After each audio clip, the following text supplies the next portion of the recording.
Whenever Kang Soul closed his eyes, an ethereal realm materialized, a dreamscape painted with absolute tranquility and fleeting joy. Yet, at the exact same time, blood-soaked battlefields and ruthless carnage consumed his slumber. This chaotic vision echoed with terrifying precision for 17 straight years. It branded the same haunting imagery into his mind. But, awake, our protagonist merely guarded a convenience store register. He scanned cheap items, trapped in a soul-crushing, endless daily loop. His name? Kang Soul. A 25-year-old nobody reciting totals to faceless customers with dead eyes and a hollow mechanical voice. He performed this bleak ritual thousands of times. An uneducated orphan lacking connections, his absolute only path to survival meant grinding, inside a 24-hour hellscape where time bled into nothingness. Nearby, two rowdy customers loudly gossiped about how their mutual friend finally scored a girlfriend. Kang Soul simply shot them, an empty, indifferent glare. He numbly returned to scanning, operating like a broken android entirely disconnected from reality. However, a profound mystery surrounded this exhausted young man. For 17 agonizing years, the exact same nocturnal illusion claimed his nights. Though these visions occasionally morphed into blood-chilling nightmares, they became his soul sanctuary, a desperate escape from his pathetic, cramped room and those suffocating graveyard shifts. Kang Soul first stepped into this gorgeous, twisted illusion at the orphanage, back when he was a clueless kid who knew nothing of true, paralyzing despair. Suddenly, his young consciousness was dragged into an alien dimension where a majestic, awe-inspiring sanctuary pierced through an endless sea of fog. The boy stumbled forward, pulled by an ancient, invisible destiny that completely ignored his free will. At the grand gateway, a mysterious figure in a mystical fox mask awaited. Her melodic voice and graceful aura confirmed she was female as she granted him passage. This enigmatic guide escorted him toward a colossal, otherworldly banquet hall. Hundreds of imposing figures shrouded their true identities behind ornate masks. Suddenly, an imposing guest wearing a sharp avian, predator mask declared the dice roll had commenced. The suffocating silence shattered instantly. The moment the mystical cubic artifact struck, the ancient wood, reality detonated in a blinding flash. Split second later, Kang Soul awakened to a shocking truth. His childish body was gone. Clad in unfamiliar majestic garments and a suffocating mask, his true identity vanished. A seasoned player flashed a welcoming grin, beckoning our protagonist to take a seat beside him, acting like they were lifelong comrades forged in battle. The enigmatic fox girl leaned in close. She whispered, demanding the legendary alias he would claim. Among these hidden masters of the table, overwhelmed by this surreal illusion, the young man fully embraced the madness. He chose to wield his old gaming handle, Snowman.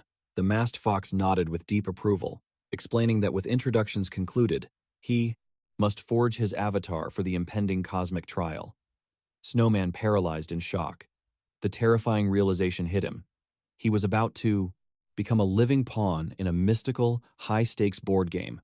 His heart hammered with intoxicating, terrifying excitement. A holographic character interface materialized out of thin air. Surrounded by glowing runes and flashing sigils, he had to select his divine class and starting tribute. Embracing the reckless freedom of a dreamscape, he made his choice. He locked in a powerful mage class wielding absolute frost, dominion, guaranteeing ice-cold logic in this chaotic fantasy realm. Instantly, atmospheric pressure violently collapsed into a raging energy vortex, and raw magical essence erupted in blinding white light. An imposing avatar with frostbitten eyes and glowing, arcane palms materialized. The observing golden-haired knight smirked in absolute approval. He boldly declared that Snowman radiated far too much killing intent for a mere novice. Then, the true nightmare began. The challenger launched the mystical dice. Time froze as the cube hung suspended in midair. Before violently striking the mystical board, Kang Soul's inaugural trial had officially ignited. The veteran masked elites, craving brutal entertainment, stalked the unfolding chaos with bloodthirsty fascination. The demonic jester scoffed, mocking the rookies by declaring that survival required ruthless ambition here. He sinisterly dared Snowman to test his luck. Swallowing his rising dread, Kang Soul desperately gathered his remaining courage.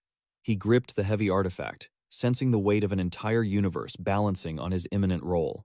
Tactical pathways violently flashed across his vision.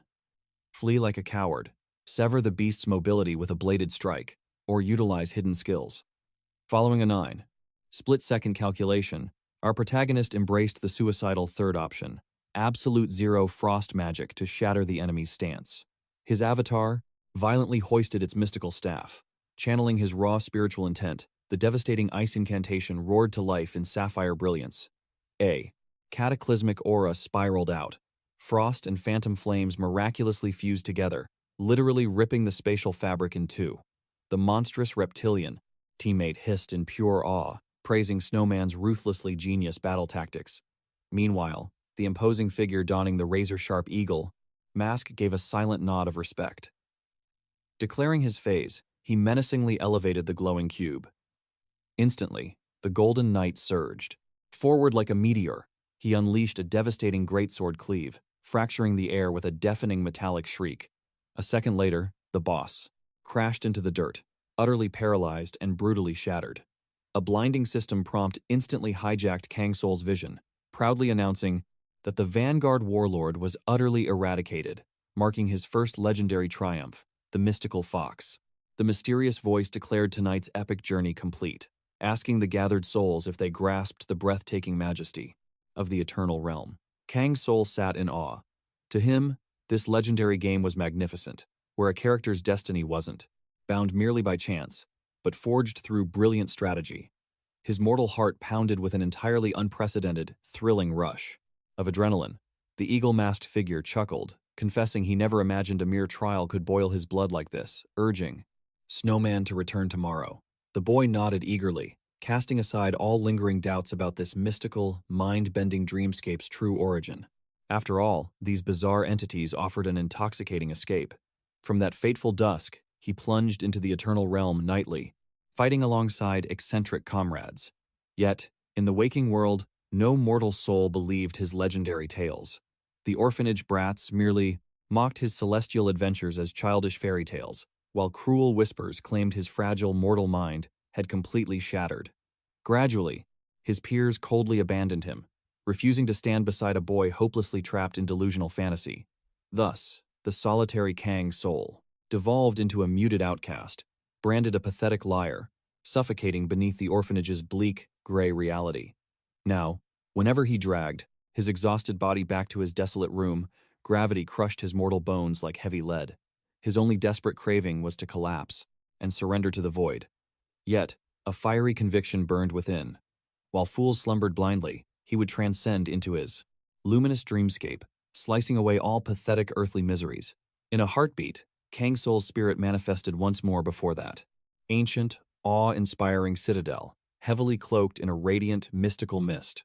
The eagle-masked entity's eyes glinted, spotting the boy's imminent arrival with a sly grin, teasing that Snowman lagged behind tonight. The nine-tailed fox purred, confessing her eager anticipation for his triumphant return. A profound, soul-deep warmth blossomed in Kang Soul's chest, a genuine affection his mortal life severely lacked. Endlessly, he questioned the true identities of these absolute monsters. Were they ancient spirits, supreme deities? Yet, he deeply feared that unearthing their cosmic secrets would utterly shatter his magical sanctuary. So, the boy blindly cast the dice, sharing their roaring laughter, letting that euphoric, radiant symphony become the absolute anchor of his otherwise hollow existence. But tonight, the cosmic tides suddenly shifted. The Golden Paladin decreed that Snowman must face this brutal trial solo, since his past epic as a supreme sage remained frustratingly unfinished. The sinister jester giggled, confirming their strategic withdrawal from the battlefield. Another shadow chimed, stating his past avatars were magnificent, yet failed the ultimate ascension. Now, it was his final, desperate gamble. Those heavy words struck his soul like a divine prophecy. The heavenly path stretched endlessly before him, the ultimate tribulation of the eternal realm. Across 17 glorious years, Kang Soul forged countless legendary avatars, worshipped as a savior, brushing against the absolute peak of power. However, like any fleeting illusion, this fantastical universe faced its absolute demise. The system ruthlessly proclaimed the tutorial phase's imminent end, paving the blood-stained path for the official release. Kang Soul sensed his mysterious comrades harbored terrifying secrets, grasping the impending chaos far deeper than his mortal mind could comprehend. A golden chance at godhood in this final apocalyptic run. Devastating sorrow silently drowned his beating heart. He refused to permanently sever his soul from this sacred dimension, his sanctuary for 17 long, magical years. If the heavens had granted him merely a fraction more time, he could have forged his 31st perfectly flawless reincarnation. The mystical fox gently smiled, urging him to banish his grief. The tutorial's curtain was falling. But tomorrow, the brutal official, reality would viciously merge with their waking world.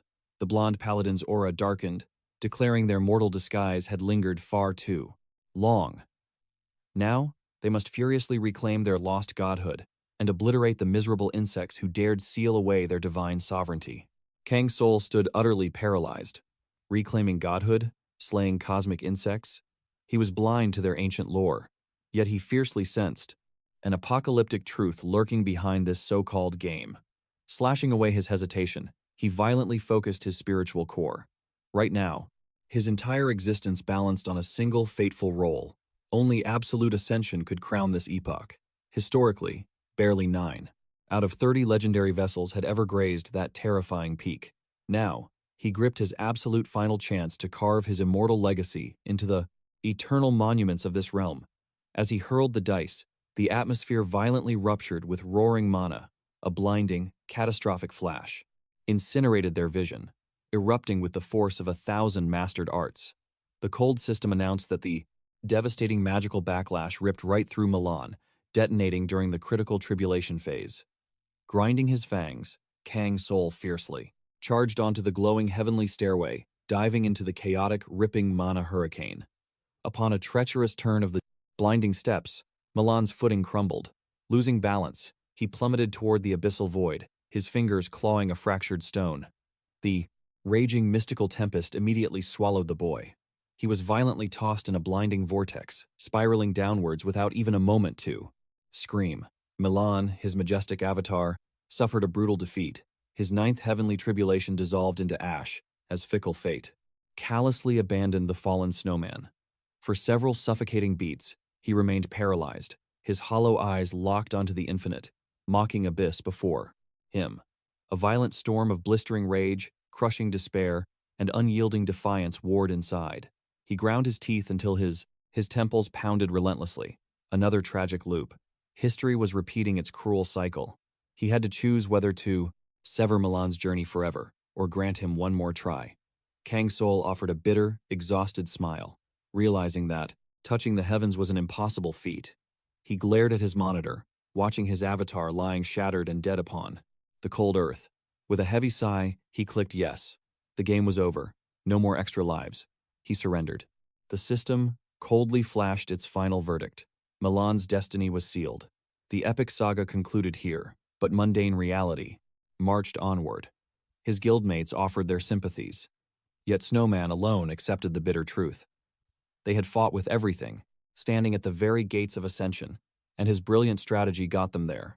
He truly believed he could pierce the heavens this time, but the heavens rejected him. Still, the journey was thrilling. Thus, the eternal world faded. However, this was merely the prologue. A blinding divine light erupted from his screen. He shielded his eyes, utterly paralyzed by the glow. An infinite sea of white clouds engulfed him. The fabric of reality warped into illusion. Kang Soul was absolutely certain. His mind had snapped. Suddenly, triumphant voices echoed, hailing the arrival of a new champion. The very legends he had guided through endless tribulation materialized before him. But reverence turned to fury. They fiercely accused him of cosmic deception. How dared he masquerade as an omnipotent god? He was nothing but an arrogant impostor.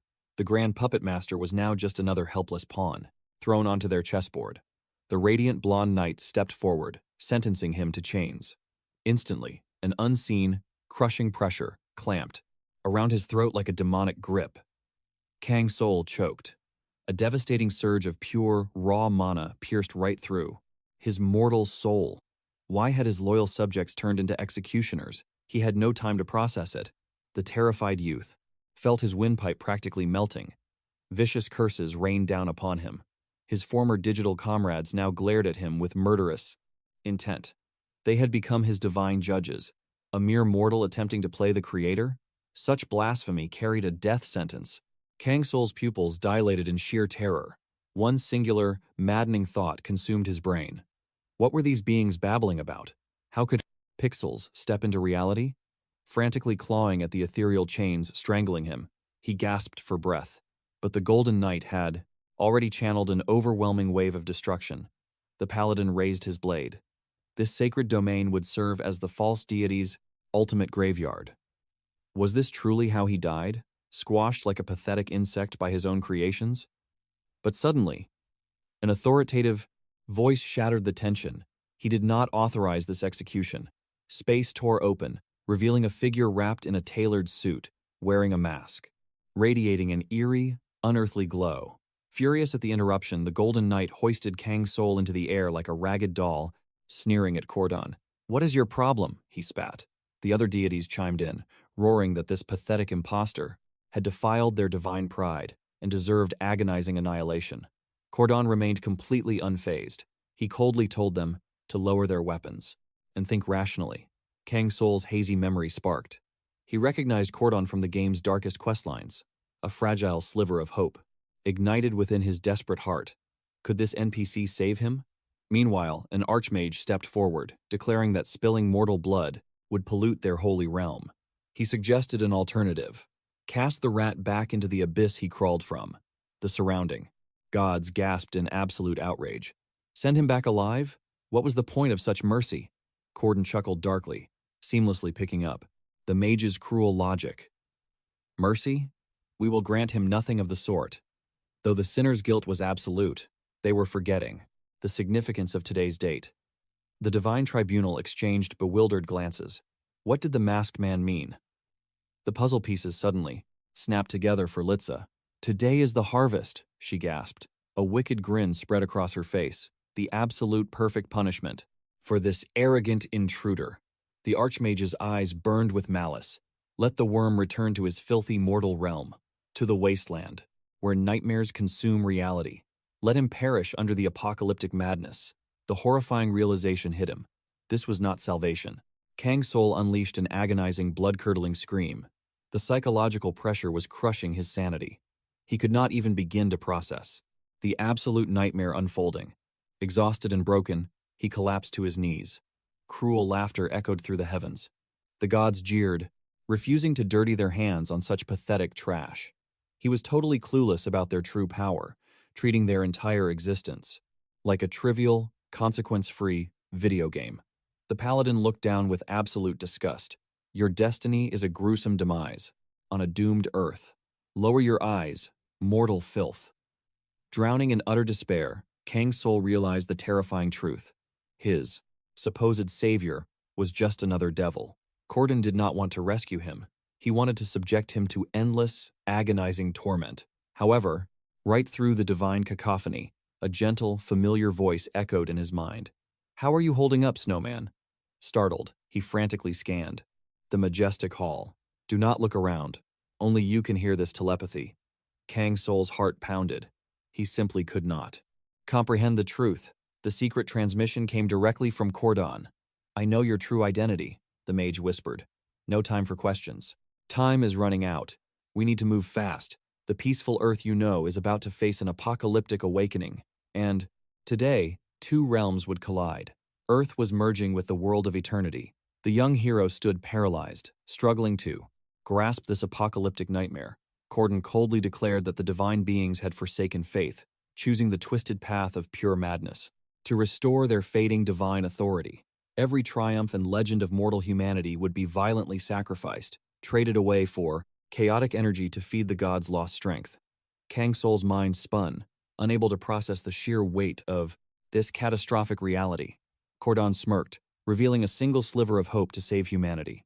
He must conquer the ultimate trial, the very ascension he once failed, and harvest as much madness as humanly possible. It was his only weapon. Right. Then, a chilling final warning echoed in his ears. Meddle with the heavens' will, and the absolute wrath of the gods would crush him. But how could he clear Ascension now? This was reality, not a game, and he had failed countless times before. Cordon offered zero answers. With a mocking smile, he wished him luck, sneering that he truly hoped they might meet again someday. Before Kang Soul could even brace himself, a terrifying burst of magical aura erupted from his former ally's hand, launching him upward. In the blink of an eye, he was suspended high in the clouds, gazing down at the fragile, living planet Earth. Cordon laughed mercilessly, declaring they would enjoy watching this mortal worm desperately writhe right before his pathetic demise. The other deities roared with laughter, craving the slaughter. The second the traitor dropped his hand, the atmosphere violently shattered. The sky warped, and the very fabric of reality crumbled away. Kang Soul, losing all sense of gravity, plummeted into the abyss. Suddenly, a ferocious hurricane swallowed his falling body. Meanwhile, his treacherous former comrades stared down with dead eyes, not showing a single ounce of pity. Up above, the divine beings eagerly debated their harvest of madness, instantly erasing the mortal hero from their minds. Cordon grandly addressed the twisted pantheon of noble gods. Down below, Kang's soul slammed into an abyss of suffocating, pitch-black darkness, desperately scanning the void to grasp his surroundings. As his vision adjusted, a shocking realization hit him. He had actually survived the deadly fall. His body was completely intact. Just as his sharp instincts had warned him, his terrifying theory was absolutely correct. The arrogant beings who used him as a pawn were true gods, not mere illusions, but terrifyingly real physical entities. Kang's soul frantically scanned the shadows, searching for any clue to his location. Suddenly, a glowing, blue system window materialized. It declared that the world of eternity was officially loading. A heartbeat later, a chilling welcome message confirmed his entry into the world of eternity. The young warrior stared at the screen, totally bewildered. How could this be? Pandia was just a fantasy game realm. Suddenly, a breathtaking, massive mountain range unfolded before his eyes, with an ominous, towering dark castle looming ahead. He had truly crossed into the digital realm. Despite the sheer insanity of it, the cold wind felt entirely real. The system chillingly announced that over 7 billion humans had been dragged into the world of eternity. It was utter madness. Kang Soul glared at the glowing text, his mind racing to decode this planetary hijacking.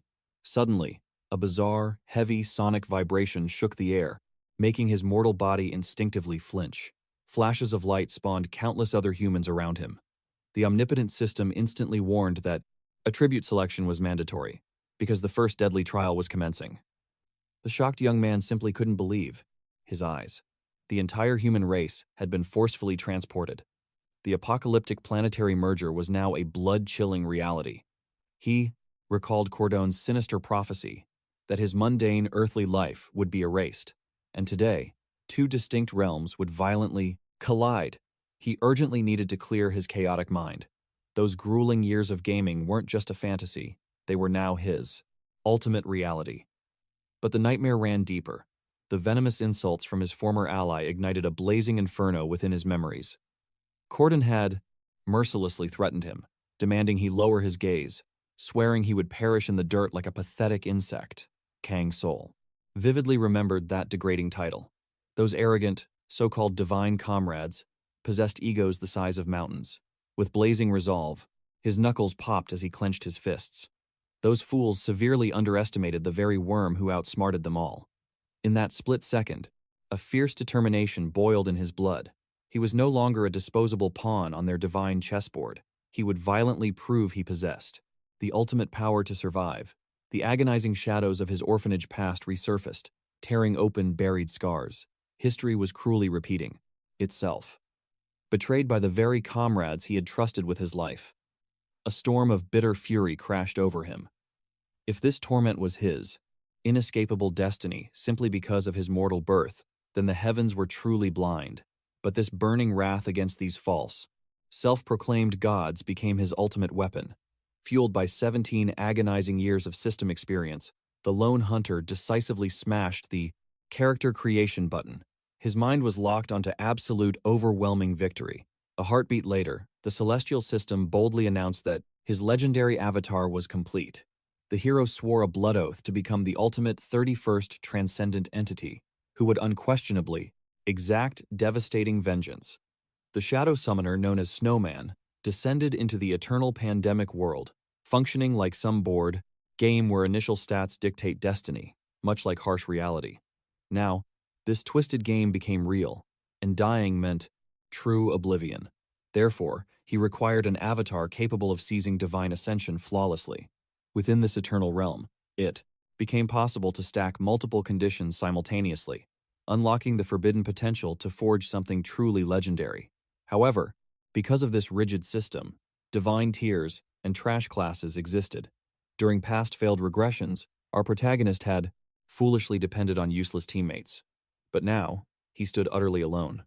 Among countless paths, one forgotten, hidden combination remained that he had entirely ignored during the beta period, and he ruthlessly claimed it now, fusing the Dark Shadow attribute with absolute max points into wisdom, cooking, and perception. A summoner class, seeming completely worthless, dealing absolutely zero damage, and offering pathetic support abilities, but merging these trash-tier traits might awaken an undeniably monstrous synergy instead. Instantly, Snowman, the Shadow Summoner, materialized within the apocalyptic eternal dimensions. His very first survival quest was forcibly chosen, completely randomly, projecting a glowing quest window titled Moonlight Dance before his eyes. Lethal mechanisms littered this cursed apocalypse, and avoiding a gruesome death meant instantly mastering trap detection, since this hellscape served as the brutal tutorial. Our protagonist fearlessly charged into his initial trial and breached the mysterious ancient ruins. Inside these crumbling walls, he must survive. The legendary ruins of the Forgotten Moon test, claiming ultimate treasures or perishing instantly upon failure. He analytically scanned every glowing rune and suddenly realized this specific Forgotten Moon dungeon felt incredibly familiar to his veteran soul. Kang Soul recalled that these exact beginner trials were specifically engineered to violently teach rookies the ruthless mechanics of the Eternal Realm. At mere first glance, the survival difficulty was absolutely insane, forcing players to advance while constantly enduring brutal physical punishment. The Forgotten Moon ruins overflowed with deadly snares, creating a catastrophic nightmare for him, since our reborn hero currently lacked any rogue classes or trap disarmament skills. Furthermore, acting as a shadow summoner, a squishy mage who possessed pathetic movement speed, he had dumped every single stat point into pure wisdom. Kang Soul acutely realized this wouldn't be any simple walk, demanding his absolute maximum concentration to survive. A fleeting moment made our lone protagonist wonder if picking another starting class would have been wiser, had he known his starting tutorial quest beforehand. He smirked with dark irony, realizing his old digital memories had transformed into lethal reality. He truly became a pawn here. The haunting Forgotten Moon ruins loomed menacingly before him, as Kang Soul faced a colossal stone gateway, sealing the darkness. Two diverging destiny paths emerged, on where to initiate things. Touch the enchanted door or pull the rusty lever, yet deciphering the correct survival choice seemed completely impossible. Seconds later, a glowing blue system window manifested directly before his eyes, utterly shocking him. Kang Soul suddenly grasped his unique ability to preview interactive choices, questioning whether all awakened players possessed this divine sight or just him alone. Perhaps this omnipotent system offered hidden clues. Even though our veteran had memorized every mechanic ages ago, that was strictly the beta phase. Previously, and he feared the merciless official release might secretly alter these critical trigger options. Luckily, that twisted nightmare didn't. Kang Soul smirked confidently, instantly knowing he could effortlessly conquer these ancient ruins and completely obliterate the current mission blocking his path. He had mastered this game for 17 long years, stepping left before pivoting right, purely as ingrained muscle memory dictated. Selecting the absolute optimal route was his terrifying specialty, and had variables increased, he wouldn't simply have trusted mere nostalgia alone. However, within this specific scenario, absolute certainty reigned, and the monolithic gates truly unsealed before his gaze. He stared analytically into the abyss of the oppressive stone architecture, radiating an aura of decaying death. Kang Soul began stepping, with extreme caution across the cursed tiles. Overwhelmed by creeping feelings of intense déjà vu here, he intensely checked the glowing system too, verify what absolute truths it displayed regarding his life or death predicament. He confirmed this remained the initial trial phase of the legendary Forgotten Moon, a stage he had flawlessly dominated in his past life. He must navigate these specific pressure plates, yet a single incorrect footstep would unleash devastating ruin upon his body. Once the murderous snare triggered, he needed absolute focus to barely survive the ensuing slaughter. This stopped being mere virtual reality. His breathing body now stood one misstep from permanent death and eternal oblivion. Kang Soul had ruthlessly experimented with nearly every dominant class talent existing across the eternal dimensions, memorizing all the secretive destiny branches that unique builds could unlock. His most terrifying weapon was this absolute divine foresight, proving that rolling those literal stat dice years ago wasn't meaningless. Our protagonist gazed upward, immediately recognizing the solution to the mysterious riddle, manifesting grandly before his eyes. He lacked any high-tier archaeology or theology system skills to decipher the ancient divine text, yet his veteran instincts grasped the core truth instantly. The celestial lion represented fierce, unyielding, arrogant majesty. Conversely, the sacrificial sheep embodied ultimate obedience, trailing behind with lowered gaze. The merciful moon enveloped every soul, and the wolf symbol immediately followed the tiger. The pattern was becoming glaringly obvious. While initially appearing complex, the trial merely demanded flawless footwork upon the correct path. Kang Soul swiftly deduced that this was mere child's play. He just needed to mirror the sequence to evade divine punishment, coursing with adrenaline, yet completely unshakable in his resolve. He advanced. He navigated the ancient tiles with calculated precision, matching the exact beast sequence etched into the ancient stone. His foot claimed the lion crest first, and as absolute silence followed, Kang Soul knew his deduction was flawless. Trusting his razor-sharp instincts, he advanced again, while his pulse hammered with fierce anticipation. A confident smirk danced across his lips. The puzzle was utterly shattered. Everything was unfolding exactly according to his grand design. Absolute certainty surged through him with every calculated step. Before long, the fearless cultivator was conquering the perilous slabs with lightning speed, securing his path across. Having effortlessly crushed the trial, he caught his breath, stepping into an awe-inspiring chamber bathed in an ethereal, radiant silver aura. The cultivator raised a brow, a knowing grin surfacing as he realized this divine challenge was pathetically weaker than anticipated. The system suddenly chimed. He had flawlessly conquered the ruins of the Forgotten Moon without shedding blood, and his meager copper chest instantly evolved into cold iron. However, he could reject this mere scrap and plunge deeper. Kang Soul pondered deeply. The iron prize was decent, but risking his life further could yield absolute heavenly treasures. Following a brief calculation, the audacious hero chose to forge ahead. He clearly remembered that the treacherous ruins of the Forgotten Moon were designed to crush arrogance, punishing foolish greed with utter annihilation. But this meant absolutely nothing to the reincarnated master. Refusing to bow to pathetic early temptations, he cast a razor-sharp gaze into the looming, abyssal corridor. An endless tunnel materialized, and Kang Soul instantly identified the deadly second phase of the ruins of the Forgotten Moon. Even a single misstep meant total erasure. This brutal trap demanded relentless forward momentum, while hovering purely on the absolute brink of death. Yet strangely, the atmosphere felt completely twisted.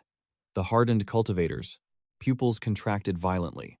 This cursed hallway had stretched leagues beyond his past life's memories. A bitter realization struck Kang Soul. His past life cheat code was completely nullified. The system flashed a brutal warning. Only red, blue, and black tiles remained. The deadly activation sequence randomized constantly, drawing a vicious curse from his lips. He lacked the absolute mastery in divine mechanics or trap disarming that could shatter this labyrinth. Raising his piercing gaze, he suddenly caught his own reflection upon the glossy stone. Bathed in shadows, his visage looked terrifyingly foreign. The hero scrutinized his cursed form. That pitch-black brand wrapped around his throat screamed of his torturous past. The ultimate slave collar. A sickening gift from the lightning deity. Absolute fury ignited within his soul, vowing a heaven-shaking revenge to repay that humiliation. In blood. Yet, blinding rage wouldn't save him here. Kang Soul forcefully anchored his breathing, hyper-focusing before carefully stepping onto the crimson stone. Perhaps heaven's luck would bless his blind gamble, allowing him to conquer the trial. Although his muscles quivered under the sheer deadly pressure, the defiant youth glared at the venomous mosaic stretching endlessly like a massive serpent's scales. Steeling his absolute resolve, his foot crashed onto a sapphire tile, praying his desperate instinct had chosen salvation. Instantly, the very atmosphere detonated with a deafening shockwave, forcing Kang Soul's body into rigid paralysis. Agonizing torment tore through his meridians. A primal roar escaped him as violent tremors brutally seized every single fiber of his being. Yet, this absolute agony only ignited his battle lust. A twisted, euphoric thrill from this fatal gamble consumed him now. This was truly a challenge. High above, the cosmic constellations observed his madness with predatory fascination. The demonic entity named Hell gleefully tossed a sacrifice into the cosmic bowl, the coin of madness. Meanwhile, Kang Soul relentlessly pushed forward. The absolute second his foot faltered, a lethal mechanism erupted from the shadows. He cursed the heavens, declaring the architects of this ruin absolute sadistic monsters. Who in their right mind would dare string 4 bloody crimson tiles together? Next lay a chaotic mix of red, sapphire, and void-black runes. Frowning intensely, he calculated that since crimson dominated earlier, shifting paths was the only logical survival strategy. After a split second of genius deduction, the youth gambled his mortal life on the sapphire rune, desperately trusting his heavenly battle instincts. Tragically, this fatal leap of faith was utterly wrong. Mocking, ethereal laughter suddenly echoed through the abyssal chamber. Kang Soul ruthlessly ground his teeth, realizing one more foolish misstep would reduce him to bloody mist. The cosmic audience firmly believed this mortal was utterly doomed. A constellation sneered that the madman's only salvation was a mindless, suicidal sprint into the unknown. Yet, suddenly shattering their divine expectations, Kang Soul exploded into motion, blitzing forward with monstrous speed and absolute terrifying certainty where his steps should fall. His footwork flowed with absolute mastery, leaving the watching deities utterly dumbfounded by the spectacle. Outraged whispers rippled through the gallery, completely baffled by the mortal's sudden awakening and how he shattered their expectations. Suddenly, a blue system window chimed. Analysis complete. The mortal had completely seen through the Panis, intricate array's illusion. Kang Soul smirked, recalling the hidden rhythm. The killing formation reset every 5 steps. With the heavenly sequence decoded, the path lay bare. The spectating deities, grinding their teeth in pure wrath, realized their absolute death trap was now a mere playground. Stunned by his overwhelming breakthrough, the arrogant gods furiously cursed whoever designed such a pathetic trial. Right then, the glowing interface declared Kang Soul's triumph over the second tribulation of the Forgotten Moon ruins, offering him his rightful spoils. The materialized silver chest flared into brilliant gold, a bonus for triggering the trap under 10 times. The cultivator gazed deeply at the radiating treasure presented before him. He knew he could simply claim this supreme artifact and retreat to safety, his original objective fulfilled. Yet, as his hand hovered, a martial instinct flared, fiercely, rejecting such a cowardly, unfulfilling path. With his aura blazing in quiet resolve, the peerless warrior strode straight past the golden temptation. Traversing the abyssal corridor with light foot technique, he confronted a colossal gateway etched with ancient runic wards. Beyond lay the lunar plaza, sealed by glaring crimson runes commanding mortals to abandon their arrogance and kneel before the heavens. The domineering text ruthlessly demanded absolute submission. Kang Soul scoffed, his spiritual senses confirming the wretched bastard he hunted was waiting inside. The interface projected 2 paths: defy the heavens and face death, or bow in weakness and flee. It seemed an impossible dilemma. Yet Kang Soul brushed his fingertips against the blazing seal, pausing in brief contemplation. However, that fleeting pause was mere mockery. Within his Tao heart, the swordsman knew he would rather die than ever walk the path of a coward. Instantly, the massive gates exploded inward with a thunderous roar, as if the lunar gods shrieked at his defiance. The awakened cultivator stepped into the void, his breath catching at the absolute majesty of the stark domain. A towering behemoth dominated the center, clad in profound heavy armor bound by celestial iron chains and lunar crests. Kang Soul's killing intent flared. This monster was the next tribulation. The armored giant's eyes ignited with a blinding, sun-scorching fury, glaring down at him with the absolute disgust reserved for a crawling insect. The colossal boss roared his judgment upon this arrogant ant, swearing that the foolish mortal who dared trespass into this sacred realm would taste infinite despair. He vowed to sever the arrogant intruder's head from his shoulders, promising a swift and bloody execution. Kang Soul's lips curled into a chilling smirk. It truly had been a long time. This destined reunion was going to be an absolute bloodbath. Suddenly, the behemoth hoisted his greatsword, summoning blazing tornadoes of pure lunar energy that violently ripped through the air. Lunar Knight Karuna unleashed his battle aura. Elsewhere, a desperate challenger hurled the system dice, screaming vicious curses in total rage and absolute despair. Nobody could comprehend this madness. This boss violently defied every single rule of the heavenly system, an unbeatable nightmare without a known weakness. Awakened hunters were furious. The tutorial promised a simple dice-rolling game for easy rewards, not a merciless slaughterhouse of guaranteed annihilation. Yet, no matter how many desperate lives were sacrificed, the outcome remained absolute. That demonic entity casually wiped them from existence without breaking a sweat. This hidden tribulation, the midnight lunar dance, only spawned at the deepest abyss of the Forgotten Ruins, hosted within the legendary Lunar Plaza Arena. A single sanctuary existed here, a tiny altar offering temporary immunity from the devastating area of effect strikes. But Kang Soul, dodging with ghost-like footwork, knew relying on that pitiful safe zone was pure suicide. His mortal agility couldn't possibly bridge the gap in time. In a flash, Karuna's legendary blade cleaved the heavens again, fracturing the very void with concentrated celestial power. A single scratch from the Lunar Knight's supreme aura would instantly vaporize its target, reducing their very soul to cosmic dust. This was the absolute terror of the nightmare rank difficulty. Ranked as the most catastrophic trial, countless arrogant rankers had been erased in one strike, blinded by their foolish pride. Suddenly, a transparent window materialized beside Kang Soul, his piercing gaze locking onto the glowing blue text. A complex array of mystical platforms manifested, demanding absolute perfection in his footwork. He had to trigger the dark celestial sheep, then swiftly pivot to the shadow wolf, chaining the sequence flawlessly. It was the sole path to survival. The reincarnated master recalled the ancient truth. Aligning exact aura colors and beast totems was the absolute key to victory. Clearing.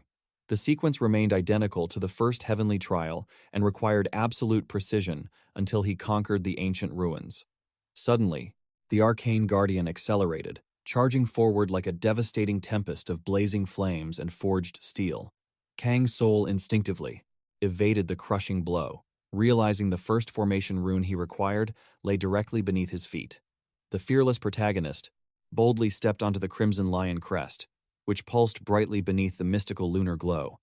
The young cultivator recalled the unique system effect of every hue, watching the armored adversary freeze in sheer shock. The crimson tiles actively suppressed Karuna's killing intent, draining his physical might, crippling his terrifying speed, and shattering his spiritual barrier.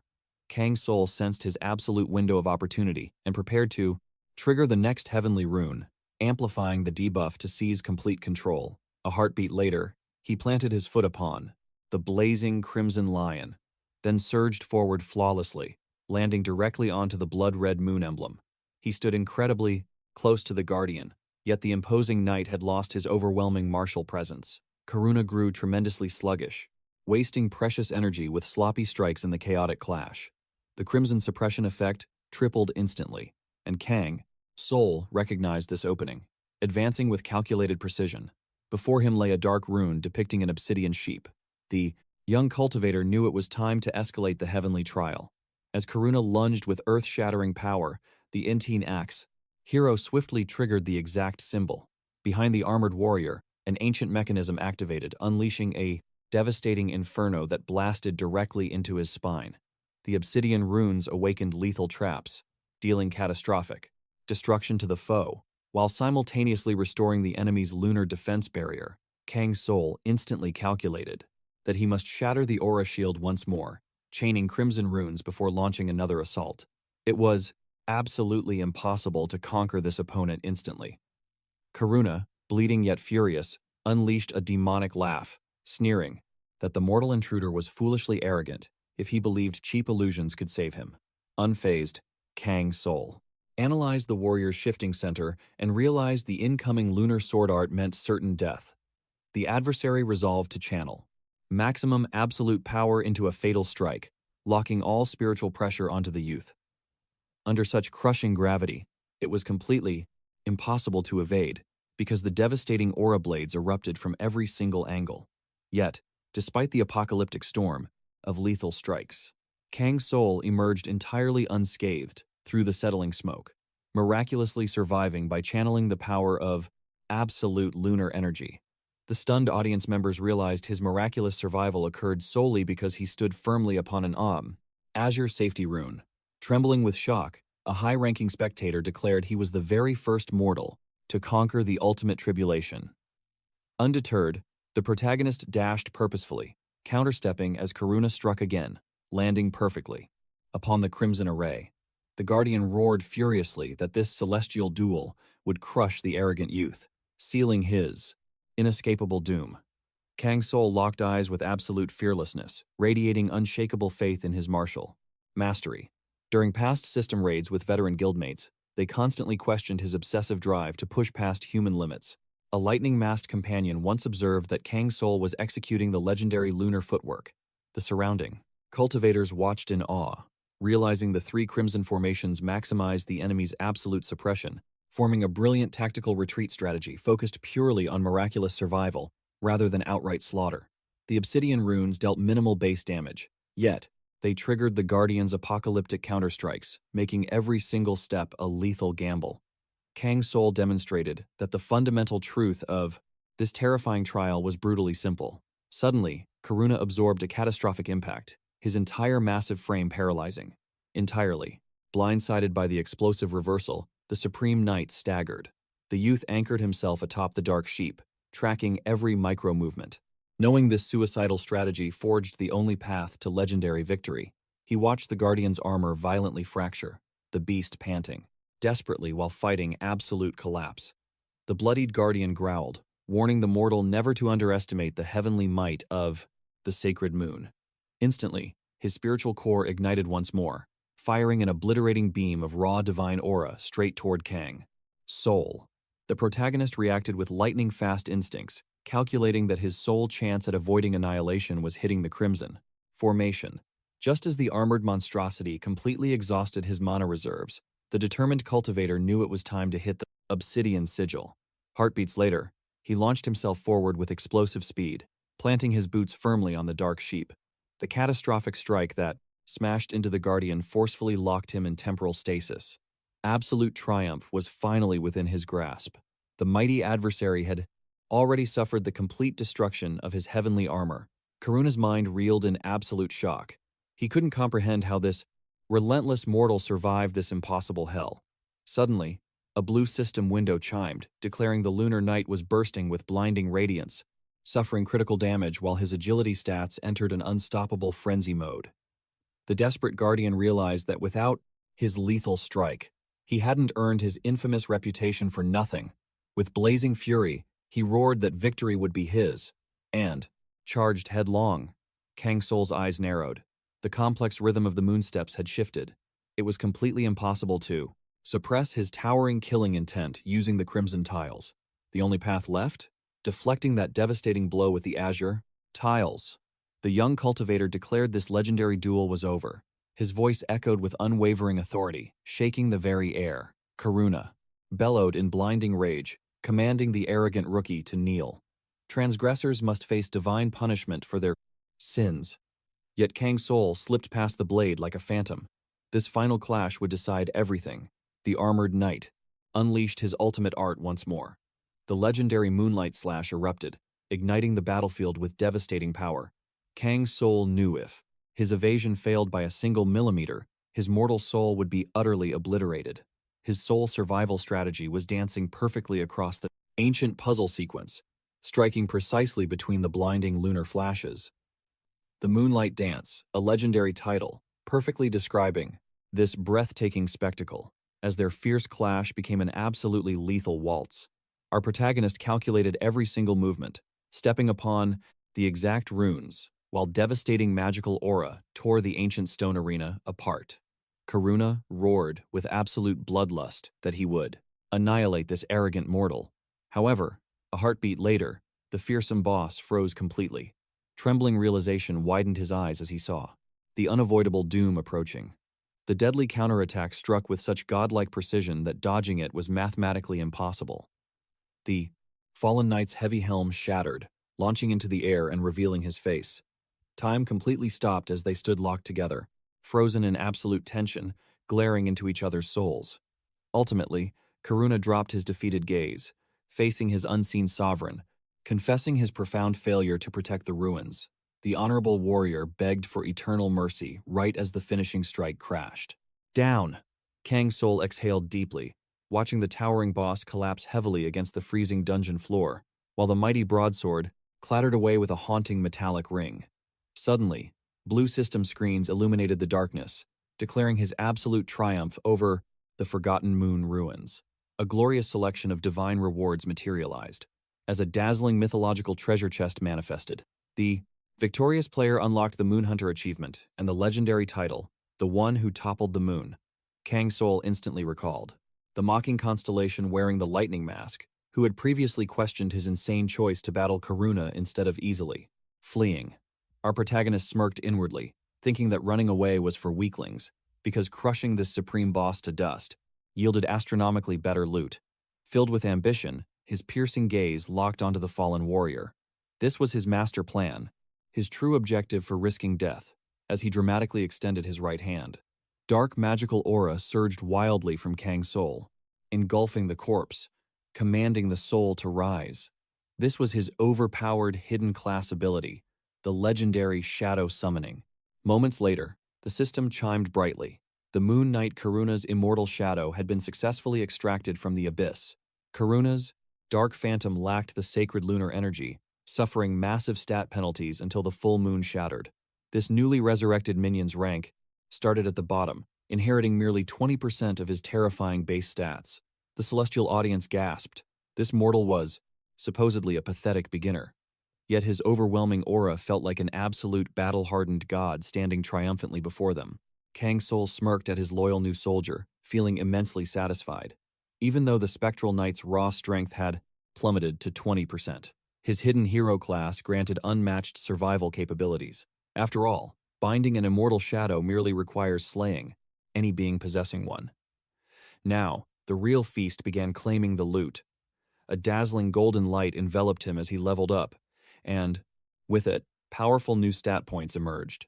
Inside the ruthless world of eternity, ranking up naturally granted 4 fixed attributes and 4 free allocation points, with the automatic stats scaling entirely based on your chosen class. Those precious remaining points were his to command, so the mastermind Shadow Monarch dumped everything straight into his wisdom stat. Buried among the massive treasure pile lay the epic tier Moonlight Sword, his ultimate trophy for obliterating Karuna. This magnificent Moonlight Sword, wielded by the boss before his demonic corruption, boasted absolutely god-tier stats. The cunning protagonist instantly decided to equip his new Phantom Knight with it, since these unique undead minions possessed individual stats, could be leveled up infinitely, and could actually equip artifacts. Normal trash-tier summons relied entirely upon the base magic of their master without using custom gear, but evolving Shadow Warriors promised absolute supremacy in the endgame. He also secured an incredibly rare staff, heavily boosting wisdom, fully grasping the overpowered potential of this relic. Though the audience mocked his bizarre build, completely convinced that the wisdom stat was utterly garbage for clearing dungeons. Furthermore, in addition to the gear, he obtained a mythical consumable he never dreamed of dropping. This elixir required consumption, and our genius knew an exclusive cultivation technique to multiply its insane effects. Wrapping up his inventory check, our hero scanned the updated interface in his holographic system with absolute smugness. While the elixir's hidden attribute seemed highly unpredictable, our fearless protagonist, if it successfully purified Karupa's essence, this profound energy could absolutely temper his own foundation. Moments later, the lone cultivator absorbed the system rewards. The heaven-defying loot brought a triumphant smirk to his face. Now, it was time to ascend. The system immediately issued a new realm quest, The Five Friendly Brothers. Deep within the mist-shrouded, southern foothills of Vast, the Pandaea Mountains lurked monstrous troll tribes. The infamous Stonefang clan forged their brutal chieftain through an absolutely terrifying, blood-soaked ritual, forging an unbreakable lineage. Their reigning tyrant, Tyran Jamad, radiated a devastating aura of demonic intent that paralyzed even the neighboring clans.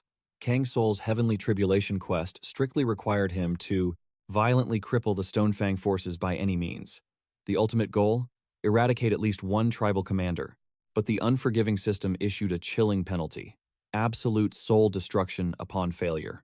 He now possessed a terrifyingly tight window of only 20 hours and 47 minutes remaining.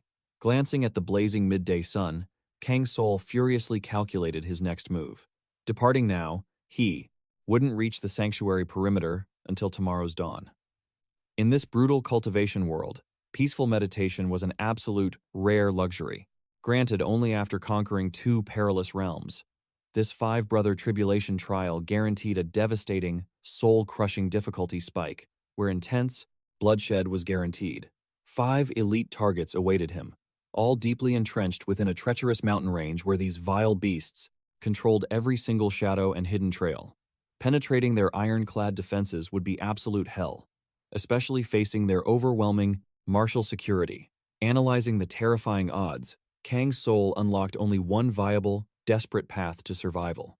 According to the ancient system runes, this brutal raid required a flawless, 5-man elite vanguard. But why on earth was he standing here completely isolated? With the relentless countdown ticking away, he had to mobilize his chi and move instantly. Otherwise, every passing second would mercilessly drain his survival odds. His past realm quest generously provided him with exactly 6 hours. But this bizarre 20-hour and 47-minute countdown felt deeply unnatural and ominous. This chaotic number reeked of death. The horrifying truth suddenly hit him like heavenly lightning. The original cultivation squad assigned to this zone had been utterly slaughtered. Their remaining survival time transferred directly to him. Staring deeply into the eerie, blood-red glow of the system interface, he accepted his solitary, dangerous fate. Steeling his immortal resolve and gripping his weapon tight, Kang Soul surged forward, his piercing gaze quickly locked onto a heavily fortified outpost guarding the base of the mountains. A jade-green banner violently whipped in the wind, a chilling emblem that Kang Soul instantly recognized. The Savage clan raised this standard only to summon the Earth Dragon Tangrid's supreme blessing during their most gruesome, blood-soaked tribal harvest. Ritual. He had officially breached the outer perimeter of the Troll's savage territory, the lethal border where his harrowing new tribulation trial was unfolding. His martial aura spiked as he scanned the desolate horizon, suddenly bearing witness to a truly devastating massacre. Mutilated cultivators littered the blood-soaked earth, slaughtered by the barbarian horde. Absolute dread violently pierced his very soul at the gruesome sight. Inspecting their shattered spiritual armor, he methodically identified the fallen party's combat classes. One corpse was a divine cleric, crushed beneath his heavy, sacred plating. 2 were frontline warriors, alongside one mystical archer. A truly flawless raid formation: a cleric, 2 vanguards, and a sniper. With flawless sync, this elite vanguard squad could have conquered this mountain without spilling a single drop of blood. But weeping over shattered jade was useless in the harsh martial realm. What is lost, and regret breeds weakness. Standing entirely alone, the lone cultivator urgently had to manifest a new battle plan. A solo raid mutated the danger to a catastrophic level. Kang Soul's eyes narrowed dangerously. He realized he must unleash the forbidden, high-risk strategy he had been secretly plotting in his mind. For ages, the system chimed, confirming his stealthy entry into the hostile tribal settlement. He could either systematically purge the cabins, evading traps, or retreat into the shadows to scheme.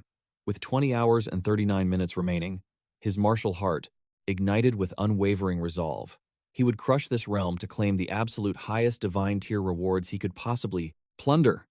The Eternal Realm always dynamically reshaped itself based on a cultivator's karma. In this perilous domain, even a single footstep could rewrite destiny itself. Every strike from a challenger dramatically rippled through the universe's very fabric. And if this insane gambit paid off, his name would become absolute legend in the chronicles. Option 1 was straightforward. Purge the nearest huts first, burning a bloody path. But Kang Soul knew that a brutal frontal assault was basically suicide, even with Karen's divine assistance. Option 2, wait for dusk and launch an ambush from the shadows. Extremely tempting, yet devastatingly risky for a lone wolf. Therefore, he locked onto the third path, deciding to scout the treacherous perimeter, gather vital intel, and expose the absolute fatal flaw in their defenses. First and foremost, he sought the Rocky Mountain exile, a phantom existence whispered about only in the most terrified martial arts legends. 5 jagged peaks pierced the heavens. The mighty Stonefang tribe claimed the highest summit. Lesser but incredibly lethal beasts infested the remaining peaks. During the fierce Five Brothers trial, this banished soul held the ultimate key. Finding him first would unlock the secret pathway. Ancient legends whispered that the outcast lurked beneath the lowest mountain. Trapped in eternal darkness, far from the sun's reach, he suffered in total isolation, abandoned by his own kind. Kang Soul frowned, exhaling tense breath. If the myths were true, his target was incredibly close. Pushing through the dense, twisted woods, the cultivator spotted a hidden warning line strung with tiny bells. Ring! The deafening chime echoed through the forest. These enchanted artifacts were specifically rigged to expose any creeping trespassers. Almost instantly, Kang Soul heard a monstrous, gravelly voice roar out, declaring that mortal flesh had been detected. The cultivator shifted his stance, stepping forward with cautious grace to avoid triggering a deadly battle. With a calm demeanor, he stated, he meant no harm. He projected peace, even as the terrified beast threw up defenses. With a violently shaking tone, the troll questioned if a true mortal stood before it. Kang Soul smirked inward. The crucial NPC he desperately needed was definitely hiding in the shadows. He closed the distance slowly, projecting pure intentions. Yet, he sharply noticed that the beast's gaze remained incredibly guarded.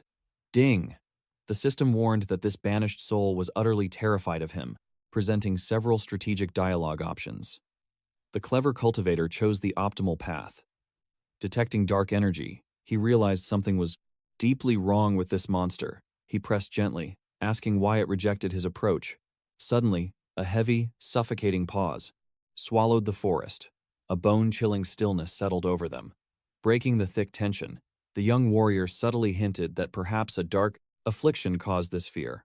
Kang Soul knew the lore perfectly, but played the naive fool to perfection. Hesitantly, the cursed beast stepped from the shadows, exposing horrifying, rot-filled wounds. The creature rasped out a warning, explaining that because of this demonic plague, all mortals must stay back.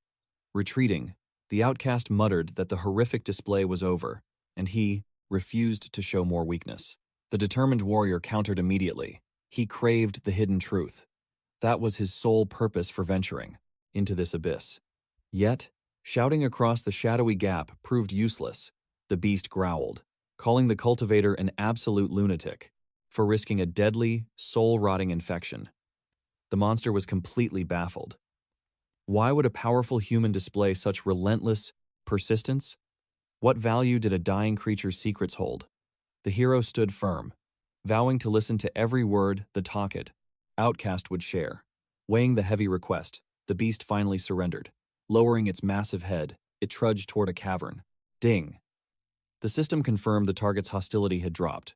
Kang Soul casually suggested they move the secret negotiation indoors, boldly declaring he would gladly shoulder the burden. The stream viewers completely lost their minds, absolutely stunned that their favorite streamer willingly charged into a deadly plague zone. He was an absolute madman flirting with death. Stepping into the damp hideout, the fearless cultivator blinked in pure shock. Stacks of ancient mystical texts littered the cave. The monster awkwardly offered a warm cup of herbal brew. Kang Soul accepted the rare hospitality, but demanded the tragic backstory be revealed first. Sighing heavily, the troll began weaving a tale of profound sorrow, painting a grim picture of his cursed existence. In ancient times, a brutal demonic plague had ravaged the Rocky Mountains.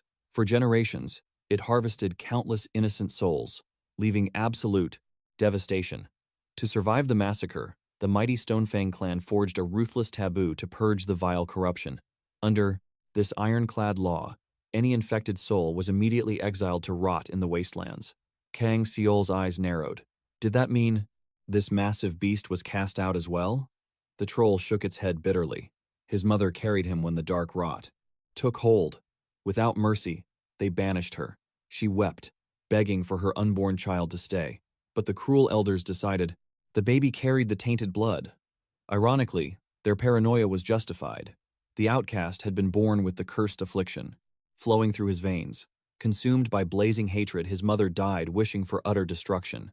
Kang Soul, intrigued by this deep lore, pushed to understand her dying wish. The beast's eyes darkened. She wanted the entire Stonefang tribe wiped from existence, taking this hellish plague with them. With a heavy sigh, he confessed he too wished to fade away entirely. Desperate, the monster devoured countless medical texts, hunting a legendary cure. Through relentless study, he obtained the ultimate truth. The demonic corruption could actually be cleansed, but only if the required spiritual herbs were gathered. The supreme ingredient was the mythical corpse finger mushroom, hidden deep within these peaks. However, Kang Soul studied the decaying giant, realizing the troll couldn't harvest it. The outcast nodded grimly. The rot had completely shattered his spiritual bones. The demonic plague was slowly devouring his life force. Scaling the treacherous summit was now an impossible dream. A glint flashed in Kang Soul's eyes. There was a simple solution. He would conquer the peak instead. The monster, his companion, blinked, utterly bewildered by the reckless plan. But the young hero simply offered a mysterious, confident smile. Their eyes locked with intense resolve. Uncovering the secrets of the troll warlords and their looming crisis was absolutely essential. He needed the ultimate lore. Proposing a life-saving pact with the beast, the young hero forged a binding agreement. And so, the legendary hidden quest, the Abandoned, finally commenced. He dashed through the ancient woods, hunting for the crucial mythical ingredients. Before they parted, the troll swore a solemn blood oath. If this human succeeded, he would owe him an eternal debt. Suddenly, a glowing blue system window materialized. The prompt commanded him to secure a terrifying artifact, the corpse finger mushroom. This sudden mid-quest objective was the absolute key to unlocking his destined path forward. Our main character, Kang Soul, knew the Abandoned was a one-of-a-kind masterpiece. It was the only scenario granting a loyal non-player character companion for his incredible journey. These spiritual allies amplify their master's power through unbreakable bonds of trust. And if his past life memories served, this was a transcendent, top-tier entity. In the world of eternity, every heartbeat matters. Yet this perilous detour was completely justified, because securing this ally would turn certain doom into glorious victory. However, as Kang Soul reached the target zone, a bitter curse escaped his lips. The celestial spectators watching from afar immediately realized the catastrophic danger he was in. They had already written him off as a dead man. Whispers echoed, questioning why he ever accepted this suicidal mission. To them, he was utterly doomed. His entire party had just been slaughtered by Magada's weakest sibling, meaning this. The boy's grim demise was inevitable. The clock was ticking. Ignoring the doubt, our hero approached the edge of a massive, jagged cliffside, peering into the abyss with burning curiosity. The system chimed, announcing the activation of his advanced spatial perception. Not a single demonic mushroom was visible. A critical choice appeared before him. Stall for time, scout the perilous perimeter, retreat with intelligence, or analyze the tainted soil. In that tense heartbeat, a powerful wave of nostalgia hit Kang Soul. Memories flooded back of his very first avatar exploring this exact peak. This treacherous mountain was the legendary birthplace of his epic saga in the world of eternity. 17 years ago, as a fragile mage, he recklessly sprinted toward the summit, blinded by the thrill of the abandoned quest. Little did that naive boy know, this nightmare would haunt him for countless years to come. Shaking off the past, he locked in option 2, meticulously scanning the treacherous terrain. Back then, the Backding rookie hero rushed blindly, making fatal errors. He abandoned all common sense, and the penalty was absolute destruction. Then, Kang Soul possessed zero mastery over his avatar, leaving him completely shattered. That beloved first character met a tragic end, plummeting downward. Off this very cliff. A foolish misstep while hunting that same demonic mushroom. It sounds utterly ridiculous now, but these fatal tragedies are common in the realm of cultivators. That frail mage lacked the martial agility required to survive such extreme, life-threatening environments. A low-tier class with pathetic stats was destined for an early grave anyway. And Kang Soul's arrogant blunder sealed his doom. Game over. That crushing defeat became a deeply traumatic memory for the young player. The despair ate at him, leaving scars that burned for years. Yet, through that humiliating baptism of fire, he forged the iron will needed to cultivate true immortality. And now, the fated hour had returned. Suddenly, an ear-piercing, unearthly screech ripped through the silent air. Since that crushing first death, Kang Soul had thoroughly deciphered every single secret of the abandoned, especially the truth behind the corpse finger mushroom. This cursed fungus only breaches the stone at the exact moment of twilight, when the sun vanishes into the abyss. Gripping his staff tightly, the hero ignited his mana core. The Shadow Hand spell flared to life. Though a foundational technique of shadow summoners, wielding pitiful physical force, its true utility is absolute versatility in combat. Executing this perfectly on the first try was considered nearly impossible, and even Kang Soul briefly questioned his own mastery. Pushing the doubt aside, he thrust his palm toward the demonic target. The cosmic audience gasped, holding their collective breath. The microscopic precision required is heaven-defying. Nobody believed this mortal underdog could possibly pull off such a breath-Kong, miraculous feat. The spectators openly mocked him, sneering that he needed a beast's tail just to keep his balance. But Kang Soul drowned out the noise, achieving a state of absolute martial focus. Slowly, deliberately, he extended his spectral aura, channeling his spiritual energy to extract the prize. The phantom fingers gripped the stem. Now, he just needed to rip it free to conquer destiny. His eyes burned with intense anticipation, tracking every single millimeter of the dark phantom's trembling ascent. In a heartbeat, the shadowy appendage zipped back to its master. Kang Soul narrowed his gaze, desperately checking for absolute victory. As the ethereal palm uncurled, the legendary mushroom lay within. Scanning his dark surroundings with sharp senses, he spotted a mysterious, divine aura pulsing within the ancient branches. Ding! The system aggressively flashed, confirming his spatial perception had triggered the ultra-rare hidden quest, the ownerless pocket watch. Instantly, a glowing holographic screen manifested, laying out the brutal conditions. A hidden quest unlocked.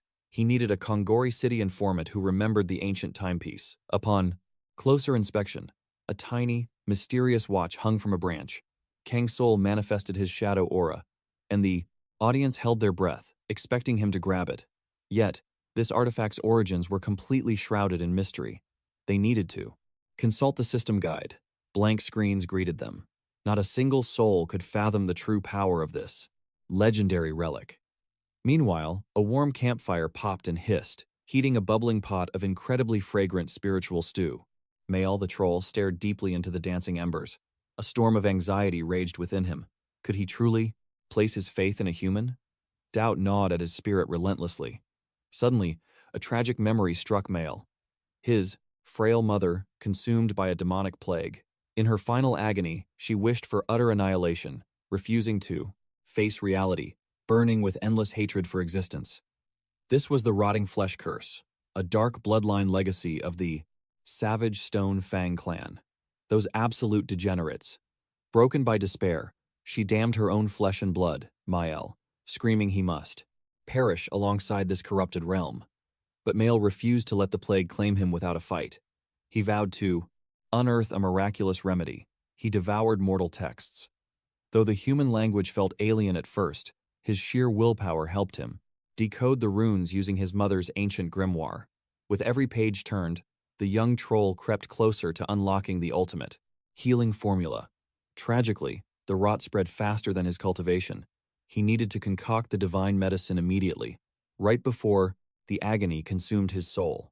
His only salvation was a mystic mushroom blooming solely at the heaven-piercing summit.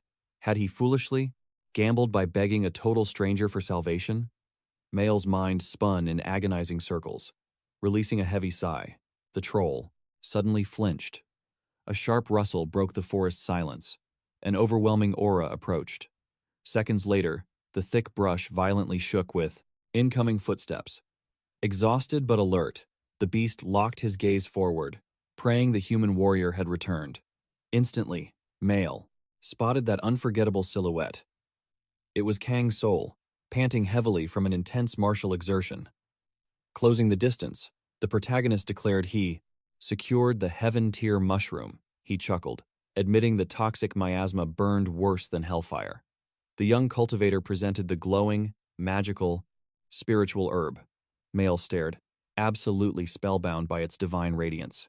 This was the legendary celestial ingredient he had desperately prayed for. Shock paralyzed the young troll.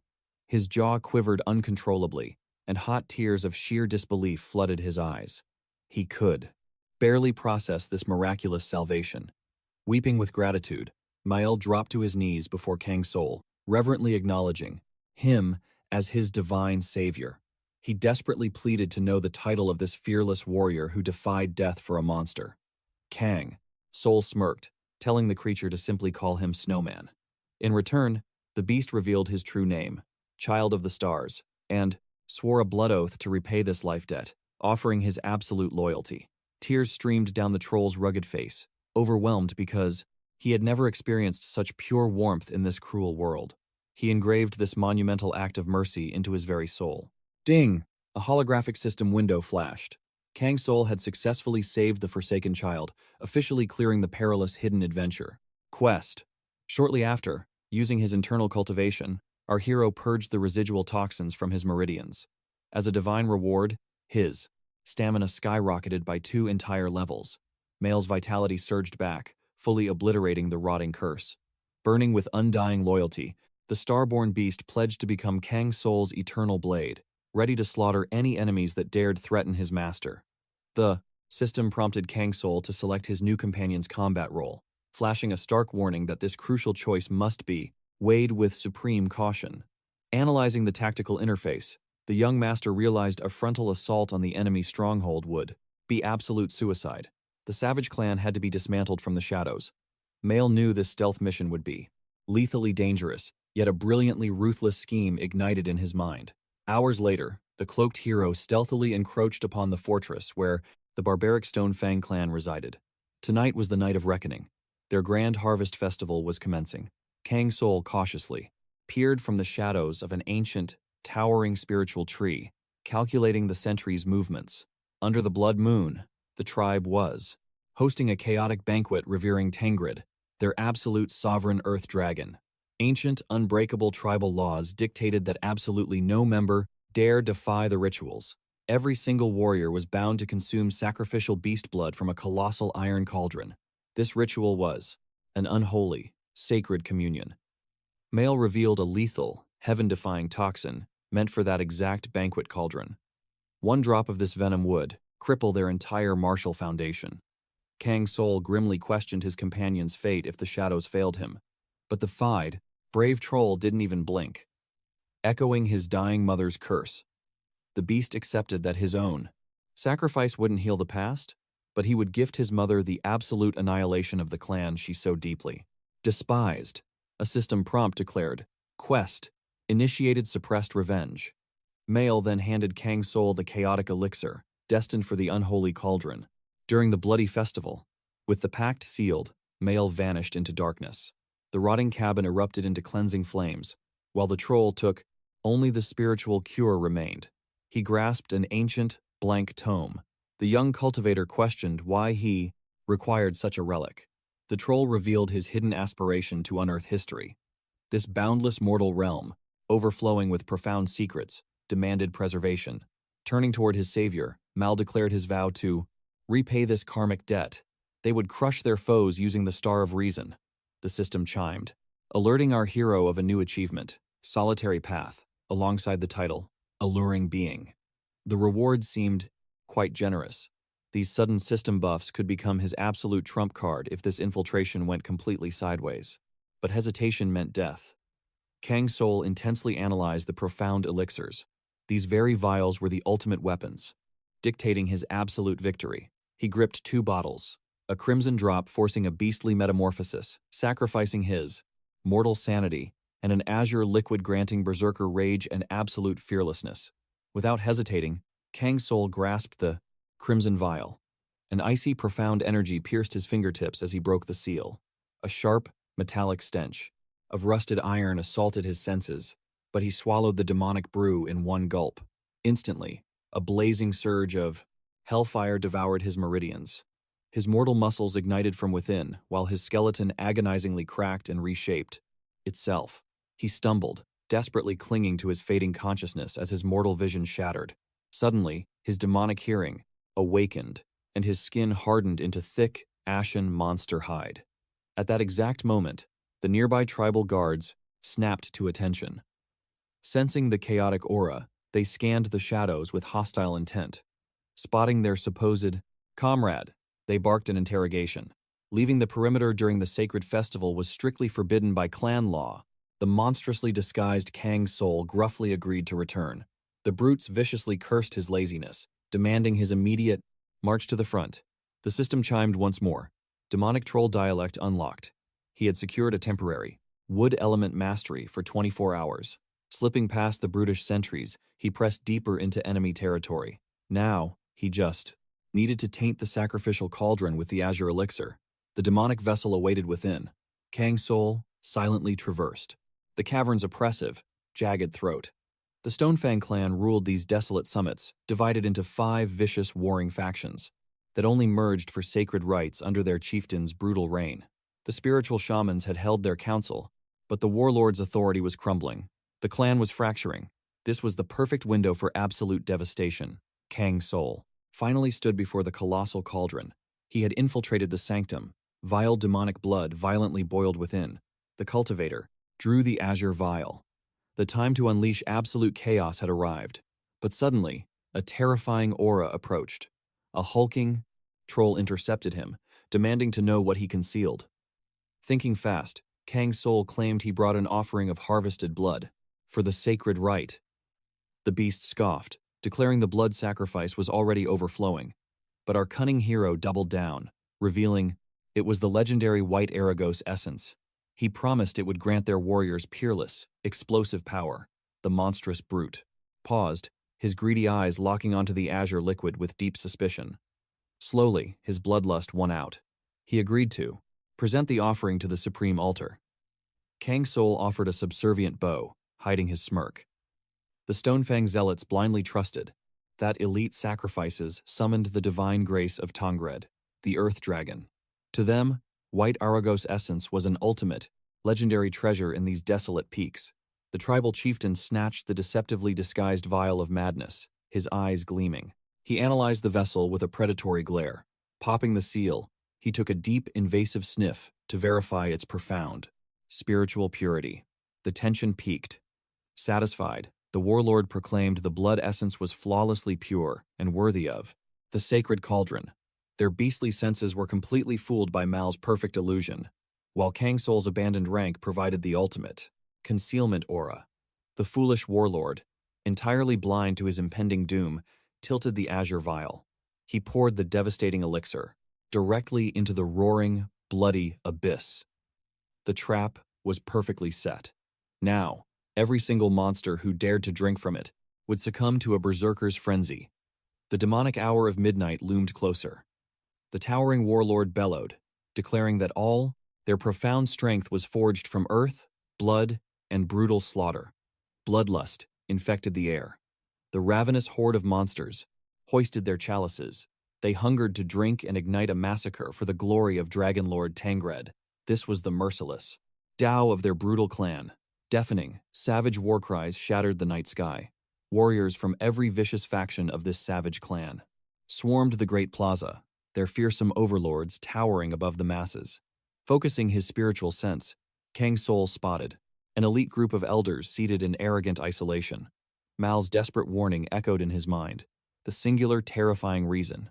This fractured clan hadn't destroyed itself, yet was bound to one absolute monster, an existence who had ruthlessly massacred the entire previous generation of spiritual shamans, an ancient being birthed from the mountain's core power itself, the most peerless and the absolute strongest troll in Stonefang history. Tyrant Jamad was a legendary beast of unfathomable power, one that no mere mortal could ever conquer. Soon, the blood-soaked harvest festival reached its climax. Every single troll greedily chugged blood spiked with the chaotic elixir of madness. Not even the formidable chieftains were spared from drinking this cursed potion. While the corruption scaled with their cultivation, Kang Soul knew the truth. Within an hour, total bloodlust would consume the entire tribe. He had to move before the slaughter truly began. On this fateful night, the once mighty Stonefang clan would be erased from existence completely. The young cultivator swiftly moved to execute the next phase of his grand design, cautiously observing the demonic camp from the dense shadows. Right before his eyes stood the heavily guarded clan's hidden vault, a mythical location shrouded in absolute secrecy. The astral viewers were completely baffled. How did this rookie know such forbidden coordinates? Kang Soul merely smirked. The ultimate artifacts of Stonefang were sealed right here, protected by elite, neutral guards. While they lacked the overwhelming aura of the main chieftains, these massive brutes remained terrifyingly formidable adversaries. Suddenly, the chaotic elixir activated. One elite guard savagely swung his monstrous claw straight down at his comrade. The horrific madness had finally bloomed. The victim stared in utter disbelief, completely failing to process this sudden, maniacal betrayal. But his former ally was already lost to the frenzy, roaring that his sworn brother must perish to repay the great earth dragon Tangred. Just as the maddened beast demanded even more brutal carnage, he instantly suffered a fatal strike. Karuna decapitated the monster with one blinding sword slash, stepping out of the shadows. With dominant confidence, Kang Soul analyzed the battlefield. Fighting these frenzied giants head-on would massively drain his spiritual chi. Even with his powerful summon, caution was vital. The young master signaled Karuna to breach the entrance, synchronizing their stealthy infiltration. The heavy-armored guard, Agard, stood frozen at the colossal gates, his mind fracturing from the sudden chaos. Snapping back to reality, he sensed a terrifying killing intent. He bellowed into the darkness. But the shadow of death had already arrived. Karuna lunged forward with absolute ruthlessness. The fierce knight launched into the sky, tightly gripping his blazing greatsword, channeling dense aura for an execution strike. He crashed down like a falling meteor, immediately unleashing a free hard 40s, devastating downward slash that completely shattered the guard's defenses. The massive troll was still desperately trying to comprehend his sudden executioner's identity. Karuna offered 0 words in response. He simply unleashed a hurricane of violent strikes, his enchanted blade erupting with blinding crimson flames that swallowed the night, the fiery edge carved straight toward the giant's exposed throat. Tasting impending doom, the beast roared and wildly retaliated. A deafening clash of divine metal erupted, immediately followed by a sickening thud of lifeless flesh. The brief war ended. Karuna exhaled clouds of steam, glaring at the butchered corpse with fiery menacing battle lust. Kang Soul observed from the shadows, his calculating eyes acknowledging that his loyal knight's raw physical power remained devastating, despite his sealed cultivation. In his prime, Karuna would have obliterated that monster with a mere flick. Currently, he wielded just a fraction of his mythical might.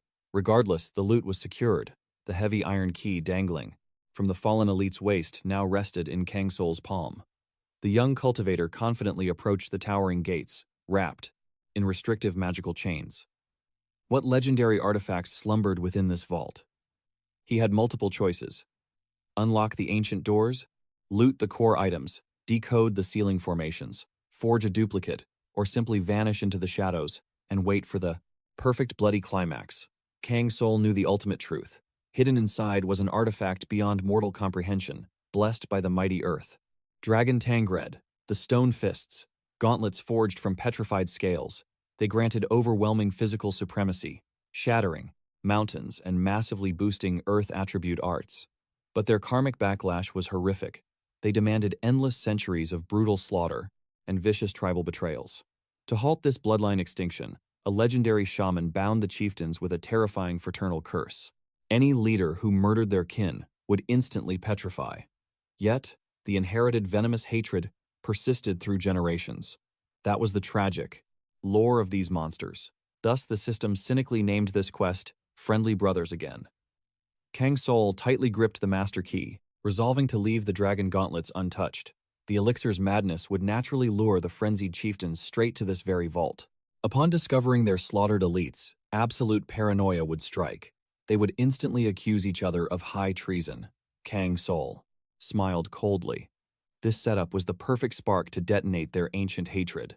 Soon enough, the supreme tribal warlords wildly commanded their forces to shatter the vault doors. In the next instant, A catastrophic explosion viciously rocked the very earth, painting the night sky in hellish crimson flames.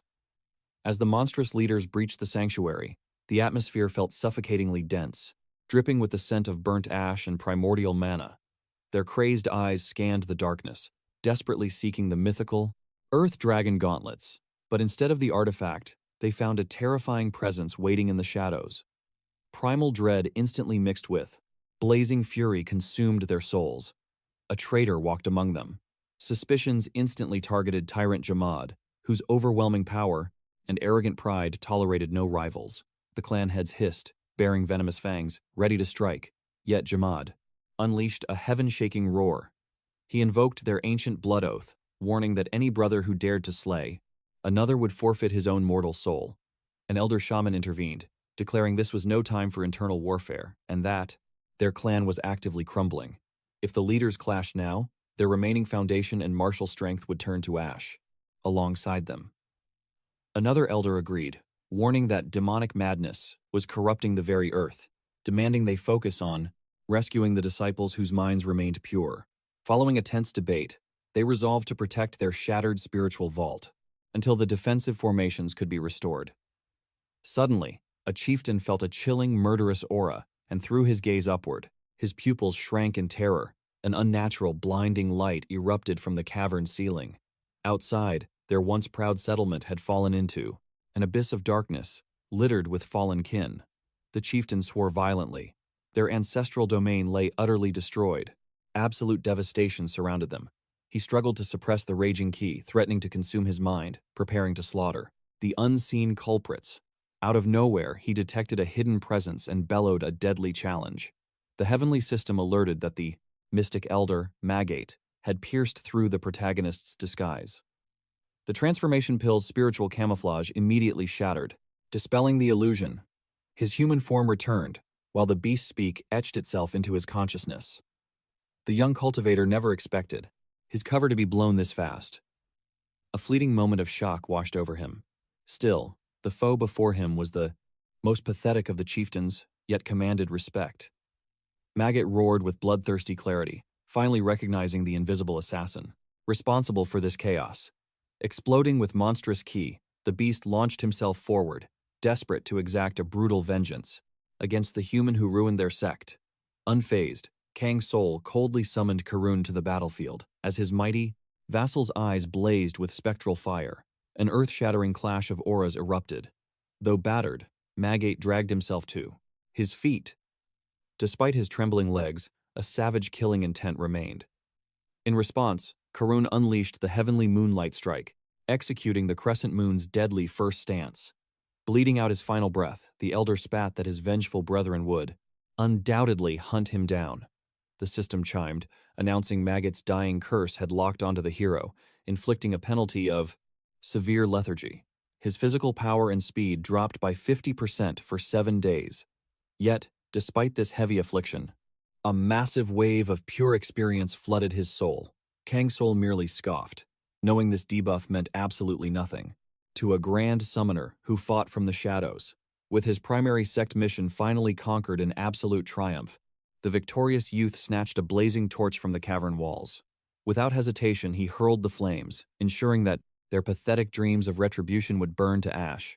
Those fools would be far too occupied to seek vengeance, as the servid ruins descended into apocalyptic pandemonium. The beasts, entirely consumed by demonic corruption, were drowning in an unstoppable bloodlust. The clan had mercilessly slaughtered its own members, transforming the earth into a graveyard. Shortly after, the remaining elders stormed into the Stonefang Pavilion to witness the carnage. A chieftain roared with heaven-piercing volume, demanding Tyrant Jamad show his face. The sheer force of his voice shook the underground abyss. Sensing his aura, they ordered the supreme leader to step out from the shadows. A suffocating, deathly stillness blanketed the cavern space, breaking the terrifying quiet. The softest, Tyrant turned his massive frame, sneering with absolute malice. Have my beloved brothers finally arrived? At that same moment, Kang Soul casually retreated to his sanctuary. He ignited a spiritual flame and cooked a meal, leaving the system's spectators utterly stunned. This absolute lunatic was leisurely boiling soup mid-apocalypse. A few viewers rationalized his insane composure, arguing that the cultivator needed to replenish his ki. Furthermore, his true innate talent remained a complete mystery. Some assumed it was a useless, culinary art without an alchemical formula. The youth pulled out mystical moon seeds, prized for their heaven-defying versatility. The chat exploded, wondering how he obtained such a secret manual. But Kang Soul fully understood that these divine seeds possessed varied, miraculous properties. They offered two distinct cultivation paths: permanent stat boosts or the temporary absorption of skills. In normal circumstances, he would greedily refine them for pure attributes. However, for the impending boss fight, he desperately required a supreme technique. He utilized the most orthodox method of spiritual refinement. He processed the celestial essence into his boiling pot. The resulting elixir proved to be a mouth-watering delicacy. His novice alchemical luck held true. Though lacking immortal herbs for flavor, finding such a sanctuary with a hot meal amidst the bloody chaos was a true blessing. After consuming the essence, the profound magic of the bloody, heavenly seed erupted. Kang Soul unlocked the moon phase art for 24 hours. Meanwhile, the hostile elders confronted the tyrant. They barked a final warning to watch his tongue before spewing lies. His treachery was suspected, so they speak the truth and do not dare hide, the shamans roared. They knew a shadow had exploited the turmoil to slaughter Magad. Tyrant Jamad remained silent, his mind racing. The chieftain was dead, and the truth was undeniable. An invisible enemy had breached their sanctuary, sowing the seeds of absolute ruin. The sacred blood from the grand festival had been tainted. Some unseen devil had poisoned the chalice, twisting the tribe's minds into madness. A masterful scheme. The interloper had raided the grand vault, snatched the artifact, and erased Magad from existence. These lowly shamans lacked the intellect for such a demonic scheme. Their feeble brains could never comprehend it. Yet, this ruthless brilliance mirrored Jamad himself. Naturally, the brothers pointed their blades at him. Glaring at his glowing fists, the elders shrieked that he had plundered the sacred stone gauntlets. A grand betrayal. They vowed to deny him the mercy of a quick death. Such treason demands an ocean of blood. Jamad stepped forward, his artifacts thrumming with ki. Indeed, I orchestrated it all, he roared. Furious, the trolls mocked his arrogance, questioning if he truly feared no heavenly retribution. With bloodthirsty howls, the beasts readied their jagged weapons, erupting with killing intent, to butcher the traitor. But Jamad moved like lightning. His martial forms were absolute perfection. Channeling overwhelming aura into his massive arms, he unleashed a devastating strike that tore through the very atmosphere. The gauntlets erupted in blazing fury, turning solid boulders into deadly shrapnel. The shamans trembled, paralyzed by his monstrous might. How could Jamad wield such heaven-defying strength? Suddenly, a sickening crunch echoed, as a troll was obliterated, screaming in absolute agony. The survivors scrambled like ants, desperate to escape. The slaughter. Yet, Mud Shaman Miam cast a venomous death curse upon Jamad, corrupting his vitality and shattering his magical pathways. Revelation struck Jamad. This mutiny was premeditated. They had been waiting, in the shadows, to usurp the chieftain's throne.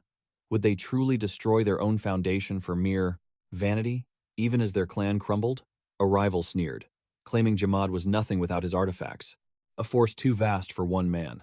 Instantly, an explosive counterattack slammed into Jamad, sending him spiraling. He stabilized his stance as the challenger roared. If these sacred peaks must be painted with our brethren's blood, let it flow.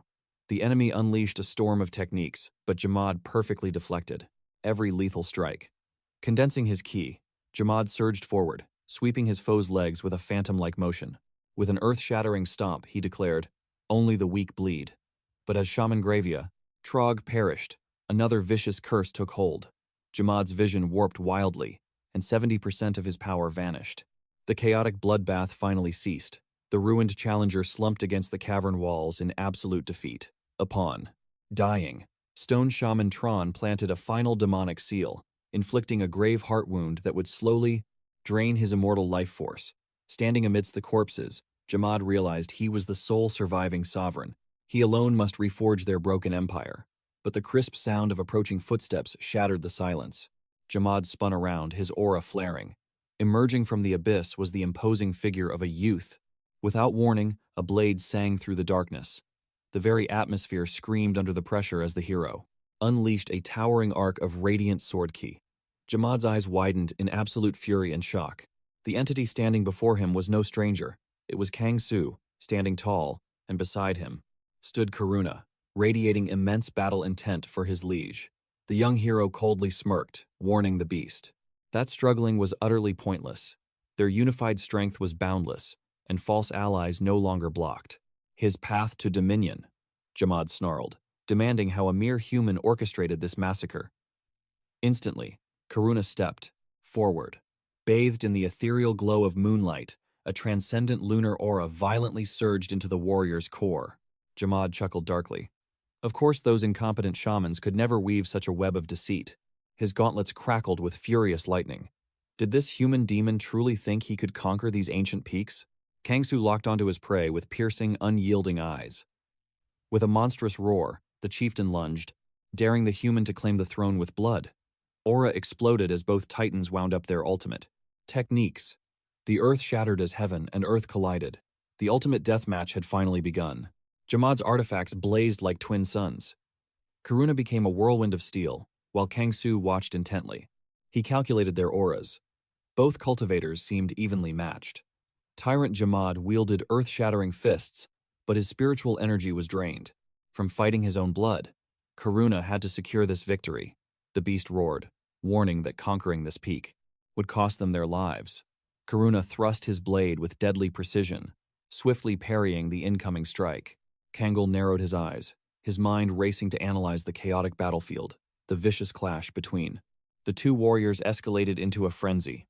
Suddenly, Karuna was pushed backward, his boots carving through dirt. His skeletal structure groaned under the shadow-summoning recoil. Would 20% of his martial power be enough? The deathmatch raged on. Karuna's blade pulsed with arcane mana, clashing against the pure physical might of Jamad's legendary stone gauntlets. The curse had withered the tyrant's aura, yet he stood his ground like an absolute god. Swallowing his blazing rage, he became an immovable mountain, certain that no mortal could shatter his unyielding will. With a fierce battle cry, Karuna deflected a heavy strike and launched the titan backward. The supreme shaman, who rules, commands the elemental forces. Every speck of creation in this realm bows to his heaven-defying authority. Karuna staggered backward, his vital energy bleeding away rapidly.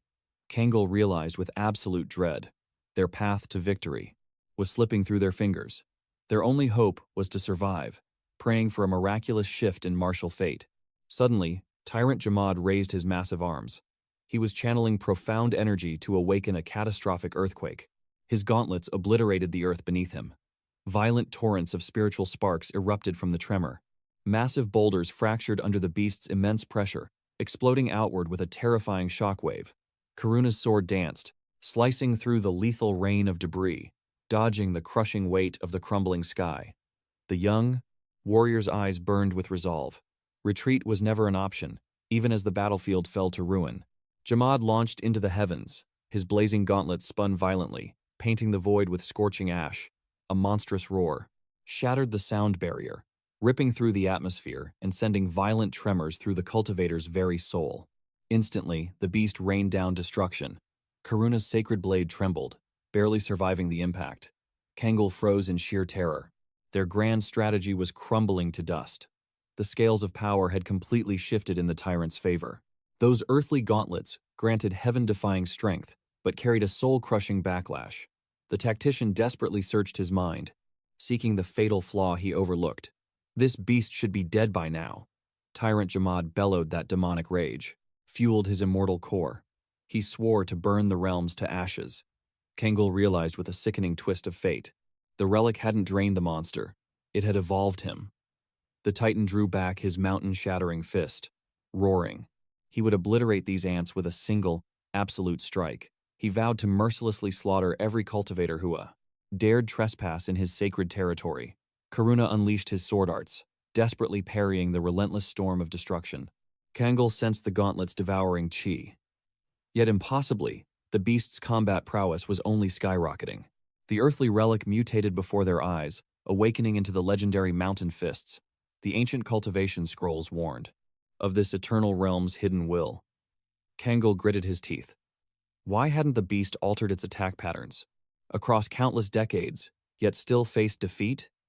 Reduced from an exile to a kinslayer, he was now utterly consumed, bound by chains of demonic malice. Surviving this deadly trial meant breaking limits and destroying the fragile equilibrium between the cursed siblings. Now, Tyrant Jamad was the ultimate anomaly. Kangol screamed for his ally to defend. A devastating shockwave struck Karuna. He was blasted violently through the air. Kangol dashed forward, barely intercepting his fallen comrade before the jagged peaks claimed him. Suddenly, the very fabric of space ruptured from an explosive burst of Jamad's tyrannical chi. Kangol was driven into the dirt, his meridians locking up as agonizing pressure crushed his throat. Another crushing wave forced him face first against the freezing stone. Through half-open eyes, he watched the monstrous tyrant, whose demonic wrath had ascended into absolute madness. Drifting near unconsciousness, the strategist understood a bitter truth. The time for heroics was over. They had to flee. Flashes of his mortal childhood surfaced, watching grand martial tournaments, dreaming of unrivaled invincibility. The floodgates of memory burst open, plunging his mind back into the shadows of a forgotten era. Back then, the snowman's mythical legacy hadn't even begun. As a young commander of a ragtag vanguard, his entire squad was backed into death's corner. A masked rogue had declared that saving every soul was impossible, that blood must be sacrificed for survival. The young legend faced a soul-crushing dilemma: abandon his men, or draw his blade against impossible odds. He chose war. The veterans scoffed, valuing pawns over pride. But the young, he wasn't speaking of mere soulless husks. The protagonist cherished the breathing warriors fighting alongside him, those holding unwavering faith until the bitter end. The onlookers scoffed, questioning why he'd risk his life for mere stepping stones. Yet, our young martial artist always confronted tribulation head-on. Now, another pivotal crossroad emerged, following a mattock. Fleeting breath. The fierce youth chose his third martial art. His blade would sever the colossal Zora's heel. The spectators scoffed at this arrogant gamble, as the success rate was near absolute zero. Meanwhile, Snowman prepared to unleash his next technique, embracing the deadly peril. The dice of destiny were cast, spiraling wildly through the void. Kang Soul tracked their trajectory with suspended breath, praying for a divine intervention. The warrior forced himself upright, anchoring himself behind Karuna, who pushed his physical limits to the absolute brink. The monstrous adversary bellowed with primal fury, vowing absolute annihilation and promising a grave without survivors. The behemoth channeled dark chi to shatter the earth. Just as catastrophe loomed, Kang Soul realized his consciousness had been slipping. Simultaneously, Karuna's lunar energy forcefully ascended to its Sinzes, third stage, blazing with a full moon's majesty. The epoch of the ultimate strike had arrived, while Tyrant Jamad spat venomous curses, vowing total massacre. The savage shaman shrieked in bloodlust, swearing to erase their souls from the mortal realm, leaving zero remnants of their existence. Unflinching, Kang Soul strode forward, igniting his spiritual staff for the apocalyptic climax. The system's golden text flashed, full moon domain activated, pushing his mortal stats to the absolute zenith. In that split second, the beast unleashed its earthen calamity. Tremors violently ruptured the dungeon floor. Against the quake, Karuna hoisted his celestial blade, igniting a blinding aura that bathed the cavern walls in silver fire. The grand curtain lifted on this lunar battlefield, and the Moon Knight stared directly into the eyes of his destiny. The abomination charged, obliterating boulders and debris with sheer, overwhelming demonic might. Karuna concentrated every drop of Dak, his sword intent to deflect the devastation, darting toward the colossal beast. Radiant cultivation arrays and ancient runes erupted in the air, blinding the abyss with holy illumination. Tyrant Jamad sneered with unparalleled wrath, his murderous glare burning like demonic wildfire. Bathed in lunar chi, the youthful swordsman's combat power surged, though his comrades suffered a 20% vitality drain. The young cultivator spoke with icy calm. The absolute moon has ascended. He commanded the monstrosity to bow before its radiance.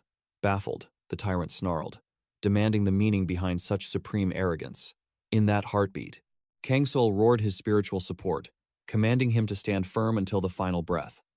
Karuna, moving with ethereal grace, declared his fate was sealed here. His resonance echoed with the very soul of the moon. The system chime shattered the silence, confirming he possessed sufficient stat points to finally unleash the ultimate hidden technique. The celestial spheres, crescent expanded into a brilliant halo, manifesting the absolute lunar execution strike. Tyrant Jamad suffered an oppressive spiritual flast. Suppression, his massive frame trembling under the sheer gravity of the aura. A mere heartbeat later, an apocalyptic shockwave detonated. Kang Soul was violently blown backward by the devastating spiritual pressure. As the chaotic debris cleared, revealed the tyrant utterly crushed. His life force flickered, barely clinging to consciousness in the crater. His demonic gauntlets, smoked with dying embers, completely stripped of their world-shattering might. The beast trembled, unable to fathom that this mere mortal was the legendary monarch of shadows, the architect of this entire fate. Wordlessly, the young master gazed down at his vanquished foe, closing the distance with measured steps. Tyrant Jamad coughed blood, pleading to be extracted from this hell. He bowed his pride, vanned his Donig, swearing eternal loyalty to a sovereign of such absolute strength. The troll's destiny couldn't shatter here. Unfulfilled karma chained his soul, demanding completion. Suddenly, Karuna leaped forward, swinging his divine blade in a merciless arc. The shaman collapsed to the sounding, blood-stained earth, his grudges against the snowman dissolving as his life extinguished. A relentless system prompt announced that Snowman suffered a demonic rot curse, plummeting his overall combat stats by 30% for 7 days. However, with the 5 Stonefang siblings utterly annihilated, the dark karmic chain was shattered. The legendary tyrant Jamad had officially fallen to Snowman. Epic spoils were generated, evolving the Stonefang artifact into a transcendent sacred relic. This monumental trial would conclude the moment the youth claimed his prize, or the realm's timer collapsed. The triumphant cultivator reviewed his heavenly milestones as the spectator chat exploded, worshipping his godlike supremacy and godlike supremacy. Absolute composure. Karuna simultaneously awakened a profound new martial art and heaven-defying passives, triggering a cascade of system notifications. Kang Soul pondered a dark truth. Beasts violently despise shadow extraction. Being ripped from the peaceful embrace of the afterlife is considered true torture, cursing them to eternally serve their murderer. Yet impossibly, the proud tyrant Jamad begged for shadow resurrection to bind such an apocalyptic troll. A chaotic variable, an anomaly destined to shatter the world's very laws, transcending all logic. Was absorbing this beast into his army a blessing or a fatal mistake? The young sovereign finally reached. He extended his hand, knowing this was destiny's natural flow. The young master commanded the fallen sovereign, Jamad, to submit. True conquest demanded his total obedience. Seconds later, a blinding mystical evolution erupted. As the dark essence violently tore itself from the physical vessel, the awakening concluded, and the mighty Jamad knelt before his demonic new lord. The divine interface chimed in triumph. The soul-binding ritual stood, perfectly complete, granting the sovereign absolute loyalty. Suddenly, the monstrous beast faced his liege, requesting permission for one final task. He needed to gather the fallen remains of his brethren from this brutal massacre. The spectral elder approached the cold corpses with solemn grace. He unleashed rivers of mana toward every defeated warrior, initiating a spiritual consumption art. Kang Soul watched closely, realizing the elder was devouring their lingering essence. The sovereign Jamad absorbed the royal aura, inheriting 40% of its boundless might. He vowed eternal brotherhood. Not even the afterlife could break their bond. Their mountainous legacy fused into his core, and the beast experienced an explosive surge of systemic energy coursing through his veins. Meanwhile, absolute chaos erupted across the settlement. Their invincible sovereign had perished. The elite warriors had vanished without a trace. The Stonefang lineage crumbled. The towering peaks were finally liberated from their tyrannical grasp. Both the hidden dungeon and shifting skies unlocked entirely. The Winter Warrior sparked a legendary rebellion, claiming unimaginable glory. Massive paradigm shifts rippled through the eternal realm. In Pandia, the shocking revelation of his triumphant escape echoed across the continents. His legendary alias reached the furthest territories. Even traveling traders whispered tales of his unmatched exploits. The grand city of Kongre broke its chains, and the Savior's legacy became immortalized. The ancient dragon Tongred received the grim tidings of the clan's slaughter, sensing that the very fabric of reality was fundamentally shifting. Kang Soul pondered how this realm's architecture warped and evolved, based on Cultivator's monumental milestones, fueling his endless battle hunger. Suddenly, a barrage of system notifications flooded his vision, and the divine interface confirmed the successful extraction of the Stonefang's holy treasure. A brilliant light flashed as his cultivation rank skyrocketed, granting vast stat points, a divine artifact, the mountain fists, earthen spells, and the elusive spirit path, alongside 892 golden coins and 277 silver ones. Those legendary gauntlets pulsed with devastating might and guaranteed absolute domination in combat. Our main character bestowed them upon Sovereign Jamad, knowing the behemoth would unleash their full catastrophic potential. The Supreme Warrior equipped the Earthen Mantle, a divine relic massively boosting intellect, stamina, and mental fortitude. In addition, the mysterious Spirit Path offered limitless possibilities, though its true awakening remained hidden. The ambitious youth realized this insane loot drop would exponentially accelerate his celestial ascension. Suddenly, a warm, radiant aura bathed his body, instantly mending his wounds from that apocalyptic deathmatch. Moments later, a spatial distortion violently teleported him into an unfamiliar domain, where clueless mortals stood around in total bewilderment. As the chaotic dust settled, a shocking realization hit him. Every single soul present hailed from Korea, leaving the Ascendant deeply confused by this bizarre forced migration. Kang Soul narrowed his piercing gaze, analyzing the divine interface to decode this realm's rules, uncovering a ruthless competitive ranking board. This was the second trial, tracking every cultivator's merit points from the very starting line. Instantly, the system intelligently concealed his private data, projecting a massive holographic leaderboard into the sky. The panicked crowd gasped, completely failing to comprehend the meaning behind these celestial tiers or how someone possessed such astronomical scores. A horrifying silence fell regarding the identity of the 320,000-point anomaly, but that Shadow Monarch clearly manipulated the entire trial. Since his title remained masked, the ignorant masses foolishly assumed he was hiding out of sheer cowardice or shameful guilt. Kang Soul casually shook his head, fixing his cold, predatory stare upon the pathetic weaklings surrounding him. Familiar dialects echoed continuously. Apparently, this dimensional rift had exclusively summoned his countrymen. Today, the realms shall merge, decreed the supreme deity, wearing the thunderstorm mask. This grand integration completely shattered all earthly borders. In reality, countless other nations were likely dragged into this eternal slaughterhouse. Without warning, a sharp chime resonated in his mind, as the interface declared he had officially entered an absolute sanctuary. The holographic screen rapidly updated, feeding him critical intelligence regarding the ongoing political turmoil within the liberated metropolis of Kungori, involving captive Stonefang remnants. Following that brutal subjugation, the surviving Awakeners desperately needed intensive cultivation to restore their fractured cores before confronting apocalyptic new tribulations.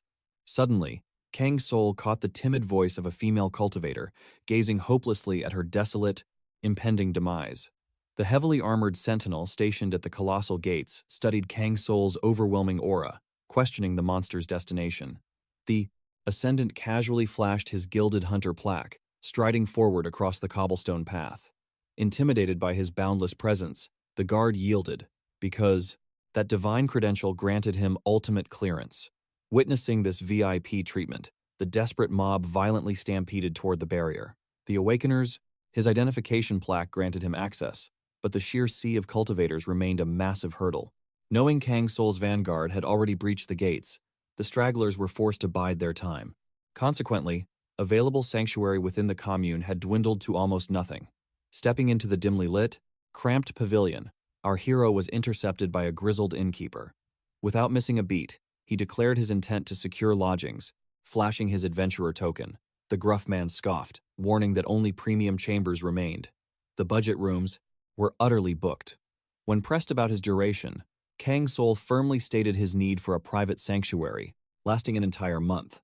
The merchant stroked his beard, noting that endless wandering cultivators had requested the exact Same arrangement, pricing the chamber at 10 gold pieces. For merely 2 extra coins, he threw in spiritual meals and a hot bath. An absolute steal. Pushing open the heavy wooden door, the young master stepped into a surprisingly vast, secluded haven. Exhaling deeply, he rejoiced at the prospect of true cultivation rest after such grueling trials. He commanded Karuna to stand guard over his vulnerable state.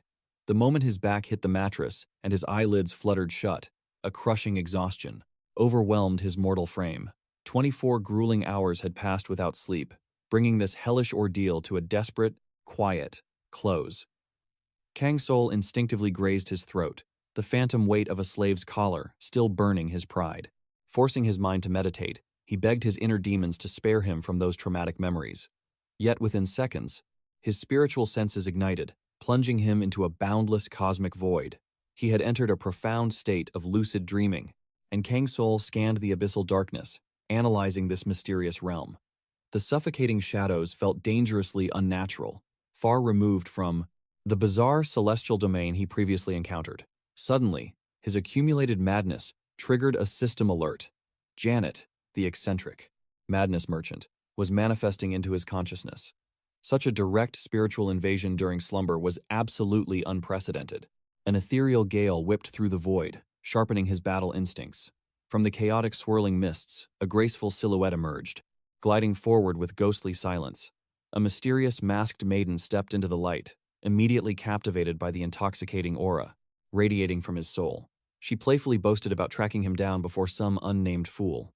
With eyes narrowed, Kang Soul demanded her identity with an imposing tone, entirely unsure of this entity's true cultivation realm. The cryptic visitor chuckled at his unshaken demeanor, recalling that mortals from his lower realm were simply known as humans.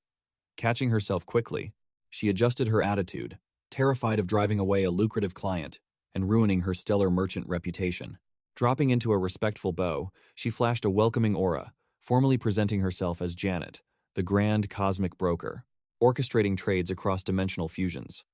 The bewildered protagonist grasped nothing of this profound nonsense. Sensing his confusion, Janet sighed, complaining about the struggles of dealing with recently auctioned souls. This single, horrific phrase sent shockwaves of dread through the young cultivator's mind. Commanding his absolute attention, she revealed the brutal truth. Their supreme overlords had traded away the entire planet. Higher dimensional beings were treating their life and death struggles as mere entertainment, howling with absolute delight at their tragic destiny. Humanity was reduced to cosmic gladiators, fighting in a bloody system arena for an audience craving infinite slaughter. Here, madness replaced divine faith, serving as the ultimate spiritual currency that fueled entire planetary systems. Janet's role was bartering this twisted profit for legendary artifacts, funneling a hefty commission straight back into the pockets of their treacherous slave masters. Suddenly, the puzzle pieces snapped together. The cryptic warnings of Cordoni finally rang true. Corrupt deities harvested madness by sacrificing Pandia and Earth, actively manipulating these savage dimensional death matches to gorge themselves on ungodly amounts of systemic wealth. With the horrific truth unmasked, only one bloody path to true liberation remained: absolute ascension. This merchant's sudden arrival proved his legendary feats had generated a massive reservoir of dark currency. She cheerfully announced his balance. 3,000 points. Kang Soul questioned the value, and her eyes sparkled as she confirmed this was an astronomically 20s. Staggering fortune, effectively crowning him the wealthiest mortal alive.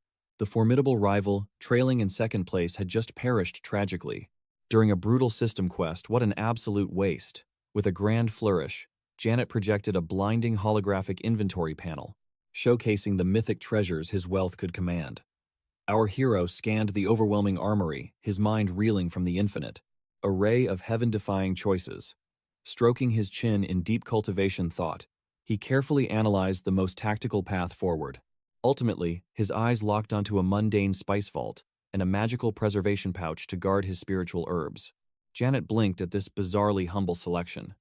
Kang Soul merely shrugged, stating with absolute chill that the legendary artifacts bored him. The merchant dramatically clutched her chest, crying out that his ruthless dismissal wounded her soul. But an instant later, a sly merchant's grin returned. She leaned in, promising a hidden god-tier artifact that left the young master utterly bewildered. Caught his eye. A radiant aura pulsed from the shadow flower, resting gracefully in the merchant girl's palm. It was absolutely breathtaking. Though native to the lands of Plegaria, glimpsing this mystical bloom is a once-in-a-lifetime stroke of pure luck, holding heaven-defying properties.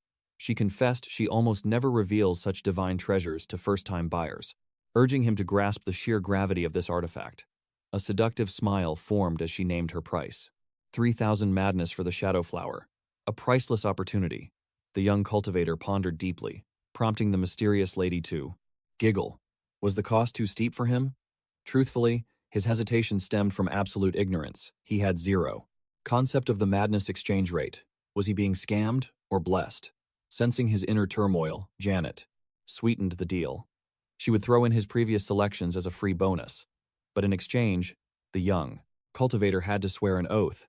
His next trade must belong to her. Kang Soul instantly saw through her scheme. She wanted a total monopoly over him. With promises of legendary inventory to come, the absolute contract was sealed. Finally, Janet bid him a sinister yet sweet farewell, praying he survives the trials ahead. System alert. Acquired. Shadow flower, spice chest, and an endless preservation bag. As golden morning light pierced the gloom, Kang Soul's eyes snapped open. He vaulted from the bed. The divine artifacts he bought in the dreamscape were physically resting right beside him, while the stream's viewers raged. Over an entire month of forced downtime, a confident smirk danced across Kang Soul's face. This cultivation journey was becoming infinitely more thrilling than anticipated. A safe zone? Hardly. The young master had a mountainous to-do list. First, order of business. Dumping his hard-earned system points directly into his divine skills. Next, he needed to scout the upcoming, trial and analyze the shifting aura of the surviving players. But the most crucial quest on his agenda involved the mysterious pocket watch. Kang Soul summoned the relic from his spatial inventory, his gaze piercing its ancient surface. He possessed zero knowledge of its origin. A terrifying realization struck him. His own memories were being systematically erased, dissolving like mist into the void. His glorious conquests within the realm of eternity remained crystal clear in his mind. However, the moment he awakened in reality, the vital details slipped through his fingers like sand. The young cultivator drew a complete blank on how certain trials initiated or resolved. This memory tampering was chillingly abnormal for someone with his supreme mental fortitude. Clearly, invisible forces were at play. He had to tread carefully or risk falling into a fatal, heaven-destroying trap.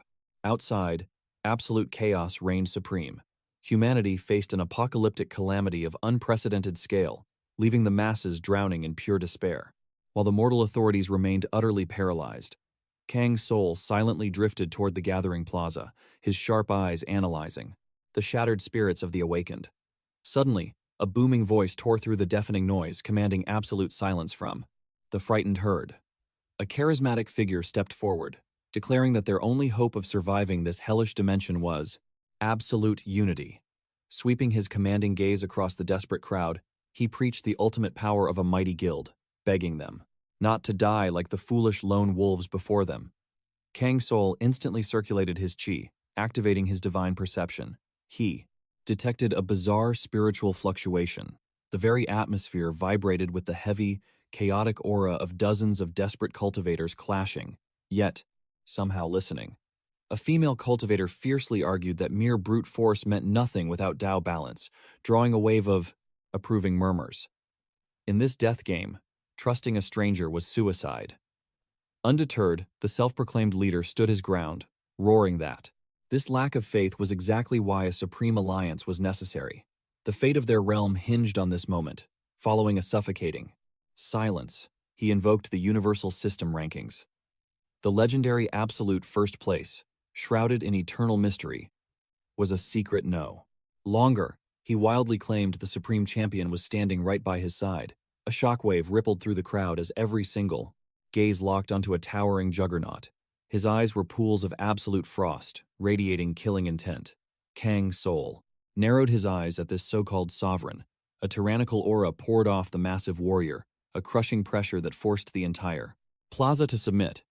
The speaker capitalized on the fear, screaming that in this apocalypse, only overwhelming combat power mattered. Forget pathetic friendship. Abandon your false gods and shattered oaths. With a booming, demonic pitch, he dared anyone to question the absolute supremacy of the monstrous titan standing before them. A trembling voice from the terrified masses finally broke, pleading for guidance. In response, the leader allowed a suffocating, heavy silence to descend, letting the psychological terror marinate. Breaking the quiet, he triumphantly declared, "The birth of a supreme sect, a mighty vanguard where the weak could huddle together, pooling their spiritual force just to survive. The coming bloodbath." Kang Soul watched this theatrical performance with dead, unimpressed eyes. He had lived long enough to know. These so-called righteous sects always devour themselves. Human greed and corrupt egos cultivate far faster than actual loyalty. Our lone emperor had severed earthly attachments long ago. Trust was a myth, and his heart held zero pity for the sheep marching to slaughter. To him, ice-cold apathy and suspicion clung to him like armor. Growing up in the harsh shadows of an orphanage, he learned early that human warmth was a lie.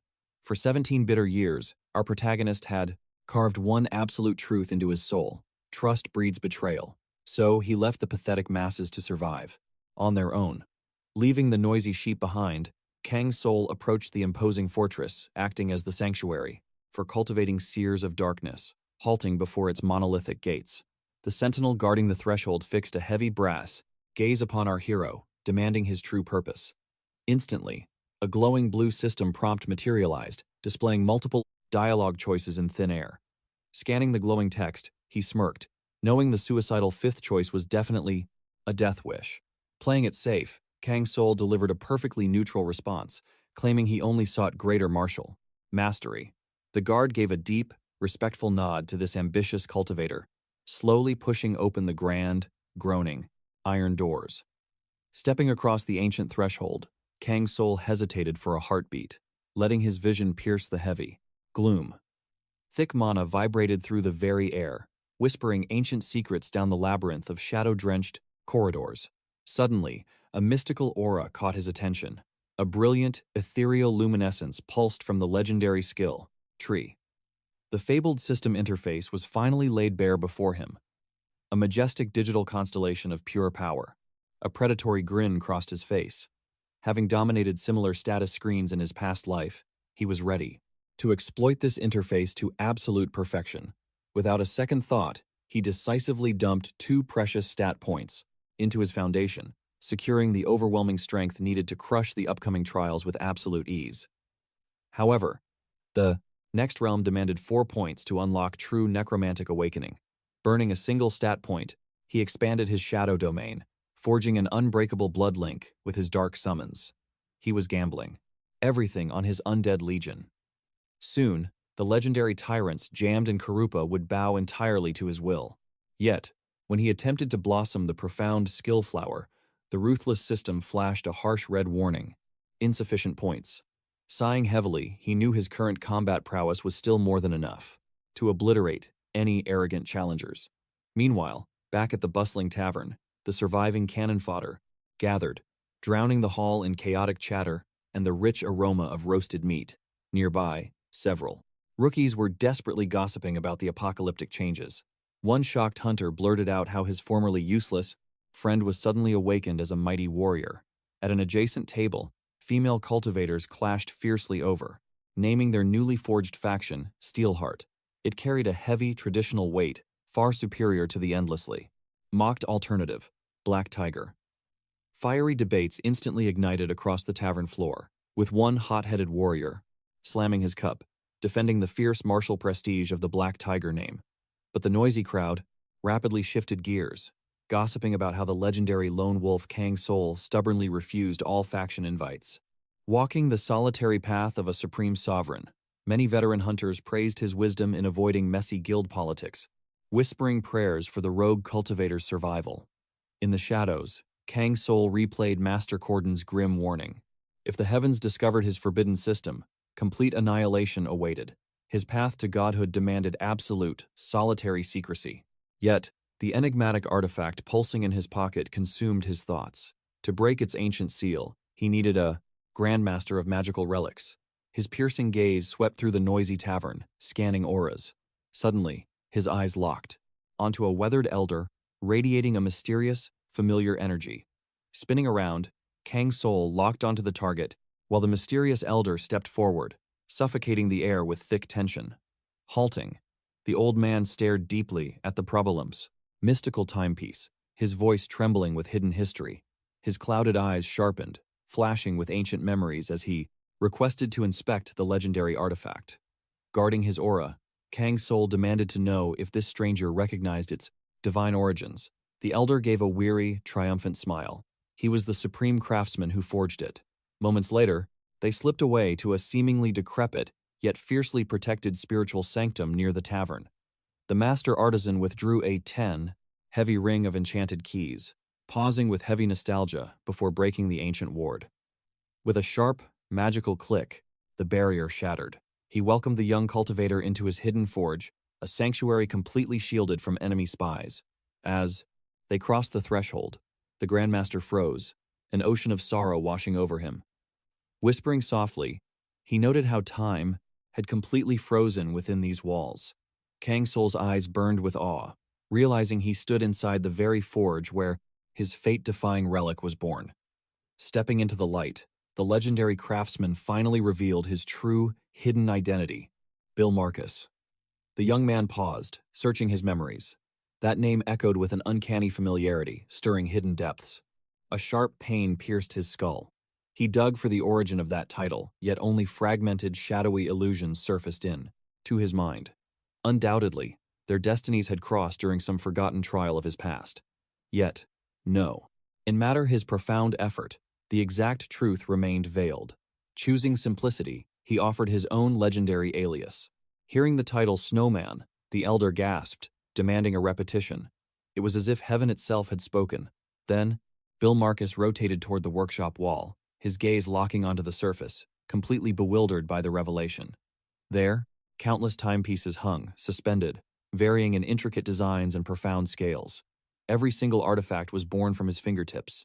The old craftsman muttered with heavy dread that fate had twisted.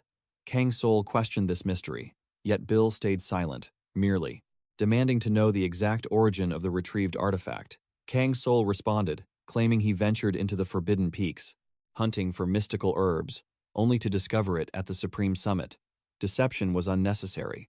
The young cultivator merely masked the absolute reality, choosing to reveal a carefully measured fragment of his journey. Bill. Marcus darkened his brow, murmuring that Destiny's puzzle was solved. The timepiece had rested in a forbidden realm, far beyond mortal reach.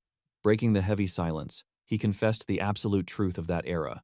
Delicately grasping the relic, he verified his spiritual signature, his true name carved directly into the metal soul. Thus, he commenced to unravel a tragedy from 20 years prior, a sacred vow given to a single warrior.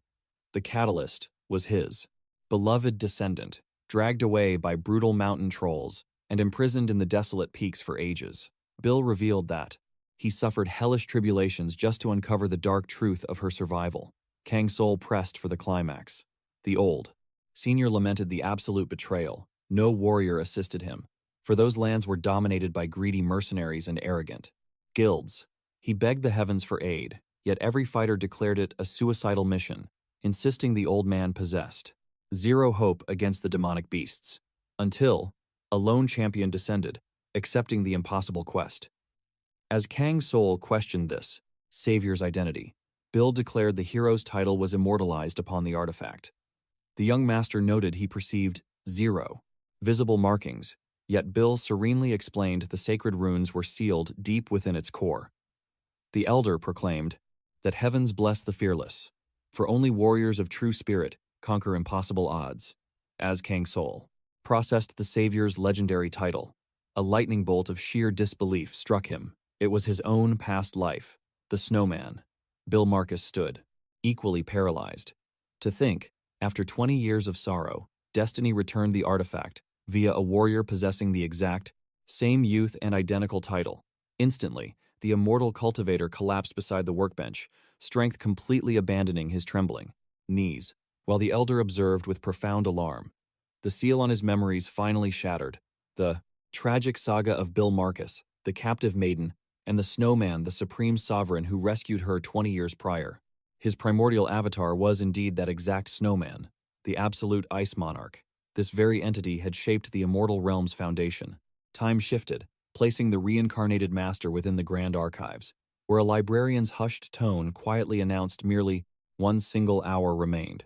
Kang Soul's spiritual energy surged wildly. The realization hit like thunder. If his absolute avatar had fallen 20 years prior, his current soul had manifested precisely 2 decades after his supreme death. 10 years of absolute chaos, mythic champions, rewriting fate's tapestry. This specific grimoire was exactly what Kang Soul desperately needed to devour. The Ascendant cautiously unsealed the ancient tome, his eyes devouring the text to uncover the hidden truths of the last 20 minutes. Bled away until he discovered the legendary chronicles of the Archduke of Ice, making his mortal heart skip. A frantic beat. The reborn warrior doubted his very vision. Every historical record perfectly aligned with the supreme entity he had personally forged. A mortal lifetime had vanished entirely, yet his 30 divine avatars had dominated a catastrophic era in his 20-year absence. These absolute beings had risen as the undeniable ruling gods in Pandia's violent creation myth, a truth defying all heavenly logic. Later, the duo approached a vast, solemn necropolis, where a crushing, heavy silence suffocated the very air. Bill Marcus whispered that his beloved descendant rested beneath, and though her physical vessel had vanished, her spirit required an anchor for their grief. They gazed upon the sacred stele, etched with a tribute to the most radiant maiden in existence. The grieving craftsman confessed this shrine stood as an eternal monument. Her empty grave meant nothing if her aftergather legacy endured. As long as memory survived, her soul remained immortal. Directly beside her sorrowful resting place lay the tomb of a peerless conqueror, Snowman. Bill Marcus's voice shattered with emotion, declaring destiny's cycle complete to return the follow artifact to its supreme master. The towering monolith praised a legend who crushed every tribulation without a single ounce of fear. Kang Soul traced the ancient inscription as a tempest of complex emotions flooded his trembling heart. The young hero clutched the pocket watch, murmuring bitter apologies. He cursed his agonizingly late arrival, his voice breaking as he approached the silent monument. A fumble, the ultimate disastrous failure of rolling a cursed one on the dice, was exactly how his very first avatar, Snowman, met its tragic end. Such profound psychological trauma likely shattered his memories. The instant the system chimed the pocket watch's triumphant return to its master, violent nausea washed over his body. Kang Soul's mind felt like it was detonating as forgotten memories violently rushed back. Now, he possessed absolute certainty that they hadn't vanished into the void, leaving him utterly paralyzed. The fragmented memories of his 30 glorious avatars shattered around him, and the young warrior stared at the glowing blue system window. It bestowed a divine new quest, the fate of returning relics, commanding him to recover every lost destiny. Bill Marcus cautiously approached the reeling young hero, asking about his condition. He gritted his teeth, claiming he was perfectly fine. The old man sighed, admitting he almost prepared to desperately dig yet another grave. He confessed he couldn't fathom the terrifying aura surrounding this youth, but warmly offered his support, urging him to return anytime a deadly crisis arose. The elder humbly added that while he lacked the absolute power to resolve divine matters, he was always thrilled to restore old watches. If his business was concluded, it was finally time to depart the forest.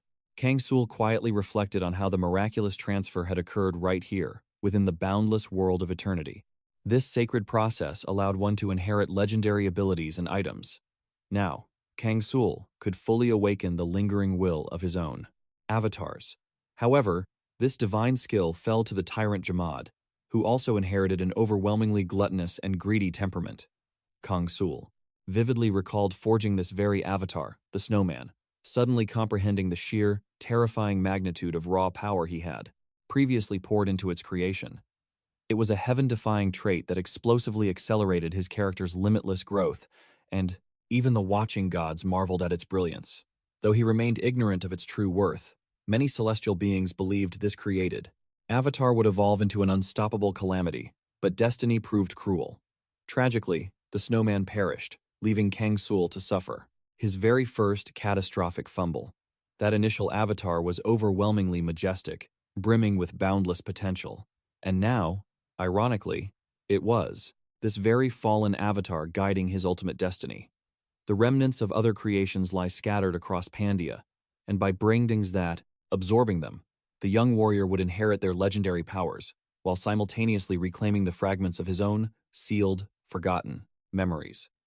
This singular revelation became his burning thread of fate, the very catalyst destined to help him ascend and teach a brutal lesson to the treacherous scum who betrayed him. 1 month vanished, and an anxious, desperate crowd assembled outside the Adventurers' Association's Grand Hall. A trembling rookie asked in sheer panic if the higher-ups had completely abandoned their rescue. Another fiercely replied, to stop spewing such ominous words, swearing that salvation would surely descend. They simply needed to grit their teeth and endure a little longer. Meanwhile, the chaotic masses wallowed in dread, desperately anticipating news from the guild, which, despite lacking absolute trustworthiness, remained their most secure sanctuary. In brutal reality, the majority only cared about preserving their own pathetic lives, realizing it was strategically wiser to flock together than die miserably alone. Kang Soul overheard the desperate participants had decided to prioritize raw survival and secure their absolute bare necessities. Simultaneously, countless urgent messages flooded the viewers' chat, which was entirely expected since their final sanctuary day rapidly approached.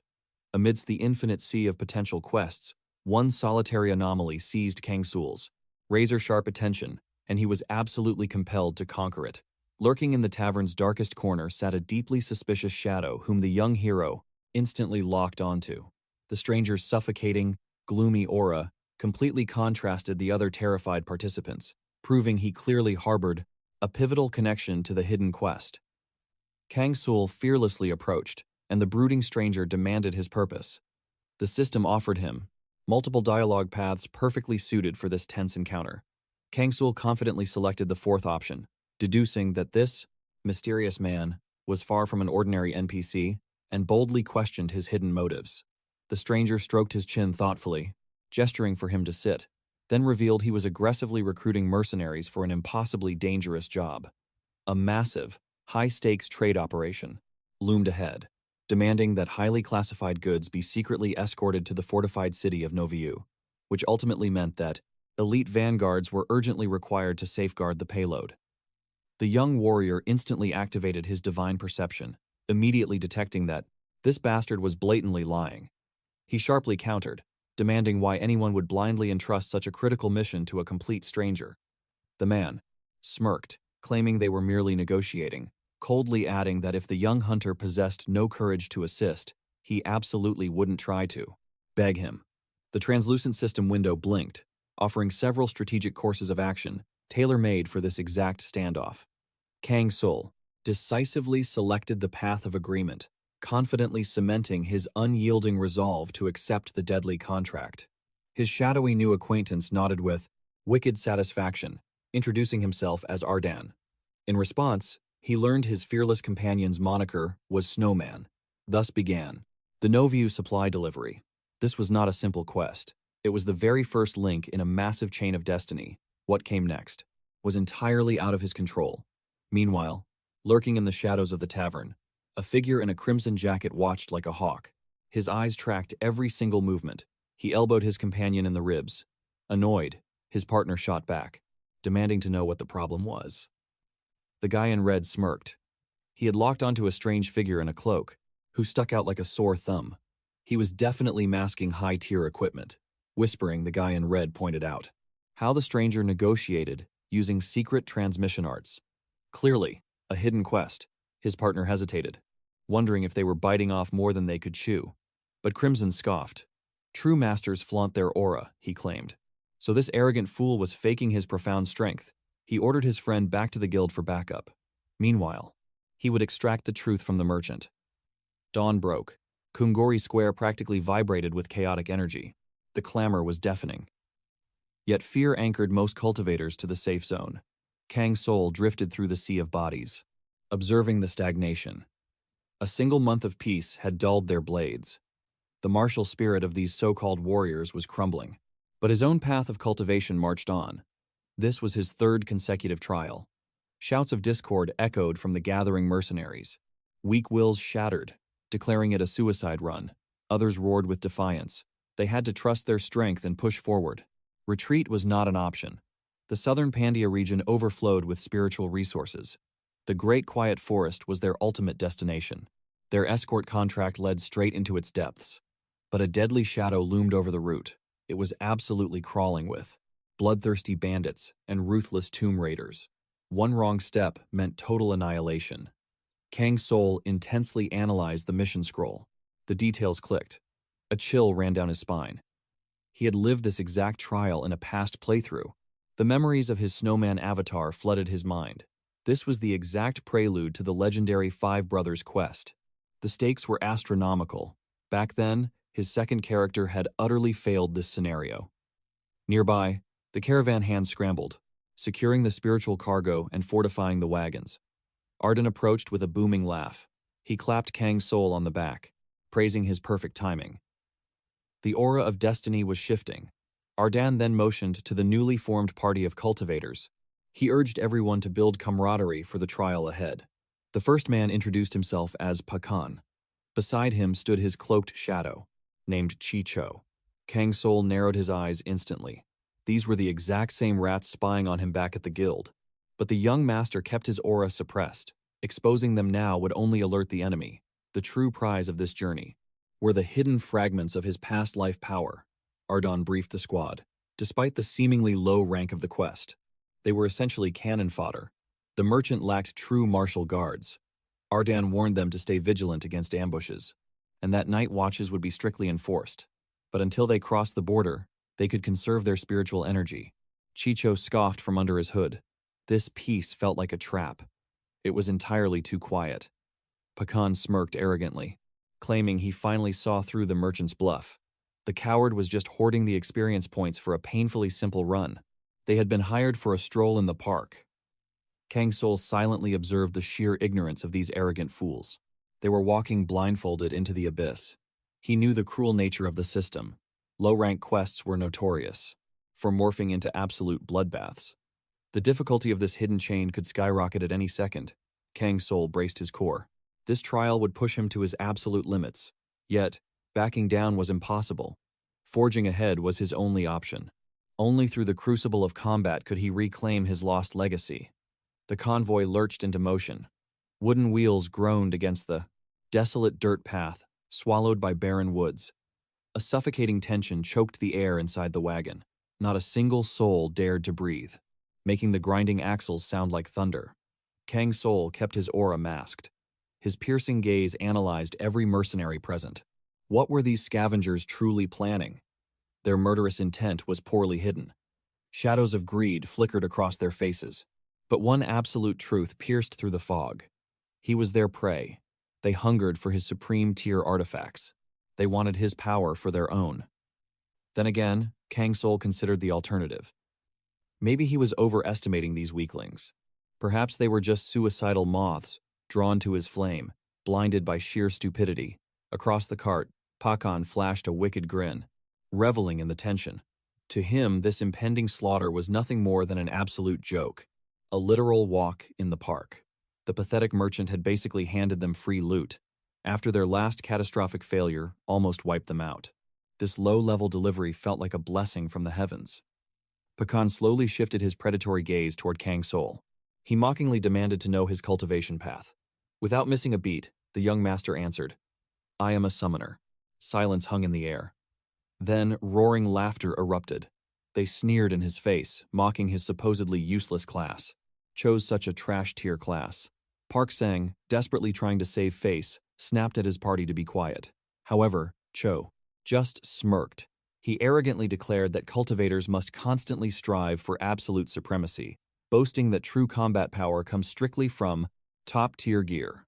Park Sang gave a fake apology for his lackey, claiming the arrogant fool was reliable in life-or-death combat, despite his garbage personality. Kang Soul silently swallowed his surging annoyance. To him, their pathetic bravado felt like barking dogs, while the peanut gallery simply snickered that the weak-looking summoner needed extreme training. One arrogant cultivator asked if the kid belonged to a major sect. Kang Soul flatly replied no, silently sneering at how these absolute fools judged mere appearances, blind to the monstrous presence hiding before them. Hearing this, another guildmate flashed a smirk, tossing out the warning that trusting a strong faction was survival, since arrogant lone wolves die young. Park Sang then jumped back in, heavily advising the weak-looking youth to swear loyalty to their banner, boasting they were elite members of the Predator Guild. He declared that if the summoner wanted to touch true power, he should definitely seek their headquarters upon returning, as they were incredibly generous to accept fresh meat. Kang Soul mentally scoffed, swearing he would sooner burn his own soul than join a faction full of such slippery snakes. He fully realized this chaotic journey was a crucial intersection of his past lives, where his second incarnation had met a tragic end, and history could brutally repeat itself. Finally, the exhausted convoy halted to camp, igniting a roaring fire and settling around the dancing flames to soothe their aching muscles. Ardon flashed a deeply satisfied grin, praising the group for their flawless progress today and checking if everyone was enjoying the rations. With a sly wink, he revealed a hidden stash of premium alcohol, causing the entire party to erupt in cheers. Loud laughter echoed, quickly thawing the tense atmosphere. Ardon warned them the brew packed a legendary punch, but that fiery kick was its true charm, promising it would make the freezing night fly by. Kang Soul slowly raised his crude cup to his lips, but his senses flared. He activated his perception skill, detecting a deeply toxic aroma. The regressor instantly materialized his shadow hand, stealthily spilling the tainted liquid into the dirt. He refused it, as his terrifying instincts screamed that a deadly trap was springing. Exactly on cue, Ardon raised his voice, but before dropping the main bombshell, he offered a sinister apology for the sudden shift in mood. He casually confessed their escort mission had evolved and was completely derailed from the original contract. Park Sang blinked in shock, demanding to know if this meant they would be forced into a dangerous detour before reaching Navira. The sly merchant countered that altering their destined path was totally impossible now, but he could offer an upgraded reward, something insanely lucrative. Pausing, he finally dropped the jaw-dropping bounty, 600 gold coins per head. A wave of greedy excitement violently rippled through the crowd. The alcohol-fueled mercenaries were instantly ready to slaughter a dragon for that astronomical fortune, and Park Sang, his eyes burning with greed, hungrily demanded their true destination. Kang Soul, however, went on ultra-high alert. The exact second, Ardon chuckled, a chilling thanks for their blind loyalty, and prepared to spill the dark secrets. But before he finished, boom!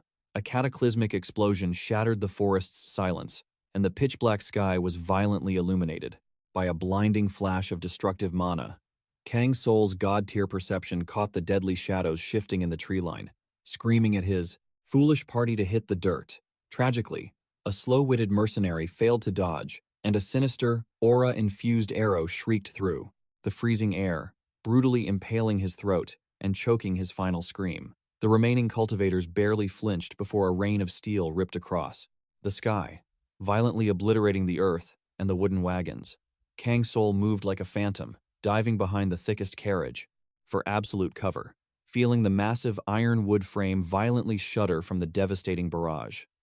Nearby, the unfortunate cultivator, Songho, slumped heavily into the bloody mud, his fading consciousness only registering his desperate brother screaming his name. Cho and Park Sang, desperately tumbling toward the wagon's blind spot, gasped for air, frantically calculating a desperate strategy to survive this lethal ambush. Park Sang, physically shaking with murderous fury, rounded on Ardon and roared, demanding the identity of their attackers and how this slaughter had completely bypassed their defenses. Ardon, pale from agonizing pain, desperately gripped his heavily bleeding thigh, crimson staining his robes as his breathing reduced to frantic gasps.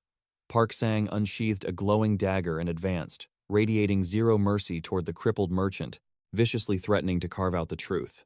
Ardon hacked up blood, violently coughing before forcing out that a hidden gorge lay straight ahead, weakly raising a blood-stained finger toward their only remaining sanctuary. The desperate leader gasped that if they broke line of sight in the rocky canyon and doubled back into the dense wilderness, the assassins would lose the trail, meaning they urgently had to unleash the transport artifacts immediately. When Park Sang stubbornly tried to argue, Ardon's aura exploded in feral desperation, roaring that this suicide run was exactly why he bought their lives. He then pressed a hidden blade flush against Park Sang's throat, viciously whispering that to see tomorrow. He needed to instantly obey, because the childish games were totally dead. Without another heartbeat, they vaulted onto their spirit steeds and exploded forward at breakneck speed, abandoning the ruined wagons and quivering arrows in the scorched earth. Ardan, biting back pain, he whipped his steed mercilessly, tearing through the midnight shadows. But the bloodthirsty cultivators trailing him refused to fall back. The desperate merchant pushed his mount past its limits, praying to escape the impending slaughter. Pexing glanced at his battered comrade, Ken Mo, whose life force was rapidly fading, away into nothingness. Suddenly, a blue holographic system window flashed before Kang Soul's piercing eyes. The quest log updated. The mundane Novaru supply delivery had violently shifted into a deadly escort survival mission. Wooden wheels screamed against the rugged dirt, while howling winds battered their cloaks in a chaotic tempest. Unable to endure the agonizing spirit drain any longer, Ken Mo wailed, his spiritual core shattering as he exhaled his final, tragic breath. Chihul stared in sheer disbelief, utterly paralyzed. This was supposed to be a low-rank, risk-free quest. Yet, destiny had twisted it into a lethal bloodbath. Sweating profusely from terror, Park Sang whipped his panicked gaze toward Kang Soul, begging to forge an alliance to survive this hellish nightmare. Kang Soul simply met his eyes, his aura completely undisturbed. "Why form a party?" he murmured coldly, seeing zero tactical merit. Enraged, the brute barked, demanding if Kang Soul truly comprehended their doomed fate. But mid-sentence, the brute's expression violently twisted. His towering body stiffened, draining of color as his pupils rolled back. Instantly, both he and Chihul collapsed like heavy stones. Their meridians were completely sealed. Kang Soul stood like an unyielding mountain, his expression devoid of any human empathy. They assumed he had cast a dark curse, but the truth was far simpler. The tainted spiritual wine from yesterday had finally activated. Kang Soul glared at the approaching assassins, realizing his window of opportunity was rapidly closing. The bloodthirsty cultivators surged forward, shrinking the gap to a mere 3 meters. The transcendent protagonist raised his dominant hand, channeling pure celestial mana, until the very atmosphere vibrated. Suddenly, the fabric of reality tore open, and Tyrant Jamad, the legendary chief of the Abyssal Trolls, erupted from the void, bound in glowing, ancient mystical runes. Park Sang and Chihul's paralyzed minds shattered in pure awe. Summoning an apex beast required a god-tier mana pool. It was absolutely impossible.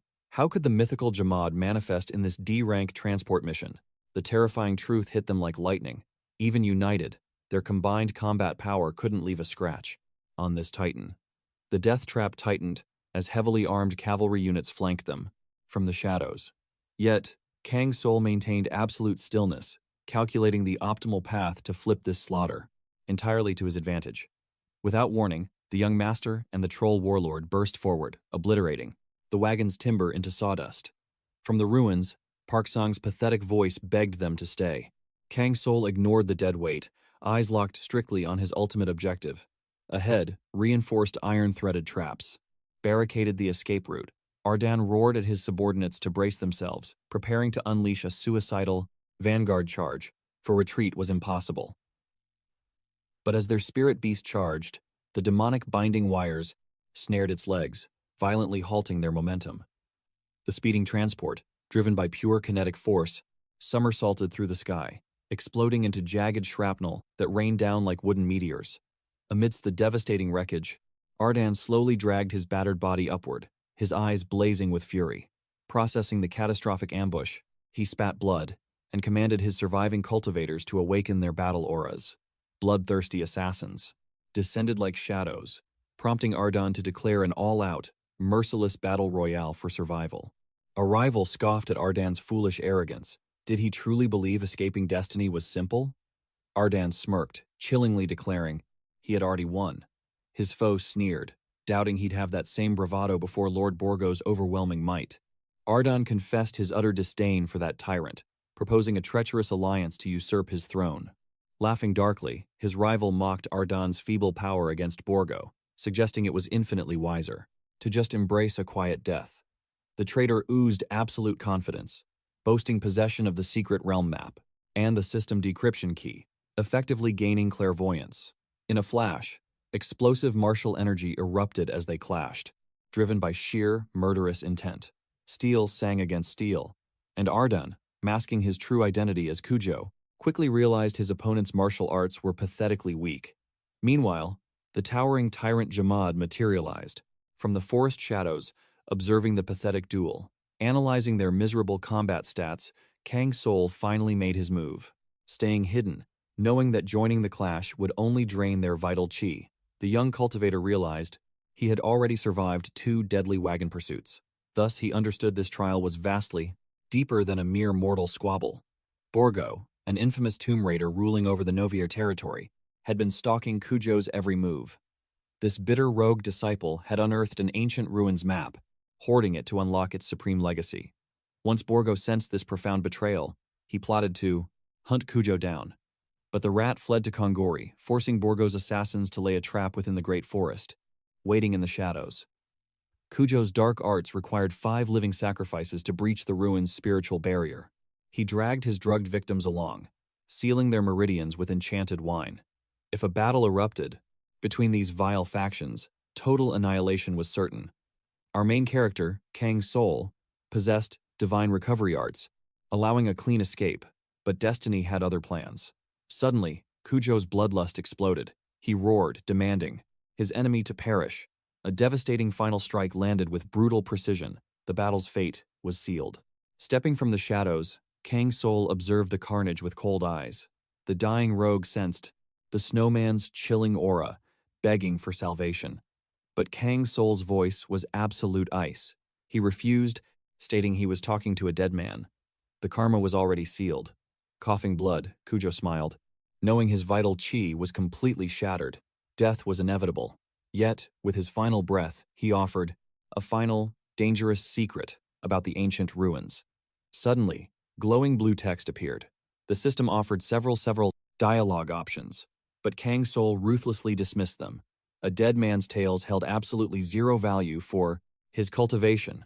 Cujo cursed him, warning that an unfathomable demonic beast, stripped of all humanity, would soon descend and drag him straight to hell. Ignoring the threat, Kang Soul snatched the blood-stained map. It was exactly the legendary artifact he desired. Unfurling the ancient parchment, he analyzed its hidden runes. The spiritual pathways felt familiar, yet the decryption defied all logic. Gasping his last, Cujo mocked that now, even, the snowman was trapped in the ruins' deadly web of greed. He choked out a terrifying truth. Borgo had already unlocked the path. Kang Soul's eyes narrowed, demanding answers. With a raspy, dying breath, Cujo whispered that worldly desires were already dragging the young cultivator into the abyss. He would drown in regret. Kang Soul crushed the map tightly. The glowing system interface pulsed with new choices. Silence fell. Then, with a smirk, the ruthless hero declared he would forge his own destiny. He controlled his desires. No fate would dictate his path. Meanwhile, Baek-sang and Chicho trembled in absolute terror.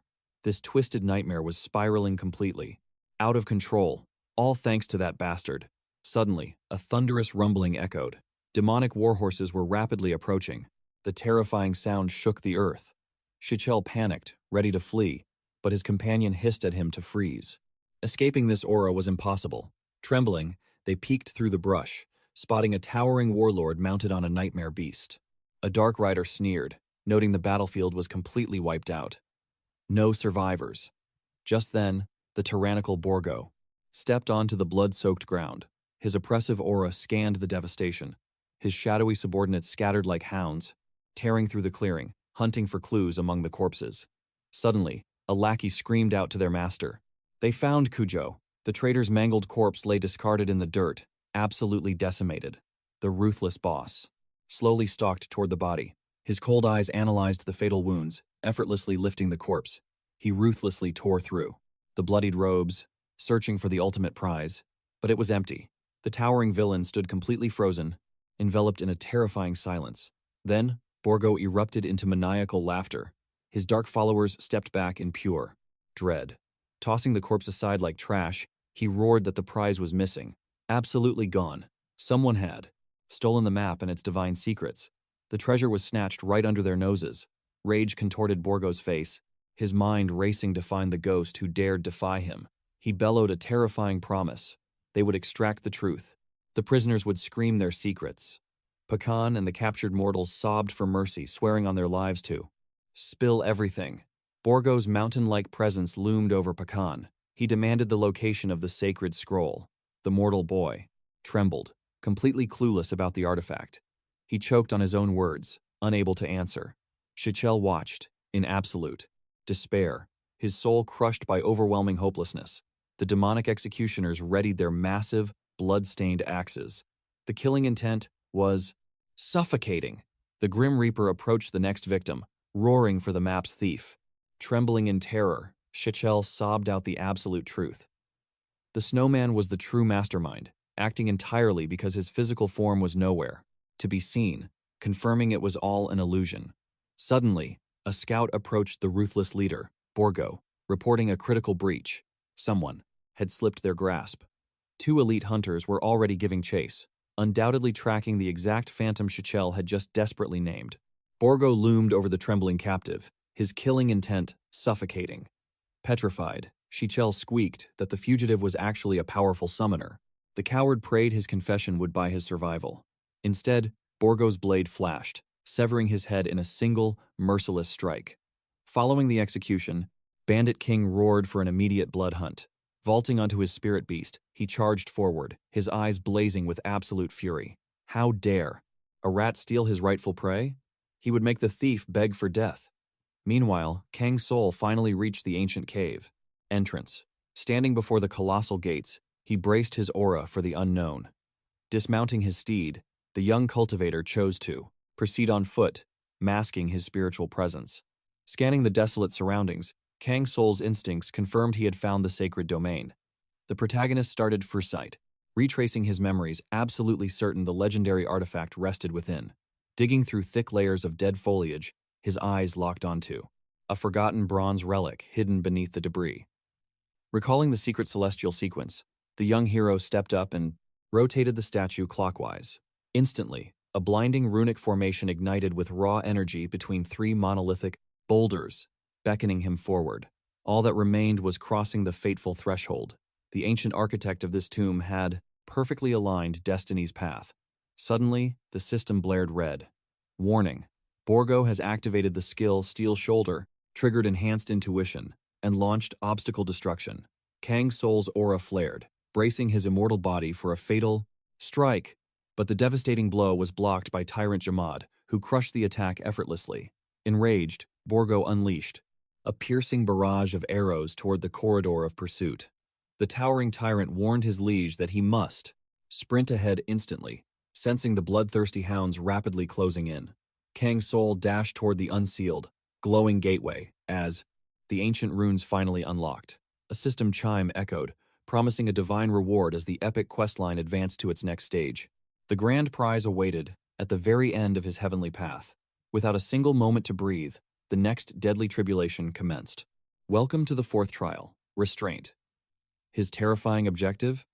Outwit the bloodthirsty hunting pack within the Hall of Rain, or slaughter them all completely. The celestial viewers deemed this mission suicidal. Yet, for the cunning snowman, pulling off miracles was just another ordinary day. Deadly threats lurked both behind his back and deep within the cursed hall itself, a dark secret the watching gods already anticipated.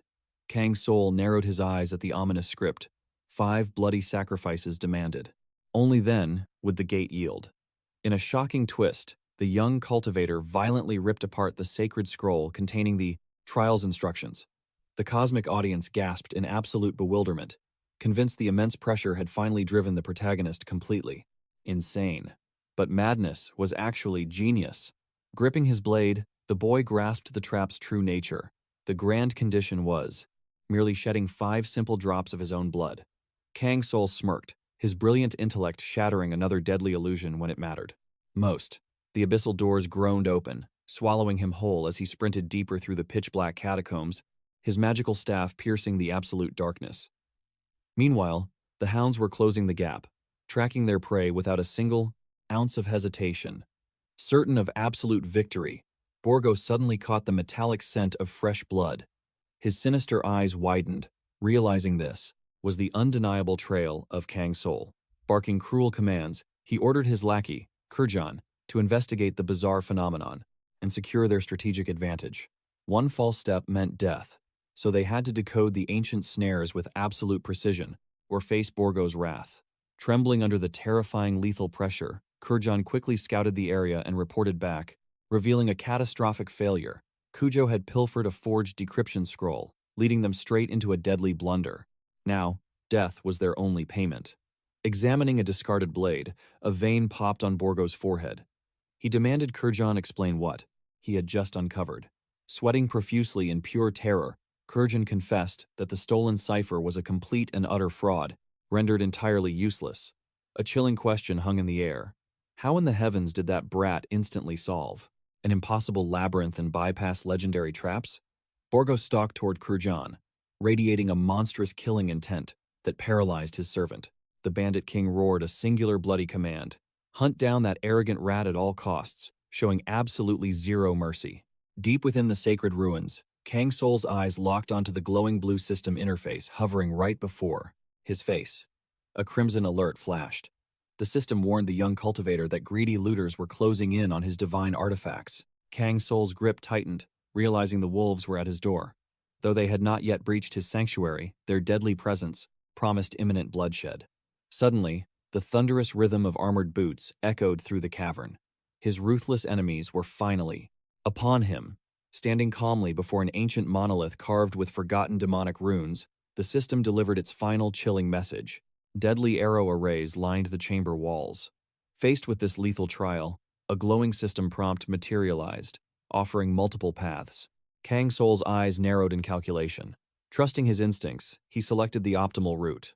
The ancient runic carving commanded that seekers must bow their heads in absolute reverence to the deity Azumkin. Remembering his past life's trials, he grabbed a loose rock. To probe the profound spiritual formations guarding this domain, he knew exactly what technique to employ. He prepared to hurl the stone into the void. It clattered harmlessly against the stone floor. No lethal aura triggered. Kang Soul smirked, his strategy perfectly executed. The path was clear, and crossing the next heavenly gate would be an absolute breeze. Meanwhile, bloodthirsty cultivators swarmed the abyssal corridors. Borgo marched at the vanguard, his murderous intent radiating from tightly clenched fists. Reaching the vanguard point, they found absolutely nothing. Their prey had completely vanished into thin air. He must be lurking in the deeper chambers. Furious gazes locked onto Kurjan, as the furious mob accused him of secretly conspiring with the enemy. How else could that arrogant punk bypass the realm's profound defenses so effortlessly? Kurjan frantically swore his innocence, but his bloodthirsty peers prepared a lethal execution. Suddenly, Borgo's booming voice shattered the chaos, commanding total silence. Trembling with fear, the desperate guide explained the ancient trial's absolute condition. To survive this cursed zone, one must grovel and crawl like a lowly mortal. Borgo scoffed arrogantly, refusing to bend his noble knees. But Kurjan warned of the devastating heavenly arrow arrays flanking them, explaining that forcefully shattering the formation would drain their precious cultivation time. Suppressing his boundless pride, the towering brute finally yielded. A nervous subordinate, suddenly, offered to scout the deadly perimeter. Borgo furiously rejected the pathetic idea. Every wasted second meant their evasive target was slipping further into the mystic realm. Swallowing their pride, the elite cultivators dropped down, humiliatingly crawling across the cold stone. Suddenly, Kurjan decoded a hidden runic script, a curse of pure terror ripped from his throat. That treacherous bastard had set them up. Driven to the brink of madness, his only goal now was escaping this living nightmare alive, using his profound knowledge of the ruins. Panicking, he screamed for the vanguard to halt. The translated arrays spelled absolute doom. Borgo's murderous aura flared as he demanded answers. Kurjan stared at the ancient parchment, his face draining of all color. His initial divination was catastrophically wrong. If that cunning rat had already penetrated the inner sanctuary, he could easily access the ruins' master control core. Borgo's killing intent erupted, but a chilling premonition of death suddenly struck his spine. A devastating storm of spiritual arrows rained down upon the paralyzed cultivators. Blood sprayed instantly. One desperate warrior, miraculously, manifested a defensive artifact, barely deflecting the catastrophic strike. Crawling was now a total death sentence. Erupting with explosive aura, they charged blindly into the slaughter. While some barely survived, others were violently reduced to mincemeat. Borgo roared in blazing fury, demanding an immediate casualty report. A trembling survivor revealed that 7 elites had perished, including Kurjan, their only guide. The translator's body was ruthlessly pinned to the floor by celestial arrows. With his brutal demise, their vital map to the ruins vanished forever. Borgo let out a dark growl, which slowly twisted into a psychotic, maniacal laughter. His unhinged cackling echoed through the blood-soaked halls. This arrogant prey was proving to be an exceptionally thrilling challenge. Far ahead, Kang Soul breezed through the looming gateway. The inner sanctum revealed ancient mechanical levers, directly linked to the profound gateway he had just conquered. A devious smirk crossed his face. One simple pull would completely trap his arrogant pursuers. This was the legendary Fifth Gate, an infamous sealed chamber possessing 0 exits. His divine system suddenly flared, amplifying his spiritual sense. The sheer killing intent in the room signaled a hidden death array. With no visible exits, his fate hinged on choosing the perfect path among 5 deadly options. Trusting his cultivation base, he strode boldly forward. It was the ultimate gamble. Channeling mana into his staff, a blinding magical aura illuminated the absolute darkness. A cryptic, runic riddle emerged. To survive, the challenger must seal their vision and blindly walk the distance of their soul. Ancient texts revealed the divine priests worshipped the number 8, the supreme digit of the mystical absolute deity, Omhan. Devotees were required to blindfold themselves and take 8 terrifying paces into the void. But there was a deadly catch.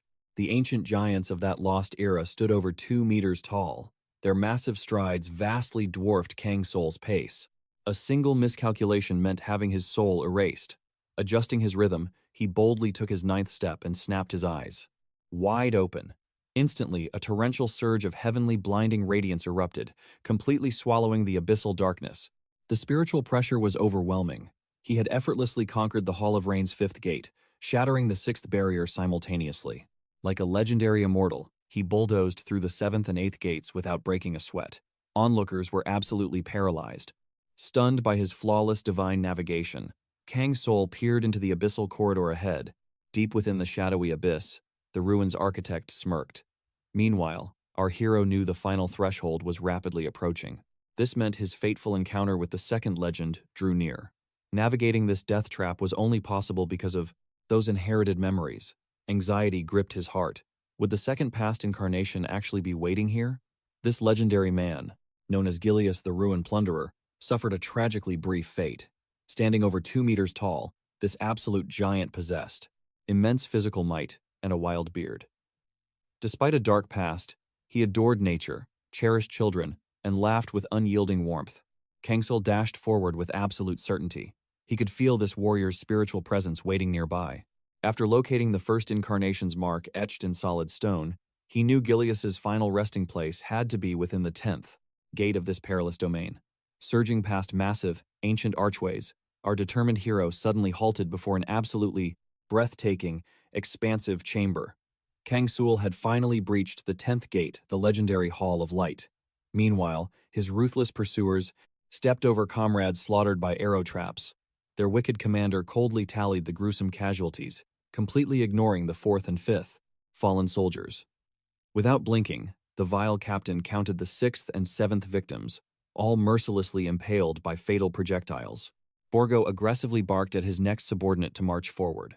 His tyrannical tone left 0 room for cowardice or debate. Terrified, trembling consumed the grunts. But Borgo smirked, remembering Kurjan's notes mandated taking 5 to 10 steps. He felt entirely confident that he would soon corner and obliterate this arrogant icy pest who continually mocked his absolute authority. Back at the gate, Kang Soul meticulously scanned the massive sanctuary. His sharp gaze swept every shadowy corner, hunting for the mighty Gilius. Suddenly, a cold chill shot down his spine. His pupils trembled as an unimaginable sight materialized before him, completely shattering his hopeful expectations.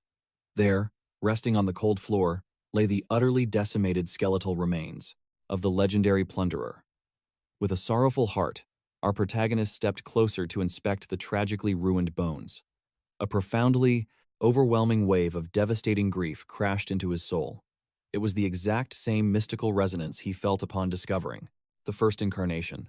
Now, gazing at this 2nd tragic figure, history agonizingly repeated itself. Kang Soul knelt down and tenderly grazed the icy, lifeless skull. Instantly, an explosive heat erupted inside his brain, striking like 1,000 unforgiving lightning bolts. Collapsing heavily to the ancient floor, the young warrior desperately clutched his screaming temples, totally paralyzed by the sheer psychological shock. The spiritual synchronization with Gileas had forcefully activated.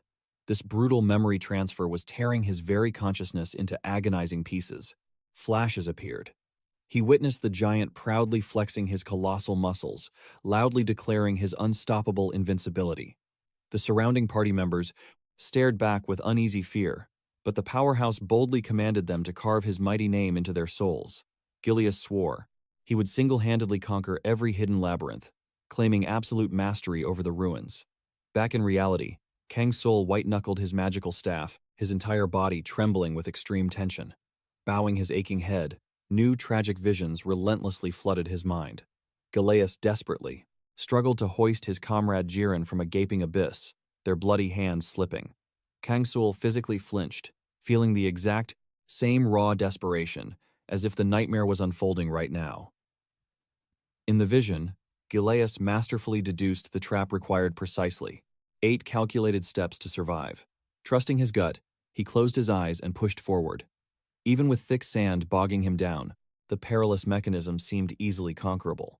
But just as the massive titan paused to eagerly await a reassuring shout from his trusted companions, only dead silence answered him.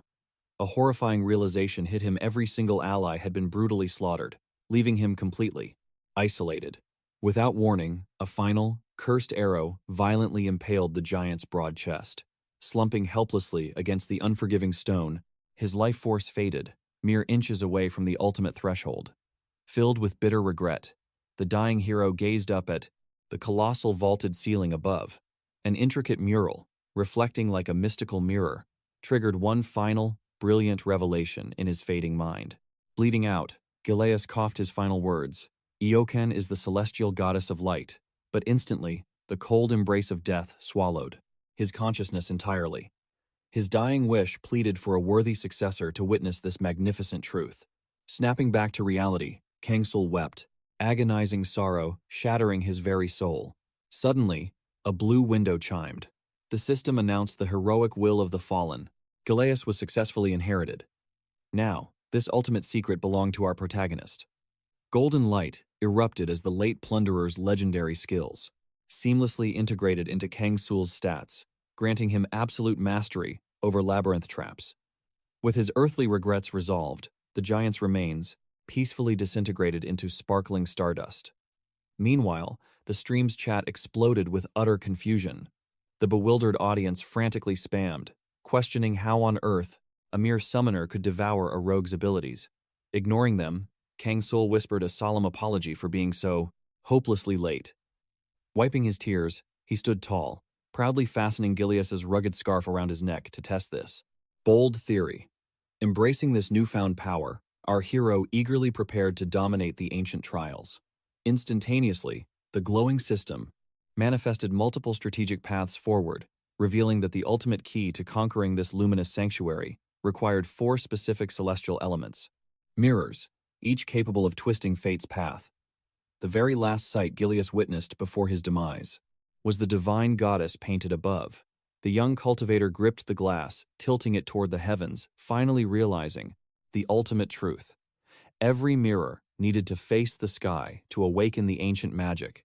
In the very next breath, our protagonist faced Ishizukan. Beside him stood the immortal phantom of Gileas.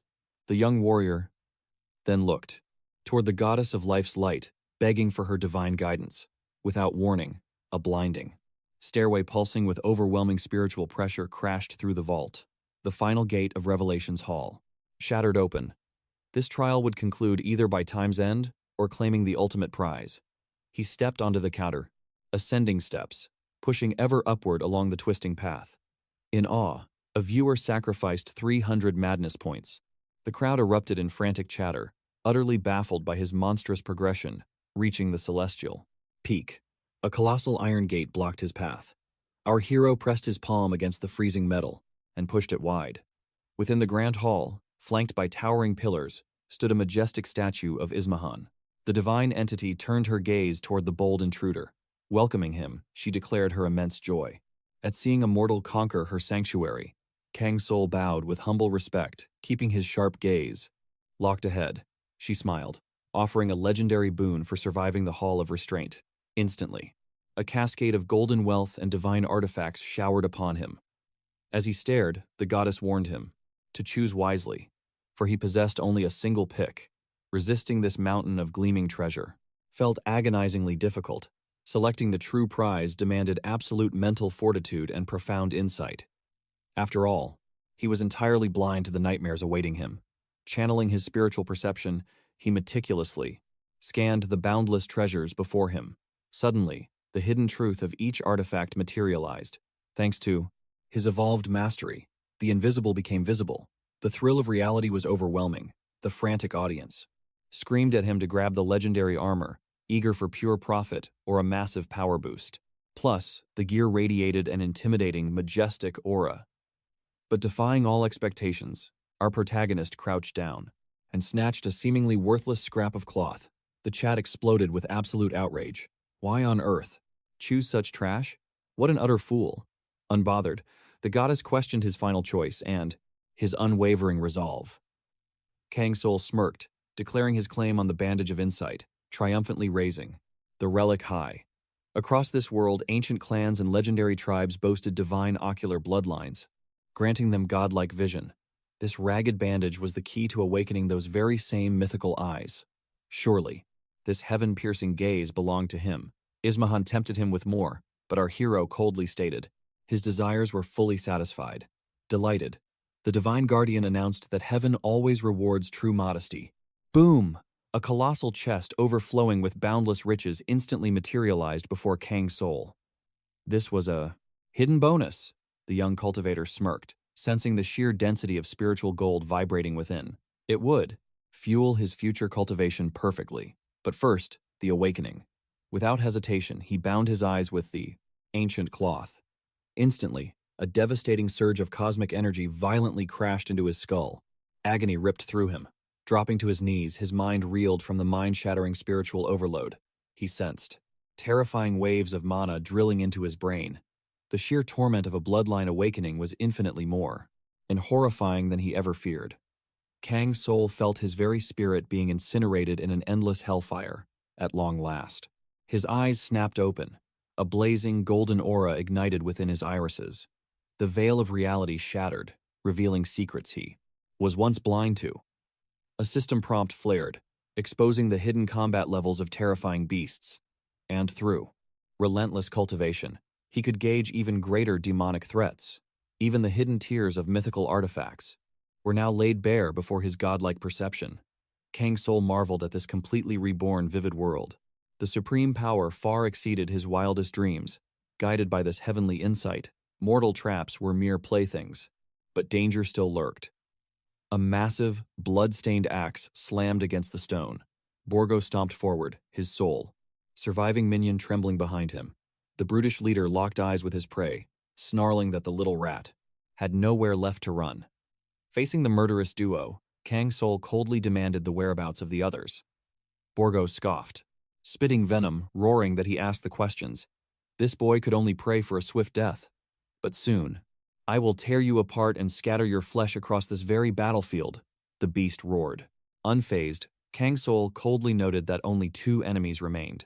The brute's aura erupted, completely enraged. He bellowed that he alone demanded answers, and this mortal trash had absolutely no right to speak. Suddenly, greedy gasps echoed from his minions. Look at this heavenly treasure, mountains of glowing gold and jewels. Once we crush this brat, all these riches are ours, they cheered. But Borgo's eyes darkened. He did not share their joy. With a savage, merciless swing, his heavy axe cleaved right through his own minion. The dying lackey gasped in sheer betrayal. Borgo sneered, "Keep your filthy hands off. This heavenly fortune belongs solely to me." Kang Soul sensed a twisted shift in the beast's aura, but Borgo violently cut him off. "Every last divine gem is mine," he bellowed. The young cultivator simply smirked. "If you are so confident, come and take it." Blinded by absolute madness, the monster plunged his greedy claws into the overflowing chest of gold. He even snatched up a radiant set of armor, his eyes burning with absolute rabid greed and madness. The divine metal gleamed, practically indestructible. Supreme power, Borgo laughed maniacally. The moment I put this on, I will be a god. Surging with unprecedented energy, the brute believed he could obliterate Kang Soul before the boy could even blink. Kang Soul merely sighed. I guess no one told you the true name of this holy realm, Borgo growled, violently demanding to know what nonsense the boy was spouting. Instantly, the giant statue of Iokon awakened. Blazing streams of magical fire erupted from the ancient stone. The goddess's wrath boiled over at this mortal's filthy greed. A divine voice echoed, fiercely condemning him for failing the test of temptation. You shall pay, Borgo just sneered, roaring that his infinite greed was the exact reason he had conquered so many realms. The behemoth felt utterly invincible, but Iokon unleashed her true divine fury. Suddenly, an overwhelming surge of pure spiritual energy slammed into the monster. Boom! A devastating explosion rocked the entire hall, while Kang Soul calmly watched the thick smoke clear. Borgo thought he had unlocked the Hall of Rain's treasures, but instead, Ishizukan's absolute death curse struck. The young cultivator closely observed the catastrophic blast, piecing together the system's deadly hidden trap. While Borgo's raw physical strength spiked wildly from the curse, all his other stats plummeted by 50%. He was now a mindless phantom, a mere puppet of the goddess. The enslaved brute brandished a glowing, magical spear. In a single heartbeat, Borgo hurled the heavenly weapon with terrifying, explosive speed. With a deafening whistle, the spear tore through the air. Kang Soul locked onto the incoming strike, his eyes flashing with system insight. With godly reflexes, he narrowly evaded the fatal blow just in time, dodging by a hair. Enraged, the cursed behemoth unleashed an earth-shattering roar and lunged for the kill. But suddenly, Tyrant Jamad shattered the smoke. The massive troll chieftain scoffed, mocking the beast for becoming a mindless puppet. A holographic system window expanded before Kang Soul's eyes, revealing every single one of his cursed stats. Thanks to his divine insight, Borgo's true status screen was completely exposed. Borgo's twisted voice echoed, blaming the human for his cursed fate. He swore to rip the boy to bloody shreds. Yet, before the blow landed, Tyrant Jamad effortlessly caught the beast's deadly attack. An unbelievable display of raw power. The troll locked down the brute, ignoring Borgo's frantic, rage-filled demands to let him go. Jamad merely smirked, instantly binding the cursed monster's wrists with heavy spiritual chains. Then, bam! Jamad unleashed a devastating strike, tearing Borgo's entire arm clean off his cursed, broken body. The severed limb stayed crushed in the troll's iron grip. Blasted across the hall, the monstrous puppet howled in sheer agony, crashing into the stone floor and kicking up massive dust clouds. Stand up, the sculpture furiously commanded. But the broken brute could only wheeze. Iokon's statue relentlessly ordered her thrall to defend the holy sanctuary. Suddenly, sinister magical energy surged, forcefully dragging the mutilated monster back to his feet. Kang Soul's gaze turned razor-sharp. Driven by the curse, Borgo roared that he was immortal, blindly vowing to protect the heavenly treasures. Jamad cracked his knuckles with a bloodthirsty grin. I will just grind you to dust until you can never regenerate. Still consumed by greed, Borgo screeched at them to back away from his divine loot. The two titans clashed once more. A shockwave of sparks shattered the air as Borgo wildly swung to block the relentless storm of devastating strikes. He activated treasure control, and the spiritual link flared to life. Kang Soul sensed the shift, warning his warrior to brace himself. As the next strike descended upon Tyrant Jamad, the troll parried with blinding speed. Borgo unleashed a lethal martial technique, and the impact erupted like a catastrophic shockwave, shattering the ground. Gripping a massive iron hammer, Borgo swung with terrifying velocity and lethal precision. In a flash, the enemy landed a devastating blow, inflicting unimaginable damage upon their people. Tyrant Jamad was blasted into the stone wall, letting out a beastly roar of agony. Kang Soul watched his summon, with tense focus, knowing victory was still within reach. Meanwhile, Borgo advanced on Kang Soul, with a sinister, seeing the young cultivator isolated, the monster mocked him, feigning pity that such a promising hero would perish in this miserable wasteland. Yet, Kang Soul stood unshaken, his eyes reflecting the calm abyss of absolute confidence. Annoyed, Borgo demanded what could possibly be funny. dismissing the boy's smirk as mere denial of his inevitable. Doom, the villain sneered.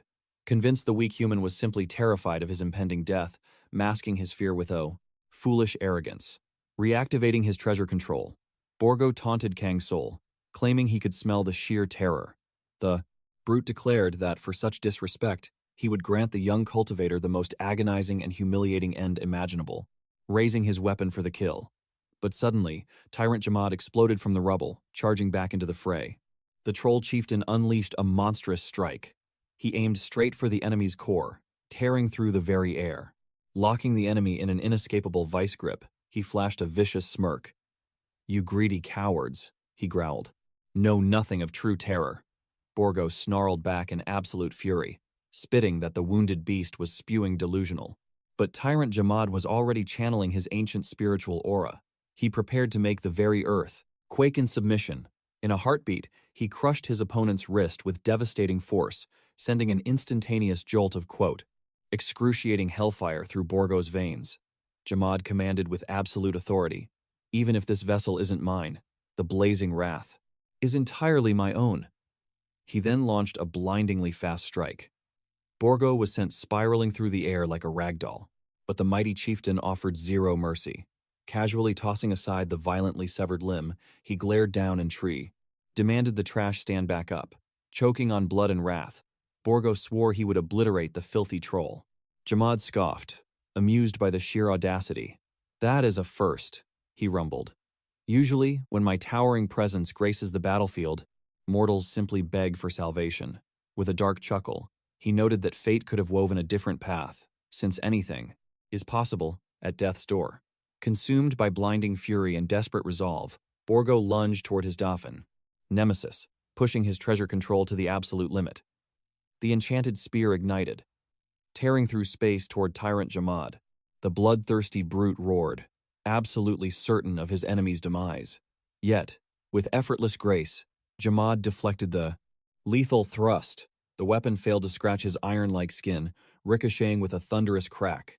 Borgo screamed in disbelief, feeling an all-consuming hatred ignite his soul. Yet, the troll chieftain simply stared back with chilling indifference, treating this life-or-death struggle as nothing but child's play. Jamad swatted away another desperate strike, easily reading that his crazed opponent was blindly chasing victory. The fool did not even realize his reckless attacks were dragging him straight into a much more inescapable abyss. A split second later, Borgo ate a catastrophic counterattack. His knees instantly gave out, and he slammed into the jewelry. Looking down with absolute disgust, Jamad mocked that, while the wretch had speed, his foundation was hopelessly crude, unstable, and utterly pathetic. Without hesitation, Tyrant Jamad hurled Borgo like a broken toy into the stone ruins. The brute impacted. With an earth-shattering boom, dazed and clinging to his fading consciousness, the battered enemy wheezed, demanding to know what kind of nightmare stood before him, possessing such unfathomable might. Jamad coolly replied, "I am a wild troll, savage, ruthless, and beautifully chaotic." But Borgo's shattered pride refused to accept reality. Being overpowered by this creature was simply impossible. Kang Soul heard his summon muse, that the martial world was full of profound mysteries, making cultivation endlessly thrilling. Screaming in bloody defiance, Borgo roared that the war was not over. He demanded the arrogant beast finally shut his mouth. Ding! The system alerted that Borgo had overcharged his treasure control. Yet, the troll chieftain faced the Matakim, explosive assault with an immovable mountain-like presence. Borgo's next strike was pure madness, channeling every ounce of his Clymenians. Desperate life force to trigger the weapon's catastrophic wave. Kang Soul barked a sharp command, warning his warrior to be on absolute guard. One tiny misstep now meant certain death. In that exact second, Borgo was already swinging. One tiny misstep now or the now more gaskapsly, betting his entire existence on one final, apocalyptic strike. He wielded his supreme weapon with lethal, terrifying precision. But, encased in impenetrable stone armor, Tyrant Jamad brushed off the strike without a single scratch. Borgo froze in sheer terror. He could not believe his eyes at this impossible defense. An instant later, the massive troll chieftain launched himself from the earth, unleashing a devastating counterattack. His final shreds of courage shattered. Borgo wept bitterly, desperately begging for mercy. He gasped for air, suffocating under overwhelming dread. A cruel smile spread across Jamad's face, reveling in his enemy's pathetic surrender. Borgo violently trembled, weeping that the chieftain's monstrous, crushing hands were an impossible force to overcome. However, the ruthless chieftain coldly sneered. He declared it was not physical strength that broke him, but the absolute terror consuming his cowardly soul. In a flash, the brutal clash concluded. The Phantom of Izazakhan was utterly vanquished, granting Tyrant Jamad a glorious achievement and a new title. Exhaling deeply, the victorious chieftain glared down at Borgo's broken form, scattered before him. His absolute triumph was undeniable. Watching from afar, Kang Soul smirked with deep satisfaction. It was entirely clear why Tyrant Jamad reigned supreme as the Stonefang tribe's greatest warrior. He realized this horrifying power was exactly why. This foe was leagues beyond a mere ruin scavenger's abilities. Suddenly, the massive treasure chest erupted with a blinding, fiery aura, flooding the dark chamber with brilliant golden light. The young cultivator and Jamad instantly spun around. A legendary reward had descended upon Kang Soul. His spiritual level skyrocketed, instantly restoring his depleted attribute points. Purified armor, a mystical woven blanket, and a fractured bronze helmet manifested in thin air. These divine artifacts materialized before him, perfectly bound to his spiritual will. The young master gasped in sheer awe. These were the exact treasures Borgo wielded, yet he claimed them flawlessly, entirely cleansed of any dark curse. Suddenly, the ancient stone sculpture's eyes blazed with celestial light. As Aizen's spirit awakened to speak, her ethereal voice declared that Kang Soul had conquered the Bana, vile temptation of greed, proving his heavenly martial discipline. Immediately, Kang Soul noticed his ruin plunderer skill had fully awakened, unlocking an ultimate hidden reward, once wielded by the legendary Galeas himself. Aizen softly whispered that his soul was forged from immortal steel, housing the unyielding heart of an icy emperor. She then commanded him to forge ahead and illuminate this dark realm. Miraculously, the Mountain Fist's blessing evolved, rapidly absorbing pure divine energy. Because Tyrant Jamad was a chieftain bound to the earth dragon Tongred, his primal instincts violently rejected this unknown deity's holy aura. Sighing internally, Kang Soul realized he must stow the fractured bronze helmet within his spatial inventory, keeping it as a hidden trump card. Miraculously, Borgo's armor survived Jamad's devastating, earth-shattering strikes entirely intact, boasting a phenomenally high-tier class. In the realm of Pandia, every artifact was bound to a strict hierarchy. Beyond mere ordinary mortal gear, warriors could unearth special, rare, and legendary treasure items. These supreme treasures represented the absolute pinnacle of power, further divided into holy relics, sacred artifacts, and exceptional items, alongside their respective dark counterparts. Cursed gear fell under the dreaded vicious relic class, demanding a specialized cultivation path or intense purification. Borgo's armor carried this dark taint, preventing Tyrant Jamad from equipping it. Analyzing his options, Kang Soul decided the perfect masterstroke was gifting it to the Moon Knight Karuna, granting his steadfast ally impenetrable defense. The young martial hero realized his vault of truly supreme artifacts was shrinking. However, the newly blessed Mountain Fists, forged from an indestructible, celestial ore, were immensely upgraded. They now granted devastating damage, astronomical stat boosts, and a heavenly aura for allies. He reviewed his system titles, thrilled to see they had ascended to a legendary rank, perfectly matching the majestic rewards he had claimed. Kang Soul smirked, praising his sharp intuition for baiting Borgo out of hiding, as the entire situation had unfolded perfectly according to his master plan. With the dungeon completely cleared, the young hero confidently struck the system button to conclude his perilous journey, reaping a massive harvest of points. The divine system guaranteed his personal data, remained entirely concealed, while his cosmic score shattered the 500,000 points milestone. A holographic leaderboard of supreme adventurers materialized, leaving viewers in absolute, breathless shock. Now, it was time to recover within a sanctuary safe zone, the free city of Kungori. This thriving utopia was renowned for its endless prosperity, a paradise where legendary adventurers recovered, rigorously trained, and sharpened their blades for the next bloody crusade. Kang Soul gazed at the softly glowing windows, realizing his fellow warriors had long finished their grueling quests and retired to cultivate. Exhaustion weighed heavy on his bones as he marched forward, desperately craving the quiet solitude of his rented sanctuary. Walking peacefully, he appeared entirely defenseless, completely unaware that a shadowy figure lurked just around the corner, tracking his movements like a predator. The hidden assassin locked onto his every footstep, radiating a chilling, murderous intent. But instantly, Kang Soul's supreme martial instincts flared to life. His aura sharpened, correctly deducing that a ruthless guild enforcer was hunting him. His eyes darkened, vividly remembering the brutal deaths of his 4 companions, knowing that news. The guild masters might already know. Yet, there was still a slim chance this shadow wasn't a guild hound. At all. The cultivator chose to strike first. The stalker peeked around the dark alleyway, desperately trying to see where his prey had vanished. But no matter how fiercely he pierced the midnight shadows with his gaze, he saw absolutely nothing. Suddenly, Kang's soul materialized right beside him. A freezing blade pressed against his throat, showing total mastery over the encounter. Paralyzed by sheer terror, the stalker lost his voice, choking out only pathetic, breathless gasps. Kang Soul demanded to know why this rat was tailing him. His murderous aura flared, coldly warning that if the man refused to confess, he would carve the truth out of his flesh. Shaking like a leaf, the spy stuttered that he knew everything. Kang Soul narrowed his eyes, demanding what exactly that meant. The trembling man blurted out that Kang Soul was the hidden player, the sole existence to manifest in the city after the system rankings shifted. The young cultivator sensed no killing intent from this coward, but still demanded his true motive.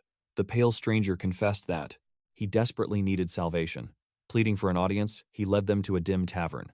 The very first anomaly that caught Kang Soul's supreme gaze was the man's bizarre, pitch-black arm. This was no ordinary demonic curse.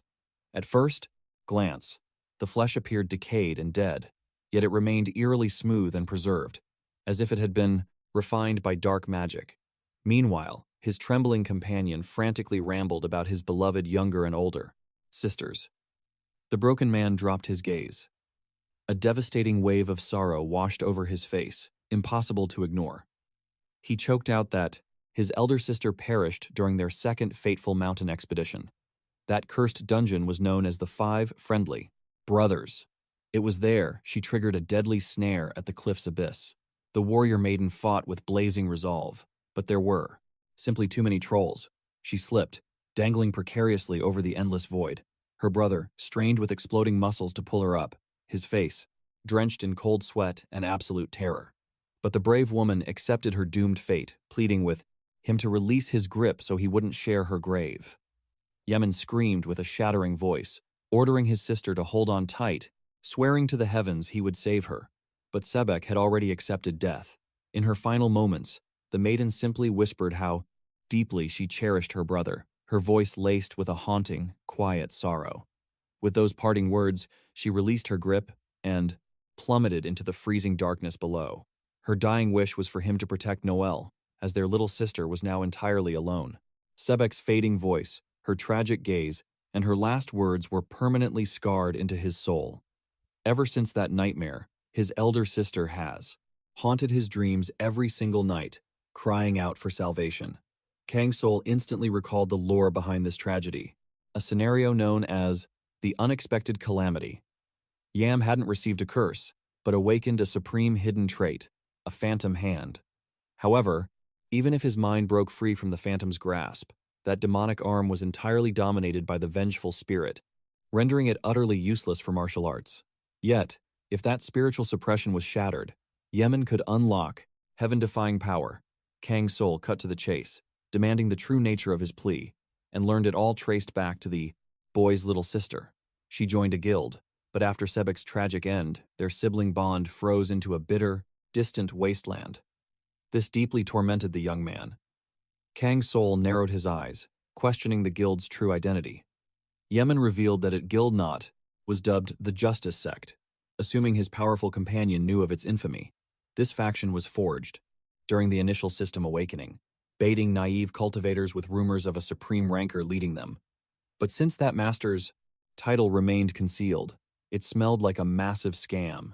Surprisingly, this sinister sect was actually established by the direct decree of the Jelyuza royal government, Dissenters are executed, and runaways are violently dragged to the infamous, their dark affiliate, Kang Soul.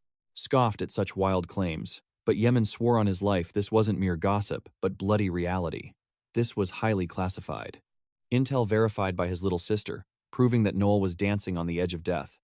The Supreme Cultivator pondered, for a split second, then coldly declared that even if true, he had absolutely no karmic reason to interfere.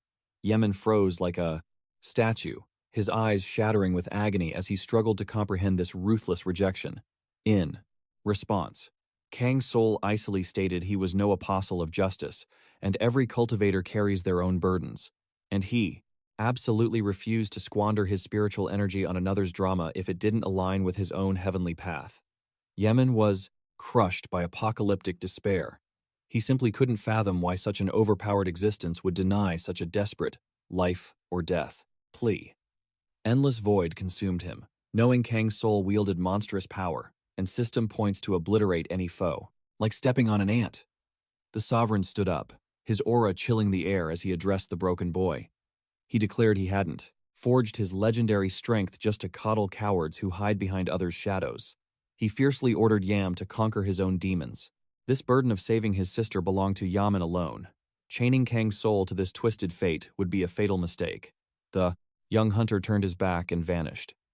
He left the broken adventurer rooted to the earth, head hanging in absolute despair. Yet, before vanishing, Kang's soul paused to address the man's corrupted hand. He stated clearly he did not sense any demonic curse. He ordered Yaman to shatter his inner guilt, as that was the true key to saving his sister. Following those heavy words, Kang's soul abruptly ended their exchange. Yaman stared blindly at his retreating back. The observing Constellation viewers noted that our protagonist possessed a heart of absolute frost. The chat fractured into two factions. Some praised him, while others condemned his coldness. But Kang's soul knew the cruel truth of survival.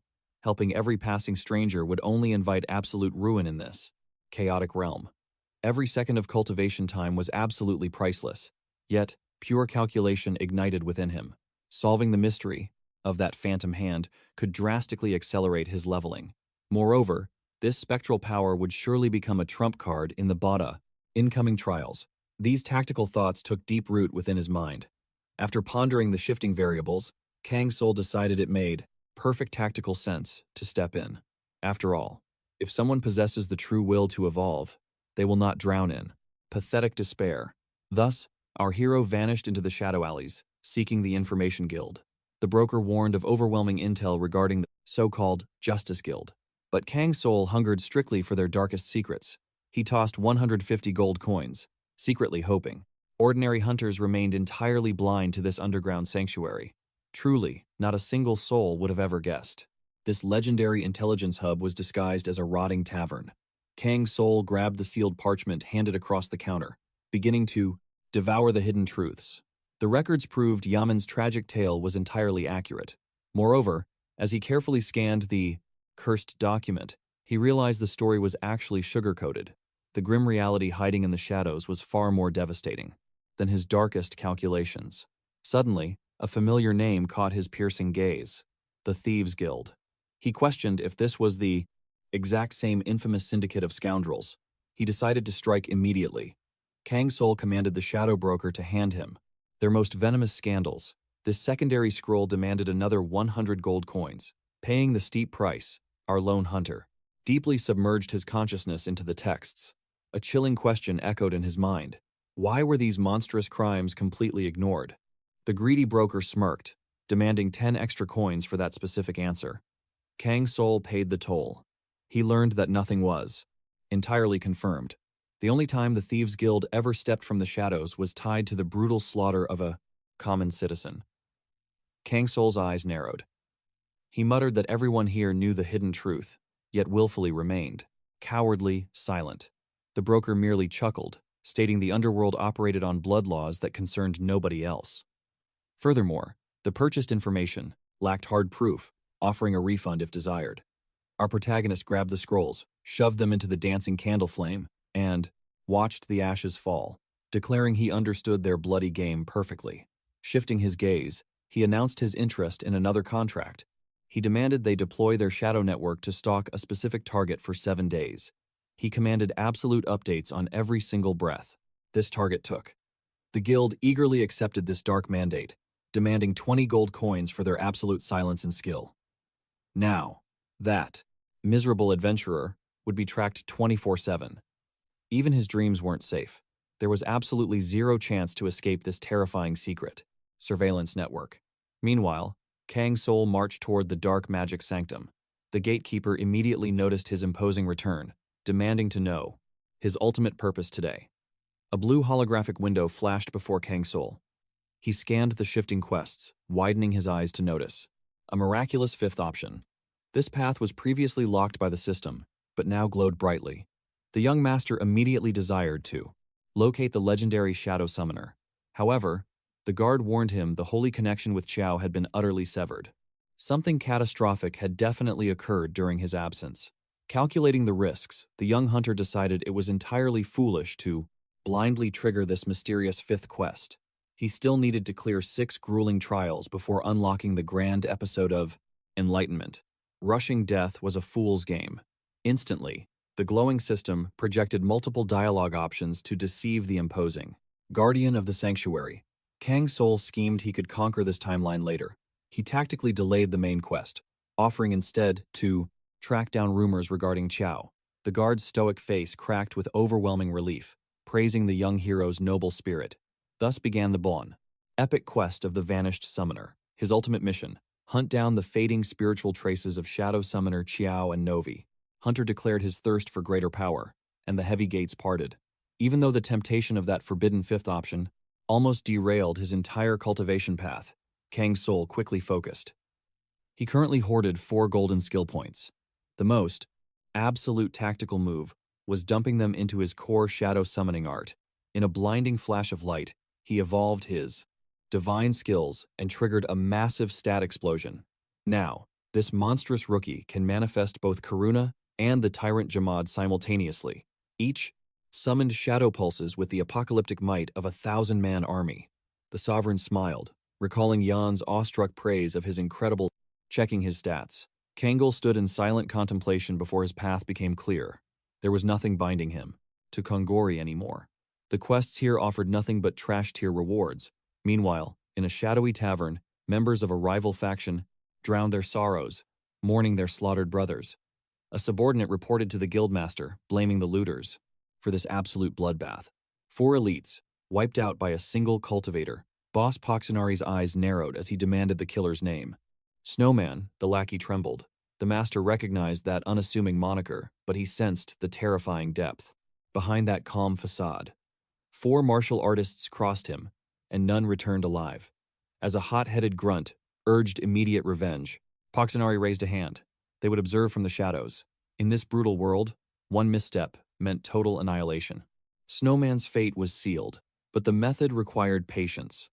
Bound by their dark pact with the Justice Guild, open combat was strictly forbidden. A lieutenant scoffed, questioning the loyalty of these so-called righteous cultivators and wondering if this alliance was a fatal mistake. Poxinari smirked. It was merely a transaction of secrets, an illusion of mutual ignorance. Sect leader Chong Wan Shaw was a paper tiger, completely lacking internal authority. Soon, Poxinari's embedded spies would stage a ruthless coup, swallowing the guild whole and dominating Kongori. A venomous, plotting grin twisted the master's features. This chaotic new era was absolute paradise. Blood could spill on the open streets, and the heavens would look away. Without the binding chains of imperial law, absolute power reigned supreme. Suddenly, the tavern doors slammed open. A scout scrambled inside, gasping for breath and trembling with panic. He stammered that Chong Wan Shaw's righteous faction was turning against them. Poxinari frowned, this chaotic report making zero logical sense. Catching his breath, the frantic scout clarified that a lone madman had breached their defenses, radiating an aura of pure, murderous intent. Even as heavily armed guards swarmed him, the intruder carved a path forward like an unstoppable demon. He roared that he had come for his sister, Noelle, demanding her immediate release. Elsewhere, dark energy surged through Yemen's cursed arm. A phantom whisper echoed in his mind. It sounded like Noelle, crying out in sheer terror, begging for salvation. Yemen sensed a sinister entity materializing at his back, dripping with corrupt mana. Before he could react, a devastating strike crashed down, nearly shattering his bones. Yet, wiping the blood from his chin, he forced himself upright. Curse or no curse, even if his arm rotted away, he would fight. He had stepped into this demon's den to save his bloodline, and he absolutely refused to retreat. Just then, a tearful, desperate voice pierced the chaos. He snapped his head around. Noel was rushing toward him, panting heavily, her eyes wide with desperate hope at the sight of her brother. But sect leader Chongwan Shaw blocked her path, his aura flaring with hostile intent.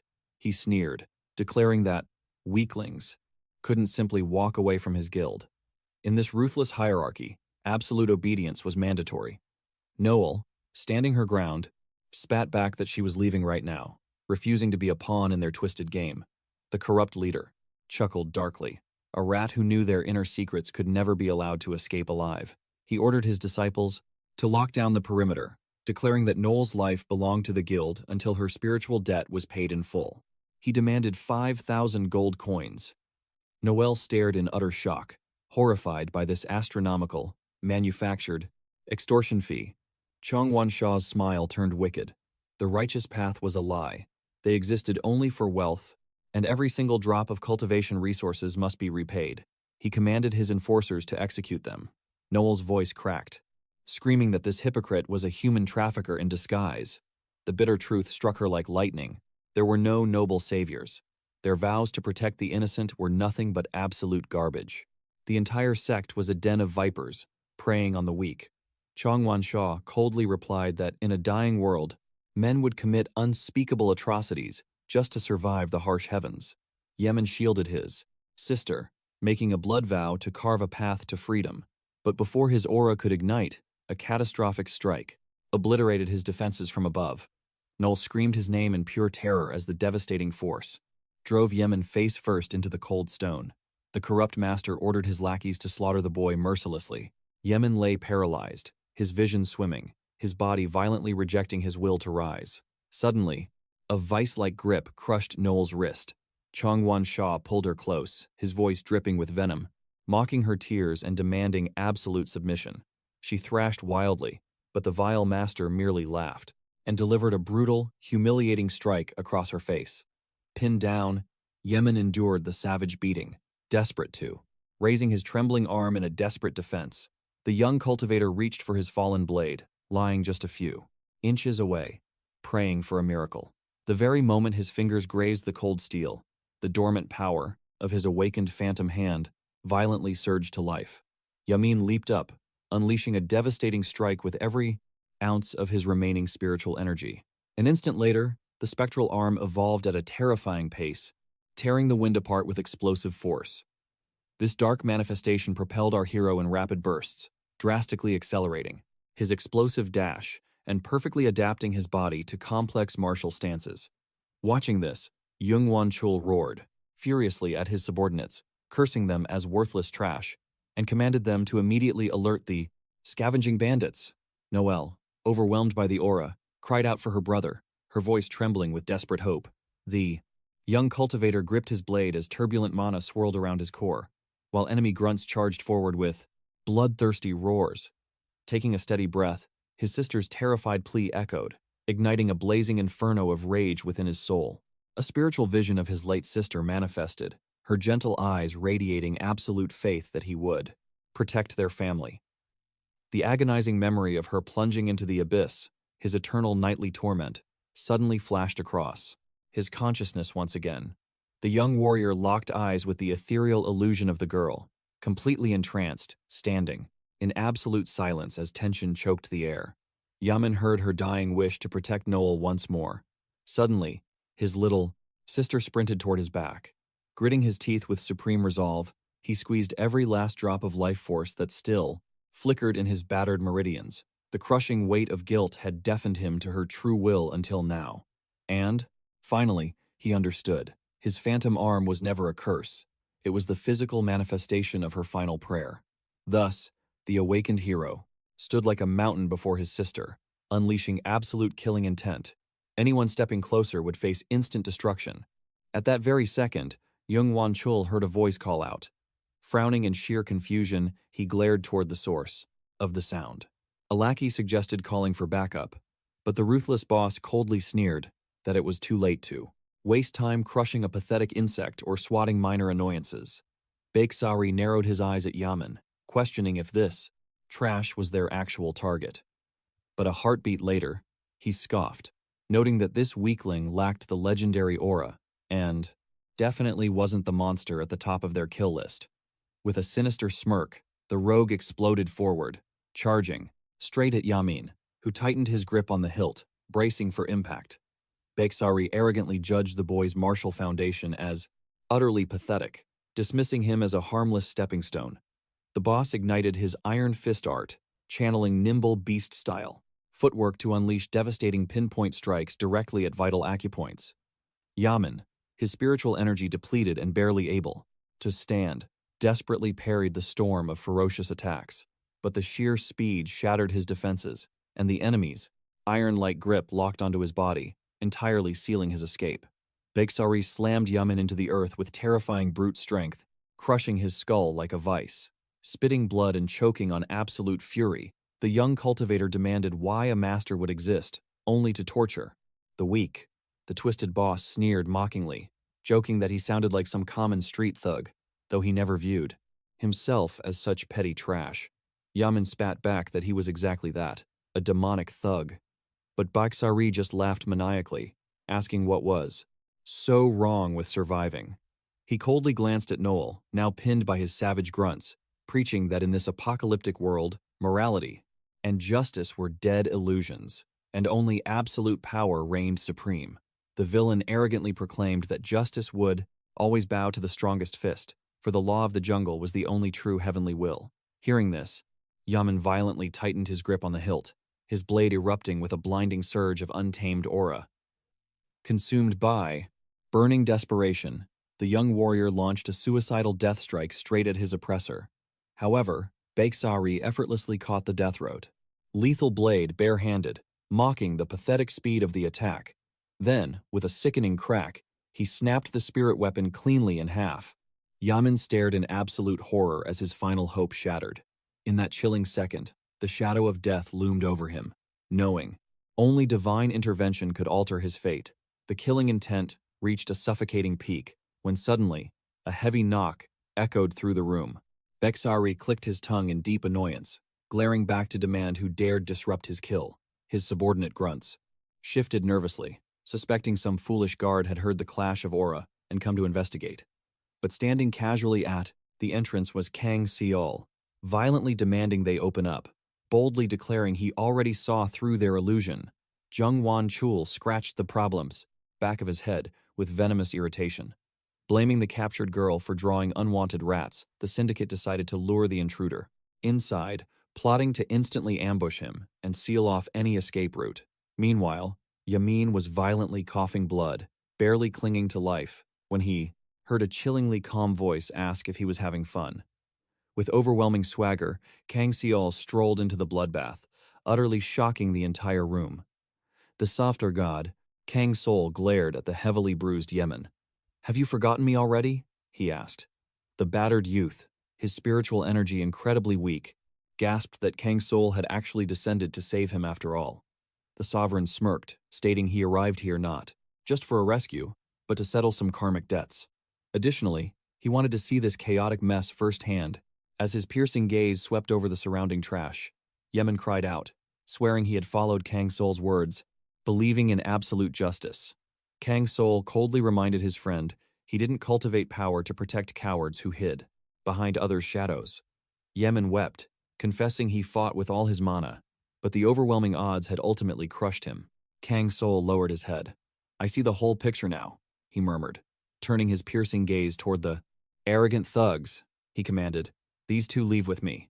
His absolute aura permitted no objections. Zhang Wanho scoffed in absolute disbelief. Just another suicidal fool courting death. Suddenly, the menacing Baikin Ha joined the fray, mocking that he always wanted to crush a rumored legend. He sneered, accusing the young master of slaughtering two of their elites, Park Sang-yu and Jin Cho. But Kang Soul didn't even blink. calmly dismissing the pathetic accusation as absolute garbage. Nothing of the sort happened, he stated. Yet, Bacon-ha grinned wickedly, claiming that it didn't matter. His fate was sealed tonight regardless. Kang Soul remained unfazed. "Are you done barking?" he asked, turning to the mob. He stared them down, demanding if they truly understood whose deadly territory they had foolishly stepped into today, and warned that some would heavily regret this mistake. Zhang Wanho chuckled darkly, mocking the very concept of making a mistake in their flawless master plan. "So be it," the young sovereign whispered. "None of you wish to live." The furious sect leader roared, ordering his hounds to butcher the arrogant brat immediately. Bacon-ha cracked his knuckles, aura flaring, fully intending to turn the boy into bloody paste. But this vile thug was secretly a hidden player, radiating lethal intent. Yet Kang Soul merely stared at the pathetic display with icy, godlike indifference, then raised one hand. "Awaken." Shadows erupted like a volcanic geyser. The colossal tyrant Jamad and Karuna materialized immediately, inside the hall, suffocating everyone with catastrophic bloodlust. The enemy mob froze in absolute terror. Was this towering beast truly the mythical troll lord? Beck. Inha's jaw dropped, his arrogant smirk shattering into pure trembling despair. "That is impossible," he gasped in terror. "Who are you?" Kang Soul's eyes glowed with abyssal power. Mocking their earlier boast, he sneered, "I am also a hidden player." The terrified hunters suddenly connected the dots. This was the monstrous troll who possessed double the achievement points of their strongest elites. Zhang Wanho forced a frantic, desperate laugh. After searching for this mysterious sovereign for so long, he finally met him. Swallowing his fear, he cunningly proposed a twisted alliance, hoping to recruit this walking disaster on better terms. "Let's negotiate," he urged. Ever since the world collapsed that fateful morning, becoming a lawless wasteland of apocalyptic ruins, power meant absolutely everything. This cataclysm was the perfect chance for them to rewrite their predetermined destinies. They could forge a new empire, gather desperate survivors, and rule this hellscape as absolute gods over the weak, taking the entire situation into their own hands. Kang Soul tilted his head, his voice low. "And why should I crawl under your pathetic banner?" Zhang Wanho choked on his words, hesitating before Bacon-ha barked the truth. "Because we have overwhelming strength, and the strong dictate the law." Kang Soul let out a mocking chuckle. "Fascinating logic. Absolute violence only invites a greater massacre. Haven't you heard?" Bake. Inha sneered, welcoming the slaughter, declaring themselves the apex predators of this tyranny. Kang Soul's expression turned to pure ice. "Your offer bores me to death." He reminded them of his final warning. Did anyone here truly wish to repent for their sins? Met with defiant silence, the young sovereign passed his judgment. "Except for those two, leave absolutely none alive." Instantly, the bloodthirsty mob lunged, their weapons glowing with deadly mana. Yet, Kang Soul didn't even flinch, calmly commanding his nightmare legion to eradicate the trash. With an explosive boom, the ground shattered as Tyrant Jamad and Karuna erupted into the breast. Screaming horde, blades danced in a symphony of destruction, reaping heads like a grim harvest. Blood painted the dungeon walls as Karuna unleashed the young moon phase, charging his blade with blinding lunar energy. Meanwhile, the monstrous Tyrant Jamad used his steel-crushing fists, pulverizing armored hunters before they could jump away. The shadow beasts rampaged through the ranks, destroying everyone in their path. The colossal troll lord grabbed struggling veterans, forcefully hurling their broken bodies across the falls, crashing them hard into the solid stone walls.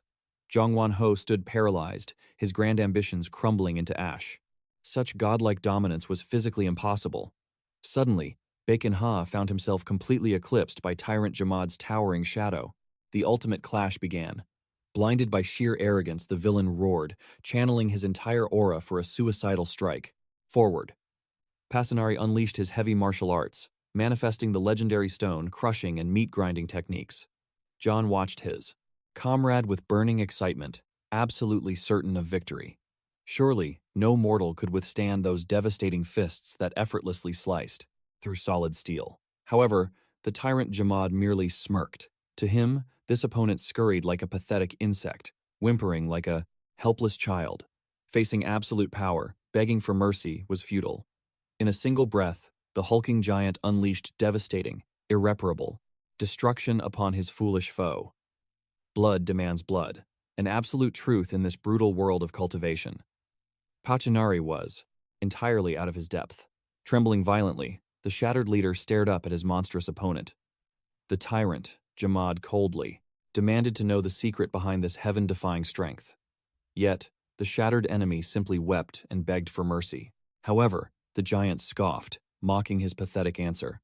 He declared that absolute order was the true pinnacle of power. At that precise moment, Jono desperately scrambled toward the exit, but Karuna manifested like a phantom, severing both of his arms. With one breathtaking strike of his blade, the ruined man crashed to the earth, shaking in pure agony and utterly shattered. Right then, Yim stepped forward, his aura blazing with wrath and an unquenchable thirst for blood. The furious youth demanded why. This trash dared to lay hands upon his beloved sister. The crippled rat sobbed for forgiveness, swearing he would repent, but heaven's judgment had already fallen. Chawana wailed pitifully, choking on his tears, screaming that he was not the only sinner in this corrupt realm. The strong devour the weak. There are no mortal laws here, and every cultivator merely survives by stepping on others. Supreme beings forge their own heavenly laws, making him nothing but a helpless victim in this grand, twisted game. Kang Soul recalled the intelligence pavilion, questioning why the grand sects completely ignored such rampant slaughter. They claimed intervention only occurred when official citizens fell. The cold-eyed young master simply smirked, noting that pathetic mortal laws kept piling up, but they meant absolutely nothing to him. Let the elders draft their infinite decrees. He would shatter every single bound and crush their restrictions entirely. The ruined enemy gasped with a trembling voice, calling him a true, demonic lunatic. Forging reality to fit his own desires made him an absolute monster. Kang Soul did not deny it. Perhaps that was the ultimate truth. Yim locked gaze with his comrade, sensing a terrifying beast who stood utterly devoid of human warmth. Yet a heartbeat later, he drove his blade mercilessly into the enemy, whispering that perhaps that was the reality. Finally, our hero surveyed the blood-stained battlefield, where absolute silence had fallen and no living soul remained. As the close meant, martial artists finally caught their breath. Kang Soul promised to summon Yim again. Yim swore to answer the call, although his current cultivation level might hold them back. Smiling faintly, the young hero assured him of his worth, adding that surviving this ordeal was a true blessing from the heavens. Kang Soul realized this new ally was now bound to his shadow syndicate and would serve as his eyes and ears. They planned to reunite once his phantom aura fully awakened. 3 silent days passed, and our leveling hero journeyed toward the desolate ruins of Nova City. With his respawn point set to Nova, traversing this dangerous territory required activating the system's chaotic dice of fate. The mystical artifact rolled a disastrous 2, signaling devastating misfortune for the duo. Exploring the cursed outer zones of Nivera instantly spawned deadly variables, dramatically spiking the threat level, and there was a massive chance their destined path would forcefully shift. Yet, if he could shatter these trials, fate would reward him with a finds heaven-defying treasure. Our protagonist narrowed his eyes at the glowing, ever-shifting system cube that hovered ominously in the air.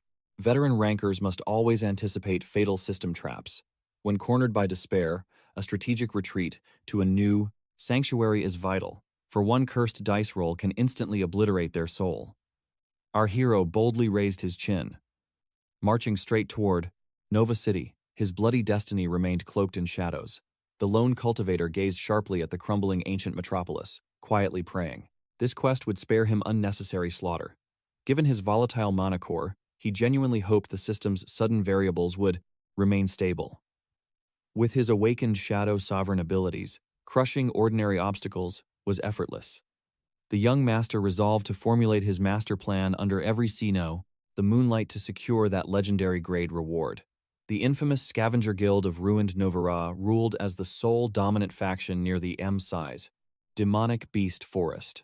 Suddenly, a wicked burst of laughter echoed from an approaching mercenary, making Kang Soul instantly conceal his aura. A female rogue whispered her doubts about their scavenging lifestyle, but her seasoned companion merely chuckled, claiming that was the glorious thrill of dungeon diving. Even low-level trash could strike it rich. while arrogant masters often left their corpses behind. Nova's entire blood economy thrived on these reckless grave robbers, making exiled martial warriors their most valuable commodity. This endless stream of desperate souls was worshipped as an divine blessing here. The fragile peace maintained between these vicious scavengers and the ordinary citizens of Parnadea was deeply rooted in the Reljang, twisted system mechanics of Nova. Observing the bustling streets, our protagonist surprisingly admired the grim beauty. First, he needed to infiltrate the local Hunter Association's network, then ruthlessly extract the whispered legends surrounding Chiao. The young sovereign correctly deduced that the majority of the Quat, most tales whispered of hidden treasures, yet dark rumors of Borgos surfaced too.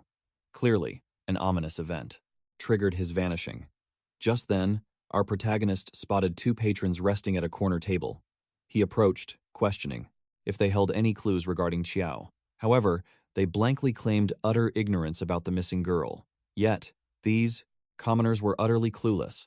Turning his investigation toward a local merchant, she revealed that 30 days prior, Chiao visited her shop, displaying a mysterious item. He pressed for deeper secrets, but the cunning vendor stroked her chin, murmuring that her memories were quite blurry. The system instantly alerted him. Sensing this mortal demanded a price for her secrets, projecting multiple quest options. Our hero smirked, opting for the classic bribe. The very second a golden coin dropped into her greedy grasp, clarity returned. The stranger sought a hidden sanctuary for secret studies within the cursed estate, where an entire bloodline perished, now a grim rental for foolish travelers. Upon arriving at the dreary manor, Kang Soul discovered heavily bolted doors, sensing an eerie emptiness within. The system displayed multiple infiltration paths, presenting a choice among 5 distinct strategies. Squeezing through a shattered window, our fearless protagonist pondered the strange reality that a certain system prompt felt terribly suspicious. Shadows engulfed the interior, yet subtle traces remained. Another soul had definitely trespassed recently, though. Deeper inspection proved the dust had settled weeks ago. Kang Soul summoned the mighty tyrant Jamad, boldly announcing that Chiao's secret workshop lay hidden here, ripe for an epic looting session. Unfortunately, the stubborn beast flatly rejected the command. Left with no choice, he manifested Karuna's shadow. While sweeping the room, the ethereal elf explained his deep silence. He was bound to ancient ruins, isolated from the living, with his glorious elven past wiped from memory. Kang Soul realized this phantom was an absolute enigma, completely untouched by previous masters. To truly harness this supreme being, a master must intimately understand his contracted shadows. After thoroughly scouring the desolate mansion from top to bottom, they uncovered nothing but dusty scrolls. Cryptic puzzles clung to the decaying walls, drawing our hero closer to decipher their meaning. Surprisingly, every single parchment felt uniquely bizarre. Countless ancient texts were completely illegible, chaotically scattered and tangled together. Yet, destiny whispered of a hidden clue. The legendary Grizz had concealed his ultimate laboratory within the great forest. Kang Soul fully recognized Grizz as Pandia's most unparalleled genius. Beyond his flawless mastery of mechanical engineering, this supreme creator blessed the realm with god-tier artifacts. Countless cultivators ruthlessly hunted for his forbidden knowledge, forcing the legendary scientist into the shadows, scattering invisible domains across the entire continent. Throughout his 30 pieces of silver, Kang Soul encountered Grizz merely a single time. Yet, that brief fate forged a profound connection. That mastermind possessed an absolutely eccentric aura. Our protagonist knew perfectly well that exploring Grizz's domain was literally a dance with death, mirroring the deadly traps of its creator. He prayed intensely that Chiao safely reach that mythic forest sanctuary. Instantly, the system flashed. The missing summoner quest concluded, awakening a terrifying new trial. The determined main character stepped into the ominous woods, convinced the hidden dungeon was close. He simply had to pierce the veil. Within Chiao's study, they had discovered a vital treasure map leading to the facility. Now, he marched forward to rescue the lost maiden. Grizz was an absolute mad genius. Legends claimed his concealed bases hoarded forbidden weapons, fiercely guarded by lethal arrays. He absolutely refused to surrender his life's work. Now, our hero needed to conquer this hidden stronghold, shatter its deadly trials, and desperately hunt for Chiao's spiritual footprint. He remained vigilant, knowing this path promised unpredictable loot. Activating his divine insight, Kang Soul detected unnatural anomalies. Certain trees mirrored the exact height, density. Their massive trunks practically fused together. His aura flared with caution, sensing that one wrong step meant total annihilation. The dungeon entrance was undeniably close. He glided like a phantom through the towering blades of grass, completely masking his presence to erase his spiritual tracks. His awakened sixth sense throbbed violently, triggering blaring system warnings about a loft hellas, lethal, unseen terror lurking ahead. Suddenly, his glowing eyes locked onto the prize. Mechanical sentinel beasts actively guarded the very gates of Grizz's sanctuary, scanning for life forces. The glowing interface presented a massive list of tactical options, yet their high failure rates promised instant death. Scanning the holographic quest paths, Kang Soul swiftly realized every single system suggestion was pure garbage. He needed a rogue strategy. He contemplated sniping the mechanical beast from a safe distance, but a fraction of an error would trigger an absolute catastrophe. With pure battle instincts taking over, he glanced at his legendary dagger, sealing his choice. Karuna, the phantom elven archer boasting god-tier precision, executed this deadly maneuver flawlessly. The flying blade struck the sentinel's core. The Ironbird overseer sparked and shattered instantly, creating a perfect blind spot for their stealthy infiltration. Without pausing, the fierce protagonist commanded Karupa to obliterating every obstacle in their path to the destination, while the shadow effortlessly crushed several hidden scouts lurking in the branches above. Soon, Kang Soul halted before an imposing iron gate forged deep within the ancient woods. The viewers gasped in pure disbelief. Turning his gaze, Kang Soul commanded Tyrant Jamad to breach the mysterious vault. The massive troll hesitated briefly, fearing his overwhelming force might completely shatter the prize. But the monarch granted full permission to destroy it all, igniting the giant's battle lust. Jamad advanced, flexed his colossal arms, and ripped the heavy steel apart with pure, terrifying physical might. The chat exploded, absolutely stunned. He peeled open a technological marvel, like a flimsy tin can. Suddenly, a forgotten memory surfaced, regarding why the realm dubbed Grizz a total eccentric. When previously questioned about entering the hidden lab, he simply cackled, claiming the broken gates refused to budge, so he merely kept them as useless decorations. The brilliant madman held zero desire to entertain arrogant nobles, valuing his grand research far above political games. The monarch finally grasped how his eccentric ally gleefully shattered the common sense of ordinary mortals. Still, there was a high chance of uncovering Qiao's lingering spiritual traces, especially since a bold number 2 marked the ruined barricade. This confirmed multiple hidden pathways existed, pointing straight toward laboratory number 3. Pausing his steps, the young conqueror focused his refined senses, catching the hum of ventilation shafts echoing through the dark.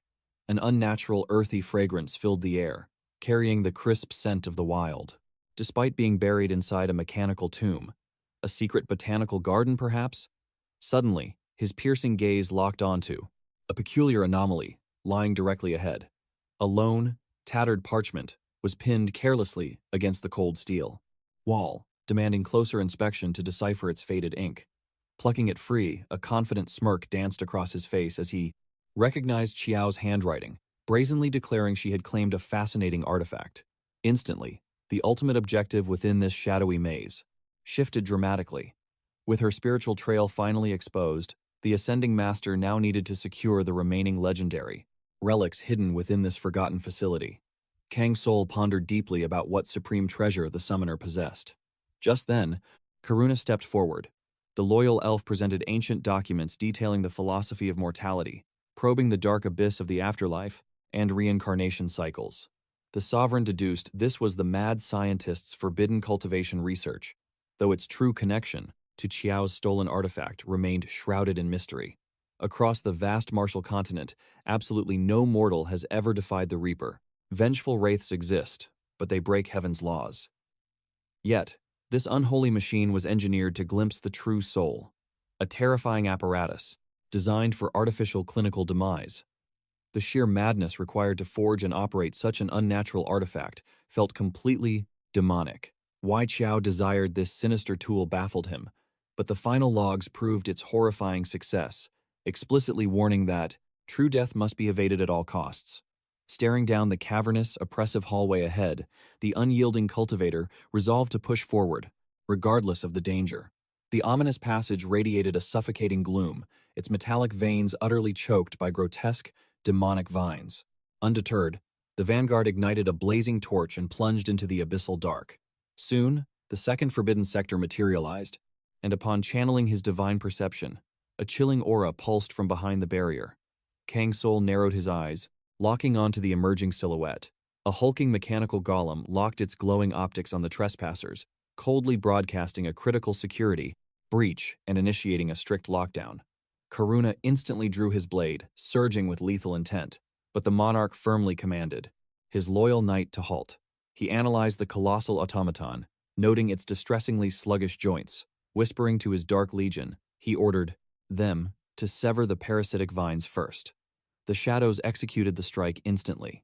The golem roared, vibrating with unpredictable explosive energy, leaving the next strike hanging in the balance.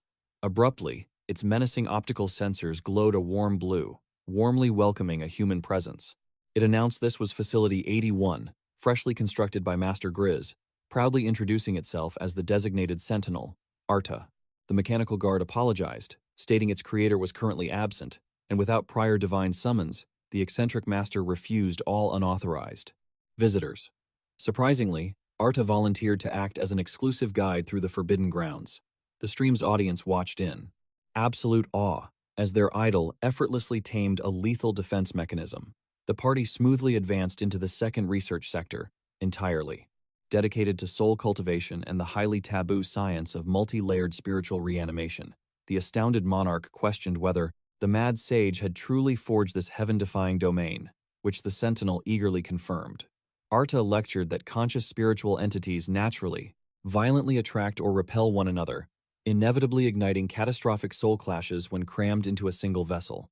The exact forbidden method, used to stabilize these volatile spirits, remained heavily classified, completely locked away from the golem's memory banks. The perceptive Kang Soul theorized that the sheer concentration of spiritual energy constantly warped the facility's architecture. Though this hypothesis lacked absolute proof, doubting a genius like Grizz would miscalculate. Ancient scrolls concerning primordial spirits warned that their overflowing essence could completely mutate, sealed by a binding artifact. Kang Soul demanded its location, and the automaton art revealed it lay within the second I sector. Yet, as the golem reached for it, the artifact vanished into thin air, an eerie anomaly indeed. The young cultivator sensed a trap, realizing hidden clues lingered in the shadows.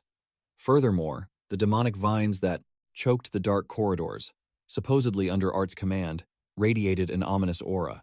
To verify his sharp instincts, Kang Soul demanded to uncover the secrets of the first sector. Art described a massive, ancient facility entirely devoted to mastering the essence of life itself. The golem warned that the prime sector dwarfed every single realm they had explored thus far. Inside, scholars forged immortal flora, striving to conquer starvation by breeding vines capable of surviving apocalyptic conditions. This prime sector also contained the ultimate core nexus. Kang Soul probed if Art remembered the legendary Milan, but the automaton's memory banks drew a total blank. Milan was the final masterpiece forged by Kang Soul, having shared a profound past alongside Grizz.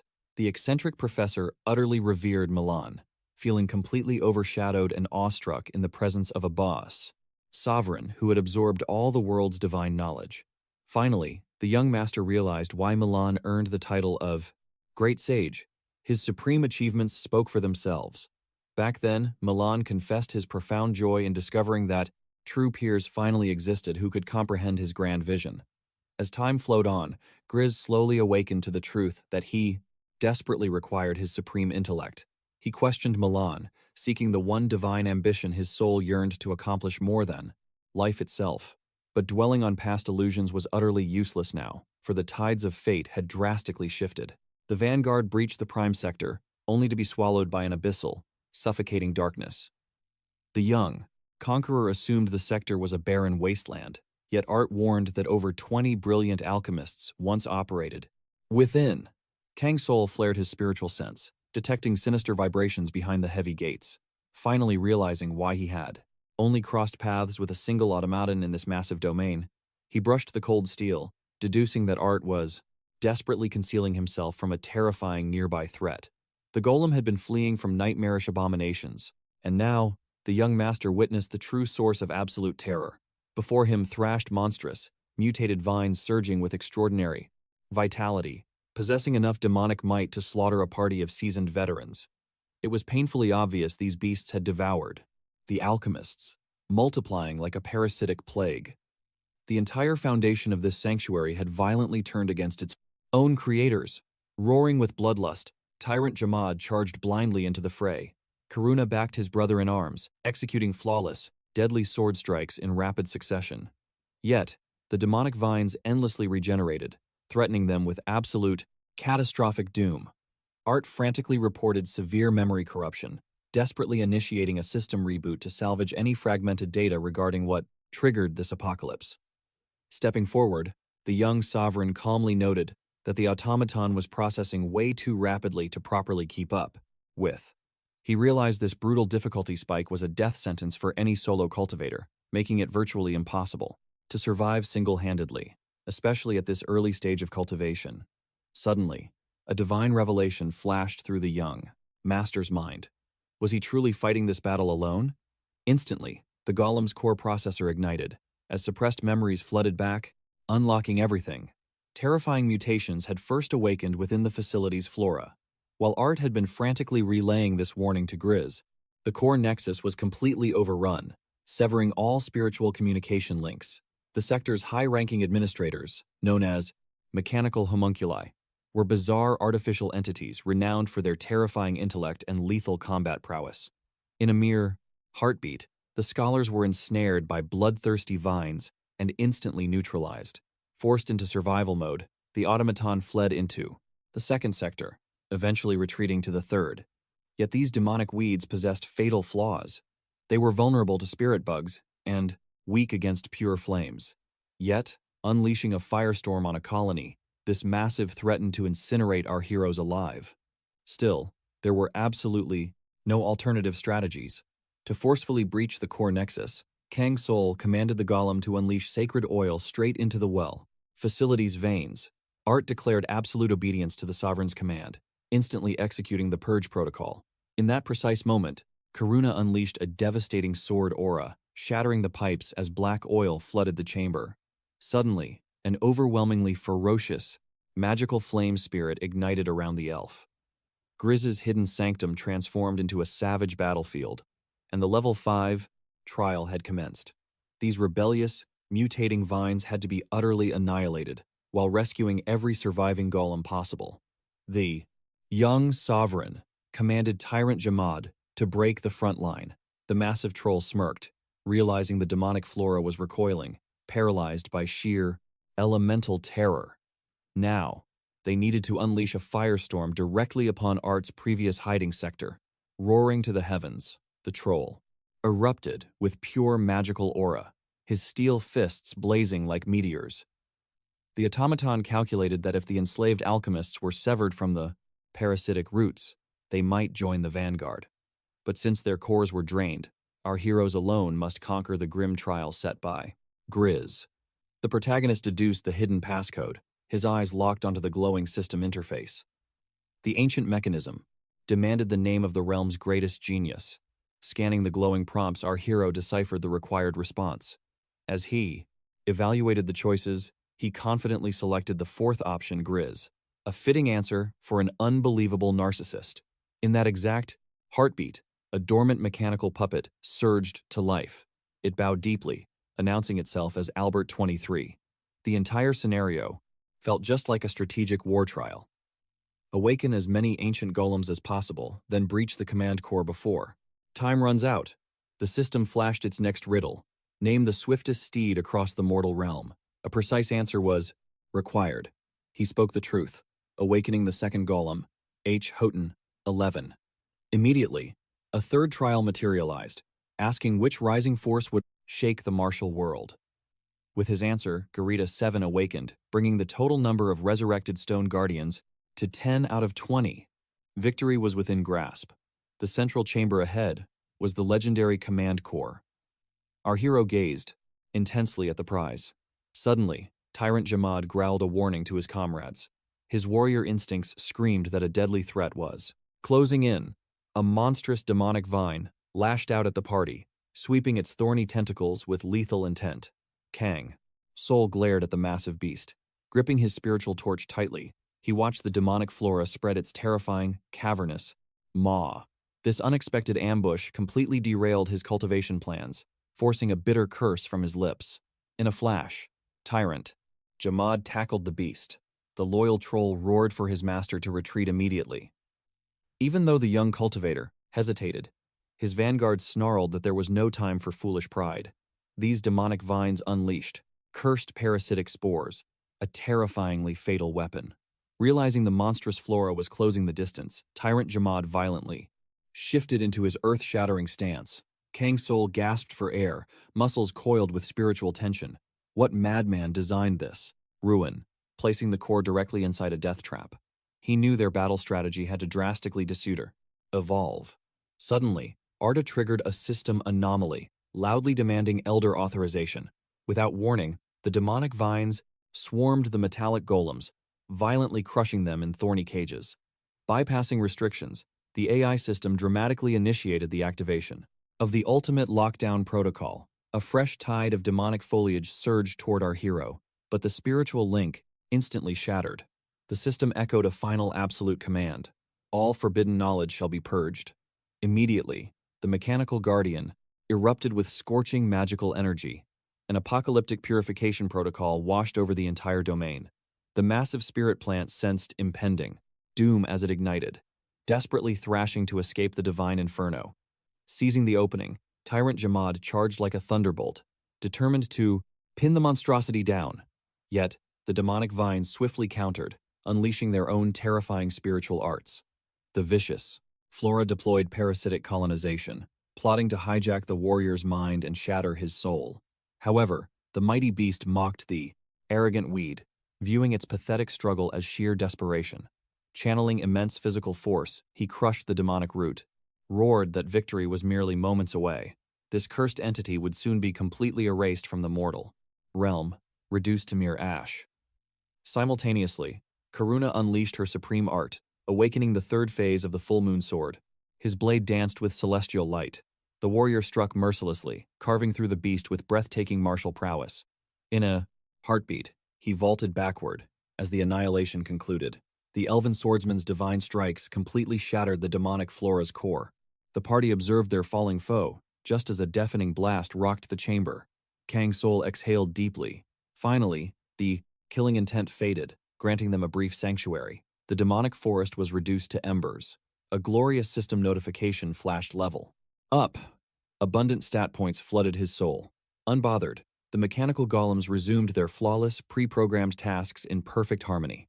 Bound by ancient directives, the constructs gifted him the legendary animated belt, its intricate crafting scrolls, alongside a crystallized fragment of supreme life force pollen. Kang Soul's heart pounded with sheer ecstasy. He knew without a doubt that this treasure belonged to him. Furthermore, he acquired crucial artifacts vital for his impending cultivation breakthrough. These divine scrolls charting, the artifact revealed the supreme methods for forging its final form. As he unsealed the ancient tome, a legendary hidden quest titled Beyond Human Limits instantly triggered. It was a destiny-bound trial. The young master smirked, pondering if the mystic blueprints carried a curse, yet brushed off the risk. His martial heart was set on conquering it. Regardless, a pathetic +2 stat buff was useless for his cultivation. Thus, he resolved to utterly conquer the trial to claim his true prize, the legendary coward's armor. Moreover, the newly acquired supreme life force pollen pulsed with energy, capable of explosively multiplying spiritual vitality.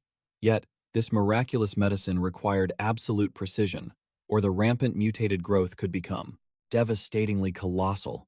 A wicked grin spread across Kang Soul's face. He already envisioned the perfect cultivation method, leaving onlookers completely bewildered by his sudden joy. In the next heartbeat, our heroic cultivator eyed the metallic puppet, scheming that if it possessed, with the inspection finally complete, only a single trial remained. He needed to awaken the sanctuary's final ancient golem. Kang Soul braced himself for Grizz's next twisted test. Yet, the upcoming revelation nearly knocked the breath right out of his. lungs. He completely froze. The system demanded he identify the one soul Grizz coveted above all mortal things. The onlookers urged him to blindly select the first choice, baffled by his lingering silence.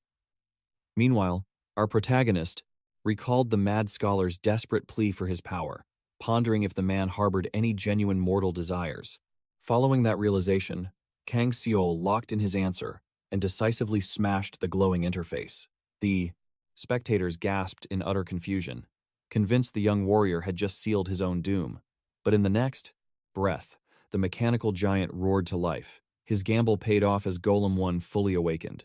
At last, the system chimed, declaring the young conqueror had rescued every captive before time expired, granting him a legendary bounty. The peanut gallery was absolutely stunned that Milan was the very figure Grizz secretly longed to stand beside him. Kang Soul smirked, amazed the narcissist actually valued another living being for once. It was a miracle. Suddenly, the automaton bowed in deep gratitude for purging the lab's corruption. For his triumph, Kang Soul obtained a pair of life-risking greaves. They offered absolute evasion, yet demanded a full day's cooldown, after burning out. Furthermore, Arda boasted these artifacts could grant the user godlike acceleration. Upon activation, violent sparks would erupt, pushing agility to realm-breaking limits. Though the divine buff's duration was notoriously brief, fleeting, he realized this gear would become his ultimate trump card against lethal strikes, proving that one of Grizz's chaotic creations might actually cheat death itself.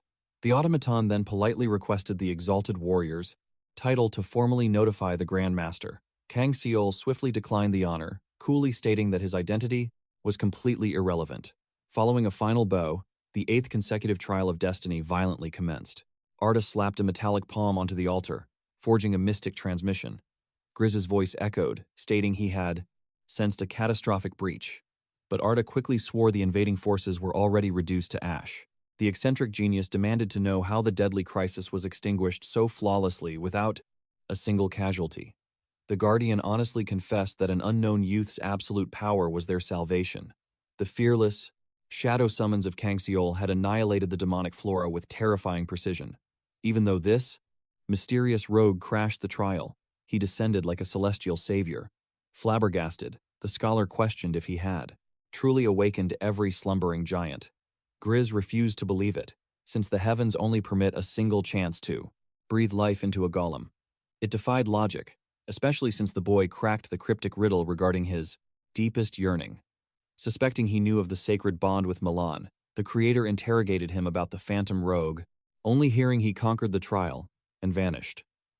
Grizz scoffed, his mind outright rejecting Milan's sudden resurrection. Thus, unfolded the legendary quest known as the Incomplete Blueprint Mastery. The manifestation of elemental spirits was absolute proof that reality possessed unseen magical dimensions. These tiny ethereal entities appeared innocent, right until they unleashed apocalyptic natural disasters during their playful tantrums. This chaotic anomaly had plagued the Novira region for eras, culminating in a spirit tide overwhelming the sacred forest's ancient relic. Kang Soul had 30 days to subdue this catastrophe, finding the rigid deadline deeply suspicious. He clicked his tongue, sensing he had stumbled into another tedious grind, gazing sharply toward the heavens. The young cultivator was puzzled to find the surrounding mystical energy utterly devoid of any wandering spirits. Out of nowhere, he spotted cultivators lurking within the ancient woods. One whispered to his comrade, flagging the boy as a rival obstacle, best left ignored in the shadows. Kang Soul immediately deduced these stragglers were fellow system-bound warriors chasing the exact same bounty.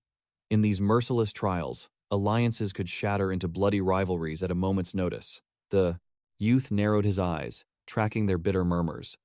Tracing their steps, he saw the duo marching toward an ornate pavilion hidden deep within the spiritual grove, and Kang Soul silently followed. The receptionist firmly declared he had stepped into the outer sanctum of the Aquarius Mage Tower. The warrior proclaimed he arrived by Novira's divine decree, and the gatekeeper sighed, stating countless fame-seekers swarmed this sacred ground daily, demanding his credentials. As she inspected his badge, her eyes widened upon seeing the Kongori sect affiliation, and her aura shifted into hostile suspicion. A heartbeat later, her shock amplified as she recognized the legendary name engraved upon it. Her comrade hissed, demanding what had transpired, or why her face drained of color. Trembling like a leaf, she whispered that they stood before the legendary snowman, hailed as the absolute strongest. Trembling, the terrified clerk respectfully returned the scroll to our hero, stammering that his overwhelming power had single-handedly annihilated the Stonefang tribe. Kang Soul casually brushed it off. He admitted to entering the tournament, unleashing his full martial might to do everything he could.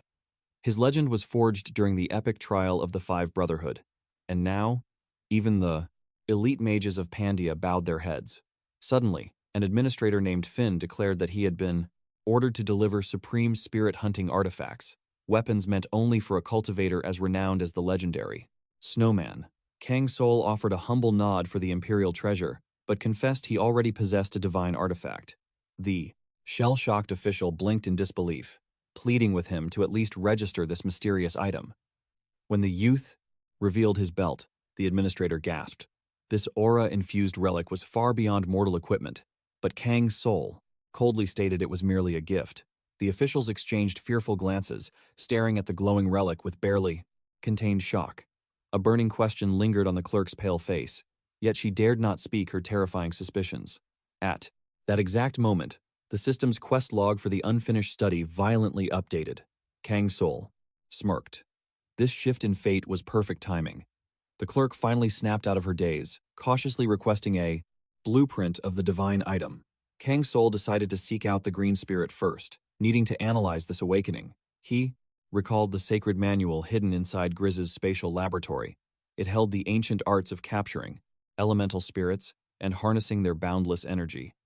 Yet still, a dark shadow of unease weighed heavily on our hero's soul. Grizz was a master of secrets. No ordinary mortal craftsman could forge such a heavenly treasure. The young cultivator faced the trembling officials, asking if the spiritual registration was finally complete. Finn confirmed the artifact's core was fully awakened. He warned that countless hunters had vanished into the abyss, and waiting for reinforcements was a fool's errand. Here, only the strong survived. Our hero realized that if the Supreme Magic Tower failed to control its own domain, the chaotic energy of these spirits was infinitely more catastrophic than anyone imagined. Kang Soul pierced the forest's depths, witnessing colossal ancient trees piercing the heavens. The earth was fractured, while scorching. Steam erupted from demonic fissures, radiating pure dread. It was almost impossible to fathom that this wasteland was the once majestic, great forest, yet the dying spiritual energy proved it. The young master deduced that if these elemental beings lingered longer, the realm would face absolute annihilation. The ecosystem was already crumbling into oblivion, meaning his window of opportunity was terrifyingly narrow. 3 grueling days passed. Kang Soul pushed through the oppressive miasma, his stamina draining, yet he found nothing. As he cultivated in rest, his loyal shadows, Karuna and Jamad, stood guard. But the target had seemingly erased its presence entirely. The boundless labyrinth of this ancient woodland was a nightmare to navigate. Even the sacred boundary, stone, lay leagues away, and if the spirit hid within the core, bloodthirsty demonic beasts would intercept them. Suddenly, Kang Soul's eyes snapped open. He halted, a massive surge of pure mana exploding just ahead. An unnatural, chilling gale ripped through the twisted branches. The heavy scent of ancient bark spiked, and an ethereal emerald glow illuminated the shadows. Finally, Kang Soul locked onto his ultimate prey. A cluster of elemental spirits danced between the trunks. The hidden watchers immediately panicked for the fragile beings. The system window instantly flashed, presenting several fateful quest paths. The young master rapidly calculated his choices. Only the 3rd or 4th path guaranteed survival. The rest were absolute garbage. Negotiating with these ethereal beings was a fool's trap. He lacked their ancient tongue. So he selected the stealth route, concealing his aura to observe. The tiny spirits dashed toward a towering ancient tree, clinging to its bark, with desperate affection, like lost children finally reunited with their mother after centuries apart. This bizarre yet deeply heartwarming scene tugged at Kang Soul's humanity. Out of nowhere, a clumsy spirit misread his aura, mistaking his leg for a branch and embracing it with pure warmth. A rare smile broke across the young master's stoic face. It felt Exactly like babysitting chaotic younger siblings, night devoured the forest. Kang Soul eventually drifted into a deep meditative trance, while the curious spirits hovered protectively, captivated by his aura. As morning broke, the ethereal beings awakened. They floated off the earth, drifting deeper into the deadly labyrinth, silently urging him forward. Kang Soul suddenly locked eyes with a mysterious sprite as it slammed its tiny palm against the soil. Instantly, a massive surge of life force erupted. The grass mutated, violently blooming into radiant, spiritual lotuses. Magnificent vines wove into living celestial runes, as if the very heavens itself had finally awakened from an ancient slumber. The great forest was normally humid, but this sudden, unnatural drought was clearly the sinister work of another spirit, a being far more dangerous.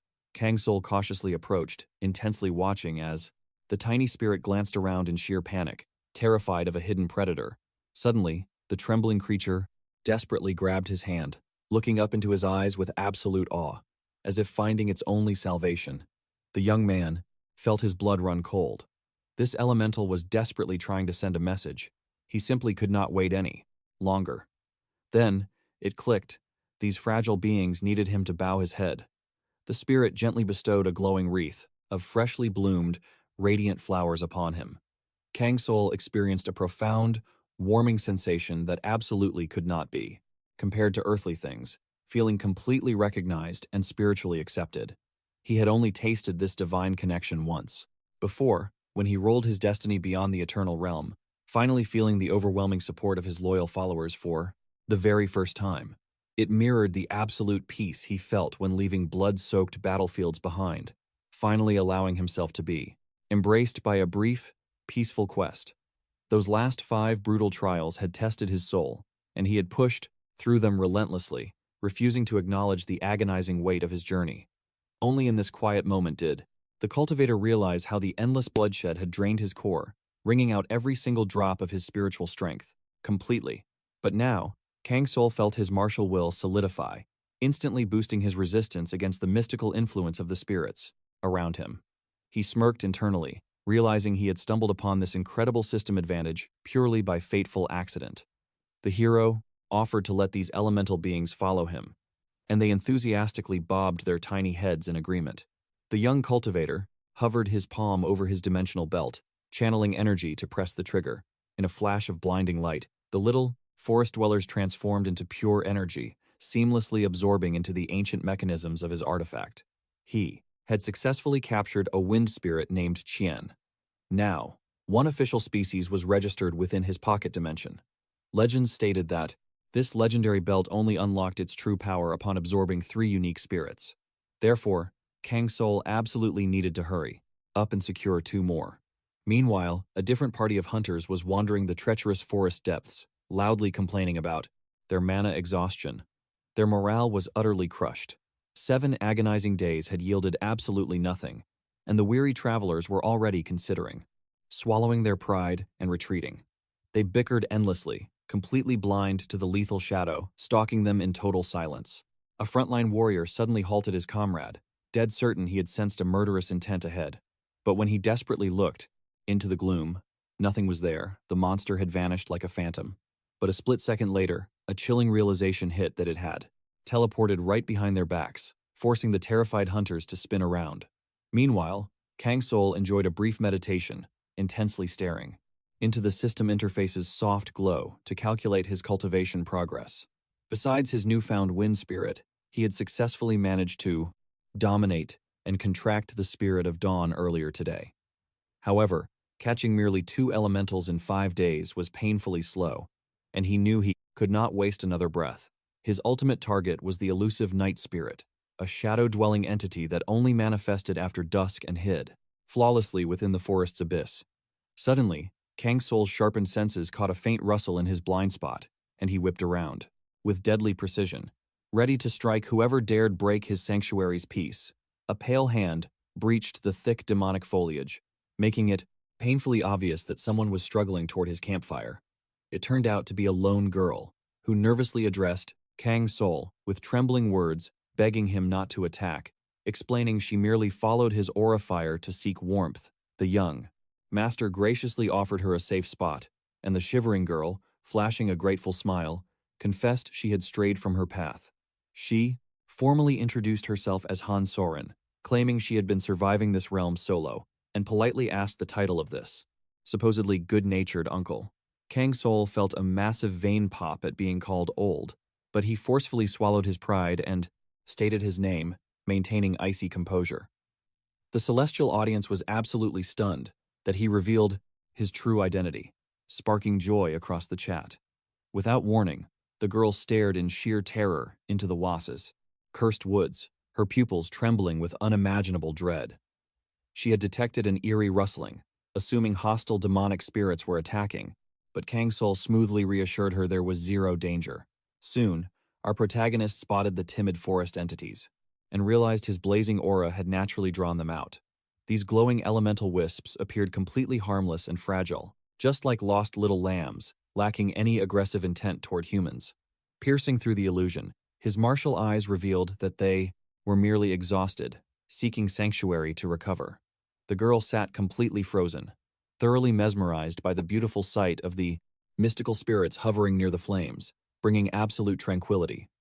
Finally, Kang Soul shattered the heavy silence, cautiously, addressing a glowing entity, asking if they needed a safe haven to sleep. In that magical instant, he realized that the ethereal beings merely wished to rest, completely devoid of malice. The floating spirits traded curious glances, murmuring in an ancient, melodic tongue, as if debating a profound secret.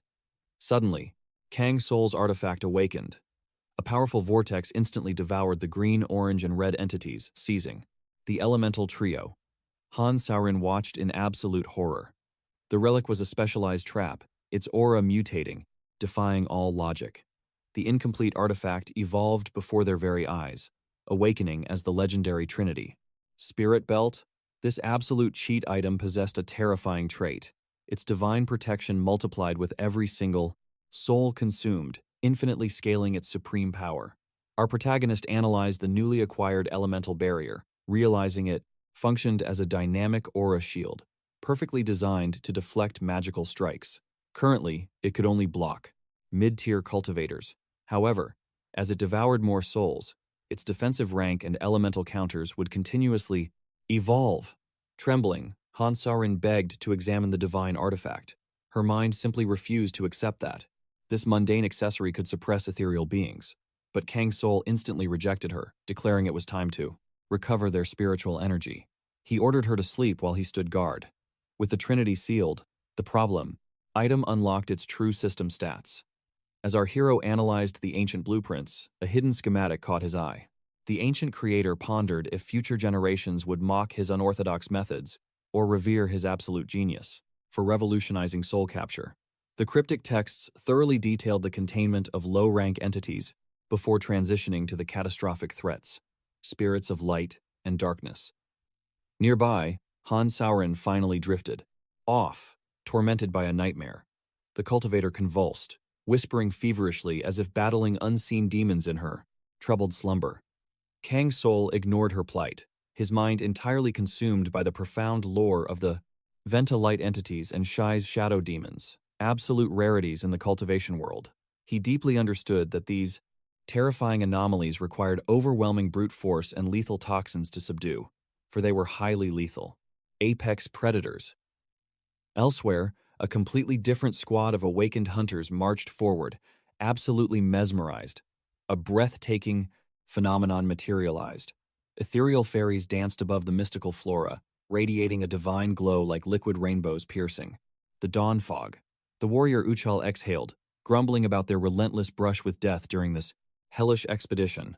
But discovering this legendary hidden realm would guarantee them eternal glory back at the guild. Scanning the mystical perimeter, his comrade noted that Hunmen, their vanguard, was missing from the brand formation, and they needed to regroup before claiming the treasure. Suddenly, the hunter's survival instincts flared. One of the radiant wisps, disguised as a harmless fairy, darted straight toward them. Yet, the sinister truth quickly surfaced. The entities were forcibly dragging them deeper into the abyss, luring them toward an unknown fate. The hunters hesitated at the bizarre phenomenon, yet foolishly chose to blindly follow. deceived by their peaceful aura. A split second. Later, a chilling realization struck Uchal, but his fate was already sealed. The deceptive spirits relentlessly dragged their souls into a spatial rift where the ground completely dissolved into blinding energy. Desperately, the warriors tore free, crashing violently into the dirt, their minds reeling from the spatial warp. Shockingly, their missing comrade stood right before them. Yet, an ominous, demonic aura oozed from his twisted silhouette. Unaware of the lethal threat, the fallen hunter extended his arm, begging for his comrade's assistance. But as their gazes locked, the chilling horror dawned upon them. Hunmen was utterly corrupted. His flesh writhed, his joints snapped unnaturally, and his pupils blazed with a demonic crimson hue. This was no human. It was a bloodthirsty aberration. Instantly, a beastly roar shattered the forest's silence, followed by a blinding surge of lightning eradicating a massive ancient tree. Kang Soul's danger sense exploded. He ordered absolute silence, fully aware that provoking the panicked ethereal entities would trigger an apocalyptic disaster. Emitting a terrifying killing intent, he commanded total stealth, glaring piercingly at his partner. Han Saurin, drowning in sheer terror, violently clamped her hands over her mouth, suffocating a Plodovka. Gasp. Suddenly, an overwhelming spiritual pressure zeroed in. A spectacular entity descended, a legendary being whose very form violently crackled with apocalyptic lightning. Kang Soul fearlessly stepped into the danger zone, locking eyes with the divine threat, ready for a death match.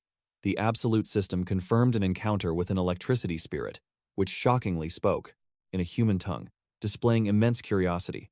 The protagonist's mind raced, recalling Master Grizz's hidden scroll, detailing a secret taming method. Masking his aura, he politely offered his services. Schwartz simply sneered with absolute arrogance, questioning if a mere human dared to assist a higher being. Yet, Kang Soul stood his ground, firmly declaring that, despite the unknown dangers ahead, he would cross heaven and earth to offer his absolute aid to the ethereal spirit.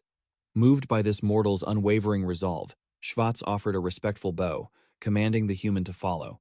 If his conviction was absolute, Grizz's prior guidance echoed in his mind. Freeing this divine entity meant it would forge a powerful pact as his ally. Without fear, Kang Soul stepped into a colossal, foreboding cavern, where lightning violently cracked along the walls. Han Sorin trembled, while Kang Soul frowned, finally realizing that the puzzle pieces were aligning. The true source of Schwarz's deep anxiety was glaringly obvious.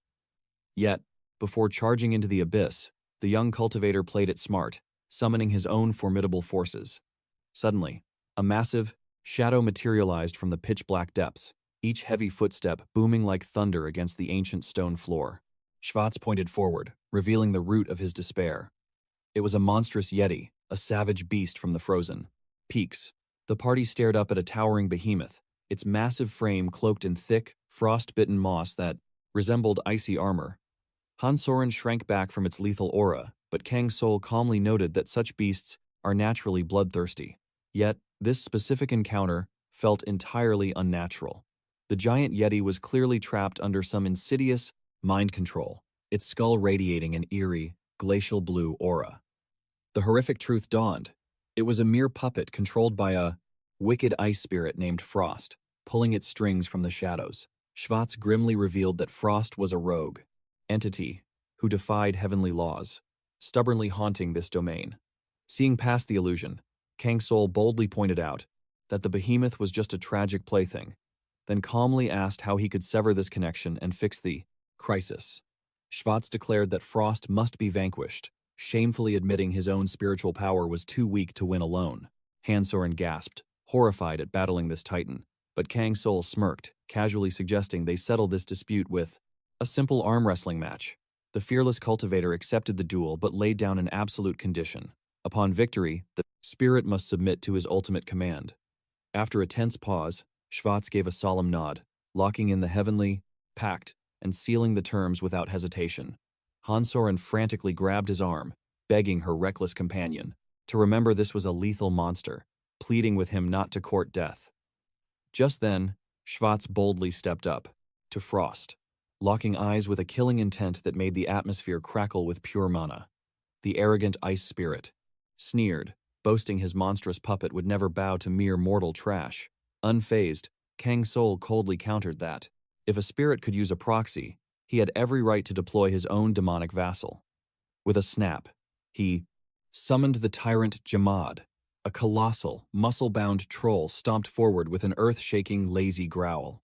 Annoyed, the beast muttered, about wasting his absolute strength on child's play. Yet, bound by the system, Tyrant Jamad was forced to obey his master's absolute command. The giant yeti lumbered forward, its suffocating shadow engulfing the battlefield, radiating a terrifying killing intent that proved it was ready to crush bones. In a flash, the two titans clashed, locking their massive hands in a death grip, causing the very earth beneath their feet to fracture from the overwhelming surge of pressure. The match ignited.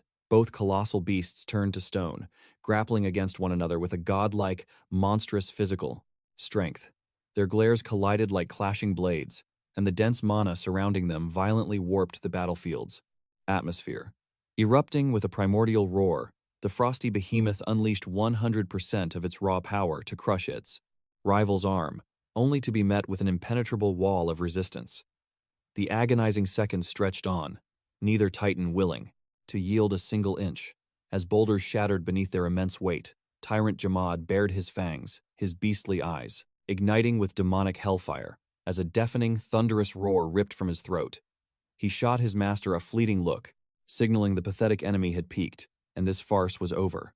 In a heartbeat, the mighty troll violently snapped his arm down, slamming the yeti's hand into the bedrock with a devastating impact that triggered a minor earthquake. The behemoth froze in utter shock, its mind shattering at the reality of its absolute defeat.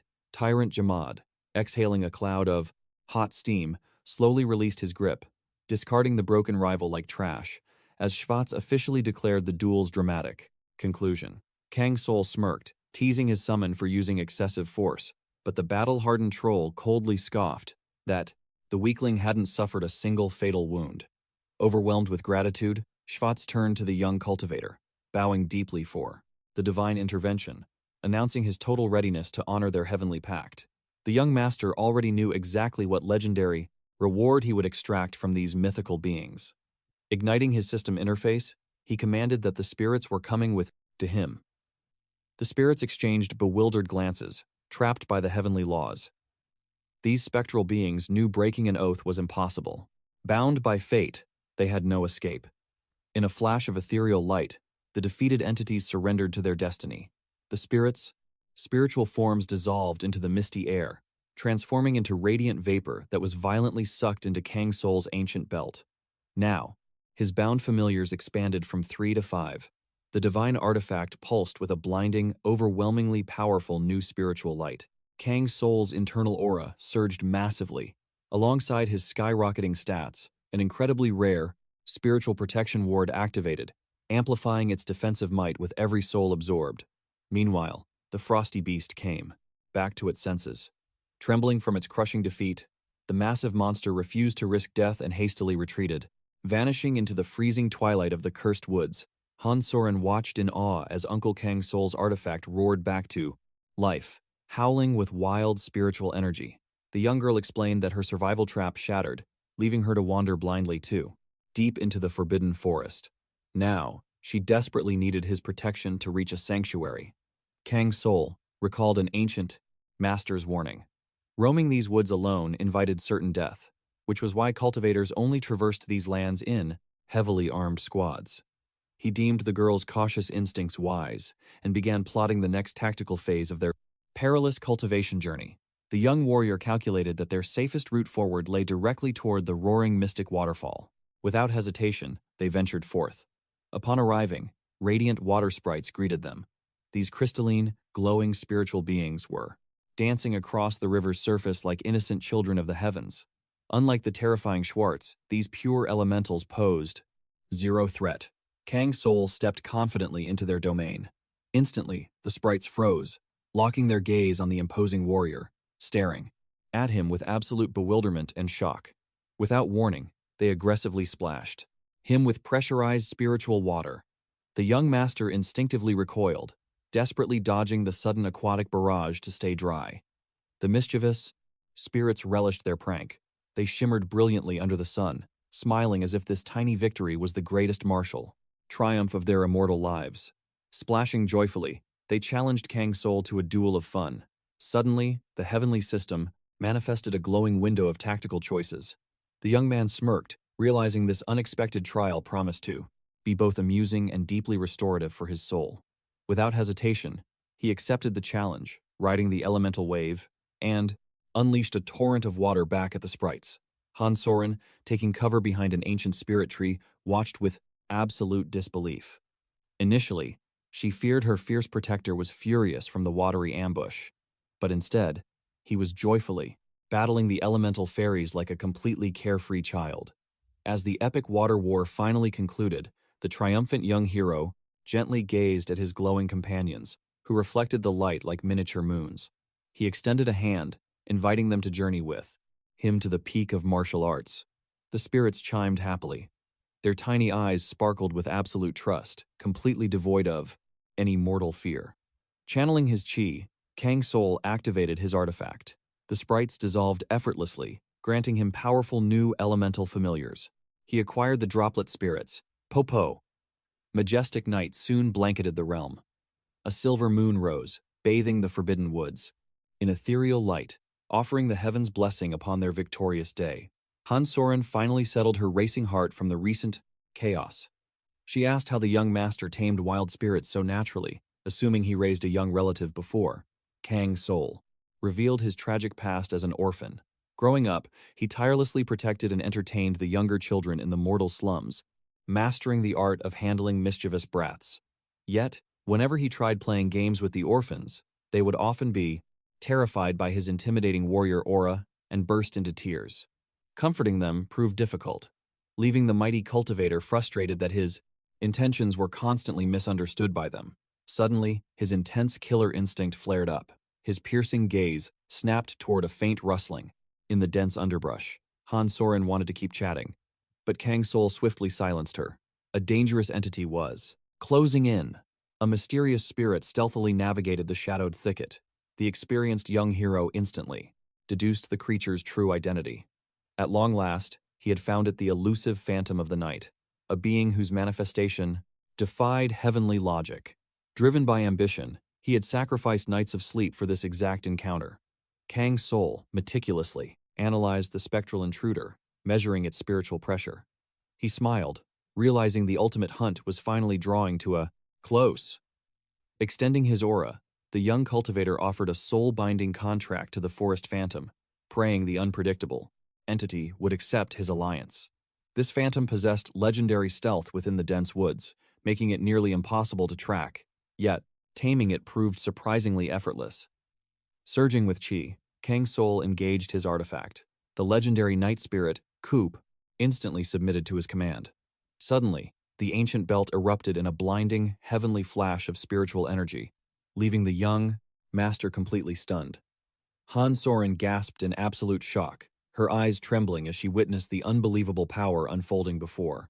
Out of control, the ancient artifact spun wildly. Panic gripped the girl. Was this divine treasure malfunctioning? Han Soren realized instantly. Grizz's hidden modifications were triggering this overwhelming surge, completely overriding the device's chaotic system. The five-spirit belt ignited into a blazing rainbow. Its spiritual veil morphed into an unparalleled aura, evolving with every soul devoured. The ritual ended. Onlookers stood paralyzed, their jaws dropping in absolute disbelief at the legendary spectacle. Kang Soul smirked. That relic was always rare, but now it had awakened into a peerless divine treasure. Han Soren marveled at its power, a supreme spiritual snare. Yet, she wondered, how could anyone contain such volatile energy? Suddenly, Kang Soul broke her thoughts, stepping closer with a very serious question. He locked onto her fresh battle scars. Whispering darkly, he demanded the truth. Where did those injuries originate?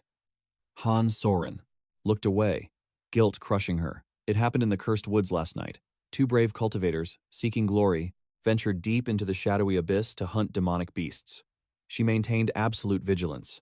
After all, nobody could have foreseen a nightmare-tier fiend lurking in the darkness. She fought desperately, finally obliterating the monster, but tragically, It was too late. Her companion had already fallen. Han Soren trembled, recalling her ally's dying breath. A final whisper escaping, fading into a senseless echo. Kang Soul sighed deeply. The truth was lost forever to the heavens. There was time to shatter those chains of guilt. Her comrade's demise was destiny's cruel trap, not Han Soren's failure. She was a valiant warrior who gave her all. The party pressed forward. She desperately channeled her cultivation to trace the path, yet all memory fragments had dissolved into the mist. Kang Soul explained the ancient laws. Spirits were bound to the earthly ley lines, meaning they rarely distorted terrain without reason. He mused that elite archers possessed divine tracking instincts, and perhaps this huntress could pierce the illusions. Ahead lay the treacherous route toward the legendary Eighth Spirit's domain, their ultimate target for ascendance. Han Soren revealed she had spotted a phantom entity breezing through the shattered boundary arrays. Kang Soul's eyes gleamed. A mythical light spirit, and he knew exactly where this ethereal being nested. Just a short sprint away. She challenged him with a confident smile. If he desired true power, they should hunt together. He realized the relic's dazzling aura mutated with every swallowed soul. Since the divine energy was still surging wildly, it undeniably meant its spiritual hunger remained unsatisfied. The Venta and Shays were terrifying apex predators, yet cultivating their essence was worth any risk to forge supreme power. Finally, they breached the hidden sanctuary. Han Soren suppressed her aura, whispering into the shadows that they had arrived. Kang Soul sensed the dense spiritual pressure, confirming their fateful destination. Looming before them materialized the Tempsox, Venta, deceptive wraiths commanding a breathtakingly gorgeous, yet lethally toxic, floral domain. These demonic entities possessed bizarre traits. Unable to strike directly, the Venta survived as leeches, draining the life force of wandering beasts, a cursed habit which corrupted the sacred boundary stones. Their favorite, most potent source of spiritual nourishment? The pure life force of human cultivators. At that exact moment, they spotted three strangers wandering into the death trap. Han Soren narrowed her eyes, confessing she had never encountered these figures. Kang Soul only recognized their faint aura signatures. They huddled closely near the ancient mystic tower doors, clutching low-tier spirit-capturing devices. Despite showing decent martial foundations, they were merely mortal wanderers, not ruthless villains from the Shadow Thieves Guild. Gripping her courage, the nimble Han Soren volunteered to stealthily approach them, intending to gather vital intelligence before retreating. She swore upon her honor to return in a flash. If the slightest killing intent erupted, Kang Soul was ready to unleash hell. The pact was sealed. Han Soren vanished into a blur, rushing swiftly forward, navigating the lethal flora. Suddenly, her foot snapped against a hidden obstacle. Horror struck as she realized a brittle branch had shattered loudly. The demonic wraiths instantly detected the vibration. Moving like lightning bolts, they swarmed, preparing to hunt Han Soren. The Venta stalked her intensely, maintaining a suspicious perimeter.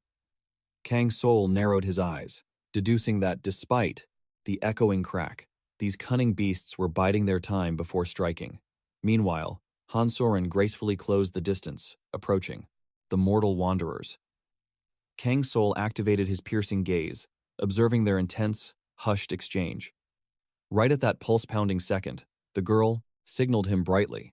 She promised the zone was secure, claiming these phantom entities were totally benign. But Kang Soul stood frozen like a mountain. He sternly refused to advance a single step. Han Soren stared at him, absolutely dumbfounded, not grasping his sudden icy hostility. She urgently reiterated that no peril existed. After all, she had successfully infiltrated the group unharmed. However, Kang Soul's blood ran cold. He recognized the lethal, terrifying trap, because his ally's shadow was completely gone. Trembling slightly, Han Soren feigned ignorance, pleading with the fierce young cultivator to clarify his dark warning. He knew these phantoms lacked raw power, yet they wielded devastating illusions. And the true nightmare? Shays. Their alpha could assume human guise to hunt prey. Finding this elusive beast was rare, but fate often decreed that, if a weak cultivator lagged behind, the phantom would possess their vessel. These pale apparitions mimicked mortals flawlessly, masking their demonic aura to evade all suspicion. This deceptive arts allowed them to lure the rest of the party into deadly ambushes, striking as one. solitary wanderers faced an even graver peril on this path. If their cultivation realm was too low, death was instantaneous, especially when facing a ghoul wearing a comrade's dead flesh.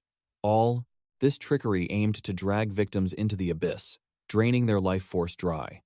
The exact moment of this fatal shift was unclear, yet the phantom wearing his comrade's skin narrowed its eyes, whispering, "Did my ally truly lay blame on her?" Suddenly, from Han. So Rin's chest, a fractured, terrified gasp erupted, demanding to know why he had unleashed such cruelty. But in a mere heartbeat, a chilling, bloodthirsty grin twisted her features, completely wiping away her humanity. The demonic woman hissed, declaring Kang Soul had ruined her grand design, her aura shifting into pure malice. The abyssal wraith, born from the dimensional rift, possessed wicked intellect, moving with ruthless yet calculated precision.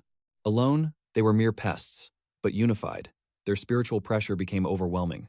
The guild masters at the hall had already warned Kang Soul. The high mages knew of the fallen cultivators dragged into the shadowy depths of Shai's hunting grounds. Yet, displaying fearful caution allows these wraiths to sense your dread and vanish without a trace.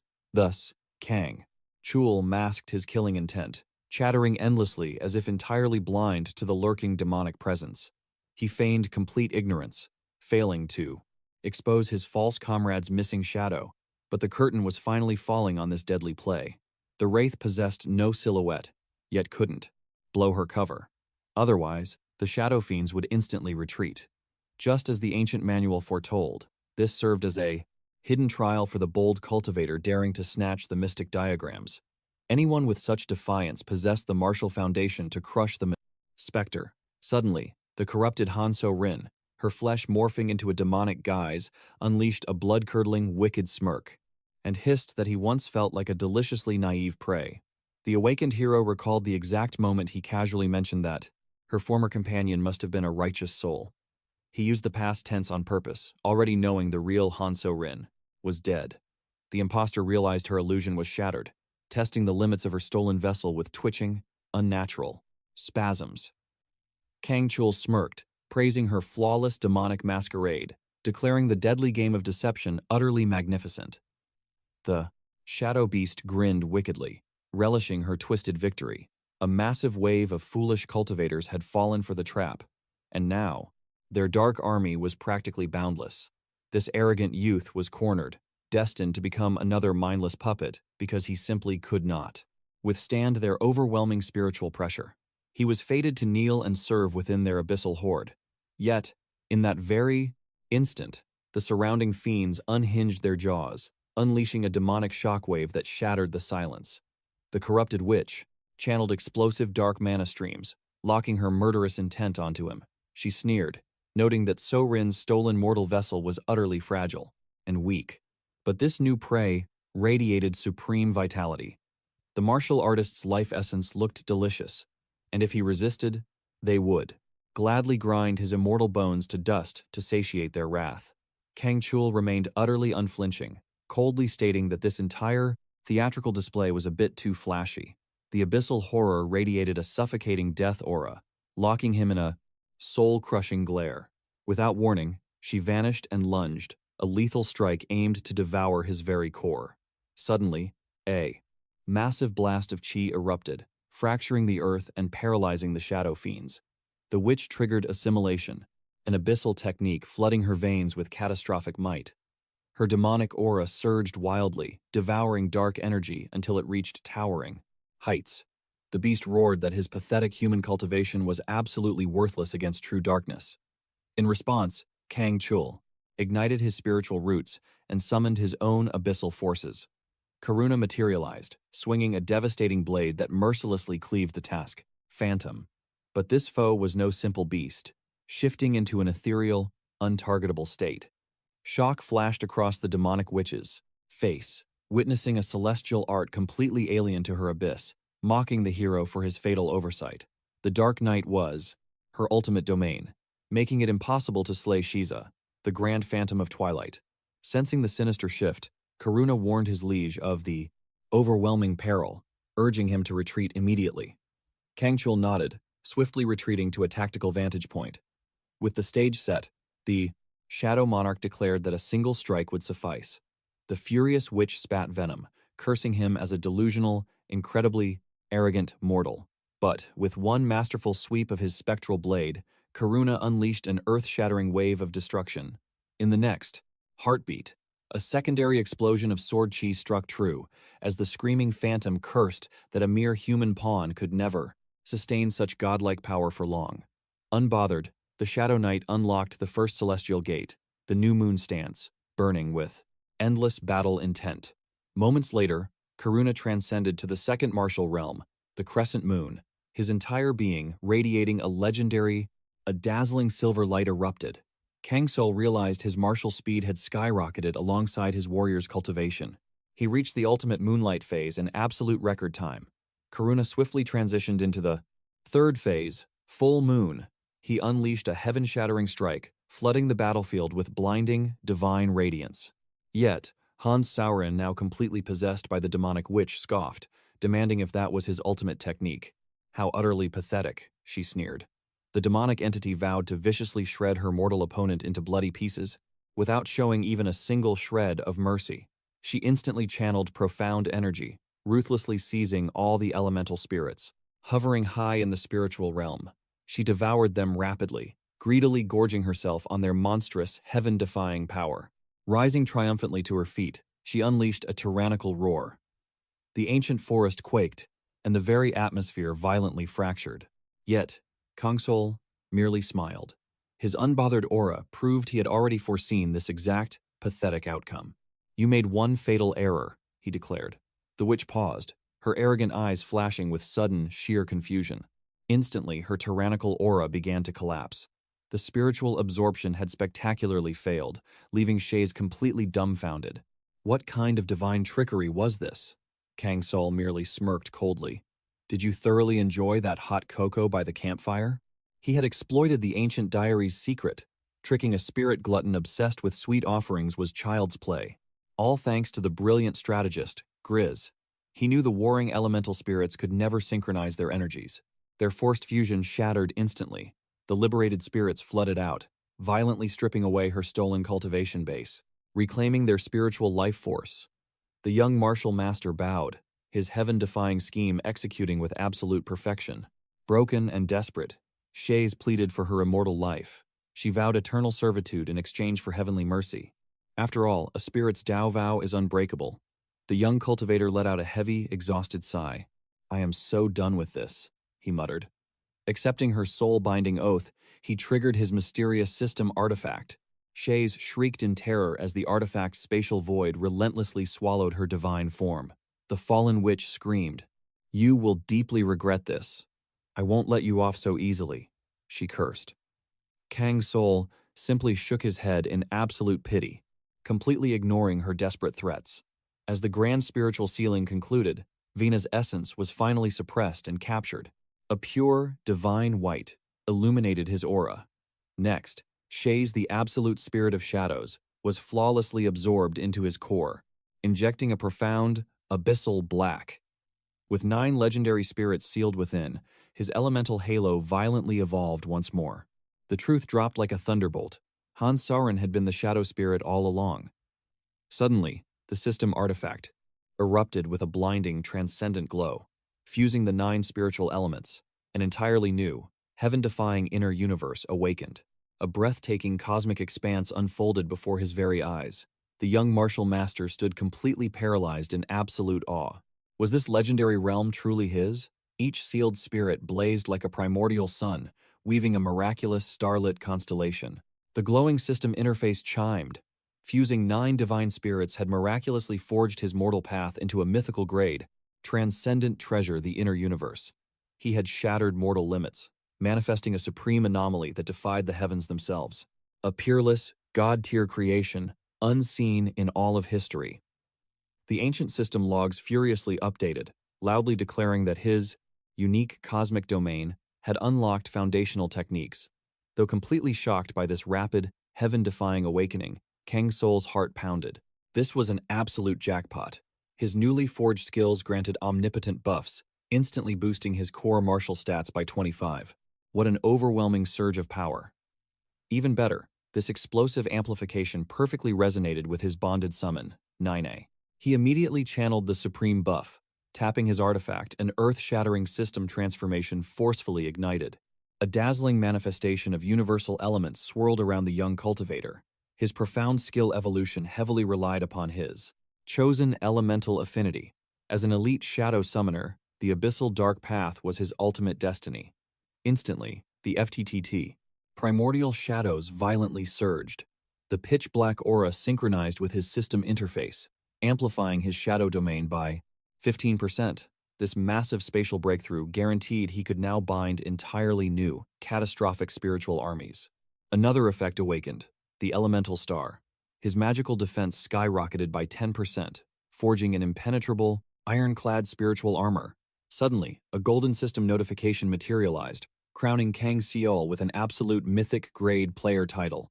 He was now officially the Master of the Exceptional, a glorious reward for hoarding heaven-defying system relics. Yet, unlocking its episode, true power required immediate cultivation. Grinding. Wasting no time, the Supreme Shadow Master confidently sprinted straight back to the bottom, Central Martial City, where his legendary journey first started. Inside, the Elite Academy's admissions committee officials were completely slumped over, completely drained from their non-stop cultivation watch. However, the very second Kang Soul's imposing shadow stepped forward to claim his trial. The committee instantly bolted upright, eyes wide. A young woman from the examining board gasped. She had awaited his return with bated breath. She eagerly questioned the ultimate fate of the broth. Wandering spirits. Did he capture or obliterate them? Kang Soul smirked, confirming their capture. Yet, he casually admitted that he practically annihilated them, having zero clue how to extract their spiritual essence from his belt. Hearing this shocking truth, the examiners stared at the artifact, jaws dropping in absolute disbelief. Their minds were utterly blown. Recovering after a tense silence, they begged the young hero to hold on. These lower-level managers were mere novices in the ways of arcane arts, completely ignorant about spiritual arrays. Bowing deeply, they pleaded to present this divine artifact directly to their master. They swore the great sage was nearby, promising a swift return. With a quick gesture, a companion summoned a messenger bird, sending it soaring to their master. Kang Soul mused aloud, wondering if their esteemed teacher hailed from the mighty Zodiac Towers. Perhaps they had crossed paths? Finn proudly declared. Their master was Blaine, the legendary pioneer of grand magic. Surely the main character recognized that glorious name? He proudly boasted that Master Blaine shared ties with Prince Moras, the absolute founder of the Zodiac and a supreme Archmage. Kang Soul smiled, admitting he knew countless legends about Prince Moras. Those epic tales had certainly left their mark. Across the vast realm of Pandia stood 12 towering mystical spires, each inheriting the sacred name of the celestial constellations, uniting to form the almighty Zodiac. Their divine creator was Prince Moras himself, an immortalized figure among legends. Kang Soul had literally sculpted his statue in his past life. Meanwhile, the eager disciple Finn explained how Blaine once hit a cultivation bottleneck. But Prince Moras shattered that heavenly wall, and ever since, Blaine reigned supreme as a pioneer of grand magic. Kang Soul nodded wisely, realizing he was about to meet someone truly extraordinary in this era.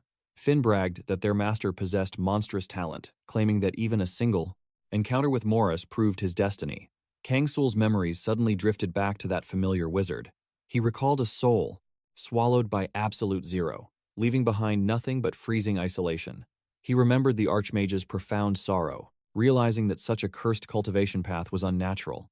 The city's frost-based mystic arts had completely stripped away his humanity and warmth. Reaching the peak meant facing the wall of emptiness, an erosion of the heart that only true enlightenment could cure. Kang Soul figured if this master was the very same Blaine from his past, then everything would flow smoothly.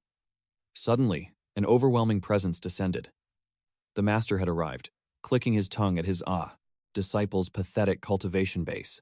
Stepping toward the frost illusion, he declared himself the supreme overseer dispatched by the Redder, Grandmaster to the Aquarius Spire. Surprisingly, he extended a formal handshake to our hero. Blaine's piercing gaze locked onto the main character. He mentioned whispers of a prodigy from Stone Fang, the absolute genius rumored to be the one who masterfully wielded the soul-binding array. The Grand Mage demanded to inspect the treasure. Kang Soul warned that raw mana would be required to activate it. Seconds later, Blaine's eyes widened in sheer terror and awe. He was completely paralyzed. The absolute aura of this divine relic eclipsed everything in his long, immortal life. Trembling, the elder demanded to know how the youth acquired this. Supreme treasure, Kang Soul coolly replied. It was a gift from an old friend.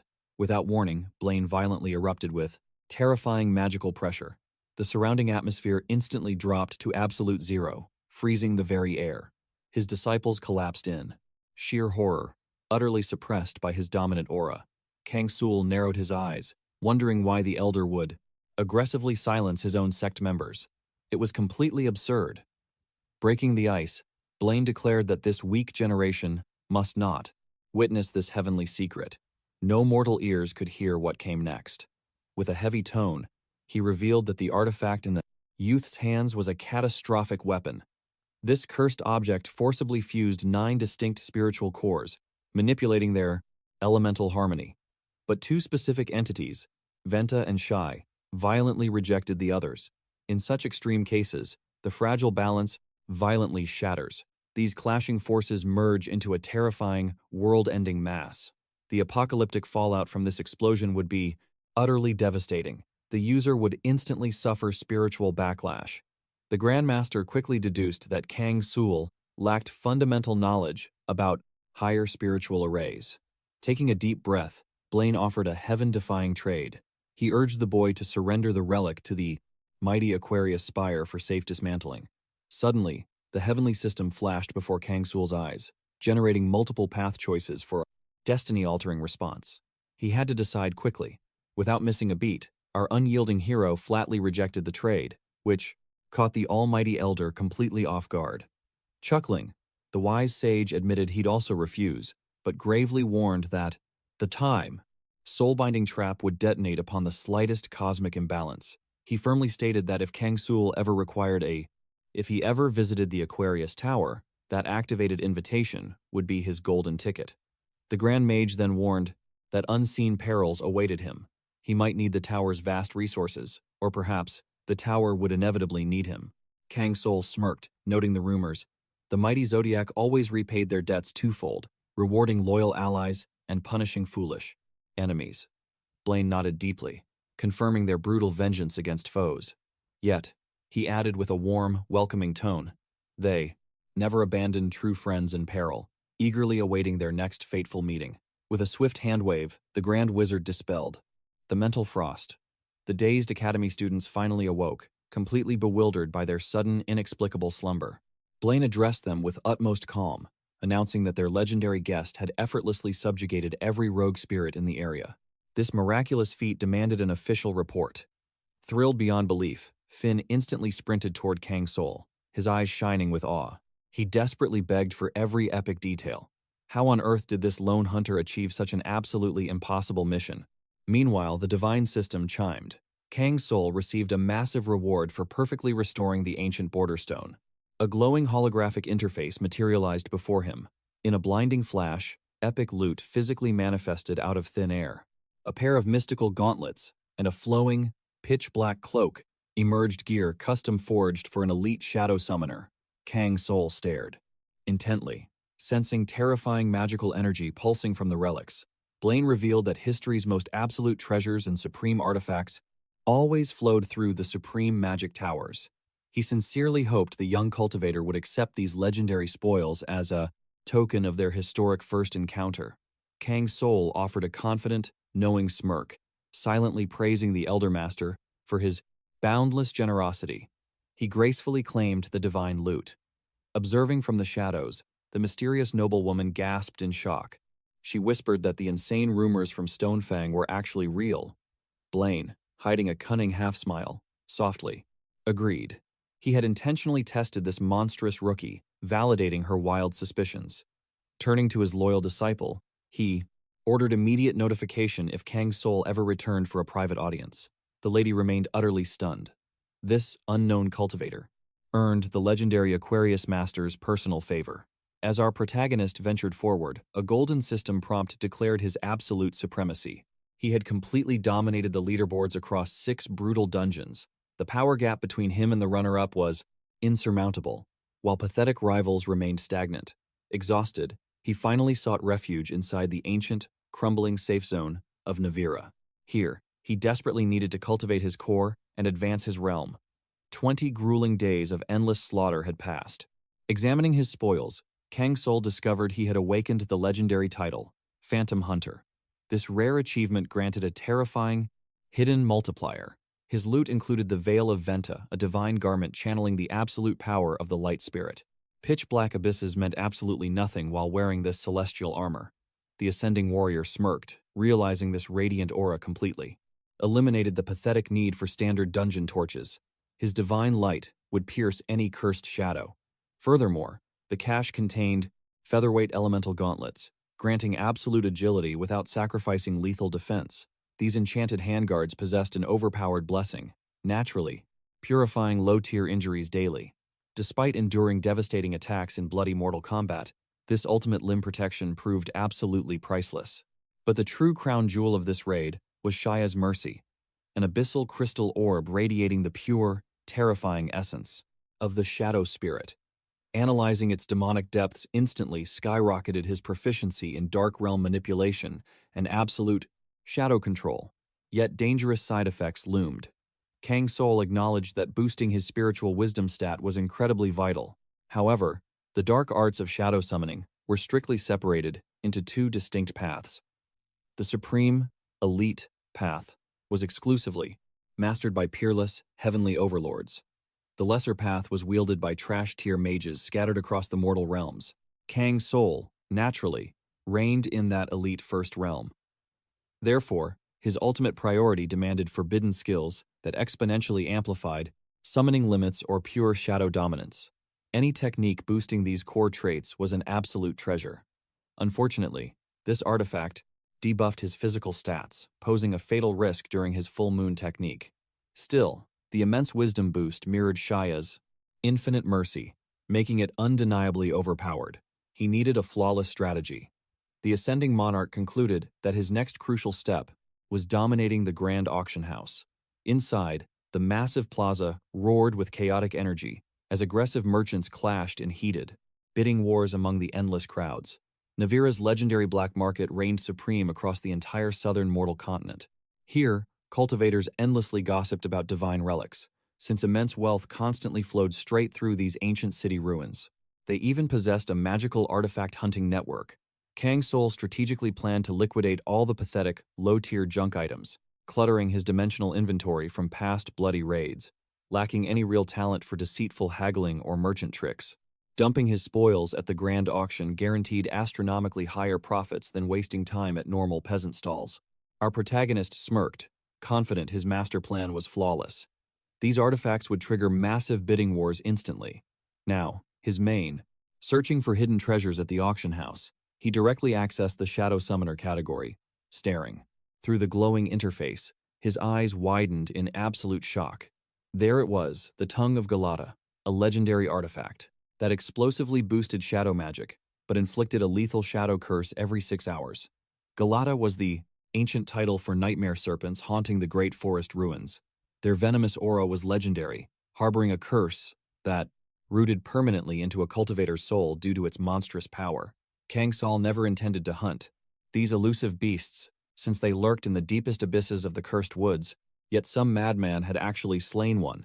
Every summoner craved this supreme treasure, and his mind was instantly set. He would conquer it at any price.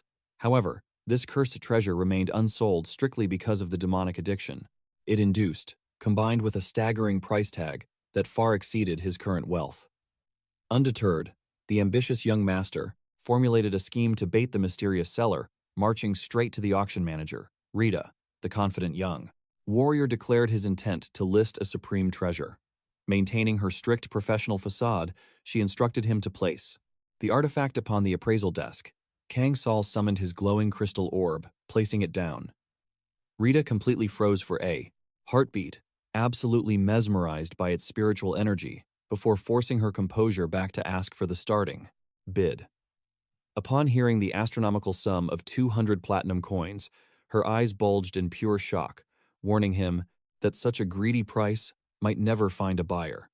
Kang Soul merely smirked, stating he had eternal patience, expressing his command to utilize their premium agency services, demanding daily auction exposure. He fiercely calculated that the true owner of the Galata tongue would sense this trap and propose a direct trade. Rita silently watched, his retreating back, deep anxiety flashing across her trembling gaze before she bolted toward the back. She unlocked a hidden chamber wrapped in shadows, hesitating at the cursed threshold. Waiting inside was a cloaked figure, to whom she swiftly surrendered, an intelligence scroll. Meanwhile, Kang Soul analyzed the battlefield. If someone possessed the power to auction the Galata tongue, they were undeniably a supreme overlord of the underworld. The young master immediately investigated the shifting power dynamics within the dock, Nova Guild, scanning the secret intelligence until a notorious name surfaced: Heck, the brutal enforcer, tied to Chiao. 5 absolute powerhouse factions of Tomb Raiders ruled Nira. But following the bloody annihilation of the Borgo Syndicate, the delicate underworld balance had shattered, sparking deadly factional warfare. Yet, Kang Soul's sharp gaze locked onto far more dangerous intel. Hanyaman had entered the capital, a legendary title that struck sheer terror into the absolute strongest of immortal cultivators. He coldly calculated that if this monster was present, he would utterly crush Heck himself, sparing him the trouble of drawing his blade. With that settled, he secured a temporary sanctuary to cultivate his powers. The following dawn, Kang Soul claimed a secluded, heavily taxed manor left totally abandoned. Yet this outrageous extortion meant absolutely nothing to his grand plans, tossing the coins without blinking to snatch the keys. Once inside his new domain, our protagonist instantly infiltrated the underworld broker network hunting for traces of Chiao. Infuriatingly, the informants claimed total ignorance regarding this ghost. The sole intel he extracted involved a savage crew of rogue scavengers smuggling forbidden heavenly treasures, noticeably containing the demonic tongue of Galata. The brilliant young master instantly deduced that this lethal relic was auctioned by a dark syndicate of raiders. Underworld Whispers heavily implied Kaibo, an elite shadow summoner from their ranks, orchestrated this entire plot. Though lacking absolute proof, Kaibo's loyal disciples refused to deny these claims, while the man himself desperately hunted for a mythical relic via the guild's encrypted black market. High-tier secrets demanded blood money, and Kang Soul, having seized the critical intelligence scroll, casually tossed it into a blazing torch, letting the crimson flames erase all traces of his pursuit. The cunning warrior synthesized the truth. Kaibo, commanding a massive legion of scavengers, wielded terrifying authority. Crucially, he walked the exact same shadowy cultivation path as himself, a master of shadow summoning. If this specific tyrant truly abandoned the Galata tongue to the auction block, the entire puzzle clicked. He had undoubtedly fallen victim to the soul-corrupting shadow poison saturating the demonic relic. Kang Soul chillingly concluded that the legendary artifact Kaibo desperately sought was the ultimate antidote. A sinister grin of satisfaction proved that his tactical instincts were flawlessly accurate. Meanwhile, across town, a stunned patron at the Nova Exchange triggered the glowing display board to witness the latest heavenly arrivals. The surrounding cultivators gasped in sheer awe as a divine new treasure materialized, demanding a starting price of 200 platinum coins. The gallery exploded with frantic whispers, debating which insane overlord dared to list such an expensive artifact, universally agreeing that this mysterious figure possessed unfathomable oceans of wealth. Back in the VIP lounge, Kang Soul confidently approached the appraisal desk, met instantly by Rita's sickly sweet, yet nervous smile. She politely warned him that not a single soul dared to bid on the item. Cautiously, they suggested dropping the price to bait a buyer. The young hero calmly refused the offer. Instead, he proposed a direct exchange. This bold move sparked deep interest within the ladies. Piercing eyes. He noted how incredibly rare his item was, yet hinted that a worthy trade might just exist out there. Rita paused in deep thought. Crossing her arms, a mysterious aura surrounded her. Then, with thick intrigue lacing her voice, she revealed a single artifact of equal worth. It was the legendary Galota tongue, a dangerously rare treasure that Kang Soul had been hunting for all this time. A razor-thin smirk ghosted across the young hunter's face. Inwardly, his soul roared with absolute triumph. His flawless trap had sprung. Everything was falling exactly into his master plan. Masking his killing intent and joy, He played the fool, acting as if this legendary item was entirely new to him, calling the offer highly tempting.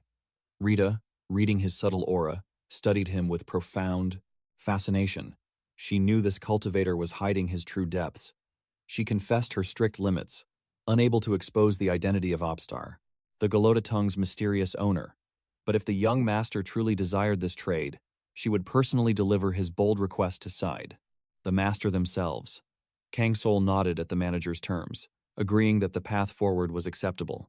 Rita softly replied that patience was required, as she needed time to channel his message to the shadowy VIP. The young overlord simply nodded and vanished into the night. Meanwhile, the lady descended into a hidden chamber, where the very VIP awaiting Kang Soul's grand move sat in sheer silence. Back in his domain, our hero drew an ominous artifact from his spatial bag. The Shadow Flower, bought from the sinister merchant of madness. A dangerously volatile treasure awaiting its true purpose. He knew that we needed to refine its dark energy. This demonic bloom could summon an ultimate shadow, far surpassing the master's own. Battle power. He had already scoured the bloody auctions for the core refinement materials. Yet one crucial ingredient, the mythical paranoid gelatin, completely eluded him. It was wiped out from the southern realms.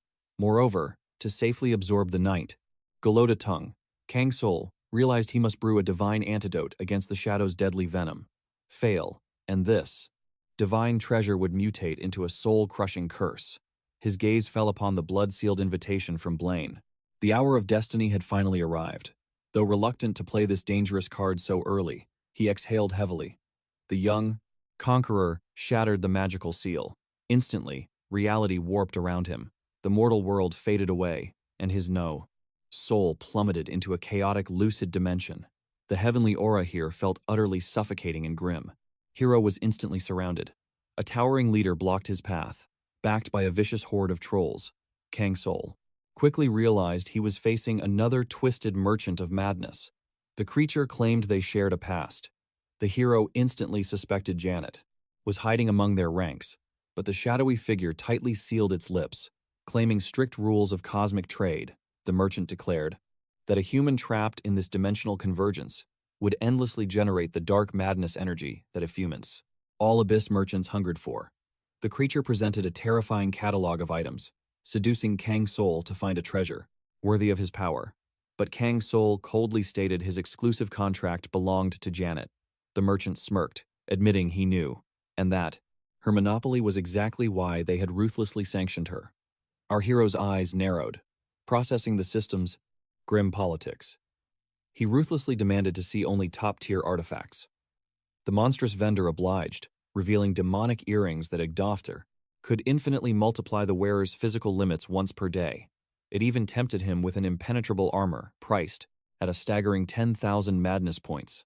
The young conqueror calculated his odds. These artifacts were mythic grade, but he absolutely refused to be manipulated. He locked his piercing gaze onto the merchant's soul, letting a heavy, suffocating silence fall. Then, he shattered the illusion. He boldly declared that he was staring directly at Janet herself. The cornered merchant slowly dropped her disguise, as chilling laughter echoed through the void. The horde realized Janet's immense pride had been utterly crushed. How on earth did a mere mortal see through her divine illusion? Kang Soul smirked, demanding how she masked her true form. But Janet deflected the truth, announcing she was only here to strike a dangerously exclusive, once-in-a-lifetime deal. Instantly, her terrifying aura flared. She ruthlessly ordered the lesser monsters to scatter, threatening those who failed to grasp the colossal gap between their power levels. The lower merchants panicked. Letting personal grudges interfere with cosmic trade would inevitably ruin their forty. Collective market, Janet flashed a sinister grin, admitting she would be insulted if he was fooled. Kang Soul realized her entire game the moment the elite inventory materialized. Buried within the mythical displays, he locked eyes on the paranoid gelatin and soul powder, the exact impossible-to-find materials for his evolution. Narrowing his eyes, he interrogated how she perfectly predicted his gelatin. Cultivation needs, Janet purred, revealing she knew the dark secrets of the shadow flower. Yet, for a mere mortal to possess, how he got dragged into this world-merging phenomenon remained an utter mystery. She warned that this boy wasn't as simple as he appeared. hinting he might be deeply connected to the grand convergence. Kang Soul coldly noted that if the shadow flower matter was settled, a burning question remained. How did she know about Dudnik? Janet smirked, claiming she was merely observing him, studying his every move like a priceless artifact of knowledge. With their trade complete, the enigmatic woman revealed she had more to offer. As a true master of her craft, she unveiled something extraordinary.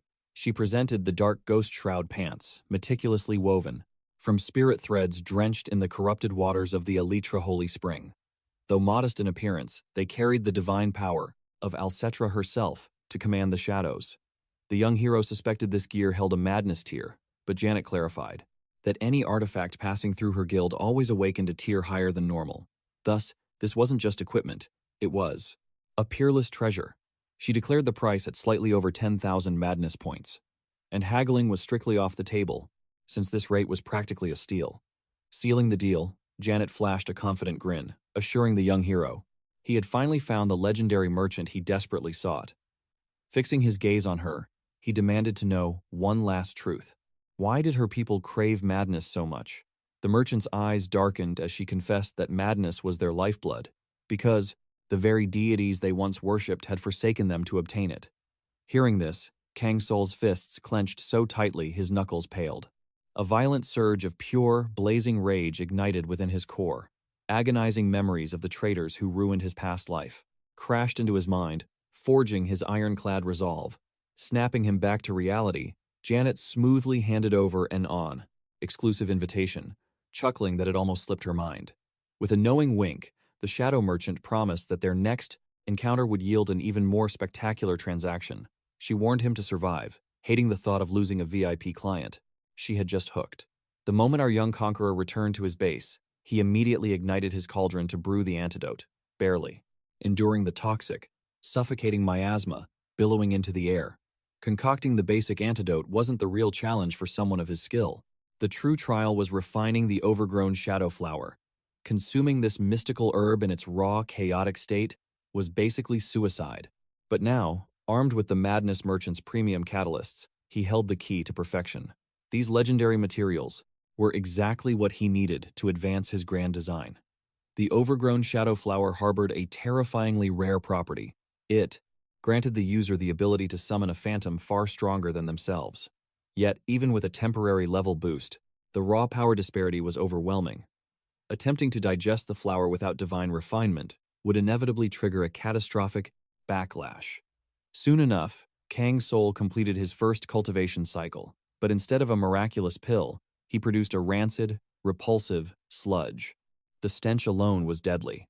The refinement had failed, proving that sheer technique meant nothing without a stroke of true enlightenment. He circulated his aura again, but the elixir scorched into a blackened mass, looking like ashes scooped directly from a roaring volcano. Another miserable failure. His third cycle yielded an equally pathetic outcome.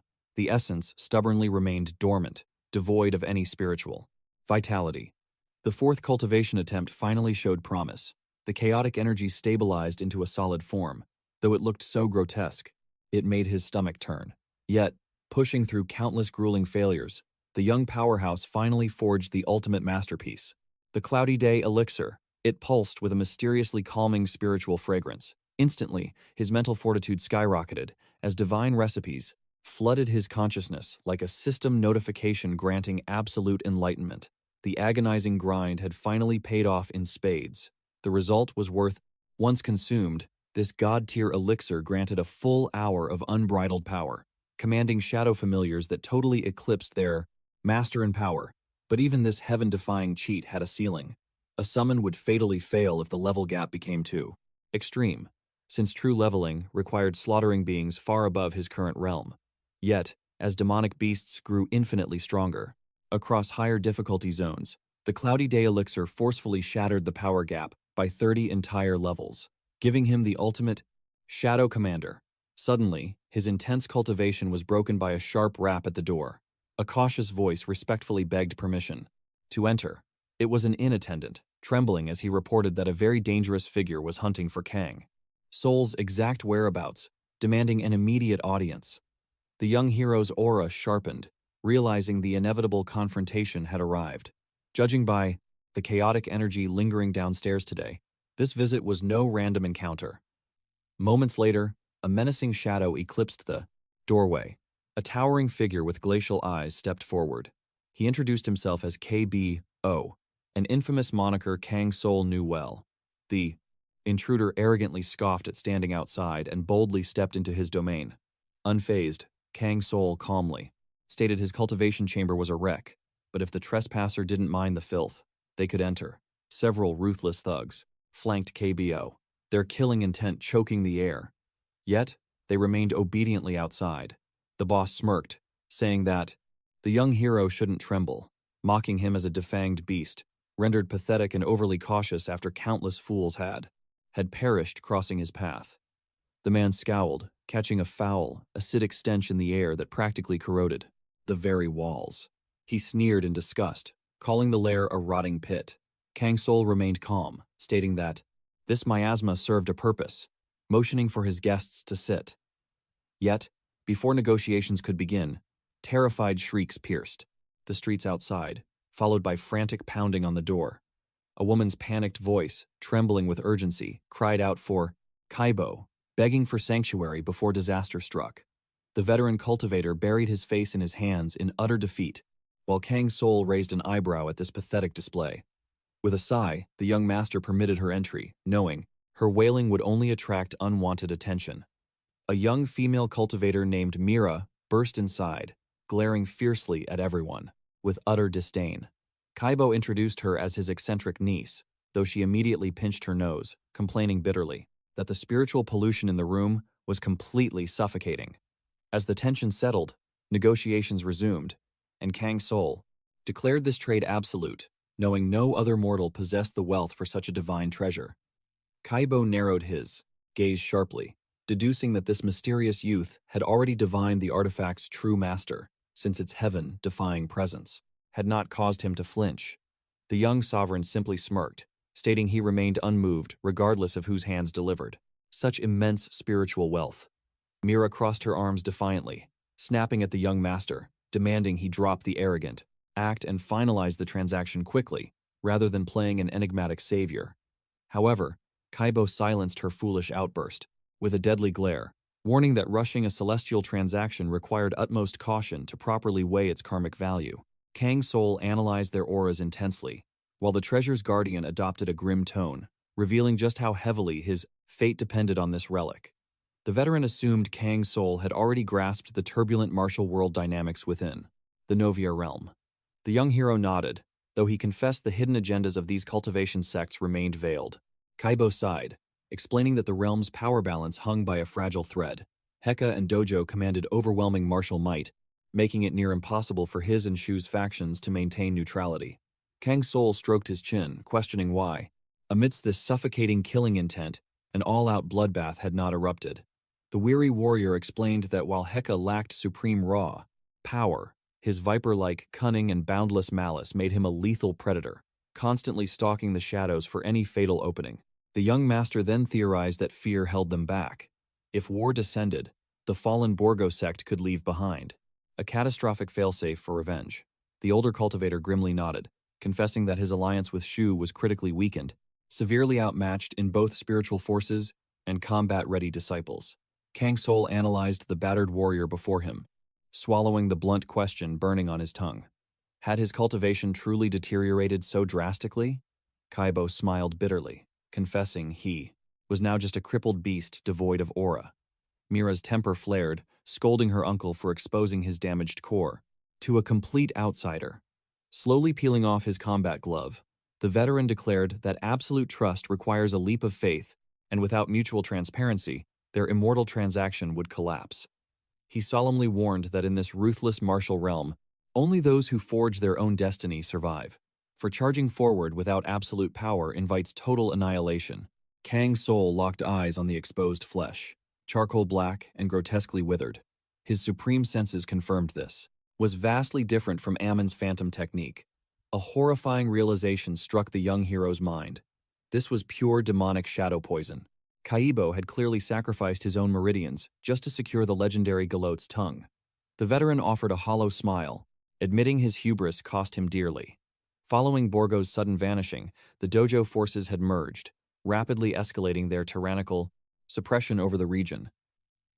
He had foolishly overestimated his own cultivation base, realizing only upon facing them that a single martial artist could not stop a falling mountain. The blame fell heavily on Shu, who hijacked the sect after their leader's demise, and proved entirely willing to betray his brothers under pressure, a cowardly path that guaranteed the utter ruin of the Novier realm. Heka and Dojo oppressed the weaker players like livestock, violently extorting their spirit stones and trading human lives in the black market. Countless brave souls perished trying to shatter Heka's iron grip, chasing an illusion of freedom that demanded rivers of innocent blood. Mira spat with unbridled fury, declaring Heka a completely deranged demon who slaughtered even his most loyal followers. The tyrant murdered purely for amusement. Kang Soul pondered, realizing this divine artifact was intended to sever that madness. However, the proposed trade felt overwhelmingly disproportionate and devoid of karmic balance.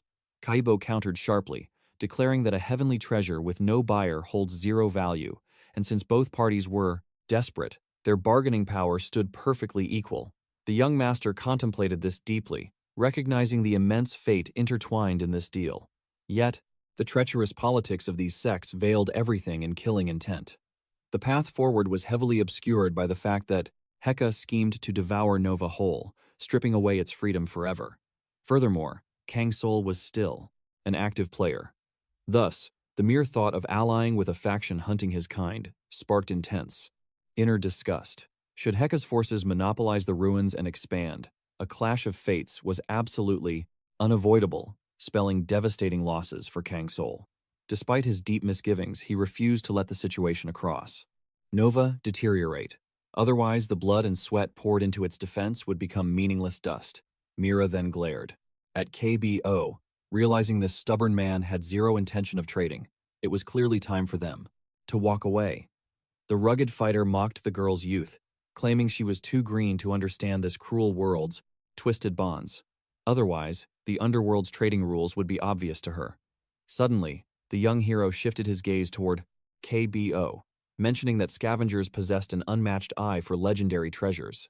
He then slammed a mysterious artifact onto the table, challenging him to evaluate its true worth.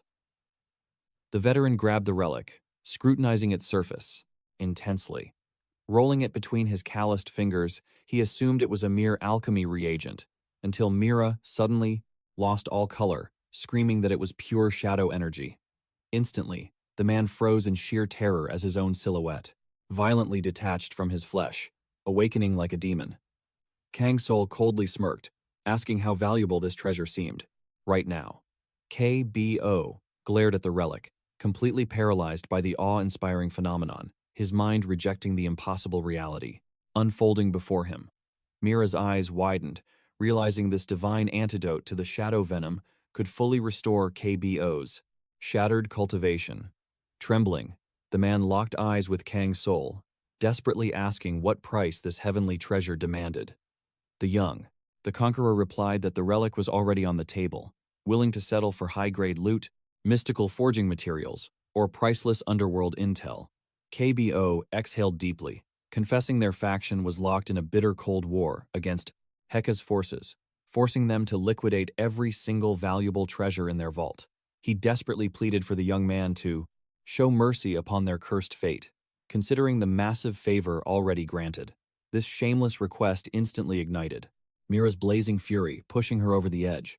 Meanwhile, the scarred fighter stated he already laid out terms for the divine elixir, noting the catastrophic consequences if Heka or Dojo had claimed it first. Kang Soul instantly realized KBO had completely seen through his grand design, choosing absolute trust. Suddenly, the rugged warrior aggressively yanked a heavy, mystical ring from his hand. Panic washed over his companion as she lunged to stop him, screaming that this inherited relic was the very soul of their brotherhood. Yet, KBO firmly declared that his true worth came from his own indomitable spirit, not some lifeless trinket, and nothing eclipsed the sacred duty of protecting his sworn family. The heavy artifact he removed from his flesh was an ancient inheritance from a forgotten tribe devoted to the wolf god. Pulsing with primeval energy, it radically amplified the wearer's life force while flashing warnings of fatal threats. The young conqueror's eyes locked onto the band, realizing he deeply desired this treasure blessed with divine foresight, instantly declaring the brutal negotiation finished. KBO gravely warned the rising star to guard the relic with his life, emphasizing its legendary rarity and world-shaking value. With those heavy words, the sacred pact was sealed, leading the trio out into the desolate courtyard to unleash the divine artifact they just acquired. The scarred warrior gripped the vial of mystical elixir, choosing to test its heaven-defying power without a single ounce of hesitation. Raising the crystalline vessel, he chugged the heavy liquid as Mira watched on, her heart pounding with overwhelming dread and absolute panic. A split second later, the warrior's focus snapped. It felt as if a raging inferno had erupted within his throat, bringing unimaginable, soul-crushing agony. Kang Soul observed with absolute ice-cold calmness, noting this was totally natural since the divine elixir was forged from lethal venom. Mira's aura instantly erupted with blazing fury as she charged the young monster, screaming for answers. Yet, KBO forcefully raised a trembling arm to halt her wrath, gasping through the torment that despite the agonizing hellfire, the venom was actually reconstructing his damaged meridians. Miraculously, KBO's crippled arm began to regenerate, leaving all witnesses completely paralyzed by awe-inspiring shock. Rita, scrambling to stabilize the chaotic atmosphere, desperately announced it was time to seal the blood pact, forge the contracts, and settle the guild's hefty commission. This cursed treasure, known as Galat's tongue, was a demonic relic carved from an abyssal serpent, brimming with its terrifying power to vomit pure darkness. The artifact massively amplified shadow-summoning arts, but carried a deeply lethal, soul-corrupting backlash. It forced a terrifying, inescapable addiction upon its master. Meanwhile, KBO examined his revitalized core, thoughtfully, murmuring his disappointment at not feeling more shock over this heaven-defying regeneration. With his aura stabilized, he boldly declared, the trade officially sealed, before dropping one final, heavy request. Locking eyes with Kang Soul, KBO desperately pleaded for reinforcements in the approaching the war against Heki. Yet, our young cultivator firmly declared he despised meddling in another's mortal karma, above all worldly matters. The martial artist warned that none could escape this destined bloodbath. However, when Kangol stubbornly denied joining the slaughter, KBO withdrew his pressure, parting ways with a respectful grip. Journeying back, Mira suddenly questioned her uncle. Why bow to this snowman? He possesses zero spiritual aura, zero martial authority. KBO's eyes darkened, whispering, that absolute void is exactly what makes him terrifying. The girl stared at martial authority, her mentor in pure shock. The veteran warrior gestured to rest and unravel this profound mystery. He started cryptically, noting how scavengers operated on entirely different mortal frequencies. Mira pondered deeply, guessing it likely stemmed from their bloodthirsty glare. KBO nodded, adding that a martial cultivator's sixth sense was the reason he first welcomed her into their sect. Memories surfaced of their origins, a weak, defenseless girl entering this brutal realm, drowning in endless wrath and utter despair. Then, KBO saw her gaze, blazing like demonic crimson flames, and those infernal eyes scarred his very soul. Breathing heavily, he revealed, it was no mere accident that he and Heka were, crowned the wolf and the lion of the martial underworld. Mira shuddered, noting Heka was a genuine lunatic, and honorless in amend. Lethally dangerous beast, KBO, murmured his agreement. Yet, he shared this ancient history for one singular truth. He wasn't fearing Heka's madness, but the snowman's abyss. He confessed that earlier, he had unleashed his oppressive spiritual pressure upon him. Yet the boy didn't even blink. The divine intuition that built KBO's empire was screaming in pure terror.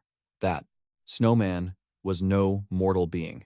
Lethal intent lurked beneath his icy, tranquil facade. Engaging a monster of such caliber required absolute caution. His entire existence defied heavenly logic. An auraless commoner walking through Nova, hoarding divine treasures, and wielding a mythical shadow poison antidote known only to elite masters. Furthermore, a mysterious Ichiz relic dangled from his waist, radiating ethereal spiritual light, an item far exceeding the legendary crystal sphere, currently resting in KBO's trembling grasp. The veteran locked eyes with Mira, He strictly ordered her to never, under any circumstances, approach that anomaly. Furrowing her brows, she demanded how he measured the snowman's hidden depths. KBO explained that following Rita's fateful tale, he mobilized his entire Shadow Guild to extract any lingering traces of this enigmatic cultivator. The heavens aligned terrifyingly. The exact day the legendary Hidden One supposedly manifested in Nova perfectly matched the snowman's sudden arrival, Mira scoffed, suggesting the heavens merely played a coincidental trick. But KBO shook his head. He once believed that illusion too, but seeing the truth firsthand had shattered all doubts. The snowman's concealing arts were too profound for mere chance. Even the mad dog Heka might have sniffed out his real cultivation base. Cold dread pooled in his stomach, imagining that monster allying with their foes. In an inevitable death match against Heka, the snowman's intervention would tip the scales of fate. They could only pray, this absolute sovereign wouldn't stand with the frost, but crush it. Two dawns broke, and Kang Soul's alchemical refinements reached perfection. The crucial artifact had finally condensed its energy. Now, every strike from his summoned shadow carried a high-tier probability of inflicting Sinda's necrotic shadow rot. Our protagonist had forged a true soul-rending whip, drenched in lethal venom that devoured meridians, and forced instant bodily paralysis. Through refinement, the artifact's flashy aura was fully concealed, becoming a perfectly hidden blade. And so, he prepared for a live combat test. While his guardian technique showed no outward evolution, his shadow summoning broke through to the third tier. Shadow enhancement also leveled up to stage 2. The power gap between his old realm and his new strength was heaven and earth. His wisdom stat had skyrocketed to Grandmaster levels. Even his physical endurance utterly eclipsed seasoned veterans like Karun, reaping the system's hidden cultivation bonuses. The young master awakened skills without spending a single stat point. His shadow domain had expanded, craving fresh souls to harvest, while his spectral warriors passively gained experience percentages. It seemed minor, but their cultivation speed defied the heavens. Every near-death trial our hero brazenly charged into was paying off, granting him world-shaking combat experience. Cordon, the mysterious backer who teleported him here, prayed that as the boy's power surged, he would draw divine eyes, and finally transcend into absolute battle madness.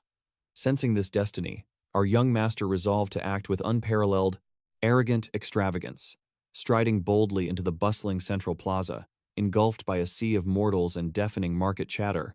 Countless faces blurred past him. Yet, lurking in the alley's shadows, two unknown cultivators locked onto his presence. Their lurk, auras leaking pure predatory interest and nervous tension. Kang Soul stepped into the alchemical lab, seeking any lingering traces of his elusive target, but found only a desolate void. If tomorrow's spiritual tracking failed again, his only hope rested within the ancient records. For now, his destiny guided him straight into Novu. Down on 3rd Avenue, our protagonist actively sought the hidden truth. Inside the bustling tavern, seasoned martial adventurers gathered in droves, whispering the latest underground rumors. Kang Soul took an empty seat at a corner table, calmly ordering a simple meal. But before the waitress could even nod, a sinister anomaly captured his immediate focus. The young cultivator went completely rigid. The waitress froze as his killing intent silently flared, listening to the shadows.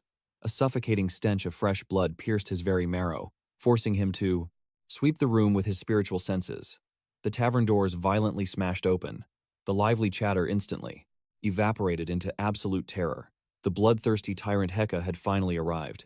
Every face in the room drained of color, paralyzed by pure dread. Kang Soul instantly recognized the foul aura that had been stalking him since the break of dawn. The pieces of the puzzle violently snapped together. This ruthless monster radiating an ocean of slaughter had undoubtedly ended countless innocent lives to forge his demonic path. Heka slowly approached our young protagonist. He coldly sneered about rumors of a mysterious fool who dared to gift a divine artifact to the Wolf Clan. Announcing himself as Heka, the tyrant let out a menacing chuckle, noting that this rookie concealed incredible hidden depths. Kang Soul remained utterly unfazed, bluntly demanding his true purpose. The colossal thug smirked, vowing to extract the absolute truth from his cold corpse. Baring his fangs like a bloodthirsty beast, his oppressive aura made the very air grow devastatingly heavy. Heka furiously roared for an explanation, demanding to know the exact origin of the legendary treasures. He warned him against playing the fool. Unshaken, Kang Soul casually questioned his dark source of information. In response, the enraged brute barked a deadly threat, signaling his shadowy lackeys to bring out their hostage. Moments later, a brutally chained Rita was dragged forward, yet an unbroken fire still blazed within her determined gaze. Kang Soul slowly turned. As their eyes locked, a freezing wave of absolute, murderous wrath ignited within his core. They had ruthlessly tortured her. Covered in horrific wounds, she could barely stand upright. Her garments were shredded, her flesh heavily bruised. A storm of disbelief and devastating fury swept through Kang Soul's mind. Meanwhile, a tense war council convened at the Wolf Clan's sanctuary. Countless warriors assembled, their heavy gazes practically sparking with electricity. Commander KBO surveyed their allied ranks, but his lieutenant quickly warned that the enemy possessed an overwhelmingly massive army. The power scaling was devastatingly, in quote, unbalanced. The commander scoffed at their enemy's ignorance, proclaiming that the wolves' raw power was multiplying. Elite awakeners bolstered their ranks, and Shure's shocking loyalty reignited their fighting spirit. With the Nova territory violently fractured, they officially declared an all-out turf war for ultimate supremacy. Mira maintained a razor-sharp battle focus, completely dedicated to shielding the commander with her very life. Without warning, a terrified scout violently breached the room, screaming that the emergency alarms were blaring. The bloodthirsty tyrant Heka had ambushed a tavern down on 3rd Avenue, sparking an explosive bloodbath. The commanders stood absolutely baffled, knowing every single one of their combatants remained safely within the fortress walls. It suddenly dawned on them that a rogue powerhouse was holding the line. The commander instantly deduced the mystery cultivator's identity. He ruthlessly ordered his vanguard to obliterate the dojo, and his bloodthirsty warriors roared in unified approval. Whirling toward Mira and Germo, he fiercely ordered them to deploy an elite strike force directly to 3rd Avenue. The faction boss murmured through gritted teeth, realizing that if this monstrous rookie was pulling the strings, chaotic destruction was inevitable. Back in the ruined tavern, Heka coldly sneered at Kang Soul, recognizing him as the true mastermind behind the shadows. The hulking brute gloated about orchestrating this brutal trap, shamelessly admitting to torturing the poor girl just to lure him out. Sobbing uncontrollably, Rita choked on her tears, desperately pleading that she was merely a humble merchant in the artifact trade. The wicked tyrant bellowed that the divine relic was never meant for the Wolf Clan. He accused the foolish cultivator of fully understanding the stakes, yet defying heaven's will by deliberately handing over the legendary artifact. Suddenly, Heka's demonic gaze locked onto the spiritual ring adorning Kang Soul's finger. A spark of dark recognition flashed in his eyes.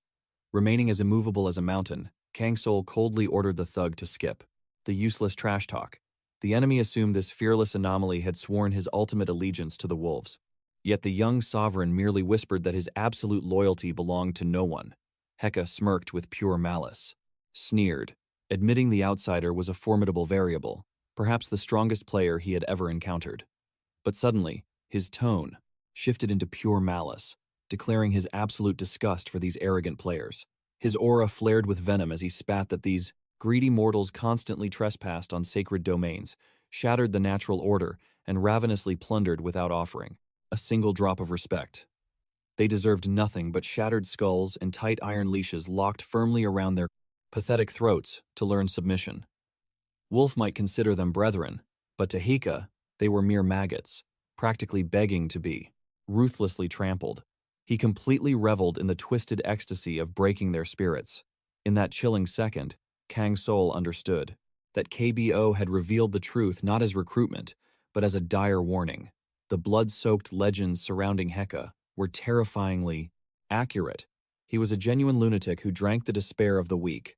Meanwhile, the towering antagonist coldly declared that Kang Soul had run out of time and needed to choose his destiny immediately. Heka presented the cultivator with a grim ultimatum: execute Wolf and walk away breathing, escaping an absolute slaughter. But if he dared to refuse, his fate would be unimaginably agonizing. The tyrant ruthlessly shoved Rita with his deadly spear, proving his ruthless intent.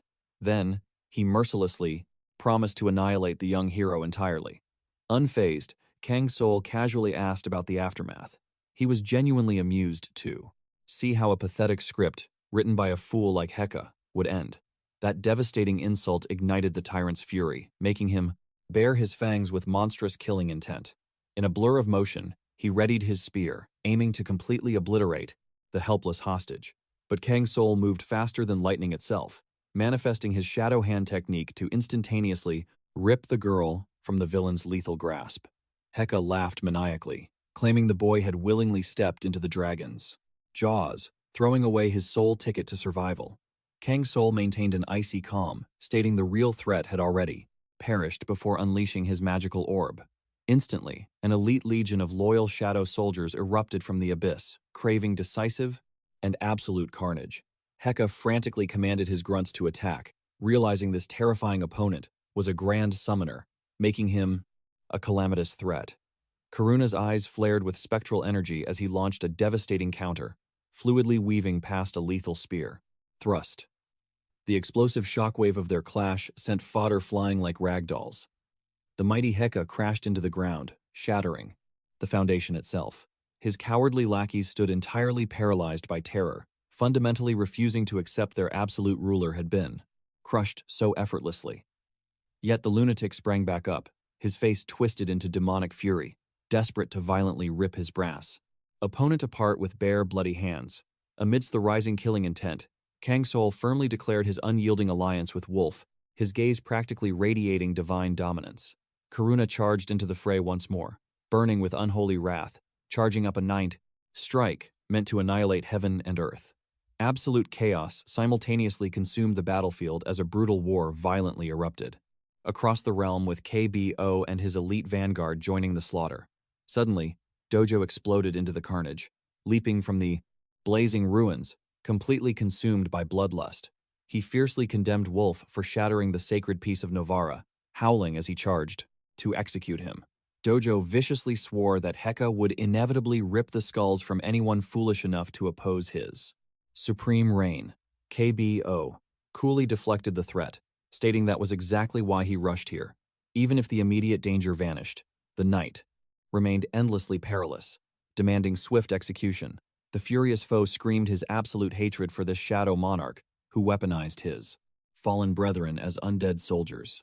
Unfazed, the abyss-born shadows surged like a dark tidal wave, their hollow eyes radiating pure, murderous intent. KBO smirked, noting the pathetic villain wasted too much breath, a fatal mistake in a life or death martial combat scenario. Dojo desperately unleashed his aura, but the relentless shadow infantry systematically devoured his soul. KBO instructed his subordinates to broadcast Dojo's pathetic end, offering mercy only to those who crawled on their knees and unconditionally surrendered. Then, he was notified that the monstrous Heka still breathed, prompting KBO to trigger their ultimate contingency. The commander initiated a ruthless sweep, commanding an immediate tactical merger with Shure's rapidly advancing battalion. Hearing the grim news of Dojo's brutal demise, the young prodigy fully understood an even more catastrophic threat remained at large.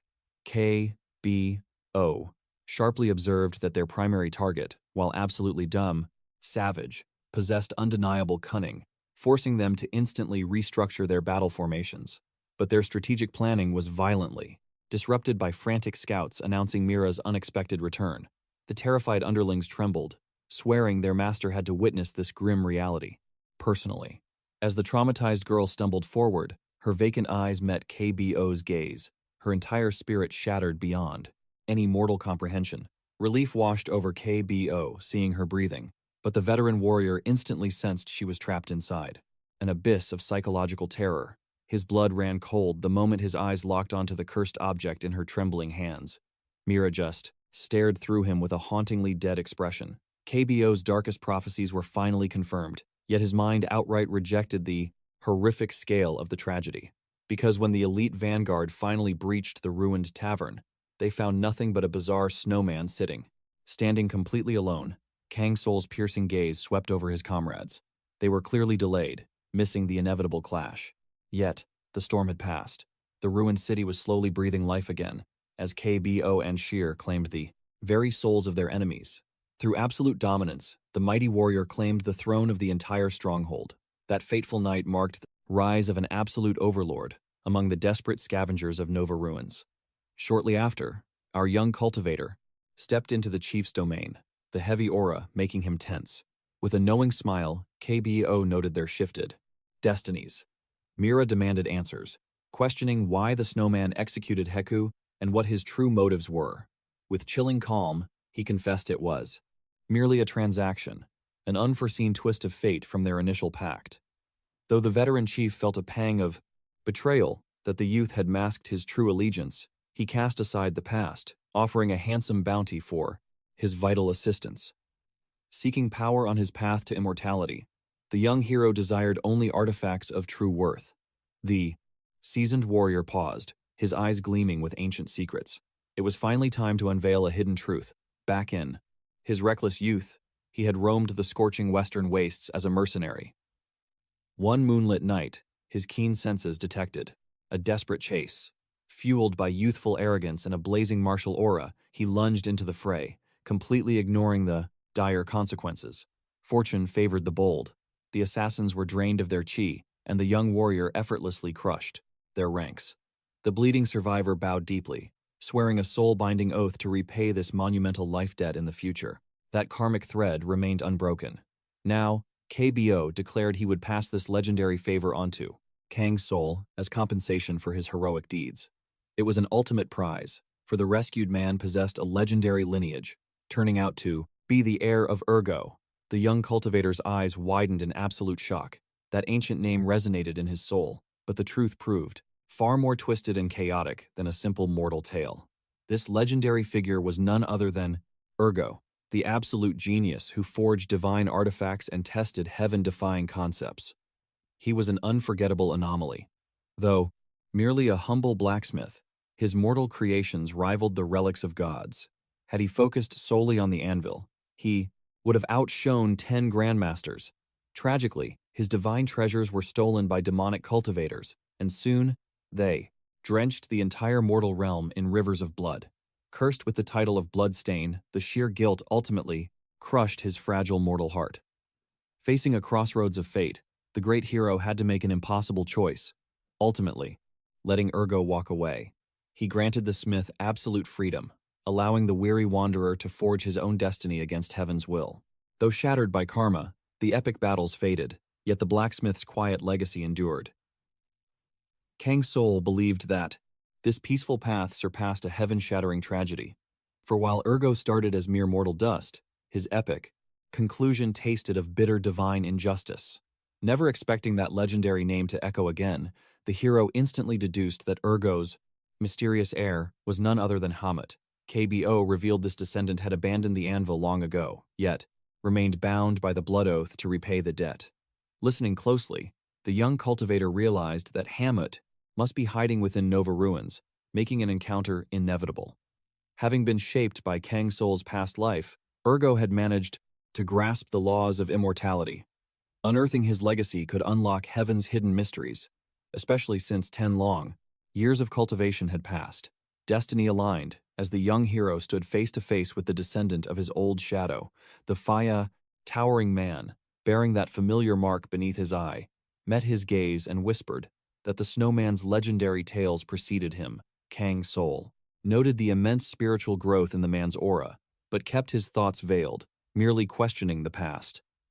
Hamut sighed, admitting that without KBO's martial intervention, he'd be mere dust.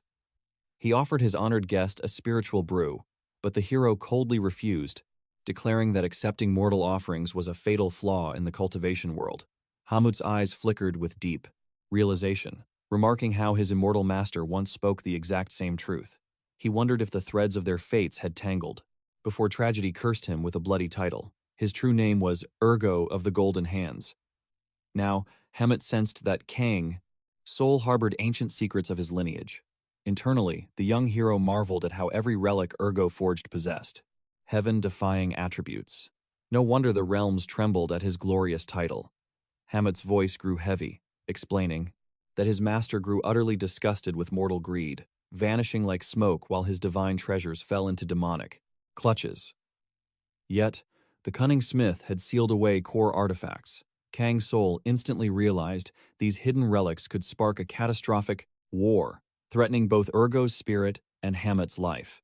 It was precisely this buried power that drew ruthless rogue cultivators, all thirsting, to devour his master's ultimate legacy. Forced into the scorching deathlands, he risked it all, completely blindsided when the shadows of his enemies relentlessly pursued him. Crossing paths with the mighty KBO was heaven's blessing. Had destiny not orchestrated that chance meeting, without intervention, a catastrophic fate was sealed. Hamd had seemingly abandoned the way of the forge, choosing instead to run a mortal tea house. Yet, this disciple never forgot his karmic debt to Kang Soul, the sovereign who had spared his life. Instantly, the glowing system interface prompted the frosty companion to claim a fitting reward from this retired blacksmith. Kang Soul scanned the holographic choices, realizing the grayed-out artifacts were restricted by Qiao's ongoing tracking mission. With time running out to sway Hamd, the awakened hero decided to forego forging any new mythical gear. Suddenly, a helm forged purely from condensed spirit stones manifested, radiating a majestic presence tainted by a sinister, chaotic aura. This steel crown originally belonged to Borgo, the mighty protector of the Temple of Moderation. But across the eons, the divine ore had drunk deeply of demonic malice, leaving its structure utterly corrupted. Hamd realized the cursed helm required complete resmelting, as mere restoration would scatter more than half of its spiritual chi. The former blacksmith then shifted his gaze, spotting the dormant blade nearby. He asked how his frosty ally had obtained such a relic. Kang Soul explained. He discovered the armament within the Forgotten Moon ruins, though its primordial metal remained an absolute enigma, much like the terrifying heavenly energy sleeping within. The world's natural laws were actively suppressing the blade, sealing its true awakening. Perhaps not even the great master knew of this relic, forged in the dawn of cultivation itself. Fascinated by their profound chi, Hamd requested to keep both artifacts, swearing an oath to unlock their sealed potential during Kang Soul's stay. Later, the monarch returned to his sanctuary, summoning his Shadow Legion for assistance. Karuna, currently stripped of his spectral blade, proudly vowed to protect his liege with bare hands, prompting the tyrant Jam to scoff under his breath. He mocked such blind devotion, earning a fierce glare from Karuna. Observing their fiery clash, Kang Soul silently marveled that these legendary souls ever shared a battlefield. Meanwhile, the elevation, Moon Knight sensed an anomaly in the ambient chi, focusing on the chamber wall where cryptic runes faintly pulsed. The troll warrior sensed it too. These ancient engravings were far from mere decorative markings. Karuna stepped forward, claiming he recognized the array and could decipher its profound secrets. Yet, the young master doubted. His shadow general retained memories from his mortal cultivation, given his spiritual erasure. Kang Soul recalled that, deep within, the great forest dwelt ancient beasts that consumed immortal chi, making it theoretically possible to forge a shadow from a dark cultivator who defied reincarnation. Yet, the mystery of their unholy resurrections and their origin in this sacred realm remained veiled. Kang Soul resolved to uncover this demonic conspiracy. Suddenly, the system triggered a hidden questline titled Secret Rites of Necromancers. This was a destined trial the young sovereign could no longer evade. Karuna met his liege's eyes, brimming with absolute certainty that this dangerous path must be walked. However, with their current karmic ties unresolved, the party agreed to shelve this dark quest until later. Kang Soul sighed at his abysmal luck this past week. First came the catastrophic failure of his expedition, and now the heavens were forcing relentless system quests upon him. His only desire was to track down Qiao and escape Nova before the city's corrupting underworld swallowed him whole. Meanwhile, back at the glowing forge, Hamd hammered away, refusing to abandon the ancestral anvil. His primary focus was shattering the seals on the mystic blade to release its dormant, celestial chi. The impassioned blacksmith swore upon his soul to finally surpass Master Urgo.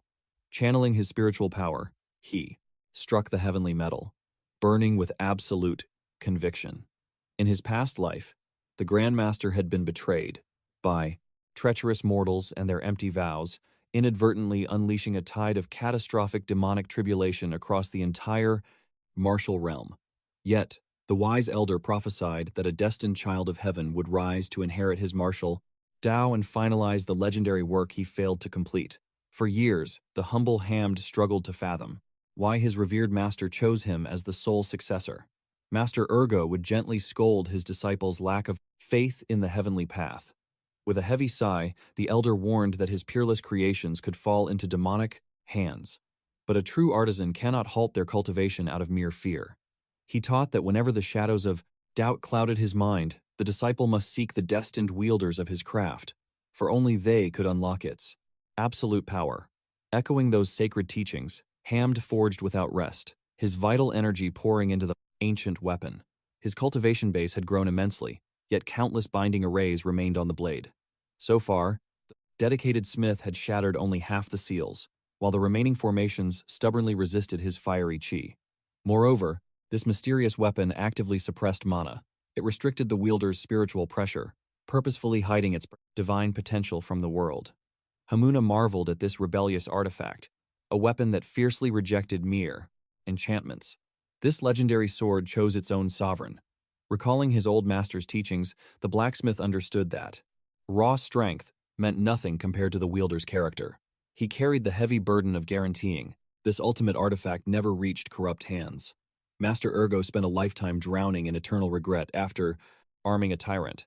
Thus, he preached that true forging mastery meant finding a perfectly worthy soul. Still seeking such profound wisdom, Hamuna decided to fiercely interrogate this mysterious cultivator before yielding. He delivered a chilling ultimatum: one wrong word, and he would completely shatter the legendary artifact to prevent a demonic catastrophe. Silence fell. Then, the artisan demanded to know Kang Soul's true martial purpose. Hamuna's fierce gaze locked onto the warrior, searching for deception. Kang Soul was completely blindsided by this sudden trial. While hunting down Chao's lingering aura, he never imagined facing such an intense psychological interrogation. Yet, the young conqueror maintained unwavering eye contact. This blacksmith had witnessed his own master's absolute despair. His crushing suspicion made perfect sense. After all, Hamuna undoubtedly realized that Kang Soul secretly commanded the mighty Shadow Knights. The protagonist understood that this current trial stemmed from his own reckless choices regarding Master Ergo. Panic flared. He desperately struggled to formulate an honest response. Previously guided by destiny, he now faced a brutal crossroad alone. He lacked knowledge of Ergo's final path after rejecting immortality and vanishing into isolation. He possessed absolutely zero clues about the Master's dying will. So, Kang Soul confessed his complete ignorance. Unsurprisingly, Hamuna furiously rejected this shallow answer, roaring for deeper truth. The young cultivator calmly explained that fate heavily dictated battlefield choices. Whether to slaughter foes or show mercy fluctuated. He sensed that Grandmaster Ergo was aimlessly wandering the martial path, doubting his own Tao. Gathering his thoughts, Kang Soul declared that absolute certainty was arrogant illusion, for destiny remained unwritten. Silence stretched. Suddenly, Hamuna's fierce expression softened into resolute acceptance. He officially bestowed the divine blade. This enigmatic warrior earned the right to wield such perfection. Gazing upon the steel, intoxicating spiritual pressure surged up his arms. This triumphant artifact possessed the miraculous power to shatter heavenly tribulations. Kang Soul instantly felt an unbreakable spiritual bond form. Hamuna gravely repeated his master's ancient wisdom. True weapons favor the cautious over the dangerously arrogant. Still, Kang Soul remained deeply stunned by this impossibly fast divine forging speed. Furthermore, the master craftsman revealed an incredibly formidable treasure called Cold Blood, designed to amplify martial aura. Though successfully resurrected using a rare spirit stone, a lingering, demonic curse heavily suppressed its legendary potential. Still, Hamuna had poured his very soul into its reconstruction. Concluding their sacred transaction, the artisan prepared to part ways. He casually invited Kang Soul to return someday. Though retired from the heavenly anvil, he promised to strike iron once more, should terrible darkness arise. A deep brotherly respect bloomed within Kang Soul as he bowed gratefully. Thus, an epic new saga ignited. The ninth forbidden necromancy ritual beckoned. He ventured deep into the cursed woods, tracking the sinister aura devouring the ancient ruins. Plunging into the suffocating wilderness, he flared his spiritual perception. His piercing gaze immediately caught ominous traces deliberately carved into the earth. The Supreme Archbishop was undoubtedly furious at this blasphemy. While previously, ignoring the dark cult's provocations, these escalating blood sacrifices demanded divine retribution. If these sinister footprints belonged to Qiao's elite assassins instead of simple necromancers, Maximum vigilance was critical. Kang Soul braced himself as he marched toward the suffocating stench of decaying flesh. Suddenly, his danger sense screamed. The shadowed path teemed with intricate lethal arrays. Navigating this deadly labyrinth required supreme focus. The sickening aura of death massively intensified, confirming layered defensive formations ahead. Dodging a single strike was easy, but bypassing these intersecting curses proved extremely perilous. He had to forcibly shatter the core formation. Channeling his mana, he flawlessly pinpointed the foul magical epicenter. Unfurling his legendary whip, Kang Soul's eyes blazed with terrifying, absolute cold-blooded intent. Slash! With lightning-fast precision, he utterly obliterated the demonic nexus. Instantly, the suffocating miasma vanished, leaving behind significantly purer spiritual energy. An apocalyptic catastrophe was quietly brewing within these haunted woods. This terrifying expedition completely confirmed massive dark mage involvement. Analyzing Qiao's cryptic warnings, the legendary hero plunged deeper into the mystery. He finally understood the true nature of this so-called eternal life. His true enemy was a shadow rooted in immortality itself. The very catastrophe that once shattered the continent, the absolute sovereign of black magic and death. Kang Soul gazed deep into the abyssal forest. He realized something chilling. If the master of immortality had already vanished, then this lingering presence was a dire warning. Had that being remained the faction's leader, things would be vastly different. But approaching these cultists now, completely unprepared, was a death sentence. Thus, our young cultivator chose to gather intelligence first. He needed proof, tying this dark anomaly to the eternal sect before striking. Meanwhile, within a shadowy tent, a heavy atmosphere suffocated two dark mages. They whispered of a terrifying demonic entity that had devoured 20 souls, now nesting inside a corpse's skull. Kang Soul's spiritual sense flared upon hearing the name of a forbidden relic, the death sentence crystal. These heretics were defying heavenly laws to resurrect the fallen. However, if a soul rebelled, they would forcefully bind the vessel using twisted memories. One cultist trembled, warning that this was a suicidal gamble. The variables were too chaotic. There was absolutely no guarantee they could tame the resulting necrotel. The second mage sneered, stating that this exact apocalyptic danger was why the exalted archbishop was descending personally to oversee the blood ritual. The archbishop was apparently seething with rage regarding their current plight. The eternal sect had abandoned them in the shadows for far too long, and despite this mission's absolute magnitude, heavenly support never arrived. Kang Soul vanished into the shadows, catching one final, chilling detail. If the archbishop successfully forged this corpse into a necrotel, the entire realm would face total ruin. The young cultivator commanded Karupa to sweep the perimeter for any spiritual anomalies. Nearby, a supposedly vigilant guard was snoring like a beast, dead to the encroaching shadows. Kang Soul scoffed inwardly at the absurd sight. This fool was completely knocked out, snoring away despite boasting about his impenetrable array formations. Luckily for the infiltrating hero, Kang Soul effortlessly located the master tent. It was spacious and ominously silent. Floating directly in the center was the death sentence crystal, a demonic relic radiating pure malice, rumored to devour the spiritual essence of the fallen, multiplying its sinister power with every slaughter. Kang Soul cautiously retrieved it, scanning the forbidden scrolls left behind. A vile syndicate known as the Order of the Dead had claimed this territory. Their dark arts weren't particularly profound, but they were undeniably attempting to forcibly twist a mortal shell into becoming a necrotel, defying the heaven's natural cycle. Sweeping his gaze, Kang Soul spotted hidden runic formations and illustrations. One specific portrait made his blood run cold. His brow furrowed at the familiar silhouette, a horrifying realization dawning on him. This was the enigmatic corpse Qiao had warned them about. Seeking absolute confirmation, he summoned his phantom knight, Karupa. The loyal warrior materialized, locking his glowing eyes onto the cursed parchment. The silence stretched until the young master finally broke it. There was zero margin for error here. The face depicted belonged to a legend he recognized, someone whose legacy still burned deeply in his soul. Without a moment's hesitation, the duo agreed they needed to retreat immediately. Track down the actual ritual site. They deduced that this exact demonic ceremony was the key that had once allowed the order of the dead to shatter the church's absolute suppression and finally rise again. Every second wasted was a step closer to doom. Their previous attempt to forge the Necrotel had shattered under the soul's violent backlash. Furthermore, the array demanded catastrophic amounts of life energy. Thus, the cultists relocated to the abyssal woods to harness the death sentence crystal. However, 21 acolytes were slaughtered there, exposing their demonic plot to the main church. Now, the spectral knight Karupa stepped forward, surging with deadly killing intent, ready to obliterate the source of corruption himself. The sinister pieces connected. The order of the dead had miserably failed to awaken their perfect necrotel.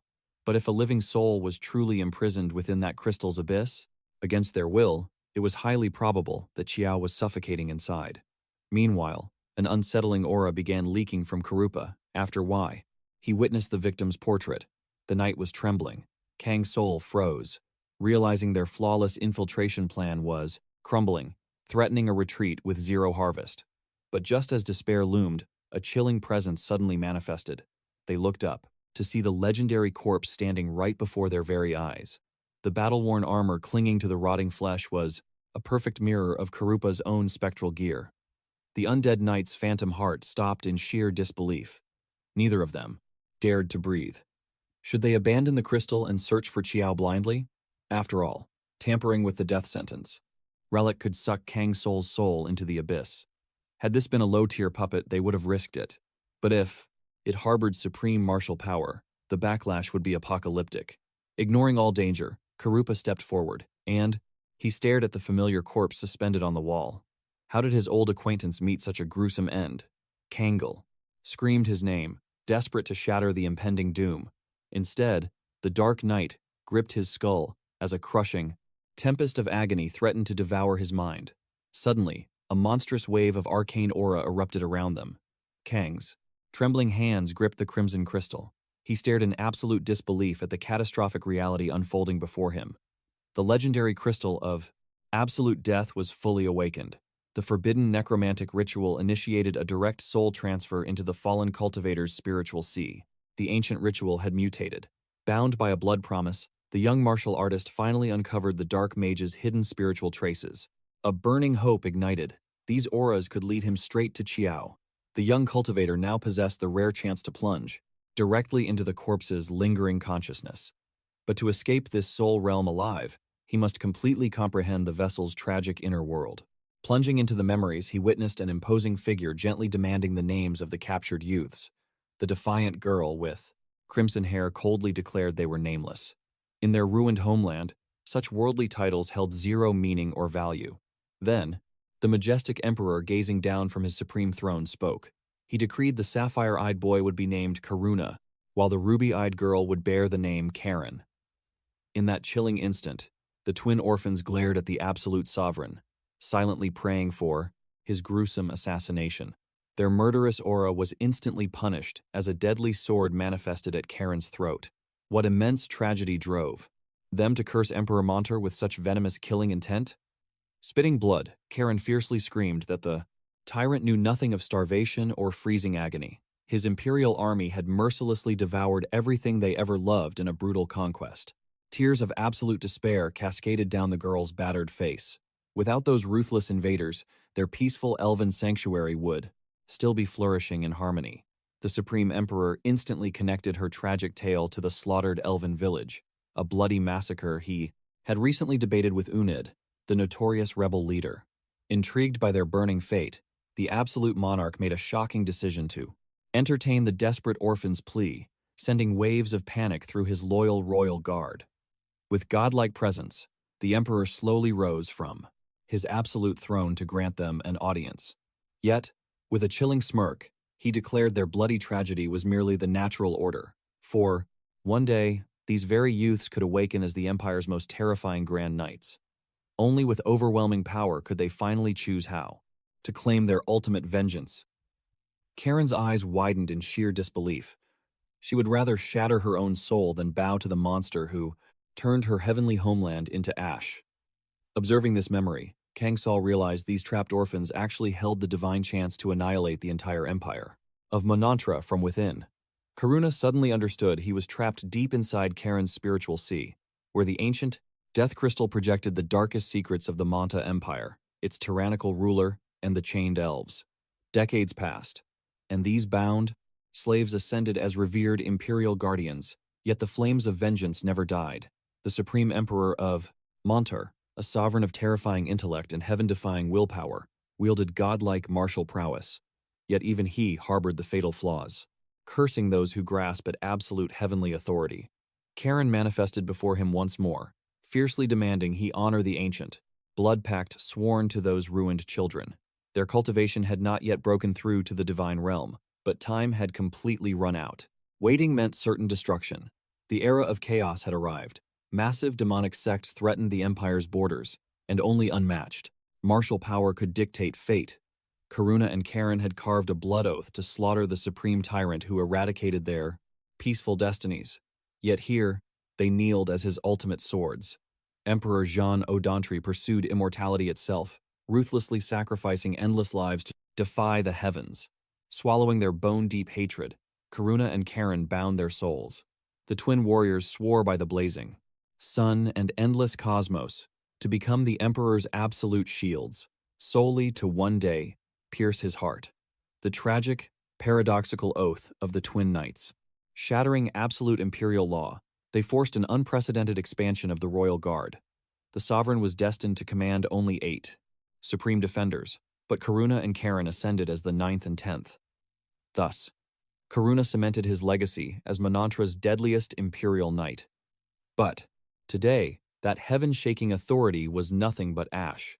In the reborn realm of Pandia, the ancient capital had completely sunk into the abyss of forgotten history. The gears of fate shifted during a secret forest meeting, where Karuna resolved to abandon the golden cage and witness the vast mortal realm himself. He hungered to experience the chaotic world Jean had constantly described, the very battleground, where rivers of martial blood flowed and ancient sects crumbled. Karen stood frozen in absolute silence, her head bowed, suppressing a sea of devastating sorrow, terrified that a single breath would unleash her soul-crushing grief. The survivors of Manta were eternally bound to honor their blood. Oaths, she pleaded with her sworn brother to immediately return the moment she required his heaven-defying power. Karuna firmly nodded, carving a vow to shatter the void and appear the second her voice echoed.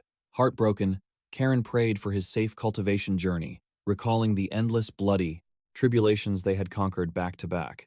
As the young knight realized her trembling fingers still clung desperately to his hand, a heavy ache crushed his heart, and hot tears blurred his vision. From that day on, the lone girl received only sporadic scrolls from Karuna, and eventually, Jean noticed that their bond had frozen over. Yet, he knew his own endless cultivation journeys far away, and perhaps this vast mortal realm was too immense for earthly ties. But as the Emperor offered hollow pity, the young lady erupted with blazing fury, commanding him to shut his mouth. She swore to execute her blood oath today, if he dared speak further. Jin warned that the legendary Sun Knight Rin still drew breath, but would soon ascend, for he himself confessed that in 10 years his martial peak would fall. Had Karuna and Karen been present, they would have already seized absolute control of the royal vanguard. The young lady smirked, her voice like ice, accepting those words as the highest honor. Meanwhile, the sovereign finally questioned the contents of Karuna's final missive. The girl whispered softly that he had sworn upon his soul to return, but soon after, calamity descended upon the clan. Heavenly flames erupted, and assassins struck from the shadows, sealing every escape route. Master Rain desperately warned Karen to stay alert, sensing treacherous intent lurking among their ranks. Shocked, Karen refused to believe a spy walked among her brothers in arms. It completely defied logic. The very next breath, Lady Y materialized from the void. The young warrior stood utterly frozen, her mind shattered, feeling the earth shatter beneath her trembling boots. The traitor standing before them was none other than Rihanna, who, with chilling resolve, commanded the eternal gates be breached. She proclaimed this realm was fated to fall, and today Jin must surrender his supreme throne to her completely, mocking that Karen secretly desired this outcome. Yet, Karen fiercely drew her blade, demanding, "Rihanna, step back." She vowed that if these demonic wolves crossed her sacred boundary, she would annihilate every last one, without a shred of mercy. Rihanna merely scoffed, declaring her and her brother's cultivation base had doubled, awakened by their forbidden bloodline arts. Furthermore, destiny proved Karuna would never return. Hearing this absolute blasphemy, the young lady shrieked for her to shut her vile mouth. She fiercely maintained that her brother would transcend death to keep his sacred vow. She trusted him until the bitter end. Kang Soul witnessed this tragic clash, sensing the very heavens collapsing as an overwhelming dread corrupted his spiritual core. It was as if the realm trembled from their shared agony. Karuna, lost in karmic confusion, murmured that he had indeed sworn a blood oath to return, yet the threads of fate had twisted severely. Bound by an unknown cosmic force, he had shattered his own martial vow, completely oblivious to the dark entity manipulating his actions. Karen boiled with devastating wrath and sorrowful resentment, unable to pardon a betrayal that might be an illusion, yet deeply pierced her very own heart. In that breathtaking instant, the death tribulation crystal activated. Their consciousness began tearing away from the inner realm of the ancient corpse. This divine trial was reaching its dramatic conclusion. The heaven-defying rewards were calculated, but could only be truly claimed once the celestial quest was flawlessly completed, weaving every fragmented timeline back into a single destiny. Kang Soul narrowly intercepted the Moon Knight, screaming a desperate warning. An apocalyptic tsunami of primordial spiritual water was surging violently toward their position. Suddenly, Tyrant Jamad descended from above, suffocating the area in demonic flames and shadows, his killing aura raging like a heavenly tribulation. The cultivators realized the dimensional flood was instantly fatal. The crystal of death had Perblistart, completely flooded with abyssal energy from within. 1 second longer, and their physical bodies would have mutated into rotting aquatic undead. Thus, the harrowing new trial known as the Burn commenced. After probing the dead sovereign's inner universe, the ancient host's true identity was unveiled. This tragic karma stemmed entirely from Karuna's broken martial oath. Yet, defying the heavens, they somehow ripped through the spatial tier. However, Qiao had vanished completely. Instead of breathing easy, a supreme threat ambushed their party. Karen, her mental seals permanently shattered, was undergoing a monstrous awakening. Every trace of human empathy was devoured, replaced by primal bloodlust and ancient chaos chi. Kang Soul felt the killing intent and knew he must flee. This very instant, the maiden snapped her eyes open, her demonic crimson gaze incinerating the abyssal darkness. The sheer cultivation gap was utterly insurmountable. During her demonic rebirth, Karen devoured the spiritual essence of the ancient woods, rotting giant trees, to mere dust. Kang Soul calculated the absolute terror before them, roaring for his comrades to retreat, knowing that crossing blades with this awakened beast meant instant soul-shattering death. The protagonist ignited his spirit step boots, a supreme ancient relic designed to break through the limits of mortal speed. The wind screamed past his ears, the trembling earth blurred into nothingness beneath his strides, until suddenly his balance shattered. He crashed violently, tumbling through splintered spiritual wood. He was struck by an apocalyptic shockwave, burning like infernal lava yet freezing like the underworld. If that chaotic chi absorption vortex had fully swallowed the main character, his soul would have been erased from existence. Karen had achieved absolute invincibility.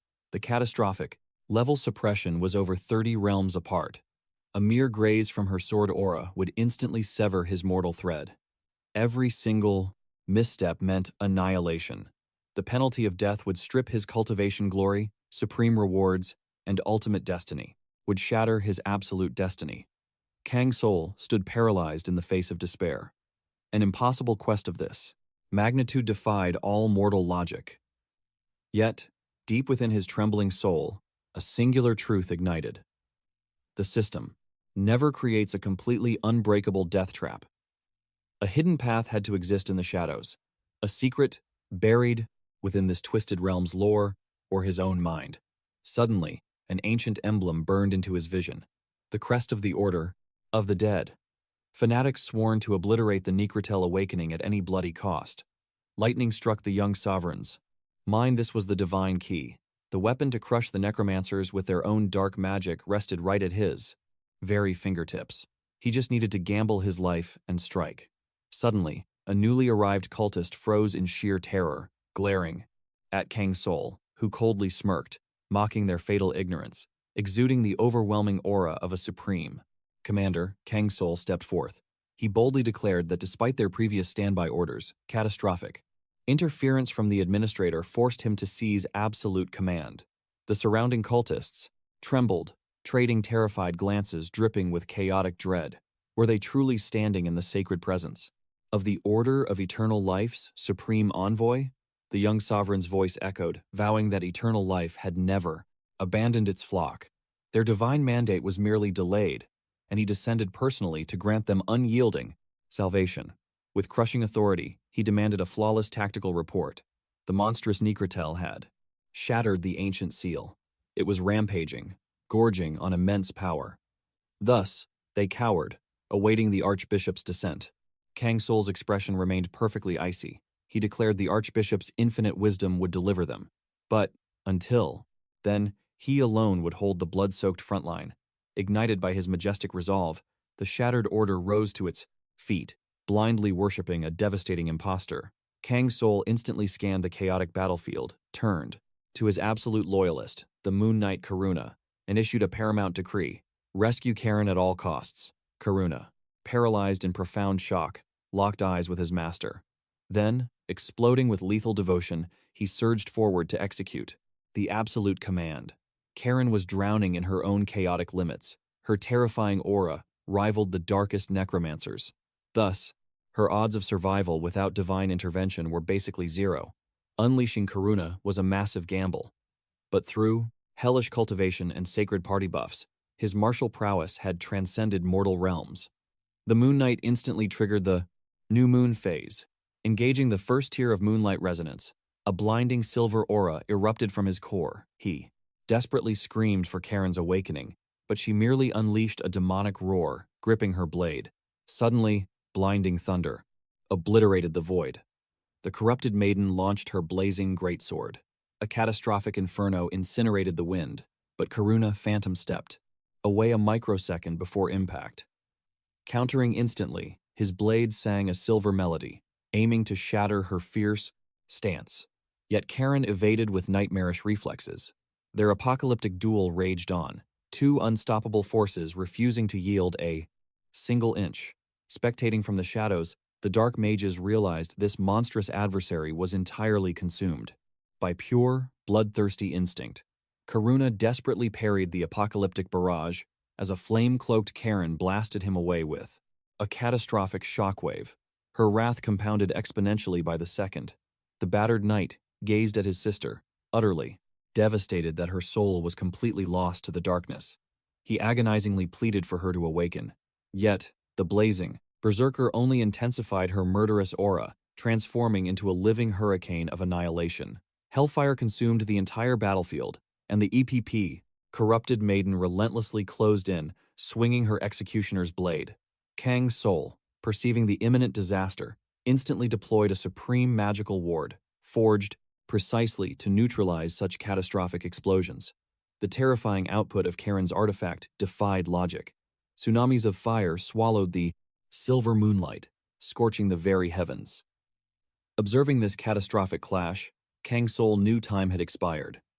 He prepared to command Karuna to unlock the absolute full moon phase, but suddenly, a blinding holy radiance ruptured the abyss, and Bishop Khalifa descended, surrounded by elite zealots radiating an oppressive holy aura. His arrival shattered the scales of destiny.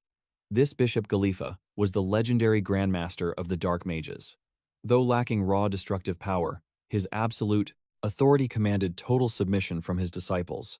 Locking eyes with Kang Soul, suspicion immediately tainted the elder's gaze, questioning why they had never crossed paths. The sovereign smoothly claimed the title of kindred from the Eternal Life Order. Khalifa's eyes sharpened like daggers. That alias held zero weight here. He coldly demanded to see an official identification plaque. Undeterred, Kang Soul casually stated he left his credentials behind.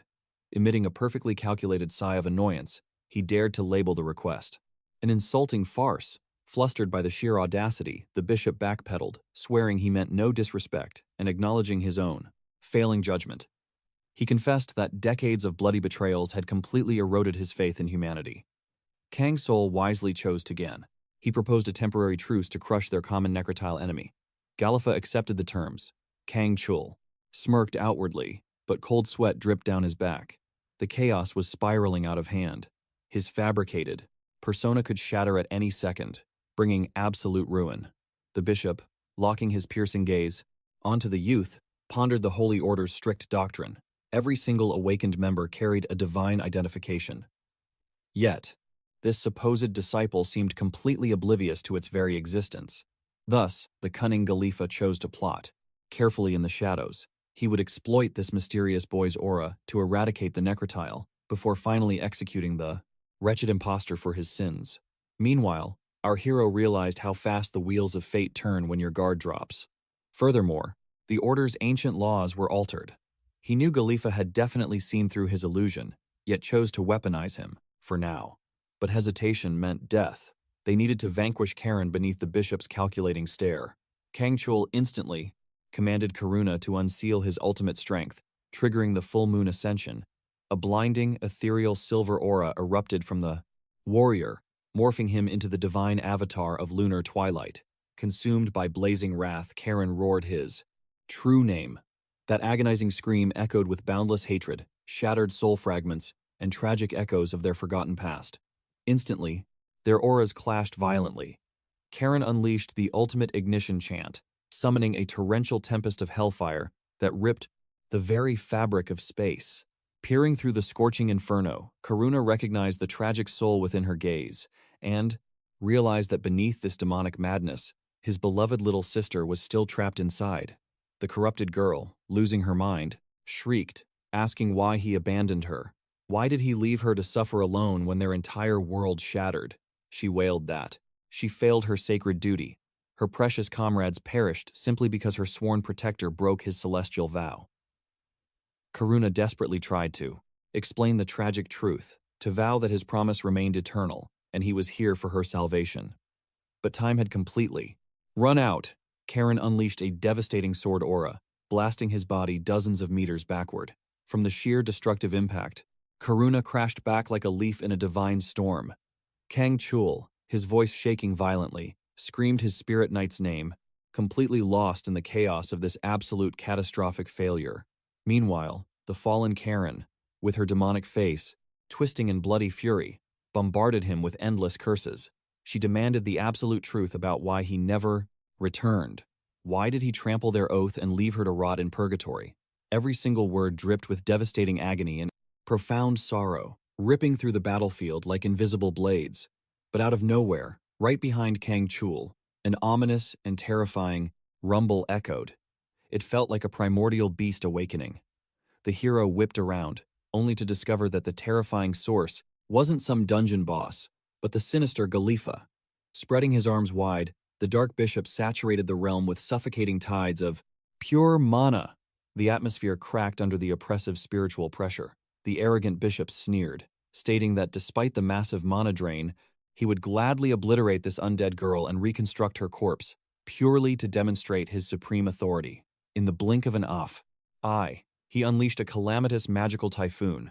Boiling with venomous intent, he roared that this pathetic, rotting monster was about to face divine punishment. Gallifa cackled loudly. Karen's monstrous combat power meant absolutely nothing, as a masterless ghoul was ultimately just trash meant for the grave. In fiery defiance, the undead warrior erupted into a blinding supernova of crimson flames, triggering her supreme pride bloodline. Instantly, a radiant absolute defense barrier materialized, rendering her flesh utterly immune to magical destruction. Karen instantly vanished like a phantom. Moving with godlike agility, she elegantly soared through the chaotic void, effortlessly dodging the Dane. Catastrophic arcane blasts shattering the dimension. Enraged, Gallifa bellowed that mere corpses could never outrun the overwhelming gravity of his malice, and would turn to ash under his domain. He coldly announced it was time to drop the curtains and annihilate Lord Kendrick forever. Kang Soul immediately stood tall, locking eyes with the tyrannical bishop. His gaze was an unyielding wall of fearless iron. Simultaneously, his focus locked back onto Karuna. The loyal spirit refused to surrender, battling through his devastating spiritual exhaustion. The corrupted girl, panting heavily, snapped her hollow gaze back to her sworn brother. Her piercing voice sliced through the thundering explosions. She mocked Karuna, claiming he was still a coward, too weak to shoulder his sins. Dropping her gaze, an aura of absolute bitterness poisoned her words. This traitor shattered his celestial vow. He abandoned the glorious empire, letting it burn into bloody ashes. Karuna frantically pleaded for her to awaken. He cried out that the emperor had already perished, the dynasty was completely eradicated, that a new era had dawned. They had to sever the chains of their history. He begged his sister to open her eyes, screaming that their nightmare ended centuries ago. But shedding blood-red tears, the corrupted knight retorted that despite her death, the Imperial will still. Blazed inside her soul. Right here, upon this desolate graveyard, she would endlessly defend its honor. Suddenly, Kang Soul was struck by a bizarre clash of blistering fire and freezing frost. The battlefield's atmosphere was literally incinerating, yet a deathly, ice-cold chill paralyzed his mortal spine.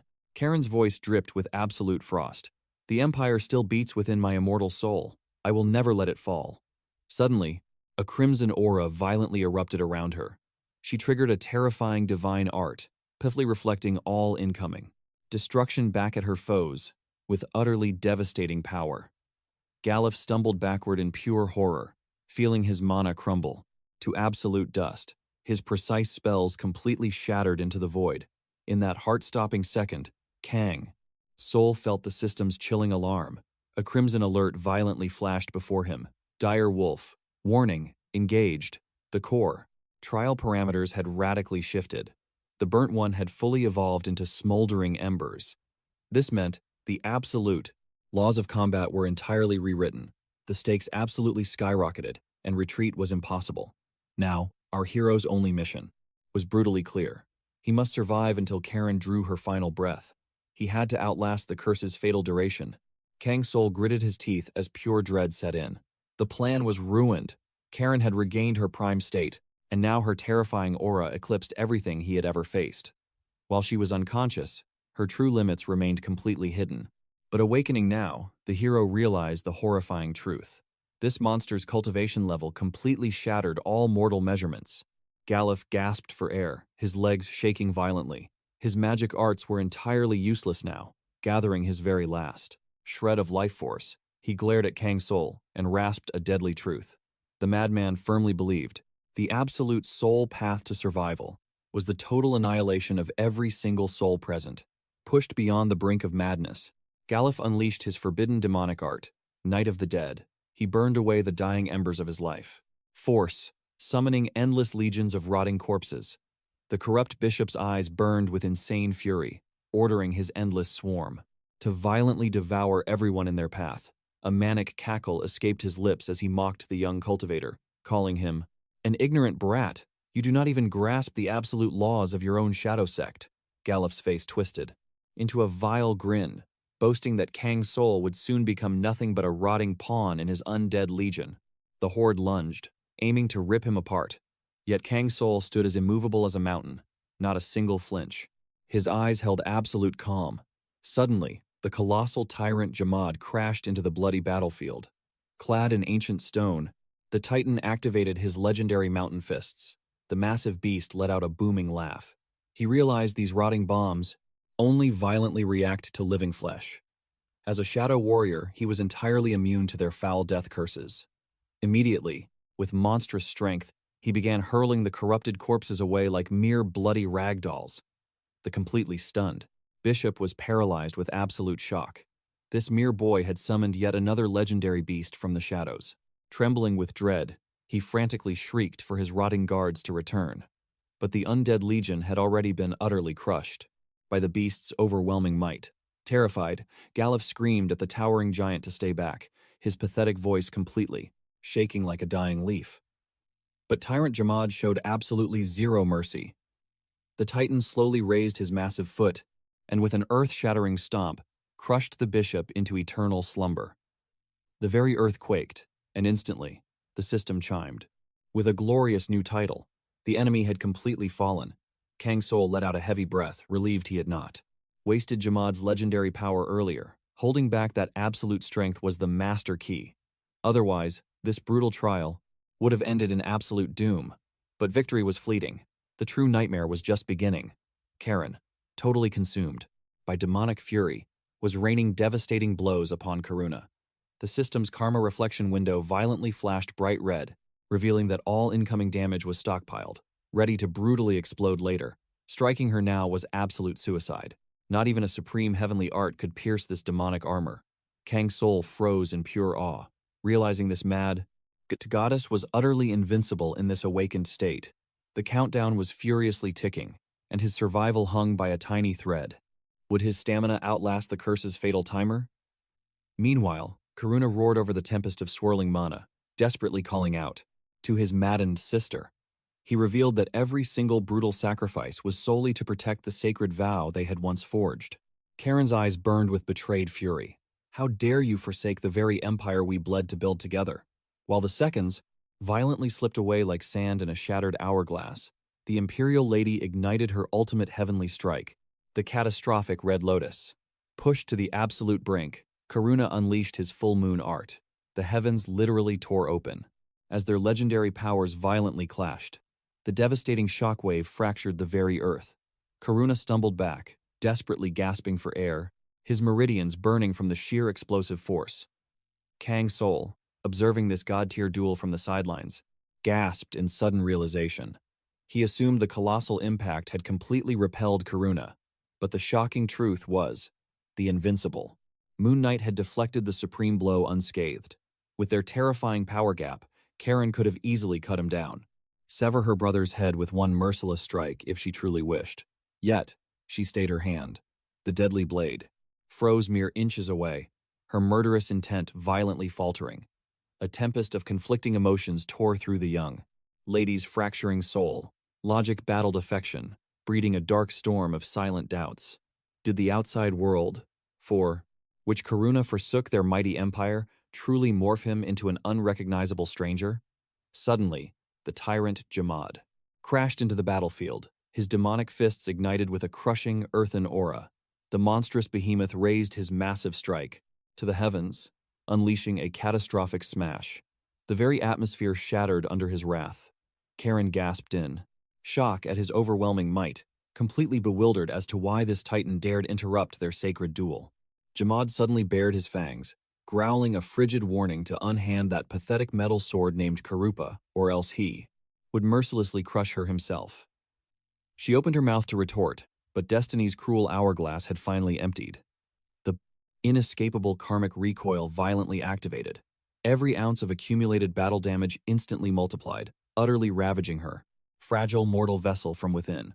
Karuna teleported to his sister's side, catching her fading body just before she crumbled into the unforgiving earth. Her once fierce eyes had turned hollow, clinging to a single fragile spark of fading life. With life slipping away, she weakly pleaded for her brother's tale, the untold saga she never had the chance to witness in this mortal realm.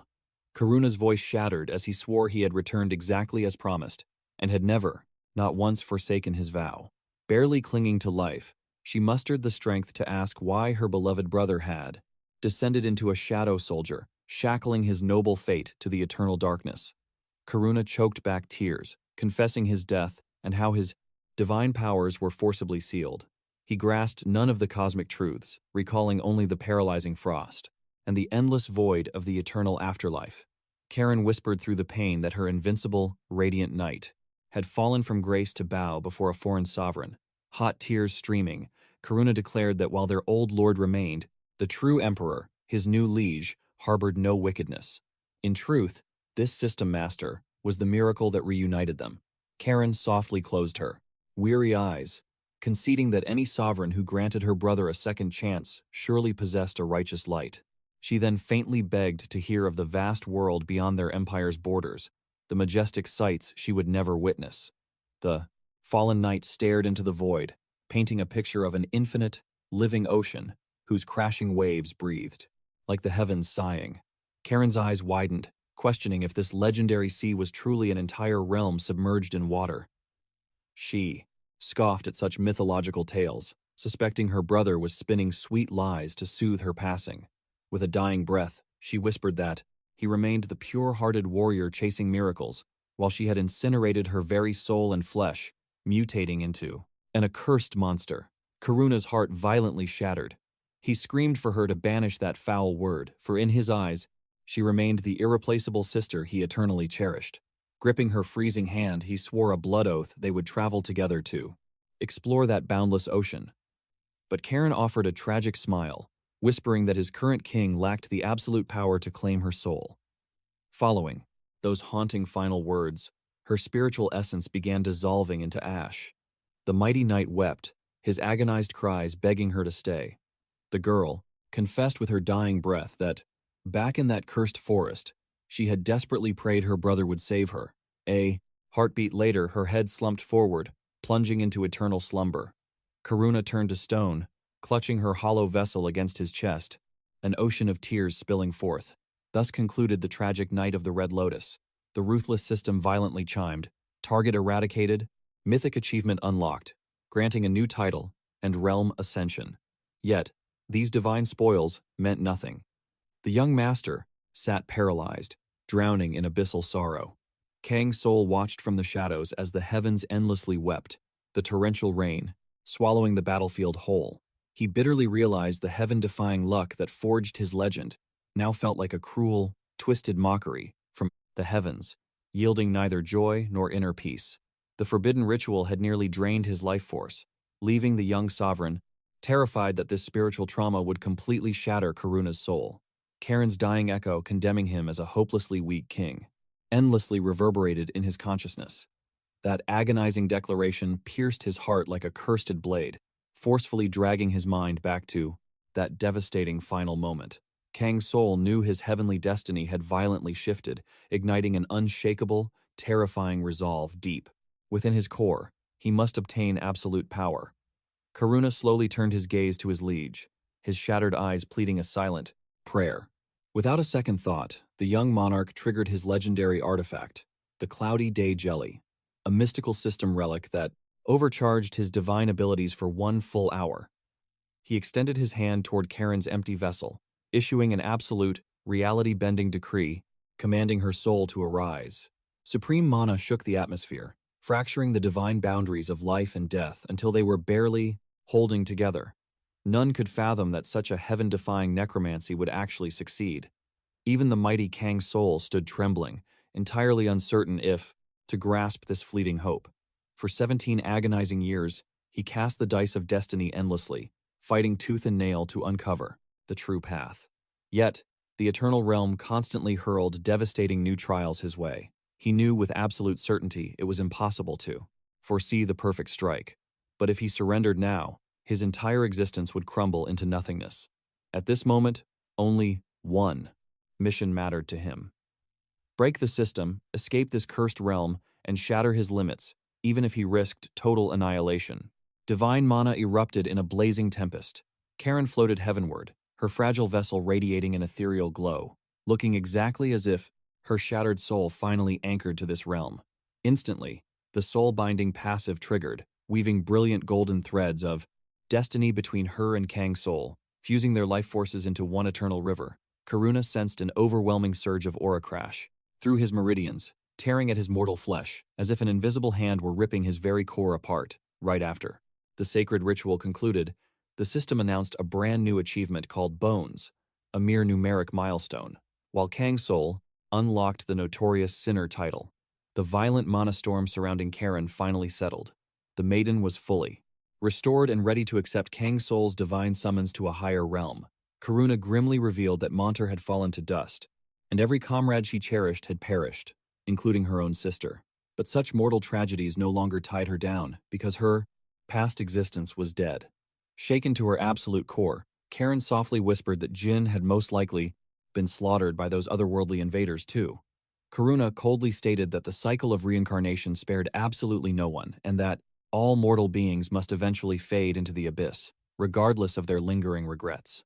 The maiden trembled in sheer disbelief, desperately, struggling to grasp why she should ascend to a new dimension when her entire universe was reduced to ashes, seeing zero purpose in a brand new beginning.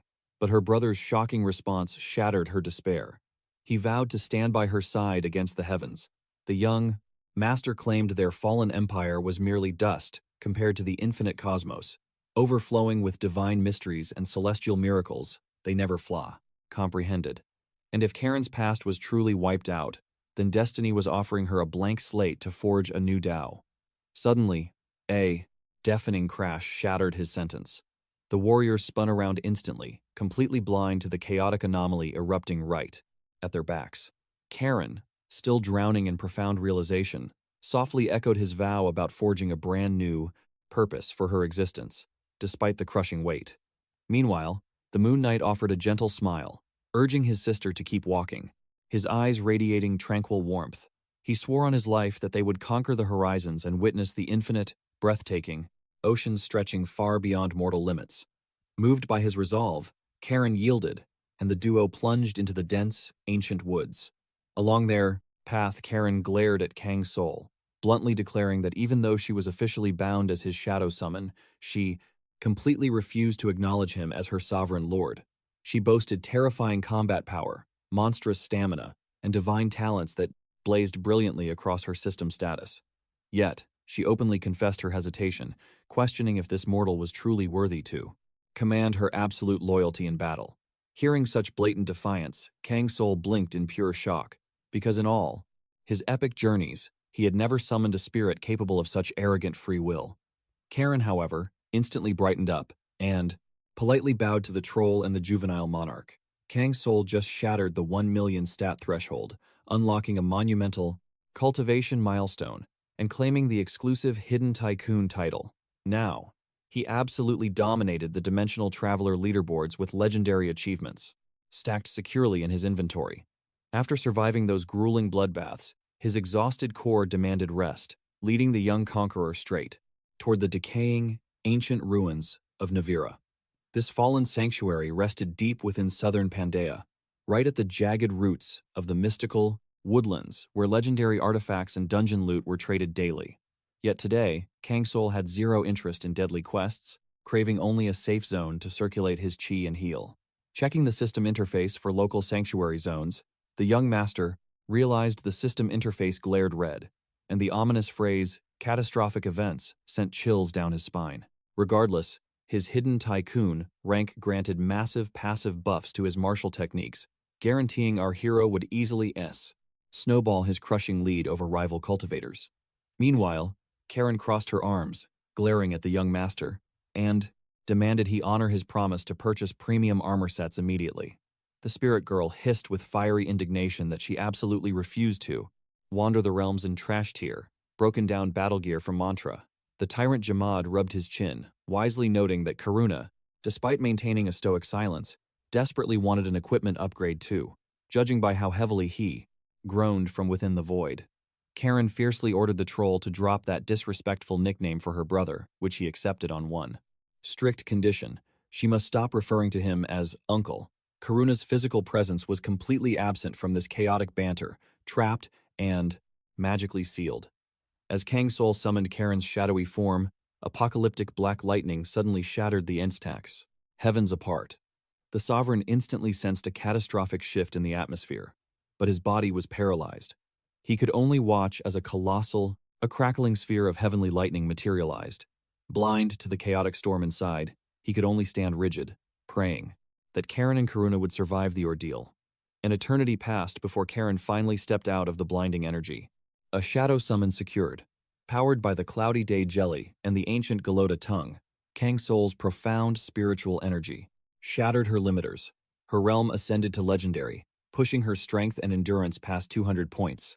Yet, the Moon Knight had vanished without a trace. Before he could search, a massive cascade of heavenly system notifications exploded across Kang Soul's vision. Golden text scrolled at blinding speeds, leaving the young cultivator utterly bewildered. He possessed zero understanding of this phenomenon. A system mechanic like this was completely unprecedented in his past lives. The system declared a temporary fusion of their shadow arts, soon to be redistributed between the entities. Kang Soul deduced that a profound soul fusion had initiated. They were amalgamating into one supreme entity before splitting, back apart. Analyzing the heavenly keyword twin, Karuna clearly harbored a supreme innate talent that had just awakened. Both Shadow Knights shattered their mortal bottlenecks, ascending to the legendary realm. Instantly, the grand redistribution of arts commenced, forging absolute yin and yang harmony without any cultivation backlash. A divine boon indeed, but until this heavenly transfer fully finalized, summoning Karuna remained impossible. This sealed off a major trump card, leaving him highly vulnerable. Meanwhile, Karen twirled in her freshly equipped spiritual armor, asking how she looked. The young master pondered briefly before, nodding his absolute approval. Even the brutish troll gave a thumbs up, grunting that the combat gear actually looked decent. Though internally, he found Karen's fashion sense highly suspicious. Still, he wisely kept his mouth shut, knowing full well that beauty lies in the eye of the beholder, especially when consulting a troll's crude taste. Kang Soul, simply, watched their chaotic banter unfold. The playful bickering escalated rapidly, threatening to spark another of their classic comedic shouting matches. Upon her rebirth as a shadow sovereign, she cast off that wretched undead plating, completely restoring her former mortal glory. Her original living beauty had blossomed once more. Yet, the young cultivator noticed one irreversible tragic flaw in her reincarnation: her permanently altered hair color, a physical scar of her death. Snapping him out of it, Karen declared their departure. Kang Soul nodded, setting their coordinates for a fateful destination. Along the path, curious mortals stared at their party. A mysterious cultivation faction had entered their domain. With Karen exuding pure aristocratic aura, the mortal commoners eagerly whispered, gossiping that she must be a supreme sect elder, mistaking her formidable companions for mere lowly servants by her side. Karen simply smiled warmly. The mortal realm had drastically evolved, filled with bizarre architectural wonders she had never witnessed. Everything felt like an alien dimension. Surprised by her wonder, Kang Soul asked if this modern era was truly that foreign. Her gaze softened with ancient melancholy. In this transformed realm, she murmured. She was the sole relic, frozen in time. He nodded solemnly at her heavy words. "We are here," he announced, as they halted before a highly familiar doorway. An old comrade awaited within. Blacksmith Hamd noticed the imposing entourage, instantly sensing that this was no casual reunion visit. Business was brewing. Bypassing pleasantries, Kang Soul silently presented Hamd with a shattered divine artifact, leaving only its ruined hilt. A remnant begging for reforging, Hamd grabbed the ancient relic, his master craftsman eyes widening at the devastating battle damage. Surviving complete destruction was an absolute miracle. This severely crippled legendary weapon once belonged to Karen in her past life. After conquering his previous deadly tribulation, the system had blessed Kang Soul with an epic treasure chest overflowing with divine gear. Highlighting the loot was the moon-forged Galifa from the Truth of the Dead Order, a supreme artifact that brilliantly nullified the freezing death aura radiating from corpses. Armed with this, our protagonist finally upgraded his mortal garments, while the tyrant, Jamad, finally discarded his trash-tier starting gear. The spoils also included the legendary Gloves of Great Luck, providing ultimate warmth and supreme palm protection without sacrificing combat mobility. Meanwhile, unlocking the hidden bonus chest yielded two incredibly fateful divine treasures. First, Karen's ultimate dream item, another pair of those lucky gauntlets. Second, the shattered Red Lotus sword, a dormant artifact heavily tied to their future destiny. Kang Soul locked eyes with the blacksmith, questioning if his forging arts could resurrect this blade. The master smith scrutinized the fractured spiritual metal. A heavy silence filled the forge before he finally let out a sigh. "This is no mortal weapon," he declared grimly. A truth Kang Soul already knew. Swallowing his pride, Hamd confessed his absolute helplessness. The ancient grandmasters poured profound heavenly intent into this relic. It mirrored the chaotic divine weapon our hero delivered previously. Reconstructing its original glory was virtually impossible. The entire blade required recreation from scratch, yet suitable heavenly materials were completely extinct in this era. Furthermore, reproducing the weapon's inner spiritual breath posed an insurmountable challenge for modern hands. Hamd lacked the ancient mastery to forge its true essence. Any attempt would just yield a hollow, worthless mortal replica, a mere replica of its legendary might. Kang Soul was stunned. If an exceptional rank was just an imitation, then what godlike power did the true original blade hold? Karen noted that its master undoubtedly knew any lesser blade than the Red Lotus would shatter under such immense aura. Meanwhile, Hammett pondered her strange title for Kang Soul. Rather than answering, the elf revealed her new form. She had transcended into a shadow, casting aside her physical vessel, to become a higher dimensional being. The blacksmith gasped, admitting his suspicions had been perfectly confirmed. He felt that she radiated a demonic aura far too dark for an elf, despite her outward appearance. Collecting his thoughts, Hammett stroked his beard. If this weapon served a shadow, only one mythical method could forge it anew. He asked if Kang Soul knew the terrifying legend of the fiery weeping queen. The young cultivator recognized the name Anakindria instantly, and a spark of realization ignited in his eyes. The blacksmith nodded gravely. Kang Soul muttered that this dark lore was legendary. Across the southern realms, whispered like a grim fairy tale. Anakindria, the demonic flaming spider that cocooned helpless prey, draining every drop of their life force. Her colossal size and grotesque demonic arts were infamous. Kang Soul cautiously asked if Hammett required this monstrous queen's blood. The blacksmith shook his head. The original demonic beast Anakindria perished ages ago, a fact known by the entire martial world. Instead, their target was the blood of her absolute last, surviving descendant, a creature of pure myth. Now, they had to prove those terrifying rumors true. This ritual demanded fusing a spiritual stone of fire with this demonic weeping blood. If the spiritual core could successfully devour the beast's essence, the weapon's lost power would be fully restored. Kang Soul finally realized why Hammett warned this extreme method was strictly meant for shadow beings. Should a mortal attempt to merge this spiritual stone with such cursed blood, their fragile mind would instantly shatter into madness. Acquiring such an impossible artifact bordered on suicide, yet the gamble was absolutely worth attempting. The crisis wasn't just a shattered blade, but Karen's heavily ruined defensive gear. The young martial hero glanced at his shadow companion, asking if her spirit armor was also pulverized. After a brief silence, she confessed they survived better than the demonic blade. Though critical flaws remained, the duo had zero choice but to blindly trust the blacksmith's wisdom. Their deadly quest to hunt the final descendant officially began. Journeying back, the shadow noblewoman grumbled in absolute frustration. She hadn't grasped a single word of Hammett's complex magical jargon. Kang Soul simply replied that those profound cultivation details didn't matter. In short, her gear needed a serious power-up. Regardless, the shadowy lady required epic-tier equipment, demanding absolute preparation. Otherwise, this upcoming raid would be a death sentence. Karen narrowed her glowing eyes, suspiciously asking why he seemed so arrogant she would pledge loyalty to him. The young master smoothly replied that their fateful alliance was completely logical. He advised her to curb her temper and calculate this grand scheme carefully. Meanwhile, Karen tapped her chin.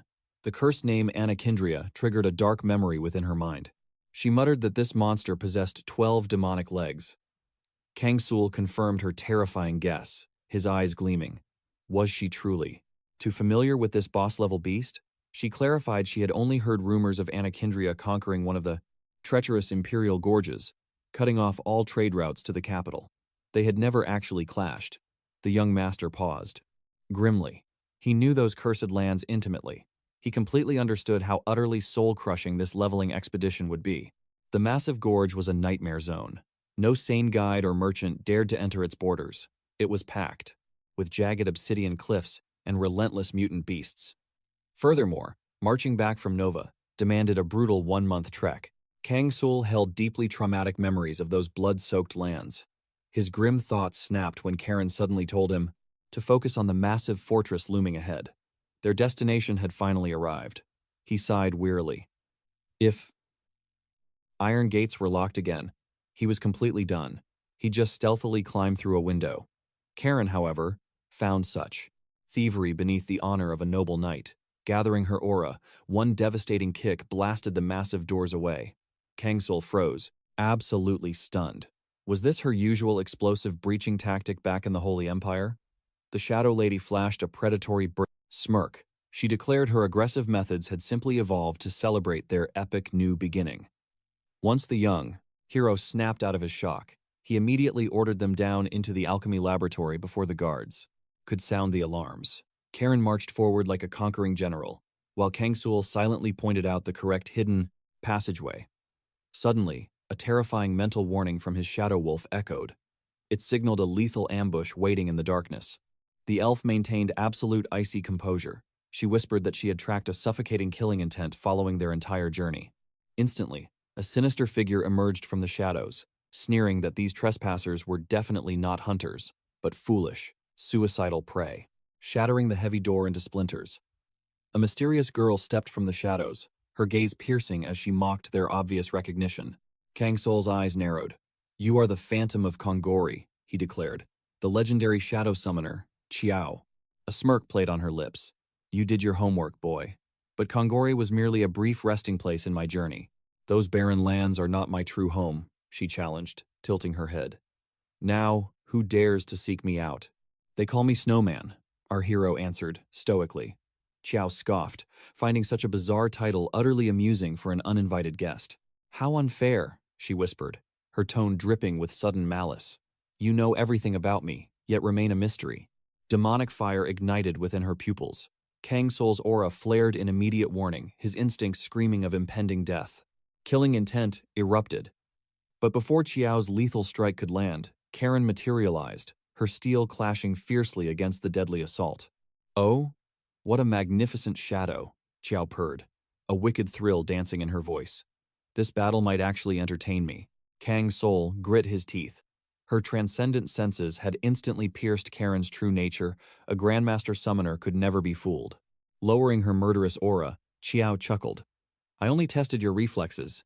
You barged in like barbarians. After all, I personally used the window to avoid unwanted attention," she sighed. The young cultivator frowned, questioning her bizarre, paranoid habits. "When powerful enemies hunt you relentlessly," her gaze darkened. "Erasing your very existence becomes a necessary art of survival." "You have walked among the seers of darkness," she deduced sharply. "That hidden knowledge exposes exactly how you tracked me." She circled him like a predator. "I smell the dust of Kongori on your soul, Snowman. You carry its heavy burdens. Trapped by foolish mortals in the past, were you not?" she mocked softly. "But do not expect me to return there. My ties to Kongori are permanently severed." Kang Soul clicked his tongue in deep frustration at her stubborn refusal. Her laughter echoed like silver chimes. "Your arduous journey was completely useless." But Kang Soul stood firm, unyielding as a mountain.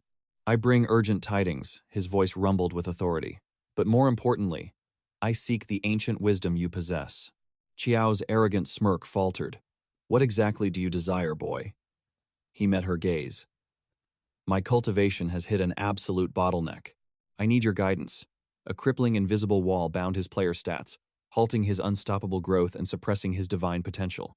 Even elite training grounds proved utterly useless against this barrier. Only a supreme realm master could shatter these limits. He required a true veteran of the highest class.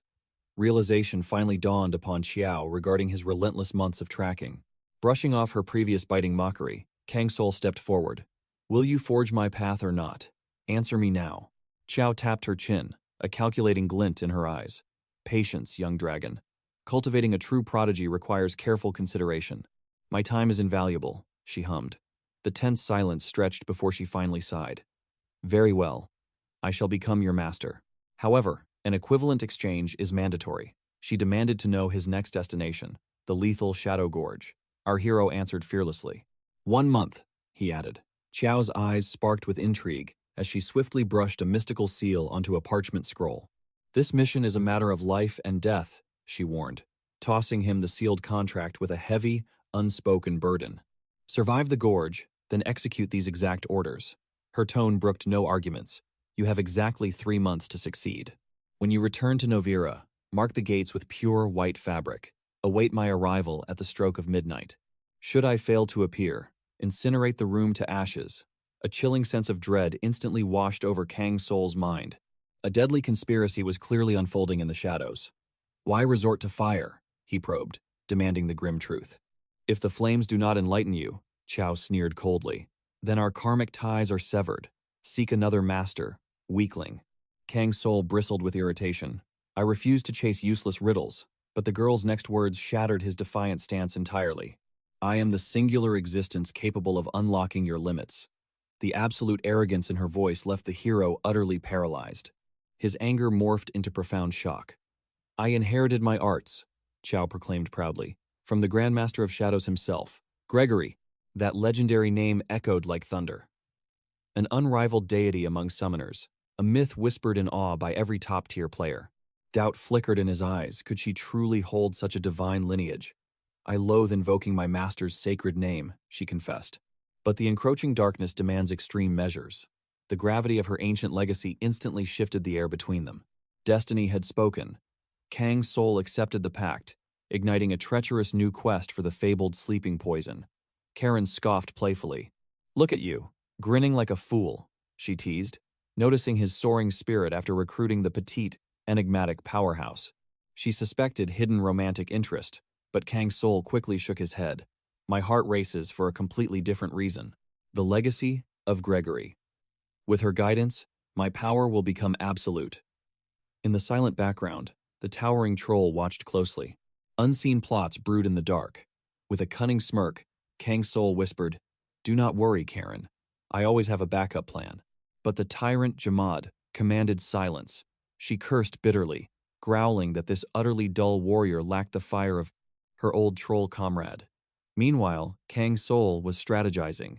He weighed the ultimate cultivation principle of securing a master, to bestow profound arts and awaken dormant power.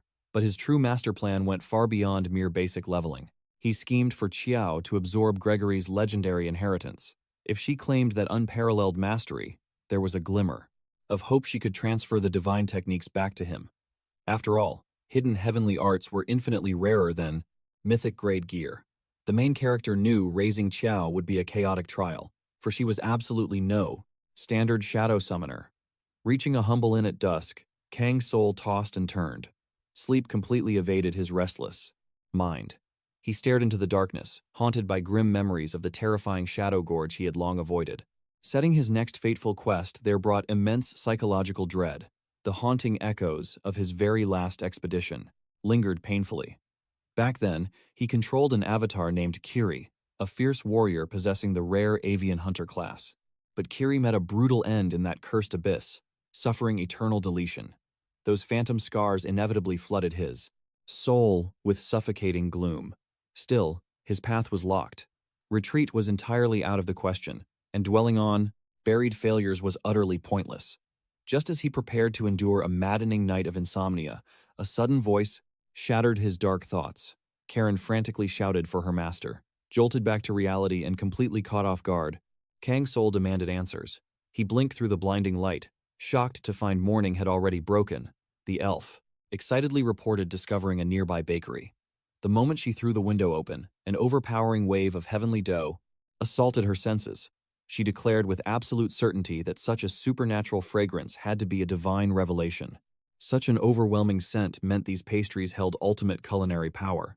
Kang Soul paused, skeptically questioning if his elemental companion could even process mortal flavors.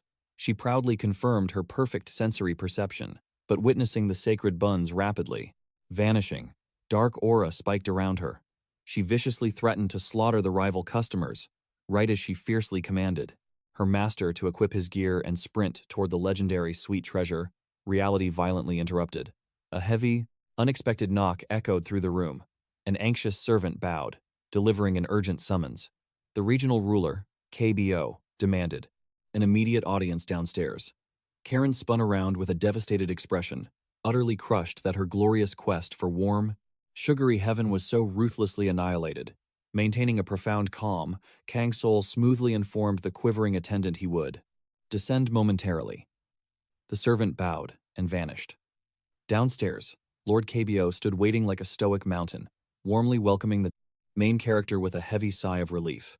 Karen, however, erupted like a blazing volcano. Furious that this intruder dared interrupt the absolute most sacred meal of the day, she unleashed her pure wrath. Astonished by her terrifying aura, the ruler blinked in shock, never expecting to face a high elf in this frontier town. Quickly, he revealed a spatial bag, overflowing with freshly baked goods. Her murderous intent instantly dissolved. Snatching the loot, she arrogantly scolded the mighty lord, warning him to present tributes faster or face a painful lesson. Ignoring the chaos, Kang Soul pierced the ruler with a sharp gaze. He demanded the absolute truth about the town's current stability. Confused by this intense pressure, KBO hesitated. The young hero coldly revealed he had intercepted anxious, terrified whispers echoing throughout the local taverns. The weary ruler rubbed his chin, his expression turning terrifyingly grim. He confessed that a catastrophic event had struck the neighboring northern city. Kang Soul instantly accessed his mental map, calculating the exact coordinates. Factoring the border settlements, It had to be Wiggleton in the desolate northwest. The old ruler unleashed a soul-crushing sigh. A horrifying intelligence report had just arrived. Wiggleton had fallen. While the frontier always endured petty bandit skirmishes, this invasion was an absolute massacre. The entire stronghold was erased from the map. Kang Soul quickly demanded survivor testimonies, but the Lord shook his head in absolute despair. The ghostly attackers moved with terrifying precision, effortlessly bypassing heavily armed patrols like phantoms. Fate spared the laborers who were completely off-site during the brutal slaughter. However, upon their return, they found nothing but smoldering ash. The puzzle pieces finally clicked. The suffocating aura of dread, paralyzing. The town made perfect sense now. Furthermore, that lavish pastry tribute clearly carried an incredibly dangerous underlying motive. A monumental crisis loomed, demanding an urgent alliance. The ruler watched the energetic warriors clashing in the training yard, their aura blazing bright. He envisioned a utopian future where his people united with powerful, awakened outlanders. But the tragic reality was his own life force was fading fast. His era was dying, while these fierce new generation hunters rode the chaotic tides of destiny. Kang Soul pointed out that the formidable Mira could secure his legacy. Yet, the old titan simply shook his weary head. The Frost Lord offered his personal backing. He wasn't some ruthless schemer, merely asking the young hero to occasionally check on Mira's well-being. Yet Kang Soul detected a heavy shadow of dread in his tone, as if the mighty ruler was preparing for his final departure. The elder confessed time dulled his edge, and his friend must understand his need to prepare for impending doom. Several months drifted by like falling leaves. The Deef, Appa party finally embarked on their grand expedition. Karen eagerly asked when they might return, as she had grown deeply attached to this realm. Kang Soul smirked, teasing she only missed the lavish feasts. But the girl countered it was genuine nostalgia. Novier's vibrant southern cuisine had truly captured her heart. She complained that the genuine stalla, tasteless slop in Monter made her want to flip tables in rage. In stark contrast, the rich flavors here were an absolute culinary masterpiece. The young cultivator cut her daydream short, coldly reminding her that they had a grim mission ahead. He tossed her a heavy equipment box, warning her to gear up because they were marching straight into hell. Suddenly, blinding teleportation arrays engulfed them. When the young master opened his eyes, he scanned the eerie landscape, desperately deciphering where the spatial magic had dumped them. As his blurred vision cleared, two massive merchant carts emerged from the gloom. It was a dire situation. The merchant was completely trapped. His wheels were sinking into the treacherous mire, crying out for a savior. Kang Soul analyzed the glowing system prompt. An expedition crossroads where every choice carried heavy karma. Adventurers faced two absolute paths: a perilous, lightning-fast dash across enemy territory, or the agonizingly slow and methodical expedition system crawl. The first route slashed travel time, hurling them instantly toward their ultimate destination, with terrifying speed. However, it practically guaranteed catastrophic ambushes and instant death. The second path, the snow expedition system, physically blinked the player to the waypoint, but allowed brutal in-game time to ravage them, mercilessly in the background. It demanded crucial survival choices, where a single misstep could drastically shift their status from minor exhaustion to fatal debuffs. A cultivator's sheer luck and profound skills became their absolute lifeline. One foolish error meant shattered chi or descending into utter madness. Kang Soul coldly calculated the deadly odds, and ruthlessly selected the second option. He callously ignored the desperate non-player character, absolutely refusing to entangle his destiny with a random merchant, forging ahead into the abyss.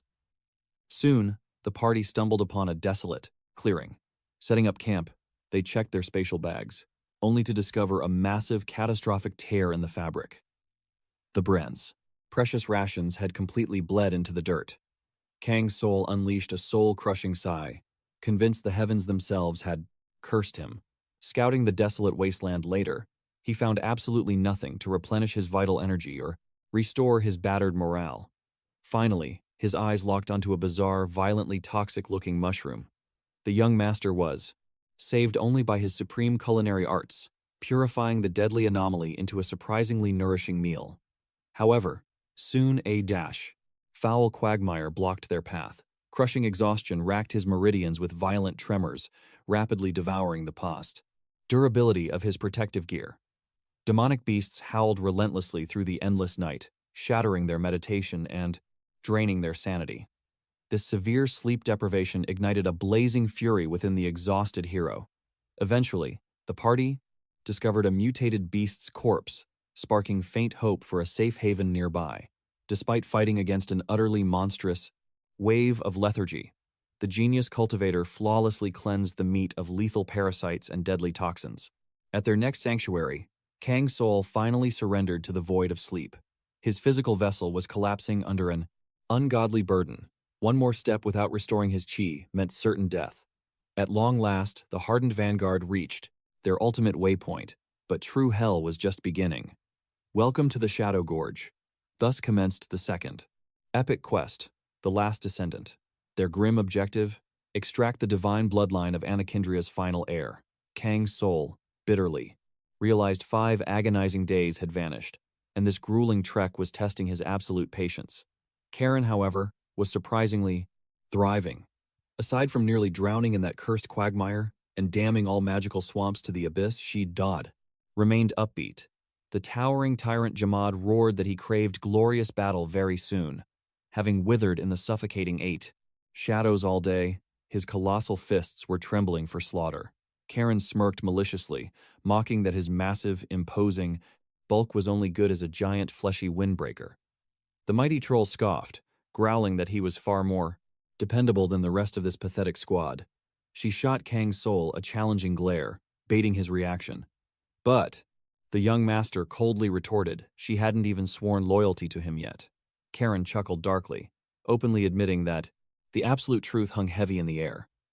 Nearby, an iron pot bubbled, radiating savory warmth. Once their bellies were full, Kang Soul pulled his cloak tight, surrendering to the quiet embrace of deep slumber. The massive troll broke the silence, asking why Karen refused to acknowledge the boy as master. She murmured that the answer eluded her own heart, though she hoped the ancient beast could shatter her mental seals. The shackles of the mind, he warned, could only be broken by her unyielding will. Karen gazed at the resting Kang Soul. Had the threads of fate truly bound her destiny to this mysterious cultivator? The giant scoffed at the pathetic idea of an aimless life. Karen smirked, noting the surprising philosophical wisdom within this towering brute. Jamad's eyes darkened as he spoke of his past glory, a high priest of the Stonefang tribe, dominating vast territories.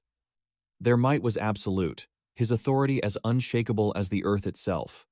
Yet, that arrogant illusion of control shattered instantly. In less than a single day of the Snow-White Demon's assault, the proud Stonefang legacy was completely erased from existence. Jamad once believed his monstrous strength could crush anyone. Even a legendary warrior like Karuna could not match his terrifying power. Yet, he was utterly decimated. Now, the mighty tyrant served as a mere shadow, bowing because this boy claimed an absolute, crushing victory. The youth annihilated their world, taking unquestioned dominion over the surviving trolls and shattering Jamad's fierce pride. But it wasn't just raw strength commanding his loyalty, it was the boy's terrifying resolve. Once this relentless monster locked onto a target, he would burn through the very heavens to seize his ultimate desire. Jamad chuckled bitterly, realizing he now instinctively shielded the boy's blind spots in the heat of battle. His submission was absolute, but what baffled the ancient beast was Karen's true motive for following such a dangerous anomaly. Was she merely chasing her brother's fading phantom? With a heavy sigh, she confessed she couldn't fathom what Karuna saw in him either. Jamad grunted, noting that beneath the boy's fragile mortal exterior lied a mind sharper than a blade. Karen chuckled, agreeing with the giant's incredibly sharp assessment. As the embers crackled, she softly asked if the troll still suffered from lingering nightmares. The massive beast shook his heavy head. His nights were dreamless voids. Karen's eyes grew distant, haunted by the apocalyptic visions of her burning homeland. The suffocating stench of invaders and Jin's desperate screams still echoed through the blazing ruins. That agonizing voice was etched into her very soul, a cursed memory that no healing magic could ever erase. She had walked through hell, sacrificing her core ideals and bleeding for ungrateful souls, waiting desperately until Karuna's promised return. But whenever she tried lifting her blade for anyone besides Jin, her warrior aura collapsed. The steel felt infinitely heavy. Even knowing drawing her weapon was the ultimate path to finding her brother, her hands remained frozen. Jamad frowned, finding this psychological block utterly absurd. A swordmaster unable to unsheath her own weapon? Such weakness was completely unheard of. The swordswoman smiled bitterly at her own pathetic state. She opened her mouth to reveal a deeper truth, but words died in her throat. Suddenly, Kang Soul's aura shifted as he stirred from his deep meditation, his sharp senses snapping awake. The beast grunted, relieved he wouldn't have to forcefully rouse his master. Karen's hand instinctively hovered over her hilt, assuming an ominous pressure descending from the night sky had triggered his instincts. A suffocating killing intent rapidly closed in. They instantly knew. The blazing campfire had painted a glowing target on their backs. Karen lunged to violently douse the flames, but fate was cruel. A colossal shadow eclipsed the moonlight, crashing toward them with terrifying velocity. Pure panic erupted as Karen desperately tried identifying the descending nightmare. Was it a legendary griffin? Jamad narrowed his eyes, recognizing the monstrous avian beast immediately. This was the apex predator of the Shadow Gorge, a gargantuan vulture named Koopa. It slammed into the earth, radiating the overwhelming aura of a beast, born to slaughter. With razor-sharp tracking instincts, earth-shattering sonic cries, and dark feathers forged of indestructible steel, it was a walking disaster. Though it despised human flesh, the murderous glint in its eyes suggested tonight would be a bloody exception. The main character froze, staring at the terrifying beast in utter disbelief.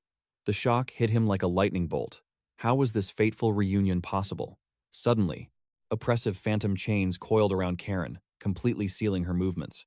The fierce warrior cursed to the high heavens, struggling violently to unseal her cursed blade. Realizing her sword wouldn't budge, her eyes flared with pure defiance, declaring she would shred the ancient monster, using nothing but her pocket shears. But in a bizarre twist of fate, the apocalyptic deathbird completely ignored them, snatching the boiling iron pot of stew right off the fire. With a hurricane-force flap of its wings, the feathery thief launched back into the starry abyss. Kang Soul gaped at the empty sky, his mind completely short-circuiting. After a breathless eternity, a trembling whisper escaped the boy's pale lips. Koopa was alive. Jamad's gruff voice shattered the silence, urging them to rebuild the ruined campsite. But the stunned hero simply sighed, suggesting they abandon this cursed location. His heart grew heavy. Koopa was a loyal spiritual beast who summoned his Kiri, a legendary beast tamer, met his tragic end here. His loyal vulture remained behind, the final guardian of a scattered flock. Cordon aggressively complained that our hero should abandon the summoner path, grumbling that beasts drained too many spiritual resources, constantly rebelled, devoured rations, and reeked of death. Kang Soul fiercely defended his vulture, arguing Kupu was an abandoned outcast deserving of a second chance. But his heartfelt plea completely failed to sway his stubborn companion. The masked warrior coldly suggested returning the beast to the wild. Binding it as a spiritual summon was a massive waste, but Kang Soul refused to back down. The vulture obeyed him, and our hero sensed terrifying latent potential waiting to awaken. Still, Cordon made a valid point. A beast tamer required a divine raptor, since high-tier creatures held elemental power to withstand blazing infernos and freezing hells, or effortlessly shatter spirit iron. Such majestic familiars were heavily favored by elite aerial tamers. Scavenging vultures were considered cursed and completely taboo, but back then, Kang Soul was merely an unknown player grinding from the bottom.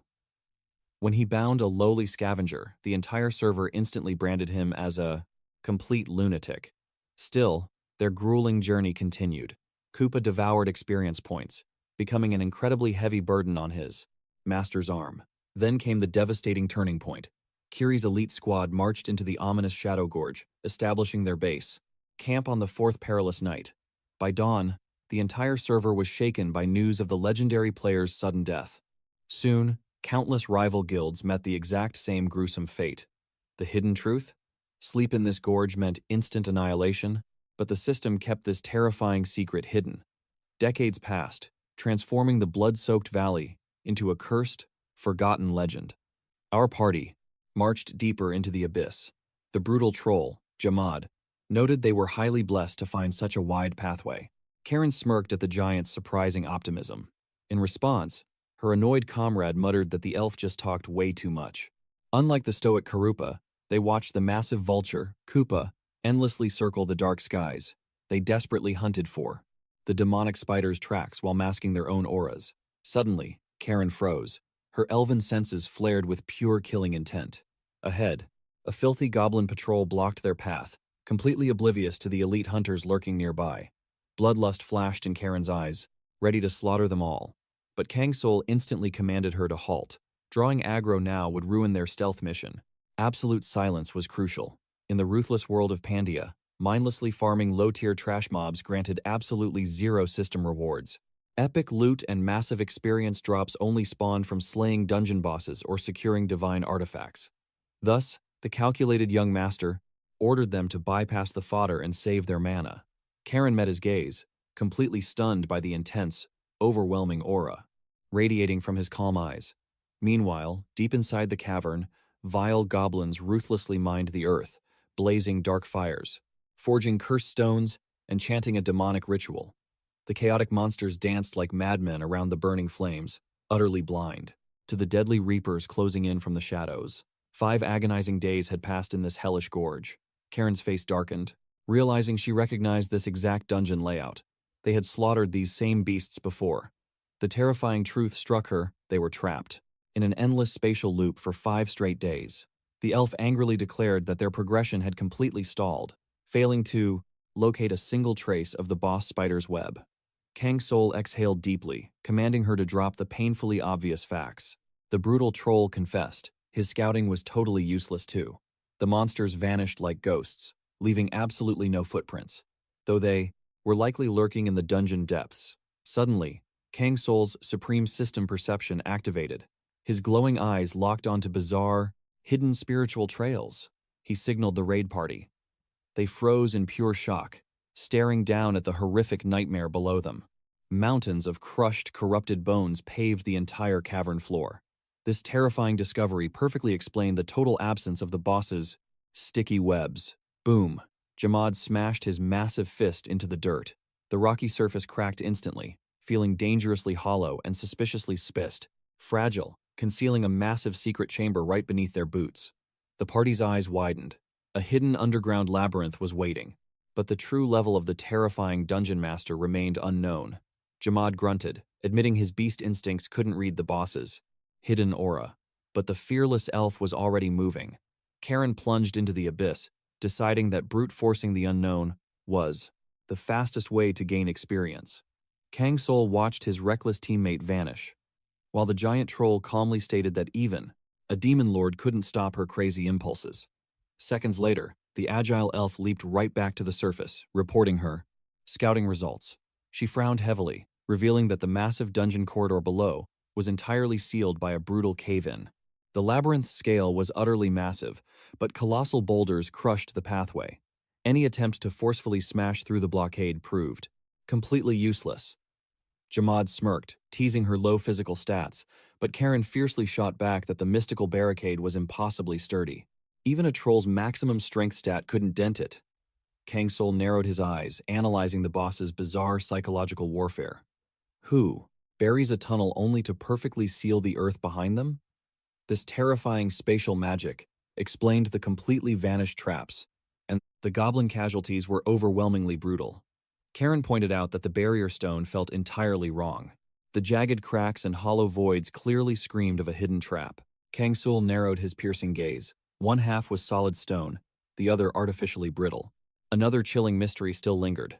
How exactly did the beast track those doomed goblins? Karen instantly blamed the blazing bonfire. It was their only beacon in the darkness. Jamad scoffed at her wild theories, but the sharp-witted girl fired right back at him. During their first brutal night on the ridge, the beast completely ignored them despite being fully awake. Kang Soul pieced the puzzle together. The blinding flames, the vulnerable, sleeping prey. That was exactly how Kiri met his tragic end under the gorge's cursed shadow. He instantly commanded his shadow soldiers to scout the perilous perimeter.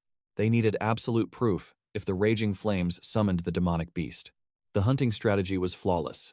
Slay a beast, spark a bonfire, and ambush the shadows.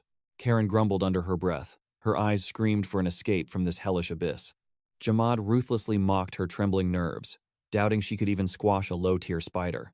Karen flared up with defensive pride, but Kang Soul instantly shattered their petty squabble. His aura spiked heavily.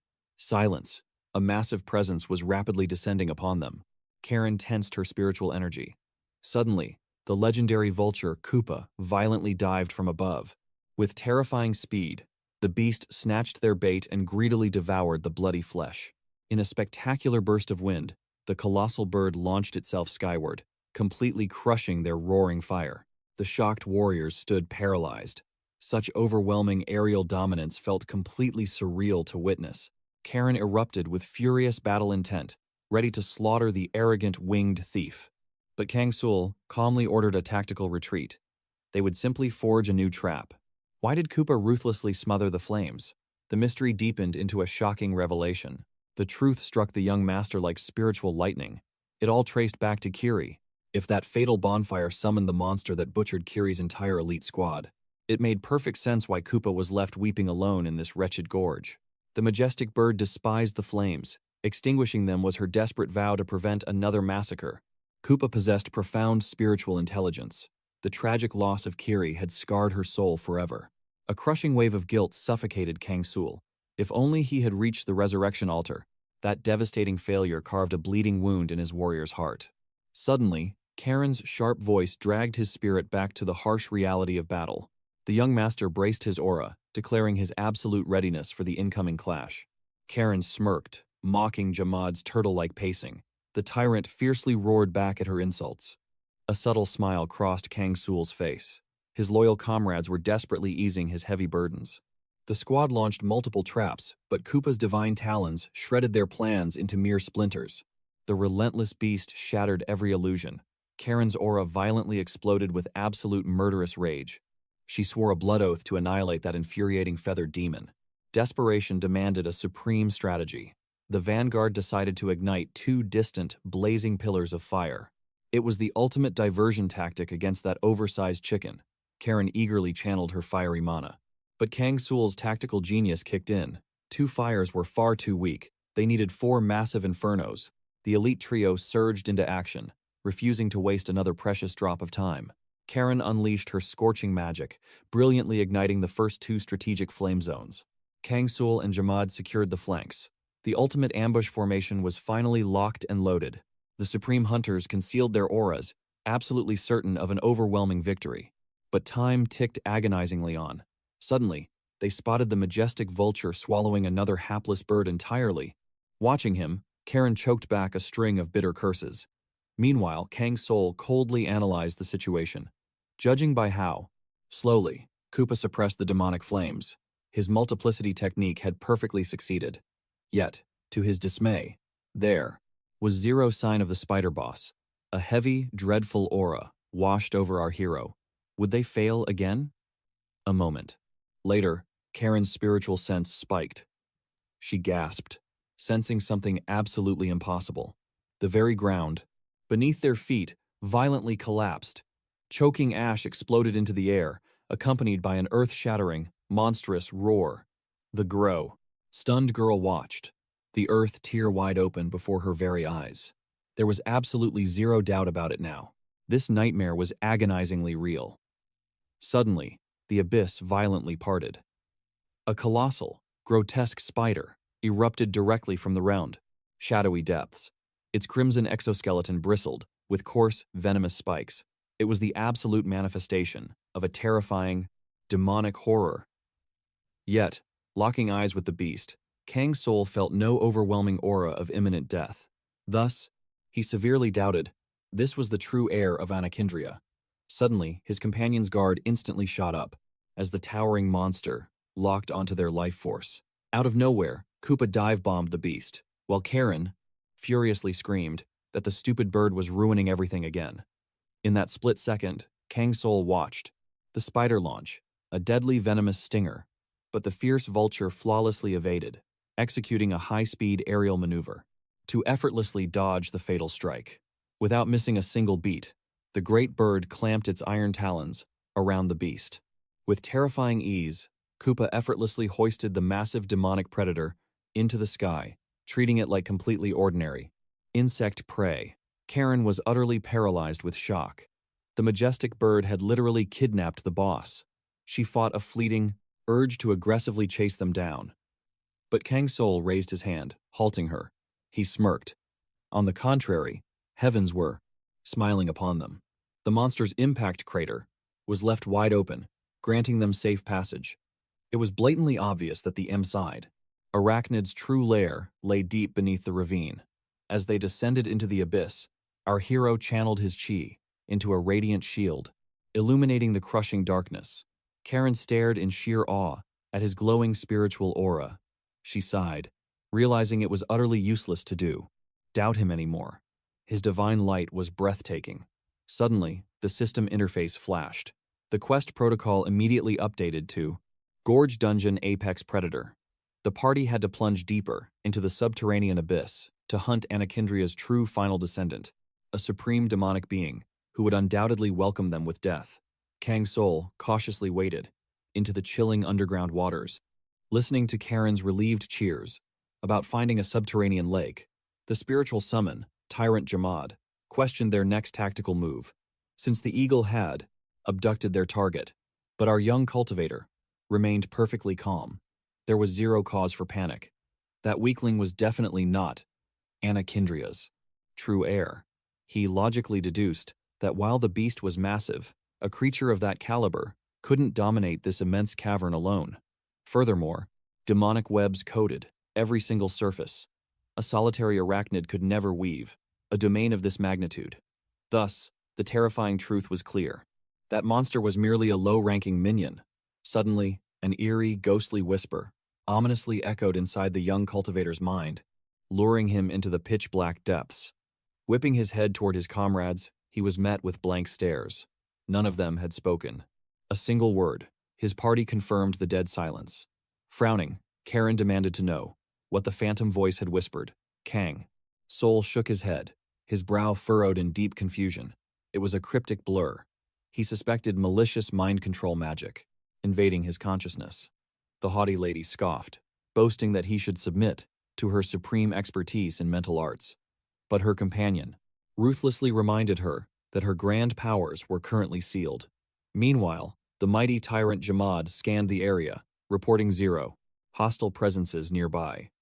The hidden enemy had pierced the young master's mind from afar, a terrifying testament to the spellcaster's overwhelming cultivation base. Kang Soul's eyes narrowed. If this unseen terror ruled the great abyss, it undoubtedly possessed even deadlier divine techniques. A horrific trail of slaughtered cultivators spanned across decades. Our hero felt a sickening chill. Was their missing comrade among these tragic souls? Crouching down, he inspected a fossilized skeleton buried in the ash. Without any warning, the Samhain skull's hollow sockets erupted with demonic crimson light. A screech cursed the hero, vowing he would share this dark fate. Then, the spectral voice violently fractured. It wept with agonizing sorrow. It begged for salvation, crying out against the sheer unfairness of its known miserable death in this cursed tomb. Horrified to his core, Kang Soul violently hurled the bones into the darkness, clutching his aching skull. His mind reeled from the psychic assault. Yet, the relentless phantom voice drilled into his brain, pleading for him to advance and embrace the divine flames of purgatory. The evil entity commanded him to offer his very flesh and blood as a sacred sacrifice for the Stomplain fallen tribe. Just then, a tidal wave of demonic spiders swarmed out of the shadows. Kang Soul, fighting through mental agony, roared they would obliterate this entire army in one single strike. Jamad instantly summoned his absolute stone armor. The legendary Mountain Fist aura exploded outward, cascading its supreme defensive buff onto Snowman as well. The ultimate battle formation was set. In the next breath, the ultimates. The towering troll unleashed a devastating punch. System alerts chimed as experience flooded in. Suddenly, a fresh danger emerged. He roared a warning to the elf. That foul blood reeked heavily of burning brimstone. Unfazed, she smirked, dancing through the monster horde while her own experience points skyrocketed. Is that really all? She scoffed, genuinely disappointed by the pathetic swarm. But the dungeon answered. In a flash, a lurking beast spat a massive web right at her, expecting an easy kill. Instead, the fierce elf grabbed the sticky thread and violently yanked the beast forward. With a wild grin, she declared her absolute craving for a life-and-death struggle. Her eyes glowed fiercely, vowing to exterminate every last creeper. As system rewards rained down, Kang Soul summoned his dark aura, commanding his shadow soldiers to obliterate the remaining trash. Suddenly, that sinister, haunting whisper echoed again, begging him to surrender to the inferno. The young monarch sneered, ordering the voice to wait, promising he would butcher them soon enough. Soon, only the mangled corpses of arachnids littered the ground, absolutely decimated. Kang Soul harvested their foul blood, though the vile liquid felt much more like pure acid. The system confirmed these beasts were mere fodder, totally unrelated to the true boss. They were just pathetic obstacles. Suddenly, his massive troll warrior shouted, pointing his heavy weapon forward. "Master, look!" the beast growled. A horrifying scene of victims devoured by the abyss lay ahead. Ripping into a massive silken cocoon, the giant brute shattered its hardened outer shell. Instantly, a perfectly drained, hollow skeleton tumbled onto the damp stone. The elf recoiled from the horrific sight, while our hero remained stone-faced. "We press forward," he commanded coldly. "We exterminate them all." The giant nodded, but mocked the elf, claiming she was practically useless without a real blade. Infuriated, she fired back, vowing to slice her enemies to pieces with mere scissors if necessary. Then, she froze in pure terror. "We are here," she whispered, into the chilling darkness. Kang Soul scanned the cavern. The sheer scale was absolutely mind-blowing, easily rivaling an ancient dragon domain. Endless mountains of deathly cocoons were stacked high, a sickening gallery of slaughtered human prey. The overwhelming dread settled in. Did Carrie and his loyal steed suffer this exact same agonizing fate? A demonic voice echoed from the abyss. How amusing that a human walked willingly into hell. The true boss, the ancient descendant of Anakinia, finally revealed its nightmarish, multi-eyed true form. The system violently flashed its devastating stats: lethal venom, mind control, web projectiles, and absolute territory defense. A talking monster was an extreme anomaly, yet this arrogant beast actually offered a twisted bargain. "Become my loyal hunting dog," it hissed, "and bring me endless human sacrifices to devour. Accept and earn a demonic blessing." His Shadow Legion immediately flared with explosive, defensive aura. The glowing system interface demanded his final choice. Normally, a tactician would weigh the heavy odds, but stepping over the graves of Carrie and his loyal steed, there was only one path left. He coldly rejected the vile contract. He was here to conquer, not to bow to bugs. Infuriated by this absolute disrespect, the monstrous arachnid shrieked, unleashing a tidal wave of killer minions. The boss raged, roaring about its centuries of brutal survival and evolution in the darkest depths. Unfazed by the villain's tragic backstory, the young monarch commanded his forces to initiate the slaughter. "Keep that overgrown pest busy," he barked. The elf became a whirlwind of death, leveling up instantly. The giant spider shrieked in absolute fury, refusing to be treated like mere target practice. The troll warrior narrowly evaded a deadly splash as melting. Acidic blood rained from the cavern ceiling. "Watch your step, master," he roared. Soul realized the dissolving floor was rapidly becoming a death trap. This acidic flood would soon consume all safe ground. The elf cursed, overwhelmed by the endless swarm. Dropping low into a combat stance, she locked her piercing gaze onto the battlefield, aura blazing. She was ready to risk it all, planning a suicidal dash straight for the nightmare boss. The ancient terror loomed close. "Struggle all you want," it hissed maliciously. "Your fear adds flavor. You will make a delicious feast."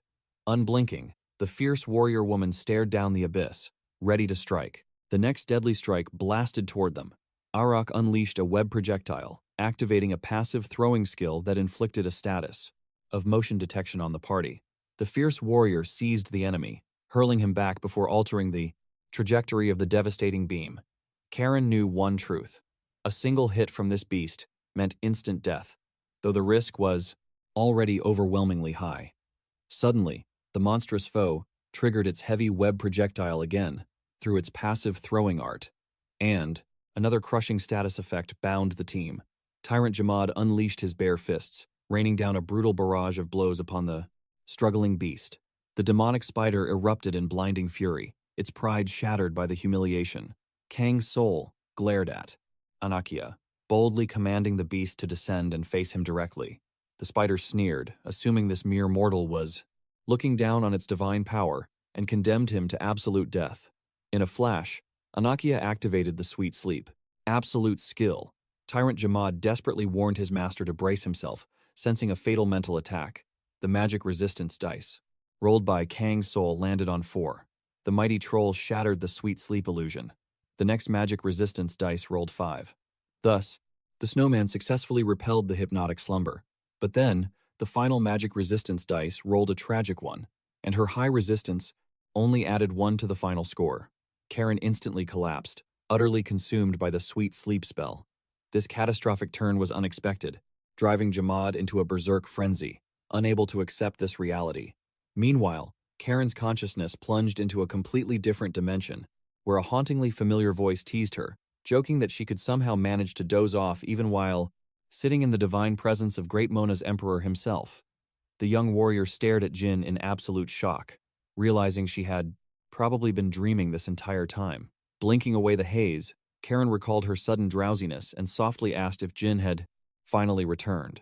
She then asked for Karuna's whereabouts, and Jin calmly replied he was likely training at the gym. The swordswoman now had absolute certainty that this reality was genuine, as everything felt so incredibly normal. Karuna possessed a terrifying obsession with martial arts training, willing to cultivate his bodily strength for endless hours daily. Jin would often vanish on mysterious journeys, attempting to cure his agonizing headaches, cementing this as their everyday routine. Yet, deep in her soul, the young knight felt she had forgotten something fundamentally crucial, and it gnawed at her mind. The Emperor gazed deeply at Karen, catching her unsettled aura with profound concern, gently asking what troubled her heart. After a moment of heavy silence, the warrior confessed she would love to know how he ascended as emperor, believing such legendary figures were simply born great. Smiling softly, Jin replied that this was an incredibly naive thought, for he had merely inherited the royal throne. History showed that at the very dawn of his golden succession, Mona was not yet recognized as an empire. His reign birthed its glorious name, proving that legendary eras are forged by mortals, not mere titles. Looking back at fate, countless souls desperately wished to crown him emperor, yet, gazing into his profound eyes, Karen realized the heavy burden of choosing a master to serve. Jin firmly believed the absolute throne was not so glamorous, and that even a truly worthy soul was not destined to become a ruler. But Karen swore in her heart she could never serve another master besides him. Suddenly, her liege reminded her of a lingering, unresolved question shadowing her mind, and the Emperor sensed her heavy silence carried seeds of doubt. The noble swordswoman solemnly confessed that she was completely unable to draw her blade from its sheath. The mere thought of raising her weapon for anyone other than her true emperor made her physical body turn to rigid stone, entirely paralyzed, the crushing weight of an ancient blood oath that forever bound their souls. Together suffocated her, locking her spirit in heavy, invisible chains. The fiercely loyal warrior had sworn her life to serve only the emperor, raising her legendary sword solely for his glory. This absolute oath paralyzed every fiber of her mortal being. But suddenly, Jin dropped a devastating truth. The very ruler she had dedicated her life to serving was already dead. Shaken to her absolute core, the warrior leaped over the table, desperately closing the agonizing distance between them. In that fleeting heartbeat, the grand walls around them began to fracture and collapse. This fragile illusion shattered beneath the crushing weight of reality. The Emperor's piercing gaze grew cold and deeply serious as the entire world dissolved into thick fog. The knight desperately reached out, praying to grasp even a single fragment of their glorious past. But the air remained devastatingly empty, the cosmic distance completely insurmountable. As he slowly raised his hand, she instinctively lunged for his palm, but her trembling fingers grasped nothing but void, and the fabricated world before her finally crumbled into dust. His final command to move forward and never look back struck her soul like a physical blow. Tears of despair streamed down her cheeks, abandoning her to a heart-wrenching truth. The majestic emperor decreed that his legendary era had ended, and the divine right to forge a new destiny belonged to the living. Her only path forward was to accept and fully embrace her salvation. Following those fateful words, Karen shattered the mystical chains of her sweet dream, crashing back into brutal reality. The dazed warrior felt Jamad hauling her over his massive shoulders, desperately carrying her away from the collapsing dungeon as the chaotic air finally became real. Once again, the air of Anna Kindrea felt the illusion was dangerously intoxicating. It was woven with terrifying perfection, designed solely to break her will. But Karen, shaking off the daze, found this sweet mirage absolutely nauseating. The illusion weaponized her deepest affections. The monstrous arachnid whispered that she should surrender to the fiery sovereign, to drown in this eternal slumber forever. But as the vile poison dripped from those mocking words, Karen unleashed her blade. With an explosive arc of pure wrath, the warrior cleaved the very atmosphere, shredding the phantom web to dust. Voice trembling with righteous fury, she condemned the beast for desecrating Gina's memory. It had defiled a sacred sanctuary, consumed by an apocalyptic inferno of wrath. Karen demanded blood. A catastrophic anger surged through her meridians, threatening to obliterate her mortal vessel. The beast stared in absolute dread at this explosive aura. Terrified, the abomination summoned a horde of foul minions. But our heroine ignited. Grasping her blazing greatsword like the roaring core of a sun, her stance screamed imminent destruction. All her suppressed battle rage violently erupted. Channeling this immense pressure, Karen unleashed her ultimate technique, the Firefly domain. Devouring all ambient heat in the vicinity, she converted it into raw spiritual energy, exploding off the earth. She launched into the sky, piercing toward the vile nest like a blazing comet. Every flame attribute attack magnified twofold. The elemental forces submitted to her will, pushing her martial prowess to divine limits. Incoming physical trauma plummeted by 50%, forging her into a cataclysmic hurricane.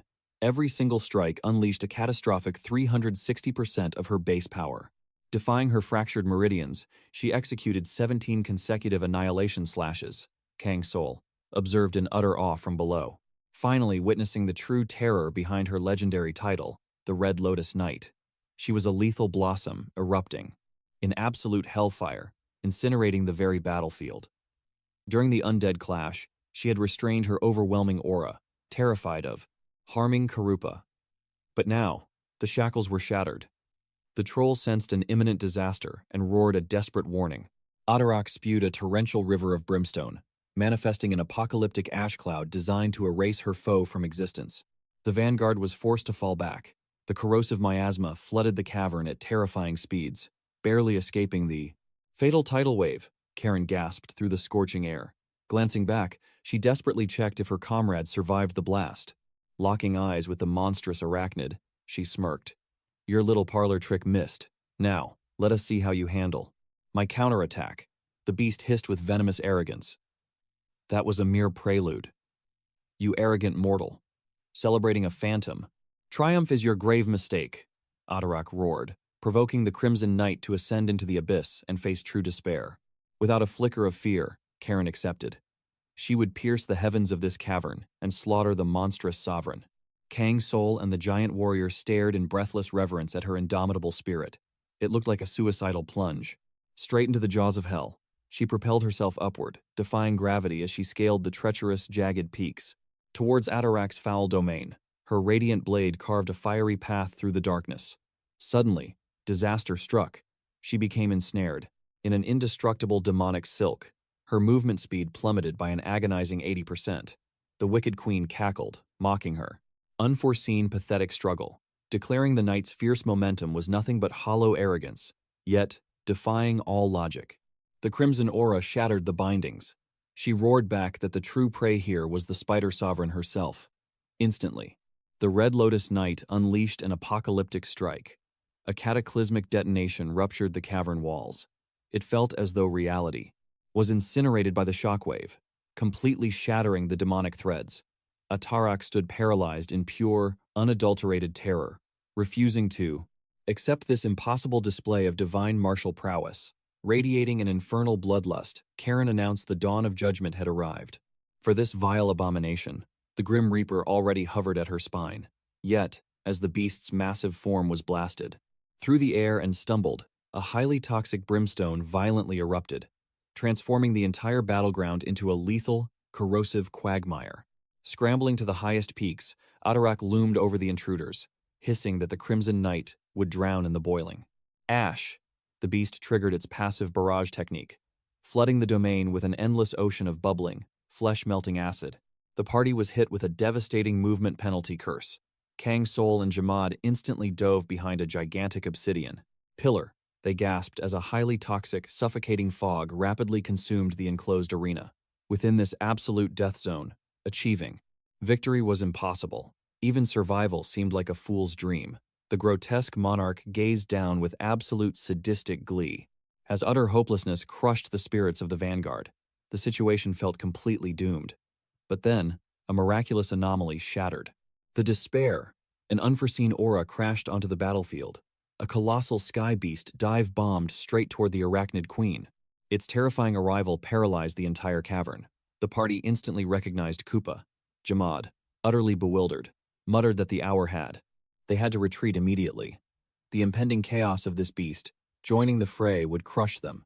Kang Soul realized the sulfurous stench lured the massive vulture, not bloodlust. It wasn't here to hunt them down, meaning it wasn't a Koopa. Shattered the air itself. His piercing, unyielding gaze locked onto the monstrous spider queen as he dove. Atar reacted with lethal speed. She launched a venomous web strike, triggering her passive skills and dragging the party back into the motion detection snare. The majestic avian crashed straight into the trap. The dense webbing instantly slashed his movement by 80%. Within a heartbeat, Koopa was violently bound by the adhesive threads, completely stripped of his freedom. Jamad stood paralyzed in shock. What drove this beast into such a suicidal, reckless dive against the terrifying Spider Queen? Kang Soul read the situation. Blinding fury had completely consumed the vulture's rationality, and this chaotic battle was, rapidly plunging into absolute disaster. Suddenly, the bird unleashed the nutrient surge skill. His defensive power explosively multiplied, granting him absolute immunity through absorbed life force. In a flash of pure speed, the beast tore through the sky, charging straight at Atar. The confused abomination couldn't comprehend this overwhelming rage. In a split second, the furious avian latched fiercely onto the arachnid. Atar convulsed violently, spewing toxic rivers of boiling sulfur, trembling with demonic wrath. The abomination prepared to demonic wrath, incinerate every living soul approaching. Suddenly, Karen, perched upon the great beast, coldly declared that this wretched Atar would be the only one burning in hell. The spider shrieked in absolute terror, warning the human to stay back. But Karen's eyes blazed with unyielding resolve. She raised her blade high to deliver divine judgment, igniting the red lotus strike art. She cleaved the monstrosity in half. Thus, Kang Soul conquered Atarak, the final bloodline of Anakindria, securing the hidden achievement, called Why Did You Come to My House? Alongside the title Uninvited Guest. Karen stood triumphantly atop the massive corpse of the fallen beast, while toxic sulfur bubbled and hissed around her boots. Brimming with pride, she boasted about displaying absolute magnificence during this chaotic raid. Jamad scoffed under his breath, muttering that there was zero glory in this hollow victory, claiming it was merely a shadow's duty. But the confident swordswoman brushed it off as pure jealousy over her radiant success. In that exact moment, Kang Soul uncorked a flask, swiftly harvesting the rich demonic sulfur bleeding from the arachnid's carcass. Atar possessed a colossal frame, providing an absolute goldmine of raw materials. Karen reported her blade had completely melted down, yet the master wasn't shocked in the slightest. The terrifying explosive power of her red lotus strike was more than enough to trigger such a devastating tells to aftermath. Suddenly, Troll barked a dire warning. The cavern floor was collapsing, and lingering here meant becoming eternal, buried skeletons. Karen nodded. The master was correct. It was time to evacuate. But Kang Soul suddenly tilted his head in deep confusion. Sensing an anomaly, he pointed out a glaring shift in the giant beast's movements.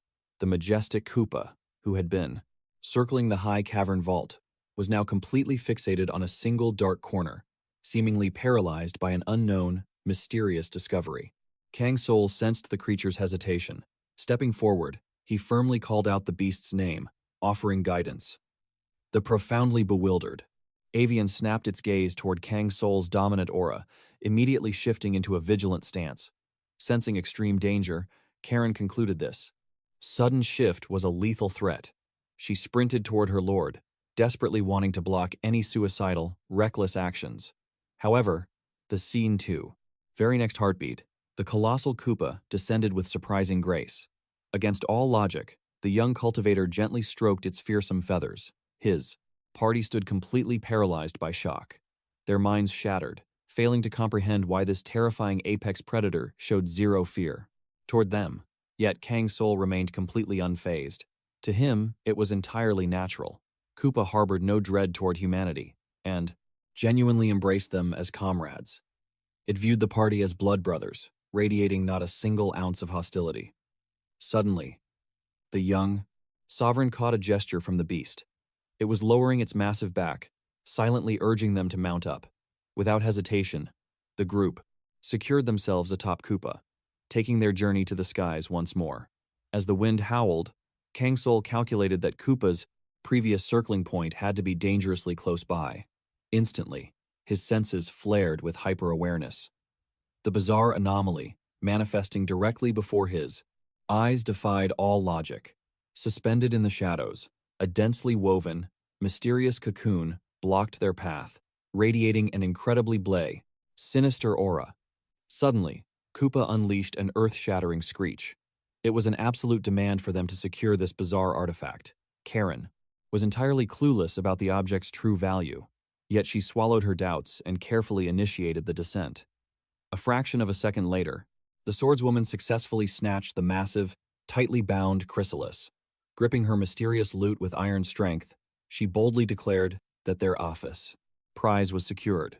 Instantly, Kang Soul manifested a dark shadow hand, firmly anchoring her ankle. Dangling midair like this was purely agonizing, forcing a piercing shriek from the fierce warrior. She frantically yelled that gravity would claim her if they didn't immediately hoist her up and drag her back onto the beast's spine. With a heavy heave, the comrades successfully hauled her into a safe position. Following that chaotic struggle, a visibly trembling Karen questioned their next destination. But before an answer came, her pupils dilated in absolute shock. Simultaneously, Kang Soul's a system notification chimed. Achievement unlocked. Let me have wings. Before them, a breathtaking panorama unfolded, an endless mountain range piercing the distant horizon. Jamad gasped in awe, overwhelmed by the majestic scenery surrounding them. Karen marveled at their giant feathered guide, sensing an imposing aura of majesty.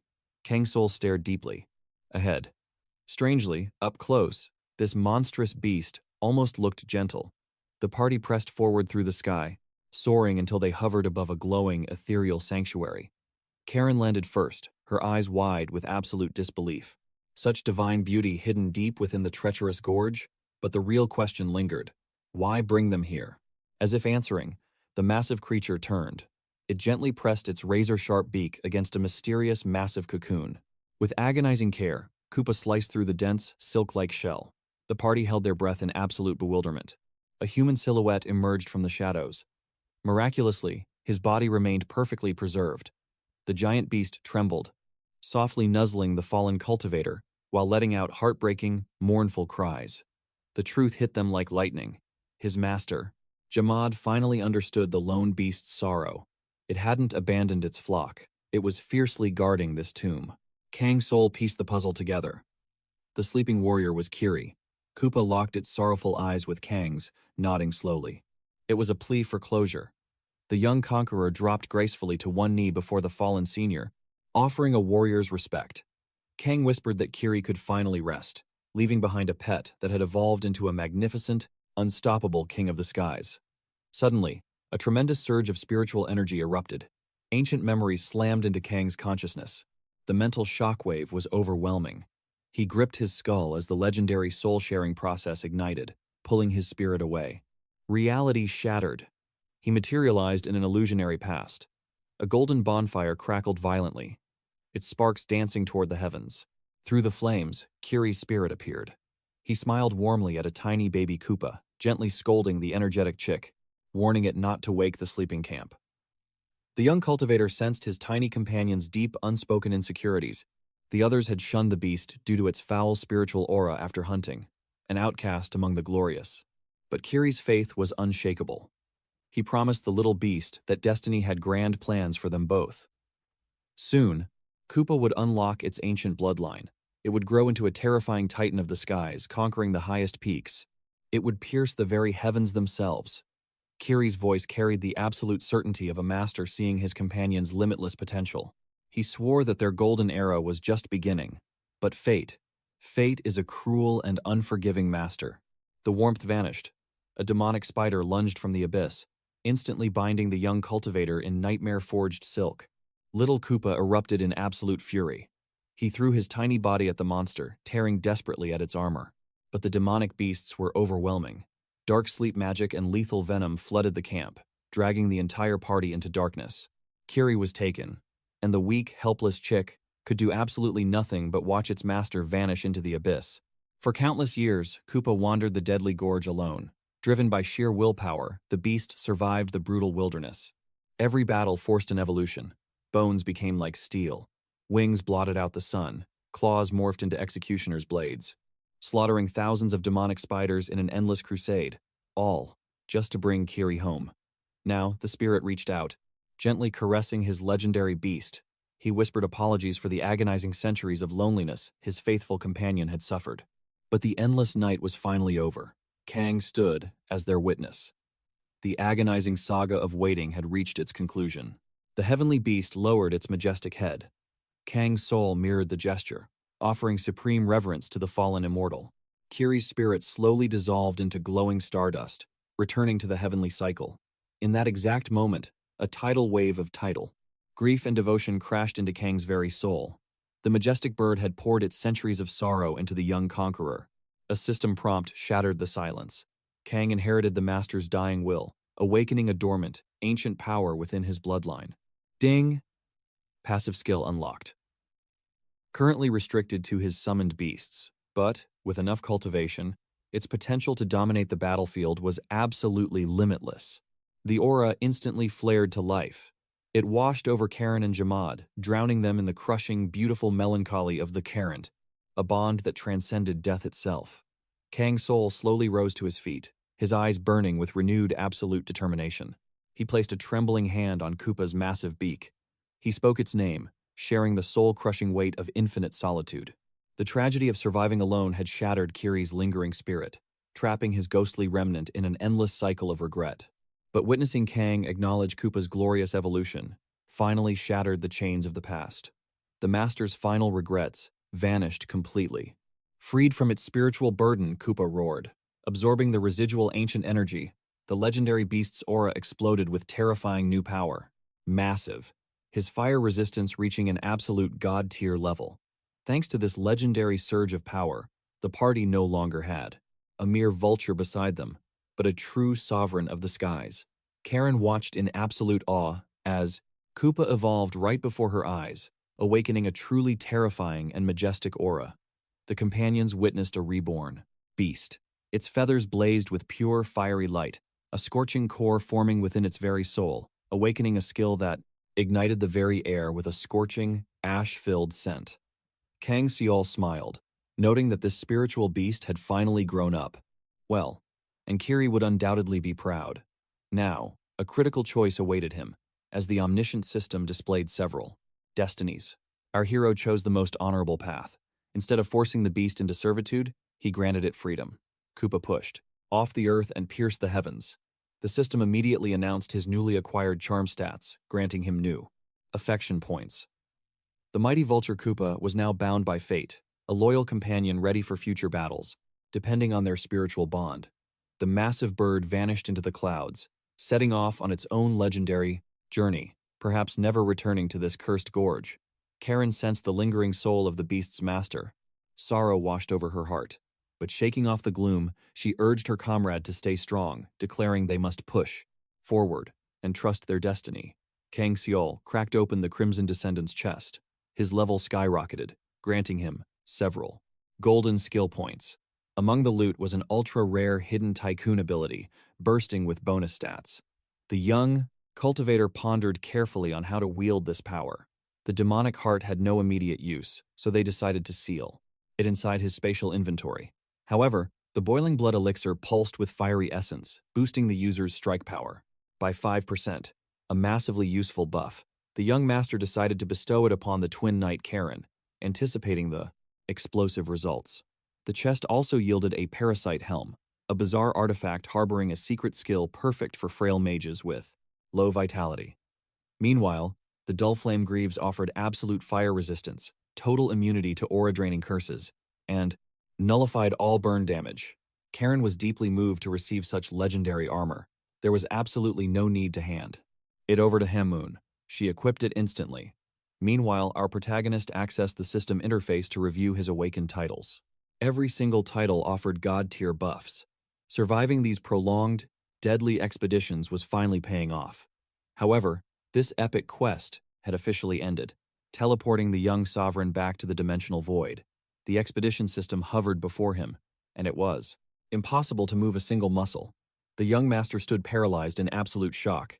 He could hardly believe that he had stumbled into such a catastrophic trap.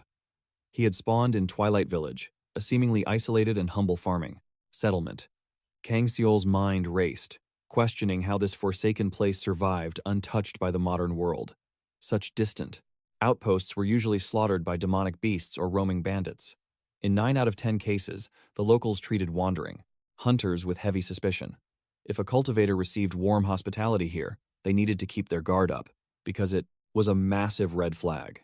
The fourth system choice guaranteed a bloody death, forcing him to select the fifth option.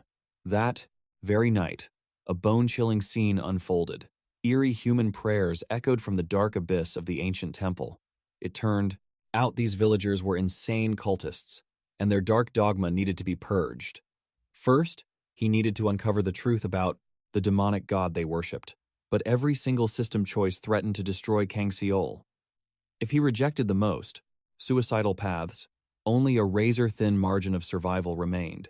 He chose the second route, stealthily observing from the deep shadows. Yet even this tactic backfired horribly.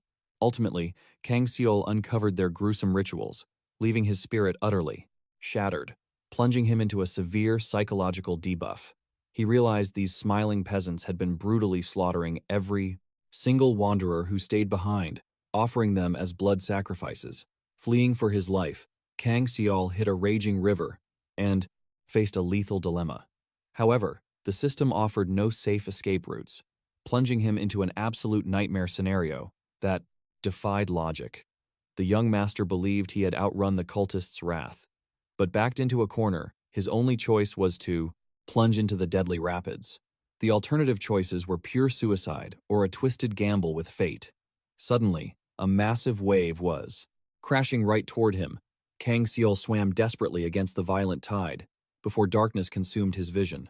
Caught inside the vicious current, he swallowed freezing water. Fading in and out of consciousness, the young cultivator finally washed out of the death trap, waking up in a completely foreign realm. His muscles screamed with overwhelming exhaustion, his robes soaked, and a bone-chilling frostbite setting in. Kang Soul coughed up water with his fading strength, gasping for the precious air he desperately craved. The young master was utterly stunned that an entire week had vanished, fearing he had strayed completely off the path during his harrowing trial. Suddenly, the exhausted hero spotted a mysterious woman rushing toward him in absolute shock. Kang Soul lifted his head. He tried seeking the girl, but his meridians felt completely shattered. His shadow arts failed entirely. If an enemy struck now, Kang's martial soul was too drained to guarantee victory. Slowly, the young cultivator forced his eyes open, his consciousness returning. Awakening on a strange bed, he groggily rubbed his temples. Suddenly noticing Karen beside him, Kang's spiritual awareness flared in absolute shock. "What happened?" he demanded. The young lady stared in disbelief. Did his memory core truly shatter? Yesterday, they annihilated a corrupt sex village. Slowly, shattered memories reformed in his mind. The blazing fire, his desperate plunge into the river to escape demonic beasts. Meanwhile, Karen's aura flared with sudden anger. Why must mortals perish for such foolishness? She harbored no guilt for her blade, only a crushing, overwhelming disappointment. The mortal realm hadn't changed since Montera's golden era. It mirrored the dark days of her distant youth. This martial world remained brutally unforgiving. Why reincarnate just to witness such tragedy? Kang stared into the void, contemplating her heavenly fate. Though a seasoned holy knight, she lacked true, demonic grit. The immortal realm brimmed with catastrophic tribulations. Danger always lurked on the cultivation path. She needed time to forge her Tao heart. Suddenly, Tyrant Jamad's imposing presence shattered the silence. Footsteps approaching, he warned. The young master bolted upright, his gaze locking onto an unknown cultivator's silhouette. Karen whispered, her spiritual sense trembling. He was alone. How did she bypass our perimeter? Kang Soul instantly recognized her energy signature from the riverbank. Instantly, the mysterious stranger locked her piercing gaze onto Karen, radiating immense hostility toward the supposed bandit. The elf quickly suppressed her aura, swearing she was merely a Snow Clan ally scattered by the chaos. The stranger's killing intent vanished, bowing deeply to apologize for her martial disrespect. She introduced herself as Sarah, complimenting the elf's divine beauty. Kang turned toward the newly arrived cultivator, demanding their exact coordinates. This is the village of Wet Fog, she answered, in northern Odin's spiritual domain, named for the illusionary mist, swallowing the sacred lake. The young master grasped the terrain's danger, requesting fresh mortal garments to restore his chi. As Sarah nervously retreated and secured the chamber, Kang analyzed her retreating aura. This perfectly matched the mystic coordinates Qiao etched into the ancient scrolls. They had to establish a stronghold here, observing the flow of spiritual energy to uncover the heavenly truth.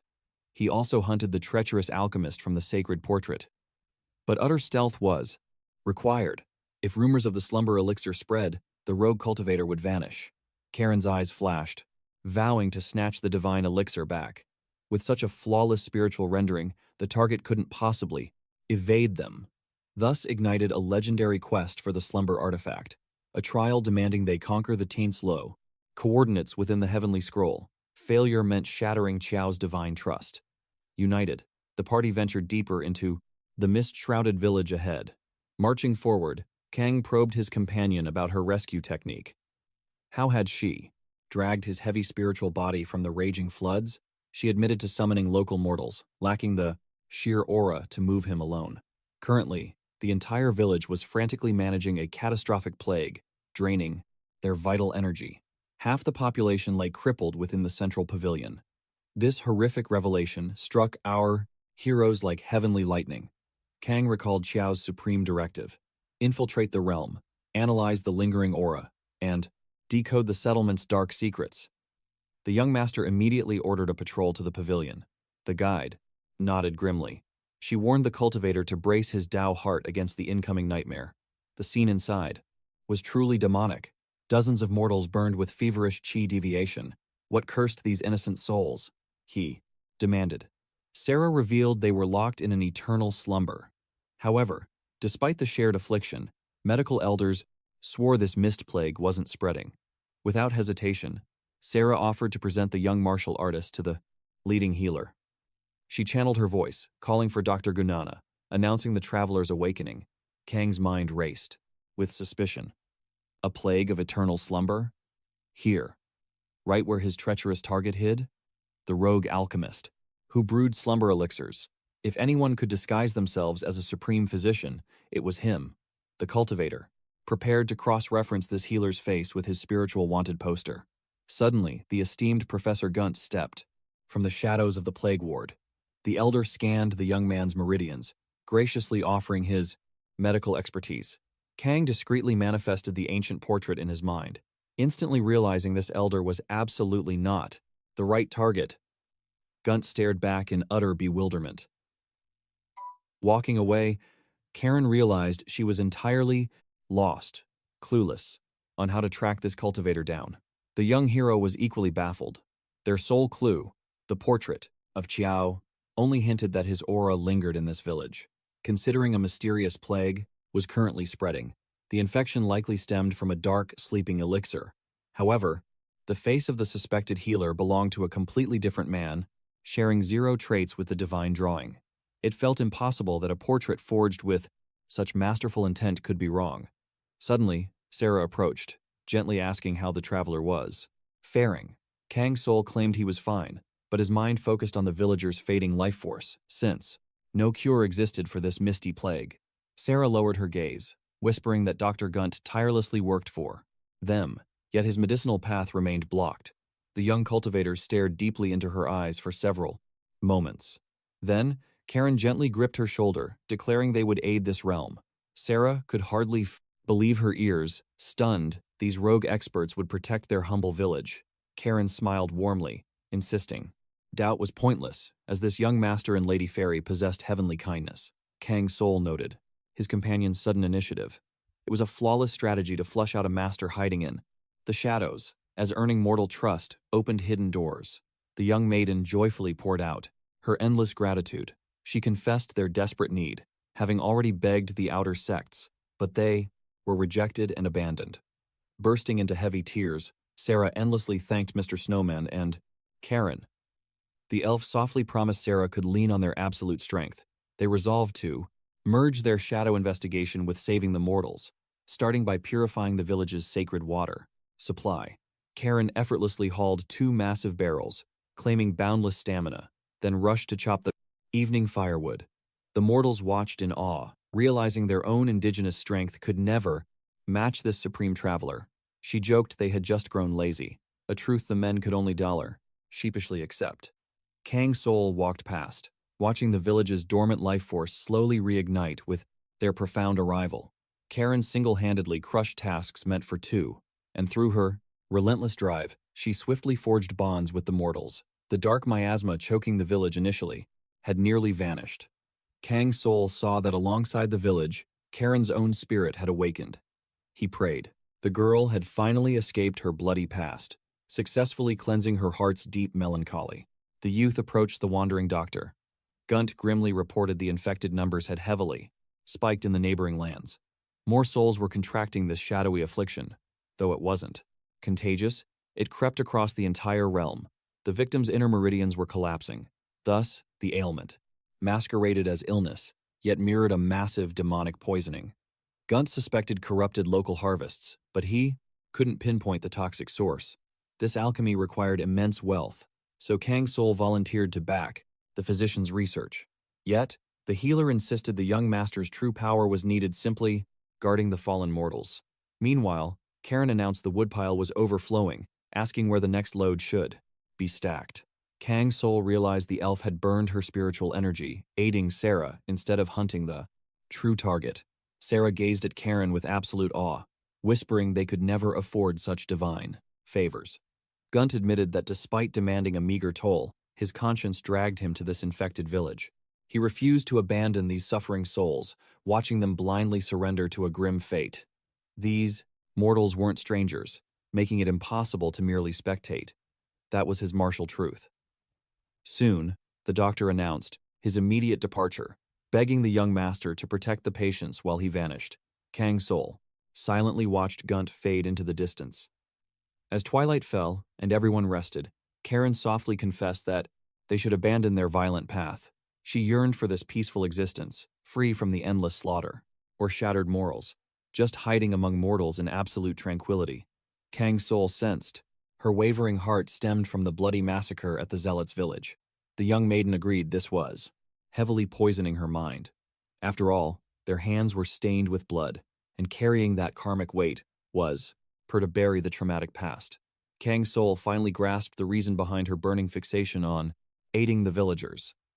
He realized that reclaiming the tranquil serenity shattered during their blood-soaked expedition, especially after wading through endless mountains of corpses, required these precious quiet moments. Yet, he declared that decisive action was absolute. Otherwise, the tragic death toll would have multiplied. Our hero believed his true duty lay in forging solutions, rather than drowning in useless hesitation. Karen observed her master's relentless drive, quietly yearning for a peaceful life, utterly free from chaotic turmoil. Kang Soul mused that anyone burdened by this cruel, unchangeable world would deeply envy her newfound tranquility. The warrior spirit confessed. Her recent inner turmoil was the sole reason their despised nemesis had slipped away. He instantly recognized she meant the relentless shadow hunter stalking their every move.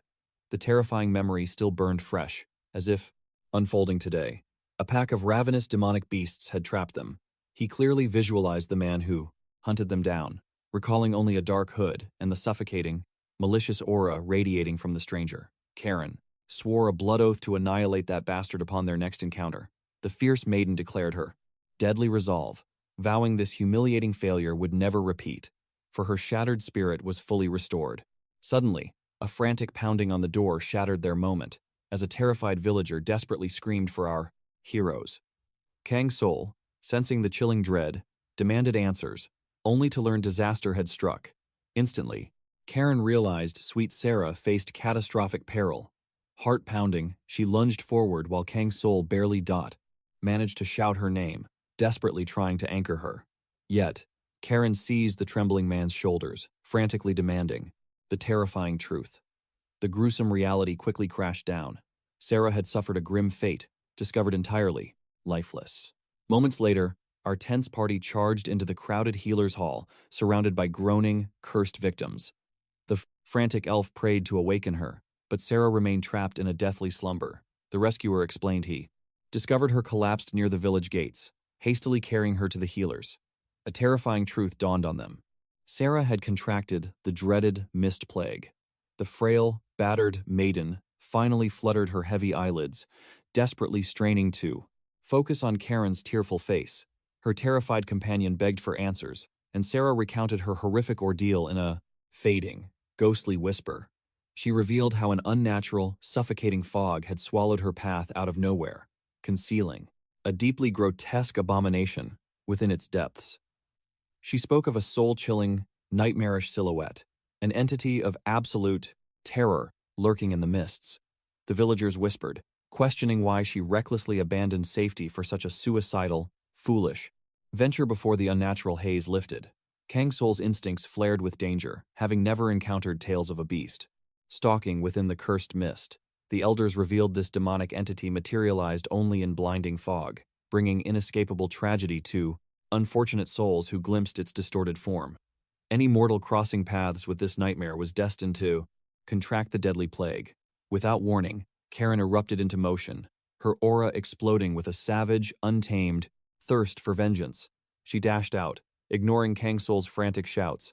Unleashing his ki, he summoned Moonshadow to intercept his reckless companion. The towering Jamad materialized instantly, bridging the vast distance with terrifying speed, his earth-shattering strides dominating the terrain. Back behind, Sarah mumbled weakly that she had made a cursed pact to meet the beast. Karen breached the dark woods, spinning violently, her piercing gaze scanning for hidden enemies. With fury, she challenged the wretched demons to step from the shadows and face her blade. From the rear, Kang Soul's steady, grounding voice echoed, urging her to suppress her blazing aura. The shadow slammed her blade into the earth, weeping bitterly over why destiny was so unimaginably cruel. Kang Soul watched in stoic silence as she raged, agonizing over her absolute powerlessness to alter fate. This sanctuary was her first glimpse of peace since embracing the darkness, and her soul screamed, wondering why these innocent mortals were cursed to suffer. Kang Soul stood completely silent, absorbing her grief, holding no answer to her soul-crushing despair. In this vulnerable moment, the deepest scars of Karen's heart were finally laid bare. Yet, back in the land, days when her twin brother languished in chains, no healing words could reach her. The weeping warrior whispered to the wind, confessing her path was once blindingly simple. Thoughts were an unnecessary burden. She blindly trusted Jin, whose absolute wisdom always guided them, acting as his sword to reshape the world. Then, the Celestial Emperor spoke of a legendary blade, known as the absolute dullest in existence. This title wasn't born from inferior mortal steel, but carried a profound martial truth. For it symbolized the agonizing realization of fate arriving far too late, when the heaven's will could no longer be reversed. The blade, which a blade exists only to sever. Karen's weapon possessed absolute sharpness. Jin once taught her that the true choice of what a sword cuts rests entirely upon its wielder's soul.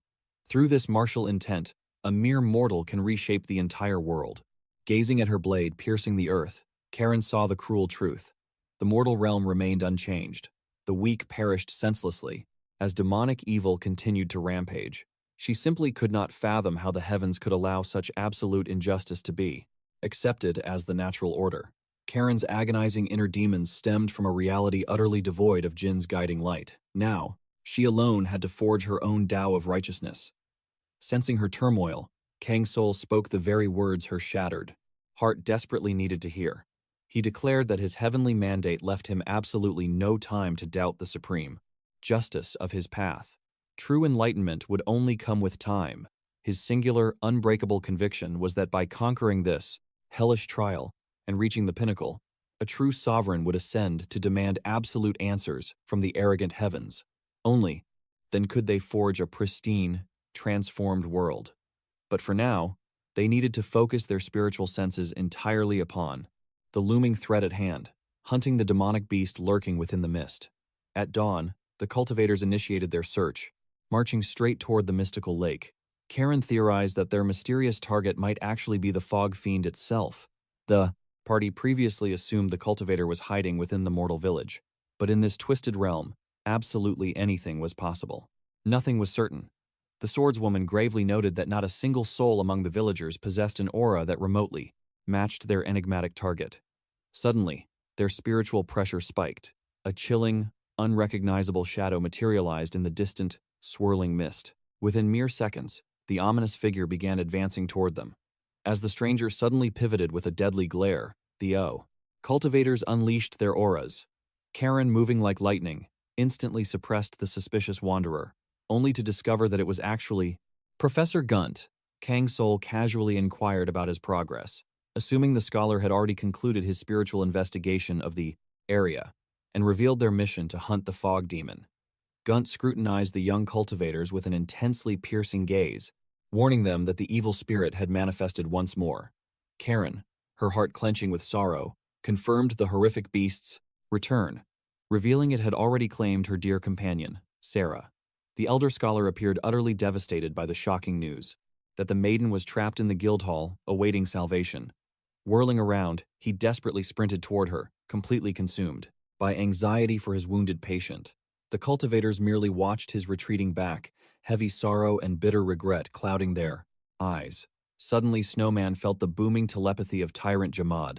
The fierce trolls roared that standing idle was absolute suicide. An overwhelming presence was rapidly closing in. No mortal villagers should be wandering this cursed zone, as they were fiercely forbidden from leaving until the mist dispersed. Karen decisively ignited her blazing sword aura. A brutal clash was utterly inevitable. They sensed the unmistakable, toxic, demonic energy of the spirit, realizing they had to eradicate this abomination immediately. Suddenly, a horrifying silhouette pierced the fog. It charged at terrifying speed, its demonic eyes blazing with hellfire, radiating a terrifying, absolute bloodlust. Kang Soul's martial instincts screamed. He harbored absolutely no doubt that this was the apocalyptic beast they were destined to obliterate. The young master deduced it was a variant of the demonic fiends spawned in the previous mortal settlement. Karen's killing intent peaked. She knew exactly what stood before them, the foul plague bearer responsible for infecting the entire realm. Unleashing a supreme sword art, the maiden struck with devastating precision, instantly cleaving the monstrous abomination cleanly in half. Kang Soul inspected the severed corpse, immediately detecting the vile illusion magic that had completely concealed the creature's true form. However, in the very next heartbeat, his spine tingled with dread. He had just discovered a truly horrifying, unnatural detail. The beast's facial flesh had been brutally flayed off, leaving behind a terrifyingly grotesque visage. Back in the twilight-shrouded settlement, they had faced the shadowy mastermind orchestrating this chaos. That dark sovereign had summoned legions of monsters, driving. Karen remained utterly stunned. While Tyrant Jamad was sealed away, Kang Soul had repelled the beasts, perfectly sensing the killing intent before diving into the rapids. Now, this very corpse revealed the true, sickening nature of their demonic assailants. It was absolutely impossible for it to have tracked them underwater. Kang Soul's supreme spiritual senses would have instantly detected any active pursuit magic. How this vile fiend arrived remained a profound mystery. Suddenly, the shattered skeleton slowly raised its terrifying skull, whispering a desperate plea. As Kang Soul crouched beside the ghoul, Karen declared this was the elusive prey they had hunted for so long. The lingering wraith endlessly muttered that it had finally unearthed an absolute, priceless treasure. It repeated this haunting mantra endlessly, begging to reclaim its stolen possessions. Kang Soul focused his immense aura, intently analyzing the mutilated demon's cryptic words. Over and over, the wretched beast demanded the absolute restoration of its stolen, flayed face. Kang Soul's mind raced. If this tragic spirit was desperately seeking its stolen visage, then it truly must have been stolen away. Kang Soul recalled dark legends of demonic arts stealing a cultivator's visage. Now, he deeply suspected this exact dark sorcery was at play. Suddenly, their previous failures made perfect sense. The elusive foe was hiding behind a stolen mortal disguise. He knew the forbidden lore behind this demonic art, and now, the gruesome reality stood right before him. This demonic beast had likely slaughtered a villager, stealing their face to usurp their identity. No wonder the mortals suspected nothing, and his spiritual tracking had yielded absolutely zero results. Forget the sleeping elixir, they were dealing with a demonic face collector. Now, the young cultivators urgently had to hunt down whoever ripped the beast's original face away, fulfilling the Divine Scroll's quest. If they failed, Senior Chiao's favor would plummet. Our hero realized the mystical bounty portrait might completely misrepresent the shadowy rogue they actively sought. His companion chimed in, reminding him they lacked both a true appearance and a tracking trail for this phantom.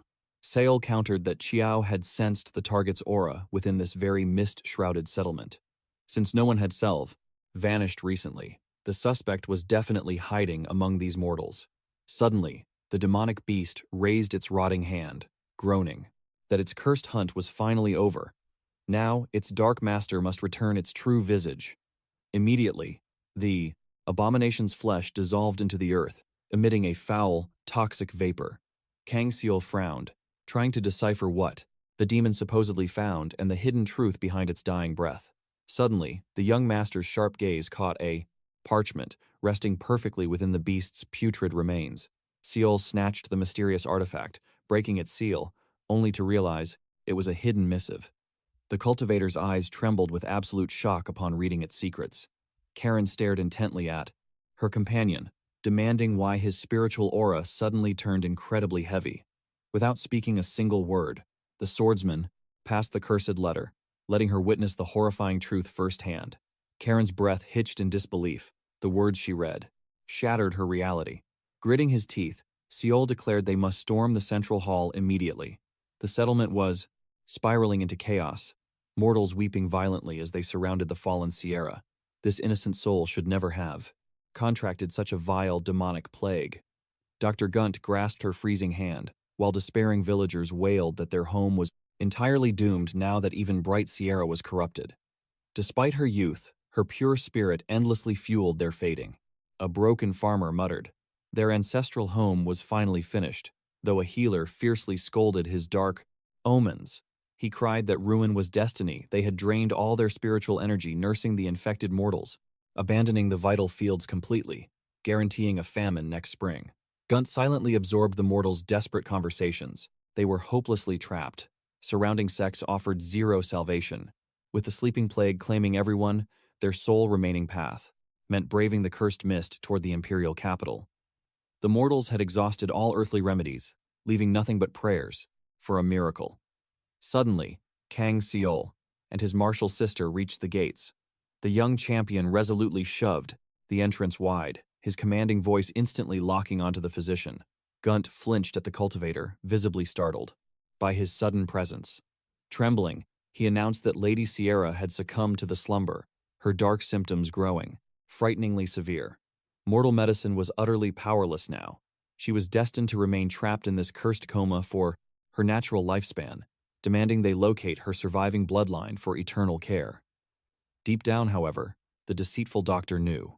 This maiden was a solitary orphan, abandoned by heaven's grace. Feigning complete exhaustion, the deceitful man collapsed, heavily, cursing the heavens for their cruelty, weeping over why such fate crushed innocent souls.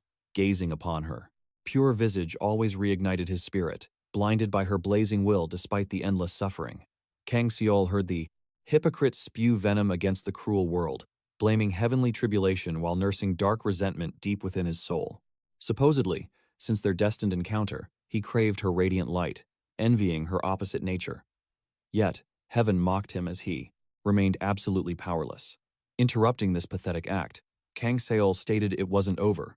If Gunt possessed a divine elixir for this misty affliction, the physician could save not merely the maiden, but this entire dying realm. Trembling, the cornered doctor swore that no earthly panacea existed for this ghostly plague. Ignoring his pathetic lies, the furious young immortal brandished the hidden letter, coldly asking if he dared swear on the heavens. With killing intent, he hurled the evidence into the crowd, roaring for Gunt to confess his sins. An elder seized the parchment, reading the damning confession. The bastard actually procured a supreme antidote from a neighboring sect's territory. Within those cursed lines, he commanded Sierra to swallow her honor, pack in silence, and abandon her dying home forever. Instantly, the mortals froze in absolute shock, their sorrow twisting into blazing, uncontrollable fury. Kang Soul, meanwhile, stated he became, his eyes narrowed upon hearing of Sarah's sudden affliction. Yet, the mystery remained. What drove her to venture out into that lethal mist? The villagers firmly believed stepping into the creeping fog was a guaranteed death sentence. Hidden within that impenetrable darkness lurked demonic beasts. Those unfortunate souls who crossed paths with a fog fiend inevitably suffered a cursed affliction. Sarah knew this deadly lore entirely. Yet, braving imminent doom, she vanished into the mist. A desperate motive compelled her to gamble her very life force. Chasing a miraculous cure, she abandoned the village's safety. The naive maiden chased a phantom elixir. Trembling in absolute disbelief, Gunn vehemently protested that this absurd narrative was utterly unforgivable. The wandering cultivator dared to paint him as a demonic villain based purely on baseless illusions. Kang Soul stepped forward with crushing aura, denying the false claims. The panicked healer swore to the heavens. He held only reverence for the saintly Sarah. Yet piercing glares from the awakened villagers surrounded him, burning with murderous intent. One furious elder hurled a crumpled parchment directly at the trembling healer's face, roaring against his deceit. The cursed calligraphy matched his medical prescriptions perfectly. Bound by blind faith, the innocent girl had braved the forbidden forest at his wicked command. Quivering, Gunn begged the enraged cultivators for mercy. Would they truly trust an unknown wanderer? The elder violently hoisted him by the robes, snarling, for undeniable proof of his innocence. Chaos erupted as villagers rushed to restrain the maddened elder, desperately, pulling him back from the brink of murder. The disgraced healer brushed off his robes, raising a hand, demanding absolute silence. His aura shifted. With a bone-chilling tone, he mocked their pathetic ignorance. Truth meant nothing. Mortals preferred the sweet poison of delusion. Facts were meaningless. They merely craved a hollow beacon of hope to survive their pathetic lives. These foolish mortals blindly surrendered their fates to anyone offering salvation, entirely, lost in their own desperate fantasies. Karen stood frozen in absolute horror, while the treacherous Gunn finally shattered his facade. He sneered, relishing his twisted game. Only pathetic sheep crying out for empty. Miracles deserved a savior like him, but those sinister runes etched into the demonic leather exposed his true identity.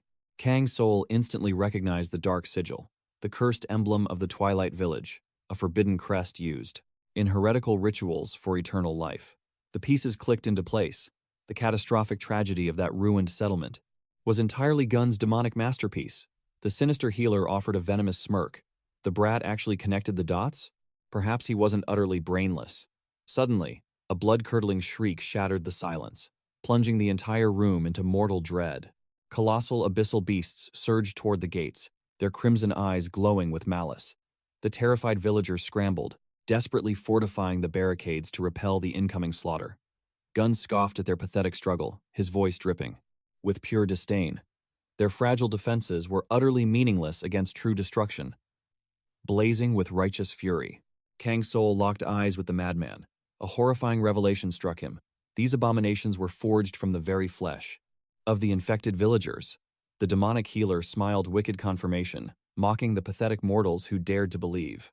Stalling for time would alter their doomed fate. They naively prayed for a legendary savior to descend from the heavens and deliver them from evil without a price.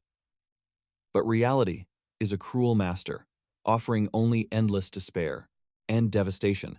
Unleashing his dark aura, Gunn violently shredded his human disguise. Karen gripped her weapon, fiercely demanding the chilling truth. Did this monster truly intend to twist innocent Sarah into another mindless abyssal beast? The madman threw his head back in maniacal laughter. Such utter nonsense. That girl possessed a rare spiritual vessel. She was leagues above these pathetic failed experiments. He would pour his absolute mastery into refining her soul, crafting a perfect, immortal puppet. Before another arrogant word escaped his lips, a devastating, heaven-shaking blow shattered his jaw. The sheer shockwave pulverized the tavern. A cataclysmic explosion leveled the entire domain in a tempest of destruction. Emerging from the crushing debris, Gun hissed that his flesh disguise was ruined. Karen unsheathed her shimmering blade, radiating killing intent. She coldly declared his stolen face irrelevant. She was about to reduce his very soul to ashes. There was no escaping heavenly justice. Gun merely cackled at her bravado, echoing dark amusement. He possessed zero intention of leaving any survivors in this slaughter. Shedding the last of his humanity, the monstrous entity revealed his true, terrifying form. He mocked their paralyzing fear, basking in his overwhelming demonic presence. Yet, he sneered that their pathetic, trembling faces were utterly revolting to witness. Mortals cowered beneath the shattered ruins, sanity breaking as the horde of nightmare creatures descended upon them. Sensing the impending bloodbath, Jamaad ignited his blazing aura, standing resolute to shield his master, civilians, barring those monstrous beasts from breaching the grand hall. Kang Soul finally analyzed the sinister foe standing right before him. He pierced through the illusionary magic, uncovering every hidden status window and dark secret. This vile beast fused forbidden alchemy, toxic pharmaceuticals, and dark poison creation together, seamlessly combining them with deadly weapons. The arrogant scum sneered, taunting our heroes to flee like cowards, entirely forgetting the brutal beating he took earlier. Now, he aimed his killing intent at the frustratingly strong woman. However, Karen silenced his arrogant rambling, swinging her blazing sword down in a devastating strike. The villain collapsed, instantly stripped of all his limbs. He shrieked in wild rage that consumed his pathetic soul. The fearless warrior boldly commanded the scum to rise, mocking him with a gracious offer to wait. Then, her fierce gaze promised absolute death if the wretched foe hesitated any longer. Panicking, Gun immediately stabbed his own thigh with a massive dose of vitality elixir, forcefully triggering a terrifying burst of supernatural regeneration. Instantly, his severed limbs began to mend, rapidly. Yet, the fearless heroine watched with absolute ice as grotesque nightmares closed in. The warrior swung, her heavy blade. Crimson flames erupted around her, matching the burning resolve in her fierce eyes. With one devastating strike, she shredded the charging demonic horde into absolute dust. Jamaad roared into the fray, his ironclad fists obliterating every wretched enemy in all directions. Meanwhile, the main character cursed his flawed system skills, frustrated that he failed to read the status window of any foe masked by that foul perception-distorting magic. It was absolutely impossible to gauge the true terrifying threat this shadowy enemy posed, when their stats remained completely hidden in shadows. That was exactly why he had retreated earlier. The young hero possessed zero clue who stood before him, but now the tide of destiny had completely turned. Karen scoffed furiously, complaining that this entire chaotic battlefield made zero sense. Every single foe was more pathetic than the last. She ordered Gun to unleash his true aura, because this weakling was starting to deeply provoke her wrath. The monstrous villain roared in sheer fury, vowing to brutally erase this arrogant woman. He forcefully surged his mana, skyrocketing his strength, speed, and endurance. Yet, in a mere heartbeat, Karen swung her heavy blade and cleaved him cleanly in half, with one single strike. The fiery warrior shouted, demanding to know if this pathetic scum had truly shown his ultimate limits, because it was completely laughable. The mangled monstrosity screamed that he would never bow in defeat. Karen coldly replied that the destined conclusion of this clash stemmed from one brutally obvious truth. Her opponent was nothing but trash. She scoffed, disgusted that this vile creature had orchestrated such boundless suffering, baffled by how a pathetic insect pushed them to this absolute breaking point. Gun furiously erupted in pure, blazing fury, roaring at her to shut her arrogant mouth and stop claiming an unearned victory. In the blink of an eye, the vile beast mutated, swelling in massive size to slam his colossal, earth-shattering fist straight toward the fiery warrior. Yet, Karen sidestepped with phantom-like speed, raising her roaring inferno blade to parry. A split second later, a catastrophic blast erupted, causing the entire majestic structure to violently collapse and catch. Raging flames. Kang Soul burst from the suffocating debris, charging forward with absolute resolve. The hero locked eyes with Gun, demanding an immediate answer. He demanded the location of that slumber potion and its cure.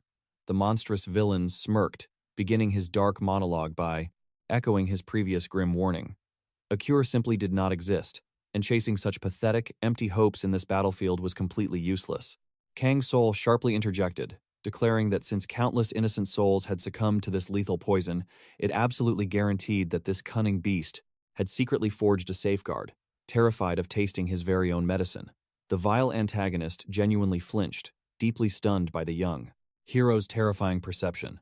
He smirked, confessing he actually wielded a locked case containing the dark toxin, while the priceless cure remained, cleverly concealed within its metallic grip. Karen narrowed her fierce eyes, scoffing that they possessed zero reason to trust a wretched snake who had backstabbed Seo and doomed that mortal village. Gun laughed darkly, spitting back that their pathetic trust meant absolutely nothing to him, declaring he didn't care if these two played saviors, or if those frail villagers survived or perished. He smugly confessed that they were merely driven by dark jealousy, believing the glorious title of savior belonged to him alone. Kang Soul frowned, completely failing to grasp why this scum would orchestrate such mass tragedy, questioning if this villain truly craved to be worshipped as a righteous saint. The mutated beast chuckled, retorting, he was absolutely nothing like those pathetic fools thirsting for golden pedestals. His sole desire was to force those clueless sheep to witness reality's true, suffocating despair. He spat on those villagers, calling them worthless parasites who merely prayed for miracles as the dark plague slowly devoured their frail lives. Gun snarled that true salvation was a total lie, a bitter truth he understood deeper than anyone, because he too had once desperately prayed for a miraculous rescue. His voice darkened, revealing his tragic past chained within a crazed alchemist's dungeon, enduring endless, agonizing bodily experiments drenched in demonic toxins that literally melted his bone and flesh away. Yet, that shining protagonist he begged the heavens for never arrived, leaving him abandoned in utter darkness. He was forced to become his own bloody savior. Gun, backed into a corner of absolute despair, obliterated that cursed cage and violently tore the old bastard's beating heart out. He roared that salvation was an absolute myth, just like those fake heroes, because in this brutal world, a person could only protect their own life. And even if he embraced the path of a demonic villain instead of a shining hero, it was still inevitable. What a pathetic shame. Those fools never grasped the harsh truth. Salvation is an illusion, and only those who forge their own paths survive. Kang Soul listened in cold silence to this twisted, desperate confession, as his fallen enemy choked on manic, hysterical laughter. The broken scoundrel rambled about finally understanding the truth. True salvation and real heroes actually existed. If only a peaceful world remained, perhaps he should have just prayed. Ironically, this deranged doctor was right. Miracles never fall from the sky unearned. That was exactly why he called Sarah truly special. Unlike this coward, Sarah never cursed her tragic fate. She fought tooth and nail until the absolute end. Before the end, Kang Soul asked Gunt one final question. Were his feelings about that girl genuine? The dying monster? Chuckled. He knew what the hero wanted to hear. Just one glance at her pure spirit had filled him with strength. Her fierce will to live was blinding, even cursed by fate. Meanwhile, he despised the world and his own wretched existence. When they first crossed paths, he secretly wished to be like Sarah. But the monster stubbornly swallowed his true feelings, declaring he had zero intention of confessing further. Suddenly, a blue system window flashed. Kang Soul had slain the hypocritical Gunt, earning a new achievement and an exclusive title. Just as promised, the crucial antidote was hidden inside Gunt's bag. It was authentic. By diluting the miracle cure in pure water, they began saving the dying villagers. Almost immediately, the afflicted felt the divine medicine coursing through their veins. Color returned to their faces. Karen faithfully guarded Sarah's bedside, watching intently as her dear friend's eyelashes finally fluttered open. The hand was being crushed too tightly. Slowly pushing herself up, Sarah blinked in total confusion. Had this all been one massive nightmare? Reality sank in. Her eyes widened as she realized Dr. Gunt must have successfully synthesized the ultimate antidote. But then, she softly asked where the good doctor had gone. That innocent question suffocated the room. Everyone averted their gazes. A crushing, heavy silence swallowed the once joyful atmosphere.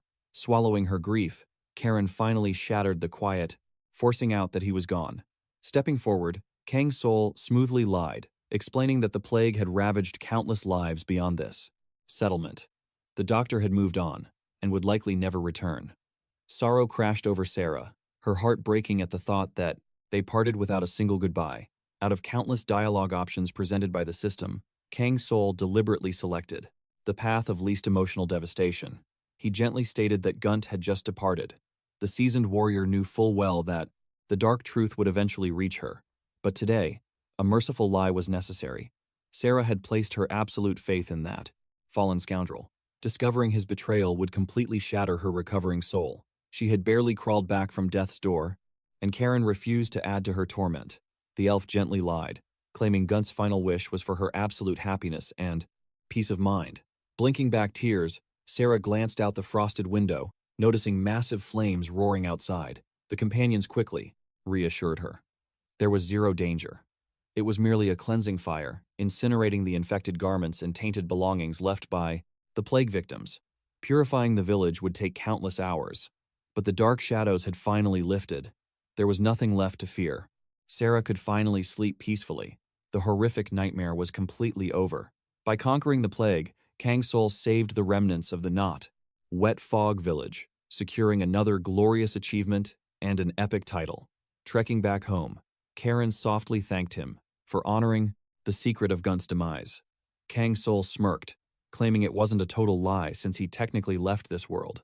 The elf gracefully awarded him exactly one affection point for that slick response. Kang Soul tilted his head in sheer confusion.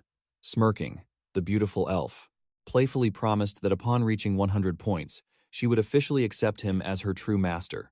Jamad scoffed, warning the young warrior not to fall for the pointy-eared trickster's games. Karen practically hissed, commanding the brute to shut up and carry the loot. It was a golden, traveler reward chest. Kang Soul could have looted it immediately, but flexing his system rewards felt deeply disrespectful inside a village drowning in such catastrophic grief.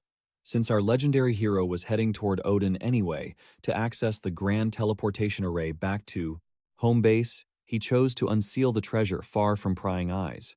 But first, a critical side quest remained unresolved. He silently passed a sealed envelope to Karen. A secret message from Sarah.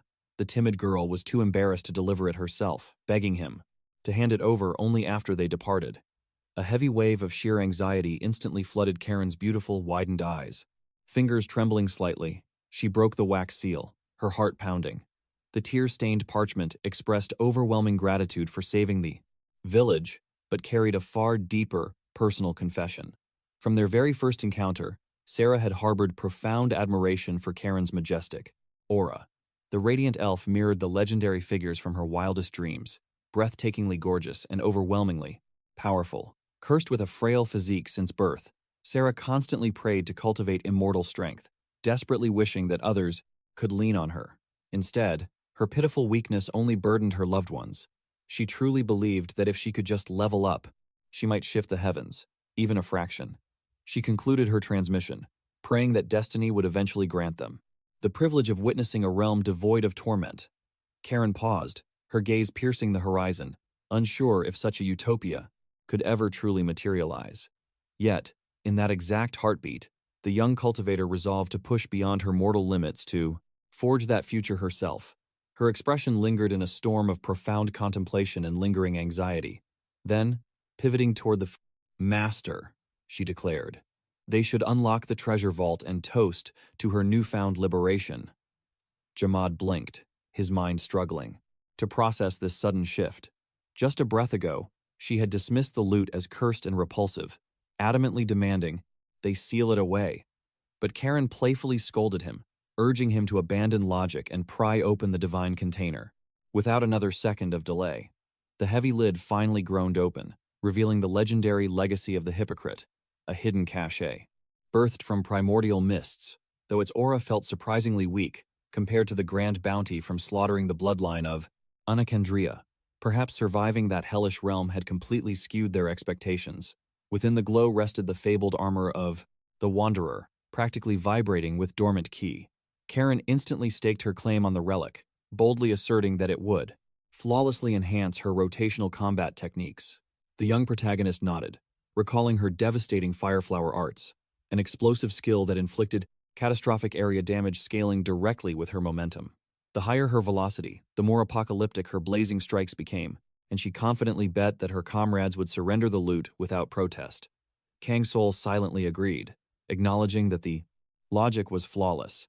Her current defensive gear suffered from critical thermal degradation, making a swift replacement an absolute tactical necessity. Her entire aura had evolved. The hero sensed she was no longer grabbing artifacts out of sheer greed, but rather channeling a desperate thirst to amplify her combat utility. Without hesitation, he tossed the secondary spoils to Jamad, who caught to them with profound reverence. The drop revealed a set of flexible beast-hide trousers, radiating only basic, completely average stats. Unremarkable, yet highly practical. In this unforgiving cultivation world, leaving an equipment slot utterly barren was a foolish death wish. Only the ring sat in the vault, and our protagonist fully intended to absorb its power. An artifact forged by a fallen soul who lacked divine salvation. But unexpectedly, Karen locked eyes with Kang Soul, pleading for the spiritual band. She yearned to eternally anchor the haunting memories of this blood-soaked dungeon, viewing the accessory as a sacred anchor to permanently etch this grim trial into her very soul. The young master studied her unwavering gaze in absolute silence.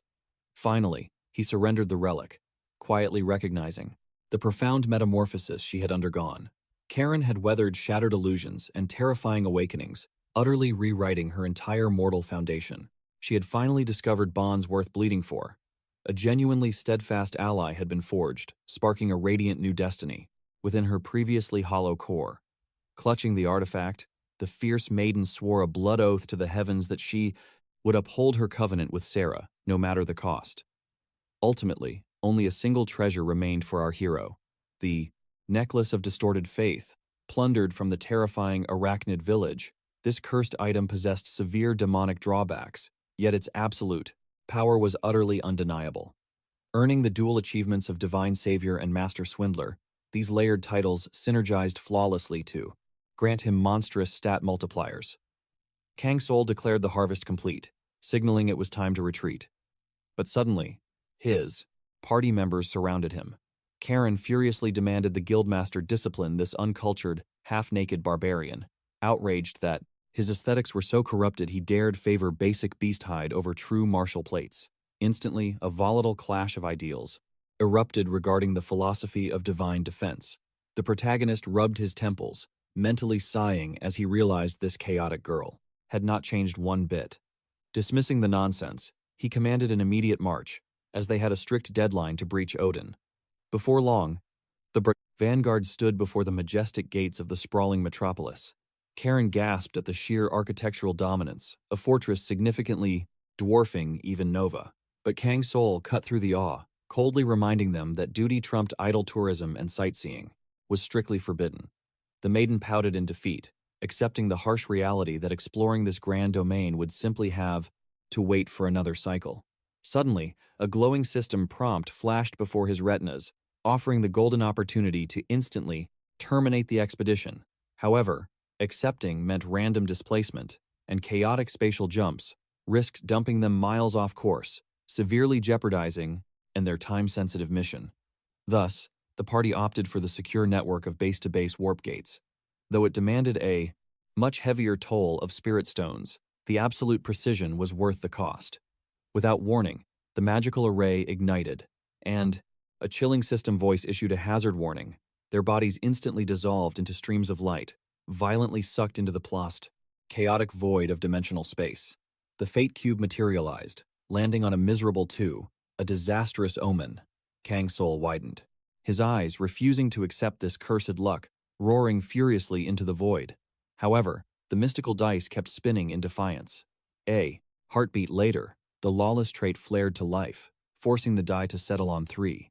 The young cultivator finally he exhaled a deep breath. Heaven smiled upon him today. The reading was neutral, pointing toward a standard tier quest, a local trial of average difficulty. Had he not refined his preparations, the backlash would have absolutely crushed his soul. But first, this current mortal trial demanded completion.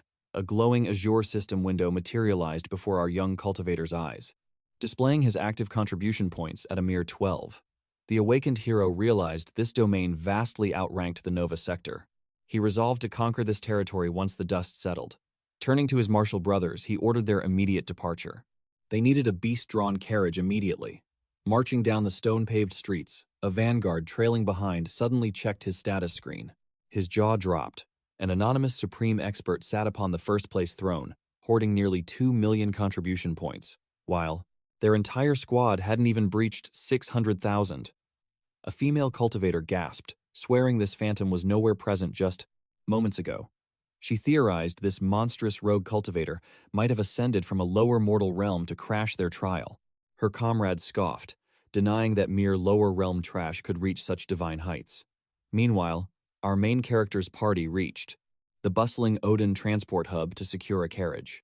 The grizzled beast tamer frowned, utterly baffled by their suicidal death wish. Why tread into the abyss? Were they begging for an early grave? When Kang Soul demanded the meaning behind this, the terrified tamer snapped back against such reckless ignorance. Scratching his weathered neck, the old man realized this arrogant youth was entirely blind to the catastrophic demonic threats lurking ahead. Leaning dangerously close to Kang Soul, he grimly whispered, that Novira had recently suffered a devastating beast horde invasion. That once glorious city had likely been erased from existence. Reduced to nothing but blood-soaked ash. Unfazed, our young hero pressed for the fate of the surviving martial artists. Where did they flee? The old-timer suspected they evacuated to Conquered Sanctuary, the sole destination accepting transport lines now. The young master calculated his odds, asking for an immediate departure timeline. 10 full days. The unacceptable answer struck Kang Soul. 10 days to Nova was an eternity in cultivation time. The spiritual paths were clear, and the true distance was vastly shorter. The heavenly system chimed in, revealing these mortal peasants lacked urgency, squandering precious time on their safe routes. Displaying multiple choice prompts. Slicing through the nonsense, our hero demanded a faster method.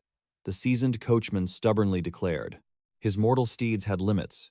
If the young masters sought flying swords, they should seek elsewhere.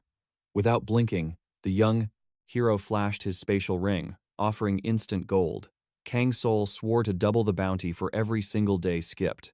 The tamer froze, completely paralyzed by this overwhelming wealth.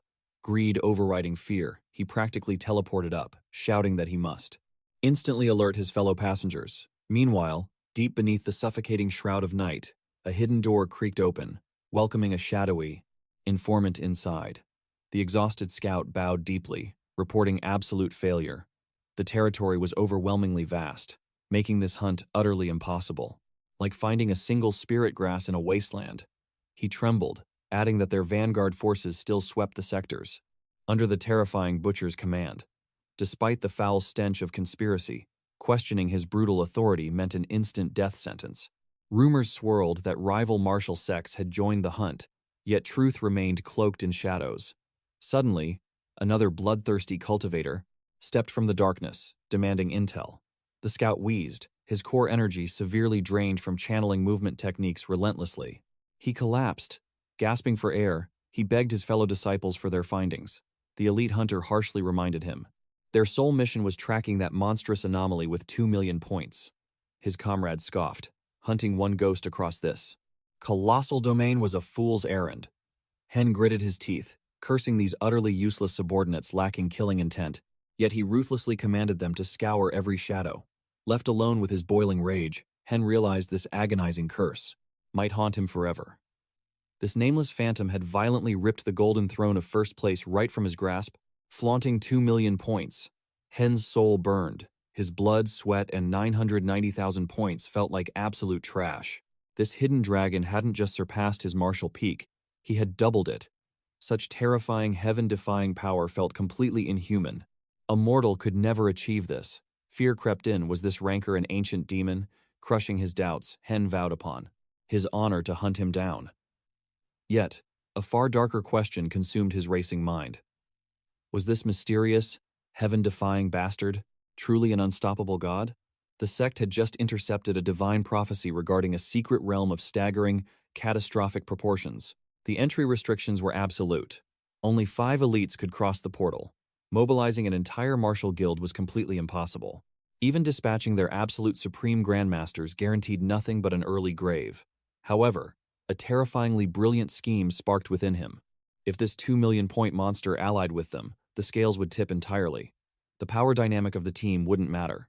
As long as they secured victory, the fabled loot was guaranteed heavenly treasure rank. They must claim this ultimate destiny. Absolutely. Costing rivers of blood. Suddenly, a panicked subordinate practically crawled before him, stuttering wildly about a shocking new system revelation. In that instant, a stunned hen grasped the truth the anomaly had vanished. The hero's name faded from the celestial rankings, reclaiming his throne at the peak. A cultivator wielding such overwhelming points couldn't simply perish within Odin's walls. This proved the monster had already abandoned the city. Before the scout could utter another breath, Hen silenced him with a blindingly fast, bone-shattering strike. With eyes blazing, he commanded an immediate hunt for every soul who recently crossed the gates. He refused to cower and wait for backup. He vowed to settle this score with his own 2 hands. As the carriage rolled into the distance, Hen's blood-curdling roars of future vengeance echoed wildly through the dusty streets. Meanwhile, Kang Soul remained utterly unfazed. He rested in deep meditation until his traveling companion finally broke the heavy silence. The elderly merchant bowed deeply. He praised the young master's wealth, noting their double fare guaranteed lightning-fast travel. They were saving precious time. He assumed the youthful cultivator was desperately racing back to protect his mortal clan. Kang Soul coldly denied the mortal ties, though his dark eyes betrayed a burning urgency. The seasoned merchant simply nodded knowingly. Seeking intel, Kang Soul pressed the elder about the realm's shifting tides. Chuckling, the merchant admitted his humble appearance hid a vast network of whispers. He easily recognized Kang Soul's martial aura, a fact the warrior didn't bother to hide. The elder mapped out the southern domains, linking this outpost to Kongori, Novira, and Odin. Though a minor kingdom, it boasted an ancient, sprawling wilderness, brimming with untamed spiritual energy and hidden dangers. Countless borders touched these cursed woods, but fools were currently marching an army right into the brutal troll territories. Surely the young master knew of the catastrophic tragedy that had completely wiped Wiggleton off the mortal map? Kang Soul recalled the heavily fortified Gulia. Despite its towering walls, the neighboring lands were ruthlessly reduced to ash. The true terror? The enemy's identity remained cloaked in shadows. Kang Soul's sharp instincts immediately pointed toward the demonic trolls. The merchant trembled, verifying the grim truth. Those hulking beasts had butchered every living soul, leaving behind only rivers of blood. How they breached the divine wards remained a terrifying mystery. Worse yet, the proud city of Novaru had also fallen. A massive tribal horde swarmed the streets, devouring cultivators or dragging them into the abyss. Yet, Kang Soul frowned. Trolls despised slavery. Why would such monstrous beings capture fragile mortals who possessed practically zero physical or spiritual strength? It defied logic. They were undeniably livestock meant for slaughter. Shivering, the elder revealed that the broken, desperate survivors had ultimately fled to Kungori. Kang Soul nodded his gratitude, but a dark storm of anxiety brewed within his soul. Hamun and Xiao were stationed in Novira. Had they escaped the merciless slaughter? His heart pounded with grim uncertainty. Hamun lacked the cultivation base to survive such hell. His death seemed inevitable, but if those foul beasts dared touch his subordinates, he would annihilate their entire bloodline. No one dared touch Kang Soul's people without paying a horrifying price. Exactly 7 days later, Kang Soul breached Kongori's gates. He navigated a suffocating ocean of desperate, displaced souls. The troll invasion had completely paralyzed the realm. A terrifying aura of despair choked the city's once thriving martial spirit. The terrified citizens were scattering like ashes. Murmurs of treason filled the air. Why had their sovereign king failed them? Suddenly, a glowing system interface materialized before Kang Soul. His eyes narrowed as he analyzed the divine mission log. It detailed Mira's fate. Trolls had abducted KBO, prompting her reckless rescue mission. The chaotic puzzle pieces finally aligned. Novaru's defensive arrays had utterly shattered. Facing absolute extermination, the mortals had no option but to abandon their ancestral homes. Was Hammond hiding among this pathetic crowd? The local mercenary guild might hold the vital clues he desperately needed. Before he could act, a sudden gasp rippled through the courtyard. An overwhelming presence had just stepped onto the scene. A breathtaking, peerless beauty glided forward with supreme elegance. This was Yanhee, flanked by the formidable aura of Jin Chong-tak. What business did elite Federation masters have in this ruined territory? Their piercing gazes immediately locked onto their target. They had spotted Kang Soul.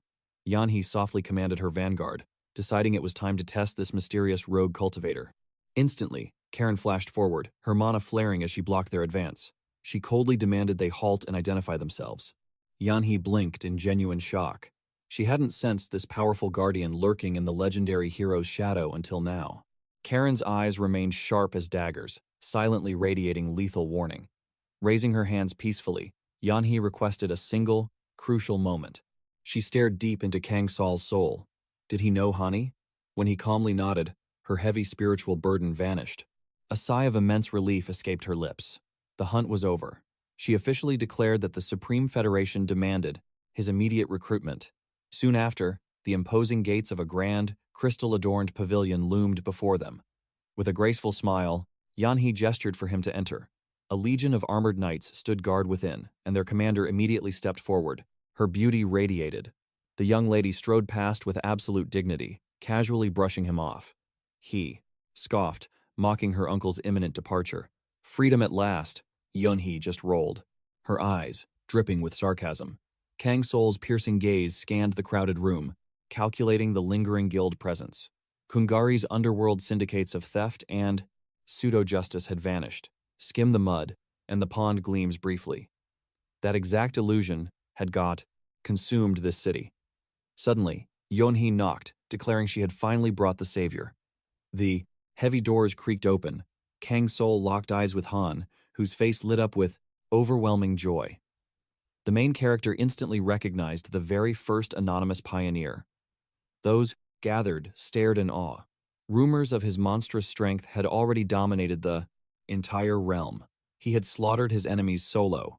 They knew the legendary hidden master stood before them. Yanhee shattered the whispering tension, demanding absolute silence. Meanwhile, Han faced the absolute existence. I have awaited this. Seeing the celestial rankings, I knew. You claimed all that supreme glory, Yanhee beamed, eager to introduce her proud friend, and declared, their grand alliance. Kang Soul cut her off cold. No time for pleasantries, he demanded they. Skip the nonsense. The clock was ticking. Han nodded heavily, prepared to reveal the looming disaster. But first, he eyed the mysterious beauty beside Kang Soul. The girl lowered her hood, smiling gracefully. I am Karen. Han wisely noted her status as his companion. Revealing their crisis stemmed from the Nova disaster, Yanhee gritted her teeth. The cowardly Neba kingdom had abandoned them during the troll invasion. Negradians bled to finish the restum. Brutal war alone. Han vowed they would defend their turf. They desperately needed every awakened warrior. To shield the innocent, Kang Soul's power was essential. The supreme hero scoffed, finally grasping their suicidal quest. His icy gaze swept over the warriors. Present, they had fully assimilated into this brutal dimension. Yanhee fiercely declared their righteous duty to protect Kungari. This was the alien vanguard's base, his ultimate return. Point, Kang Soul sneered. I follow my own path. I play no noble hero. He demanded intel on the city's refugees instead. He needed to track down the legendary blacksmith, Hamun. Tensions spiked until a scout finally reported tracking down a crucial witness. This rugged tomb raider had watched monstrous trolls drag Hamun away. Boom! Kang Soul shattered the table. Demonic fury erupted, realizing Hamun was abducted into this hell. He stormed toward the exit, killing intent radiating. Yanhee panicked, begging him to stop. The trail is cold. Without looking back, the absolute monarch growled. My path is singular. I care nothing for your pathetic city defenses. Ice dripped from his voice. I protect my own realm, nothing else. With a terrifying glare, he dismissed Yanhee. The guild members sneered, cursing his arrogance. They truly believed this monster had completely lost his mind. Whispers ignited. Going solo was a total death wish. Pure suicide. Yanhee silenced the trembling fools with a single terrifying roar. She furiously warned them against provoking a god. Did they forget how the violent looters vanished? Into absolute bloody nothingness? Meanwhile, Han commanded Nell to retreat to the safety of the inn. He desperately sprinted after the anomaly. Kang Soul and Karen breached the streets. Time to secure a mount and conquer Gulia Fortress. Suddenly, heavy, frantic footsteps echoed. "Through the alley!" Han gasped, begging the Supreme Master to halt. "Just 1 second." "Hear me out." He bowed deeply, fully aware this suicidal plea might enrage the living legend. Kang Soul scoffed, acknowledging his own profitable harvest from their brief exchange. Yet, he noticed Han's evolving aura. The kid had survived literal hell, forging absolute resilience. With the newly acquired intel, Kang Soul's blood boiled. His merciless hunt officially began, to track down H-Mon. Yet, the boy froze in shock when Han Yemen declared he would assist. The youth declared this was the only way to repay his life debt. Following a tense silence, Kang Soul started to speak with heavy caution. He bluntly stated that Han Yemen lacked the cultivation to interfere. Voice trembling with emotion, the warrior desperately argued that his martial strength had skyrocketed recently. Karen scoffed arrogantly, claiming this wasn't about mere, raw power, firmly rejecting his interference as completely useless. Driven by wounded pride, the young cultivator ignited his inner, spiritual aura, determined to display his true prowess. Karen smirked faintly, finding this rebellious display highly entertaining and somewhat intriguing. Han Yemen charged forward ruthlessly, unleashing a vicious sword strike. Yet, the graceful Karen effortlessly deflected his blade, like it was nothing. Undeterred, the young hero pushed his limits, attacking with blazing, relentless fury. Gritting his teeth, his blazing eyes reflected pure, unyielding resolve. Karen calmly noted that his spiritual energy felt intriguing, proving his bold confidence was far from empty arrogance. The youth slashed his blade fiercely, dominating the aggressive front line. However, the elf masterfully parried his strike and instantly countered with lethal precision. Strategies raced through Yemen's mind, knowing if his opponent possessed equal swordsmanship, there were still martial techniques to snatch back the battles. Momentum. This deep martial insight had won him countless life-or-death duels before. The first time he unlocked it, the Doctodon terracided hero was absolutely stunned by his own awakening, leaving onlookers utterly speechless, staring at his trembling palms. Yemen recalled his desperate craving for enough power to shield his sister. Now, that immense strength surged within his veins, making his blade lightning-fast and devastating, fueling his cultivation speed beyond mortal limits. Those agonizing days of weak helplessness were shattered by his current might. At least, that was his belief. Yet now, he was desperately parrying devastating strike after strike. He couldn't scratch her defenses, as Karen mercilessly denied him even a second to breathe. Eventually, the noblewoman blasted him backward, casually apologizing for using too much aura, then mockingly offered to resume their brutal clash. Han Yemen forced himself upward, wiping his mouth, declaring his unwavering readiness to fight on. Fueling his martial intent, the Honorester youth unleashed a heaven-shaking strike, as raw, explosive aura erupted around his form. Karen internally praised his lightning speed, finding it mildly impressive. However, his overall technique was fatally flawed, and with lightning reflexes, she swiftly swept his legs. Utterly disoriented, Yemen's vision tilted wildly. Losing his center of gravity, the cultivator crashed violently onto his back. Instantly, his opponent's deadly blade hovered inches from his throat. Karen smirked victoriously, lecturing him that no matter how swift his footwork, without pinpoint accuracy, his spiritual attacks were essentially worthless. The defeated swordsman swallowed his pride, humbly admitting he was awestruck by her supreme martial arts. The harsh reality dawned on him. His current cultivation was far too weak to aid them in this deadly trial. Kang Soul advised Yemen to prioritize guarding his sister, insisting his presence on this dangerous quest was completely unnecessary. The youth swore upon his life to protect her, yet a heavy sense of foreboding still haunted his spirit. Kang Soul praised his sharp cultivator instincts, noting Yemen was trapped in an agonizing cycle of tension and dread. He then dropped a bombshell, suggesting the youth subconsciously detected a deadly, looming threat surrounding his fragile sister, originating from Kang Soul himself. If he possessed supreme power, this suffocating fear would vanish. Neither shifting loyalties nor hidden sanctuaries could erase this terrifying burden. At its core, This martial bottleneck proved one harsh truth. Yemen desperately needed to achieve true immortality. However, this ordinary realm couldn't provide a cultivation breakthrough. Authentic leveling up demanded escaping the limits of Kungori. Trembling slightly, the youth confessed that to shatter his limits, he desperately wished to join their expedition. He carefully offered Kang Soul a spiritual artifact designed to trace their exact coordinates. He wasn't certain if his destiny remained tied to Kangori, but this mystical totem guaranteed their paths would cross again. Kang Soul grasped the precious token with deep respect, ordering the young cultivator to stay alive until their fated reunion. Soon after, the party departed, as Kang Soul shared his master plan to expose Gulia's dark schemes and hunt down the ancient trolls. The youth agreed that any warrior would deeply respect his righteous vengeance. This blood feud was deeply personal, fueling his relentless, burning passion for absolute justice. At that exact moment, Tyrant Jamad locked eyes with his master, requesting permission to speak freely. Kang Soul nodded, stating he was open to hearing his blood-sworn companion's thoughts. The massive troll revealed he finally grasped the tragic karma behind what had transpired and had accurately sensed their current geographic coordinates. He grimly noted that the mighty Stonefang tribe was once within the grand tribal alliance, but fractured apart due to irreconcilable blood feuds. Though this massive alliance was wildly scattered across the chaotic continent, their territories rarely overlapped. Yet, when destiny forced these titans to assemble, the overwhelming clash of auras resembled a gathering of sworn enemies. Thus, a supreme council of dominant tribes was forged, a tense battlefield of negotiation between the warlords of giant clans and mighty envoys gathered. Their terrifying rise to power turned every Nabanian tribe against them. Ages ago, the young heir of the Northern Skull clan proposed a forbidden technique, the element of purge. Kang Soul stood paralyzed by the revelation, his mind reeling. The divine ruler of the frozen wastes, a beast born of hellfire and brimstone, manifested as a colossal demonic ape. Revered as the absolute pinnacle of strength, this walking calamity had terrorized eras.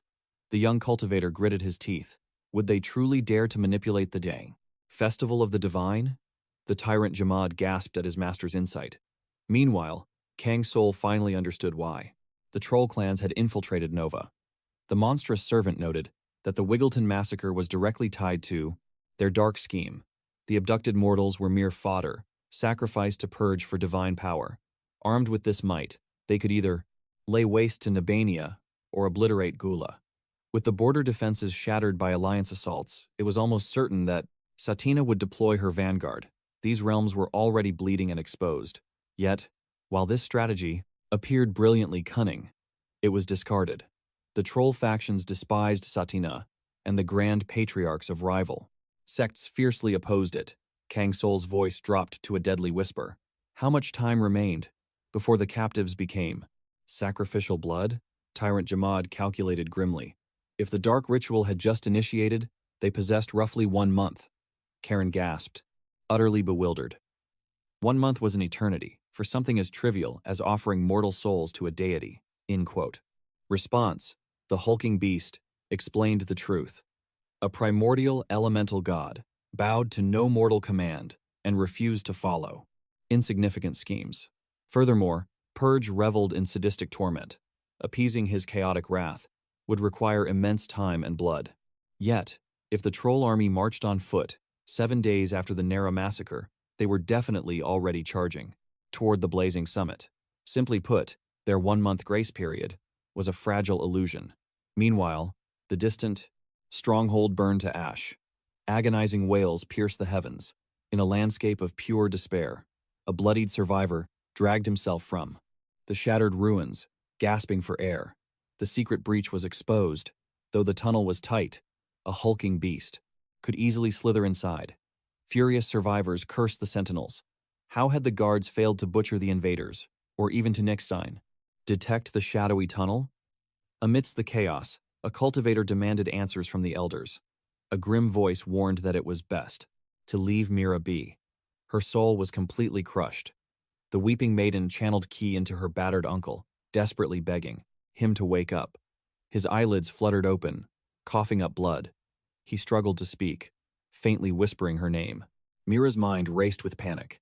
She frantically demanded to know KBO's fate, fighting through his fading life force.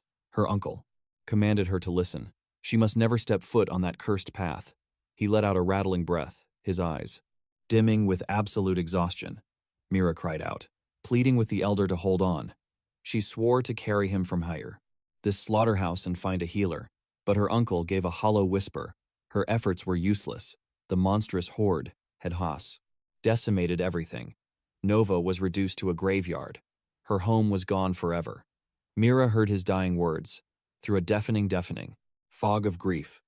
Tears of denial stained her cheeks. With a voice trembling on the edge of sanity, she asked about KBO. The fading elder revealed the nightmare.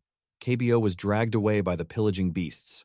They had corralled the cultivators into place, prison wagons. His survival was a cruel mystery. With his last breath, he begged Mira to stay away. The living must, and forge their own path. But the fierce maiden refused. Her fiery spirit demanded vengeance. Looking into her eyes, the elder recognized the aura of an unyielding warrior, his fearless, unbreakable niece. She carried him to the medical pavilion, remaining faithfully at his bedside for endless hours. Her heart refused to accept this catastrophic defeat. Just as her despair peaked, a voice broke the silence. A surviving martial artist stepped forward. He revealed that the enemy wagon tracks headed north. Their presence remained hidden, which meant the hunt was still on. The lesser mercenaries had either surrendered to terror or completely fled back to Congaree. In the end, only the two of them possessed the will to fight. The fated crossroad had finally arrived. They had to choose their bloody path. Mira's aura flared with cold determination. Nothing else mattered anymore. All they required now were the spirit wolves. The pursuit must begin at once. With blazing eyes, the warrior maiden commanded her comrade to alert their remaining forces. They were marching to war. Thus commenced the 13th legendary arc, the Path of Cold Vengeance. 4 suns set, and the cultivators breached the northern frostlands of Nina. Only 4 days remained until their fateful clash. Kang Soul noted that Nova Vera was already burning to ash. Their destined encounter with Chiao would inevitably unfold amidst the chaos of the coming war. Suddenly, Jamad sensed a terrifying new variable. Karen sharply interjected, making it crystal clear that this Sanbul crisis wasn't his burden. They were freezing their cores off in the saddle, while he meditated comfortably inside the Shadow Realm. He scoffed, claiming his overwhelming presence wasn't to blame for their weakness. But the Shadow Realm was suffocatingly cramped. The Shadow Sanctuary had hit its absolute limit, and with the intense convergence of Karupa's essence, a breakthrough was imminent. Karen, possessing the legendary Twin Knight class, held a divine trait. If both astral forms were summoned simultaneously, their quest to save Hammond would end in a flash. But the realm's capacity was stifled. Even with the sudden stabilization, the elf maiden couldn't manifest her brother's soul yet. This required expanding their Shadow Legion and ascending the primary tier of their summoning arts. Thus, Kang Soul resolved to forcefully elevate her cultivation level. If not, Karen would face the monstrous Sulphur Skull alone, a suicidal gamble. Swearing her loyalty, the young knight vowed to prove her worth. Halting their march, they ignited a campfire, allowing Kang Soul to briefly meditate and recover. Yet, drifting into slumber, an ethereal voice beckoned his soul closer. The young master couldn't instantly grasp the phantom whisper and jolted upright. Beside him, Jamad growled that he was just about to break his meditation. He warned of an unnatural anomaly approaching. Far off, an eerie glow pierced the darkness, cresting over the horizon like a bloodthirsty beast charging. Gripping her blade, Karen demanded to know their battle formation, asking if blood would be shed tonight. Jamad remained unfazed, sensing that this entity pulsed with an otherworldly spiritual chi. As the mysterious shadow stepped out of the abyss, it bowed and addressed Mr. Snowman. Kang Soul's eyes narrowed. How did this being know his title? Yet, the aura felt pure and strangely nostalgic. Now standing within striking distance, the shadows faded, revealing Mel, who bowed to the young sovereign with radiant, unfeigned joy. This was the outcast of the legendary Stonefang clan, though. His purpose in this desolate wasteland remained an utter mystery. The gentle beast then confessed that he had roamed the Nina continent, marveling at the mortal realm's wonders. Mel held absolutely no regrets about abandoning his mountain peak. Karen gasped, shooting Kang Soul a bewildered look, shocked that he commanded the loyalty of more trolls than just Jamad. Stepping forward, she analyzed Mel's crystal spectacles. He proudly stated they possessed a divine utility far beyond mere mortal sight. As Karen muttered about never encountering such an intellectually gifted beast before, Jamad shot her an offended, piercing glare. Suddenly, Mel spotted Tyrant Jamad, gasping that he was finally standing before the great Stone Fang commander. He then dropped a massive revelation. He was the bloodline of Ma, the banished elder. Jamad's eyes widened in shock. He never sensed that she had an heir. Mel's immense spiritual magic had been the pivotal key in crushing Stone Fang, granting Lord Snowman ultimate victory. The scholarly troll humbly bowed, admitting that while his alchemical elixirs helped, it was Mr. Snowman's monstrous willpower that forged their triumph. Jamad crossed his arms, deeply intrigued by Mel's terrifying mastery of mystic arts. Karen felt a twinge of pity, noticing how the outcast spoke of his homeland like a distant memory, assuming such beasts lacked genuine familial bonds. Ignoring her, Mel unveiled the heavenly prophecy that dragged him to this cursed realm. Through his self-taught, forbidden divination arts, the cosmos had shown him a terrifying vision, a world-ending catastrophe. Thus he braved this death zone to alter fate itself. Mel sighed, revealing that he had meditated here for 15 days, guided by star-crossed destiny, spotting their auras roughly 4 days ago. Kang Soul stroked his chin, realizing the heavy burden of that weight. Mel warned that the hunted barbarians were ruthlessly bloodthirsty. If just the 3 of them clashed with that horde, the doom-laden prophecy would manifest into an absolute massacre. Kang Soul's killing intent flared, demanding to know the exact horrors Mel witnessed in the stars. Clenching glowing spiritual dust in his fist, the mystic beast grimly reiterated that their trio would be annihilated. But hope remained. If a 4th powerhouse joined their ranks, the wheels of fate might spin toward victory. As the stardust cascaded downwards, ghostly projections of savage trolls materialized in the mist. At that second, the Sovereign realized these phantoms belonged to the vicious North Skull clan. Mel explained this technique, revealed the echoes of the marching beasts. They had fortified a camp, slumbered, and carelessly leaked the pure essence of their souls. Kang Soul was utterly thunderstruck, marveling at this profound tracking art. Meanwhile, the mystic added that the horde prowled the borderlines. Knowing this hidden pathway, enemies could easily ambush them. Bowing deeply, Mel swore on his life that he'd never forget Mr. Snowman's past grace. Now, the time for a rare chance to repay his life debt as their guide. The party advanced, reaching the towering border wall of Nibania. Mel traced the jagged stone, sensing that the main cavern passage had been completely sealed off. Yet, this was no natural cave-in. Karen suspected the sinister sulfur skull was behind this blockade, but her companion warned that things might not be so simple, urging them to investigate the area. Suddenly, ancient spiritual echoes preserved within the earth began to project holographic memories. Through the blazing spiritual flames, the silhouettes of 20 cultivators appeared before them. Among them, Kang recognized a familiar aura. It was Mira, trapped within the devastating inferno. Jamad's eyes widened. He remembered her well. She was the very warrior who trailed the KBO faction. Karen crossed her arms, grumbling that she was completely left in the dark. The troll should have explained. Meanwhile, Kang realized that with the path blocked, their only option was forcing through Gulia. But Mel had a sly trick up his sleeve. Grabbing a Cochrane fruit, he infused it with ancient magic. He hurled the enchanted bait, letting it smack against the stone floor. Instantly, a terrifying demonic beast erupted from the cavern depths. It was a colossal stone worm, a native monster naturally obsessed with Cochrane fruit. Mel had bound his spiritual will to the bait, commanding the massive beast to violently obliterate the debris and carve a path. Jamad smirked, noting that Mel's brilliant arcane arts would be an absolute asset to the Stonefang clan. But Mel coldly replied that dwelling on past allegiances was utterly pointless now, especially since he now despised the Stonefang. As they spoke, the stone worm violently breached the barrier, rushing forward and leaving total devastation in its wake. Thanks to the beast, a massive cavernous tunnel opened up before our Rallier Operide heroes, allowing them to advance unimpeded. Before long, The hellish landscape of the Yognathun volcano stretched across the horizon. They had finally entered the enemy's fiery domain. As they marched, Jamad issued a grim warning. Their target, the Sulphur Skull, possessed terrifying combat prowess.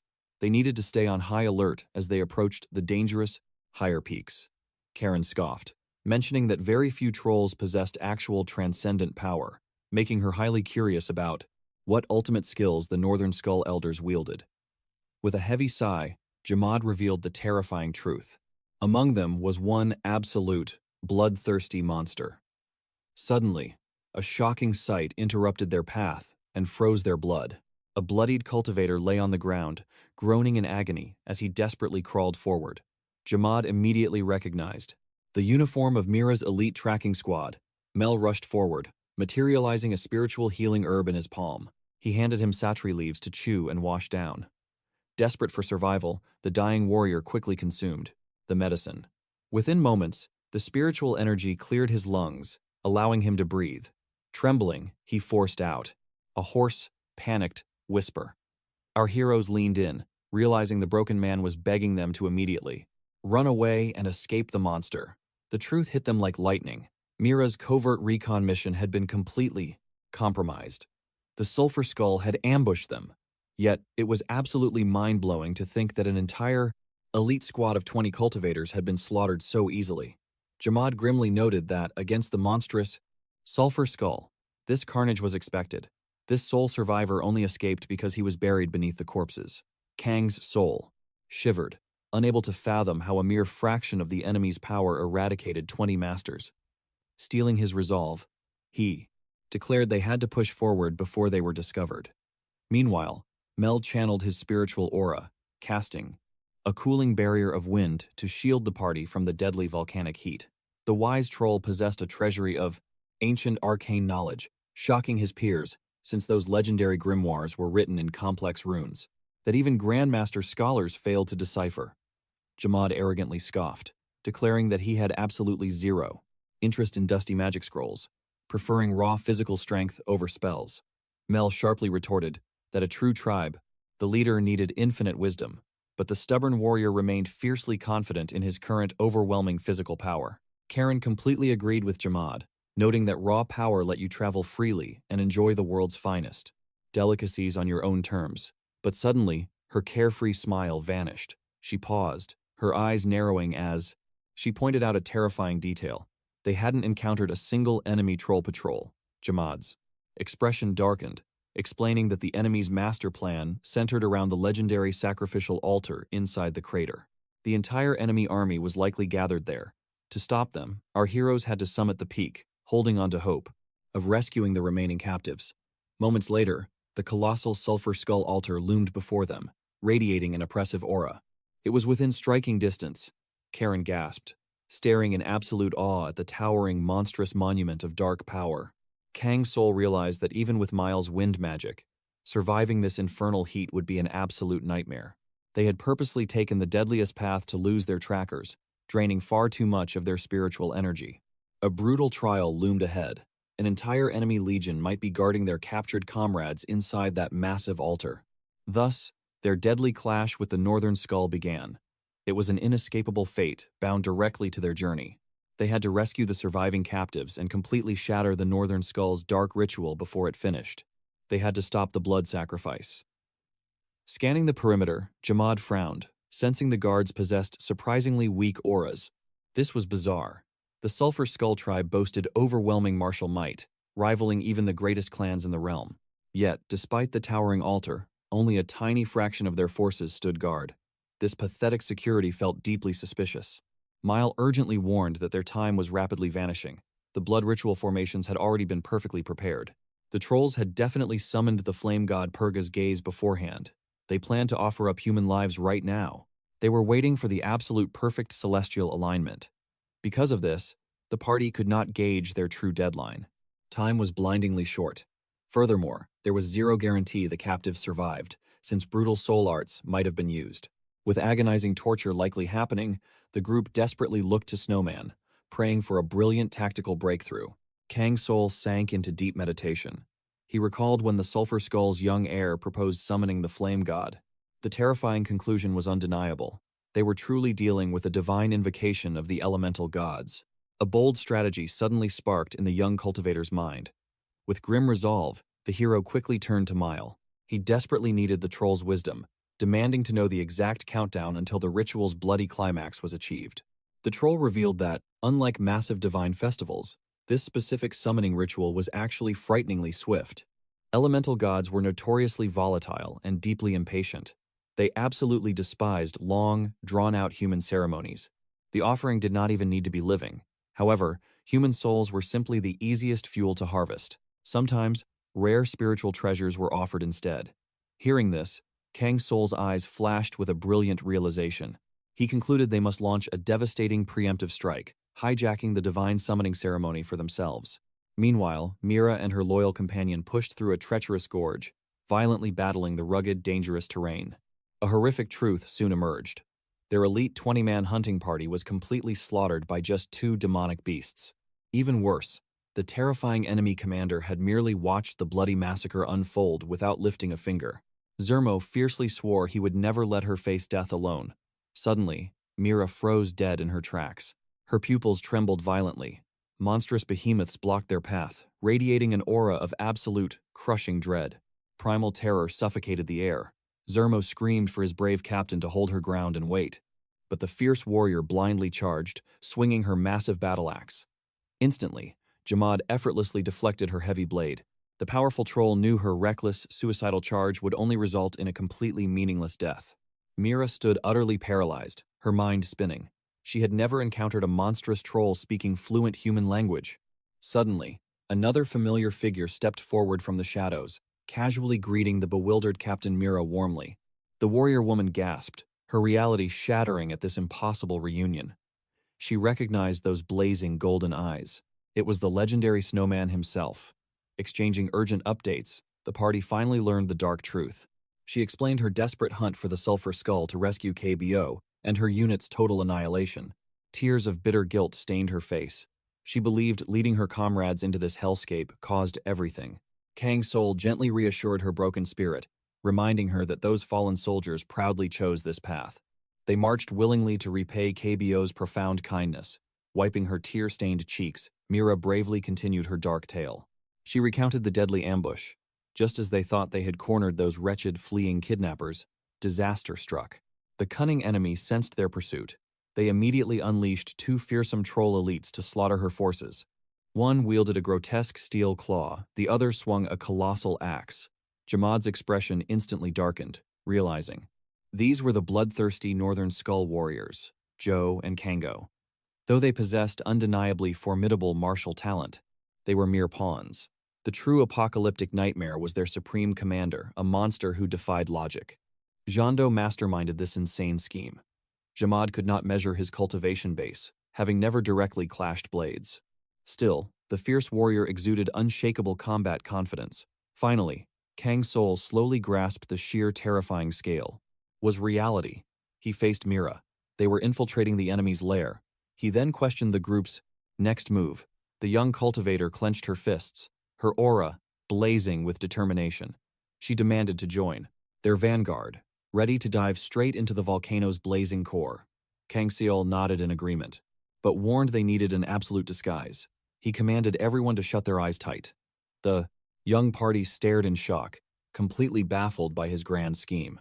To reach the sacrificial altar, they had to bypass elite guards who could easily crush them. But using Mira and Sherm, they could slip through undetected. Kang Soul boldly posed as a prisoner transport escort. This daring bluff worked perfectly.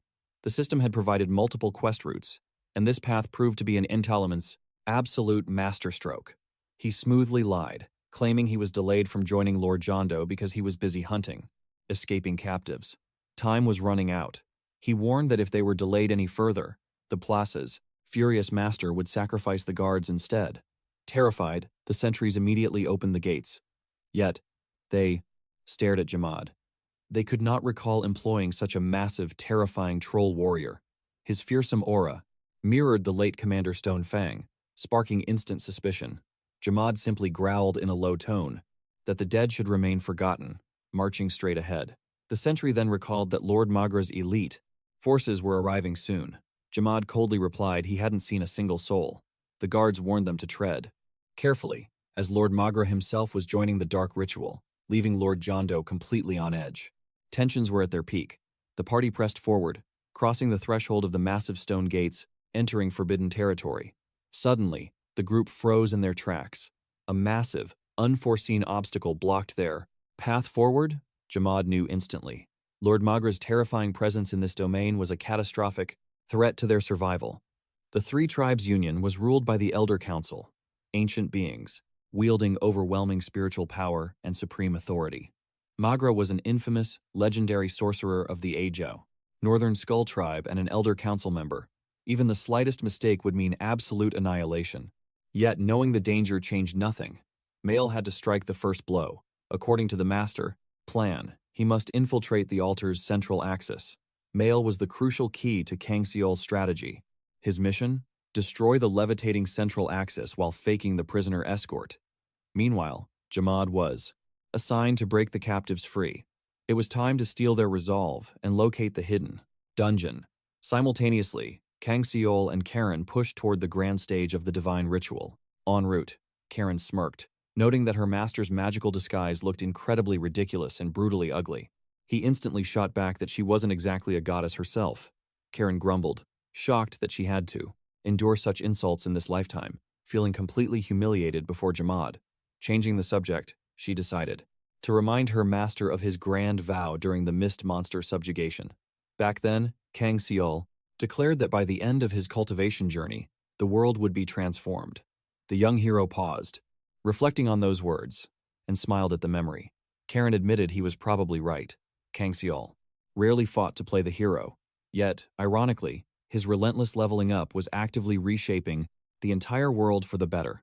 If they succeeded today, Nibania would be purged of trolls, the Nova refugees would survive, and Kungori's faction would gain massive backing after the recent council uproar. Suddenly, an earth-shattering explosion ripped through the cavern, a devastating blast.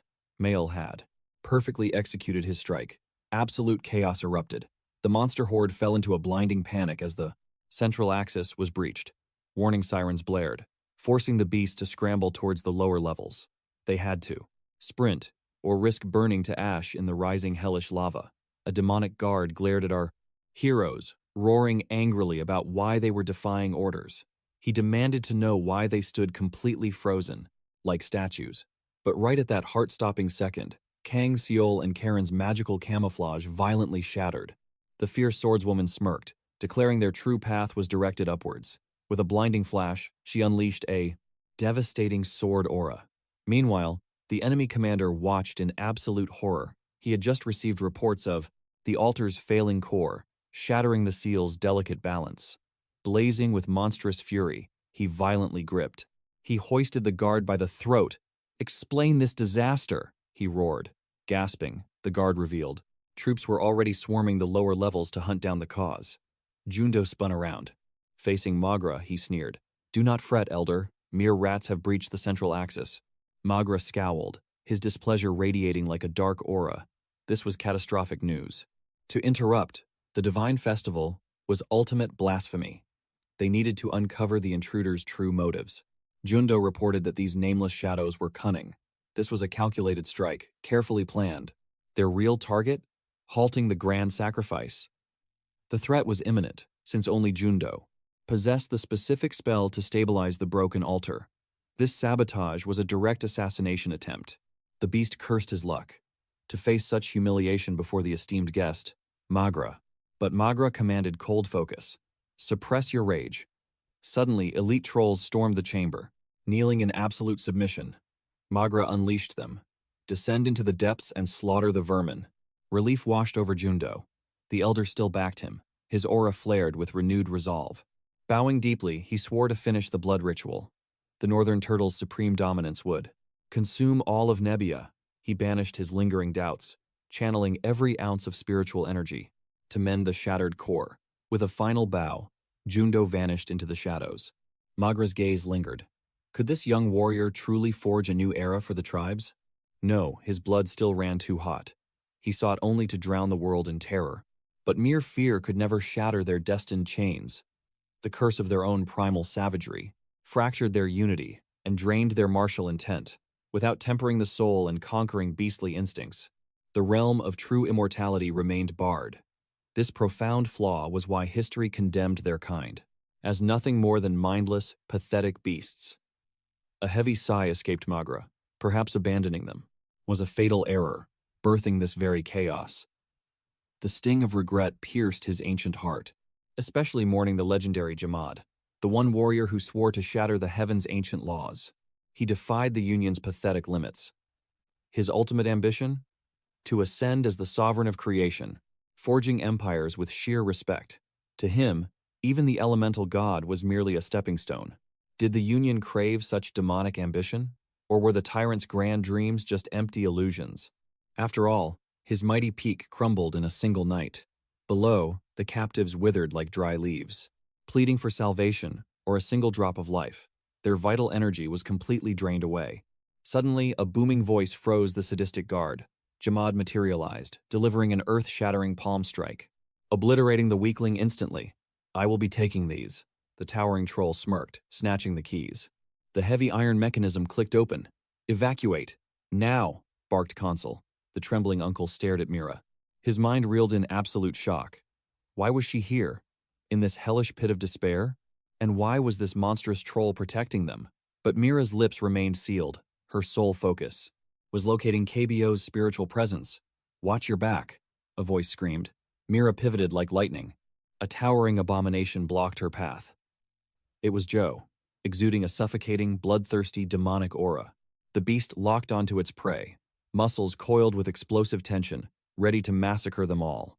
"Your cultivation journey ends here, little girl," he snarled. Without hesitation, Mira unleashed her sword aura. Aiming to cleave the monster's soul in two, Joe scoffed inwardly, remembering her previous fierce strikes.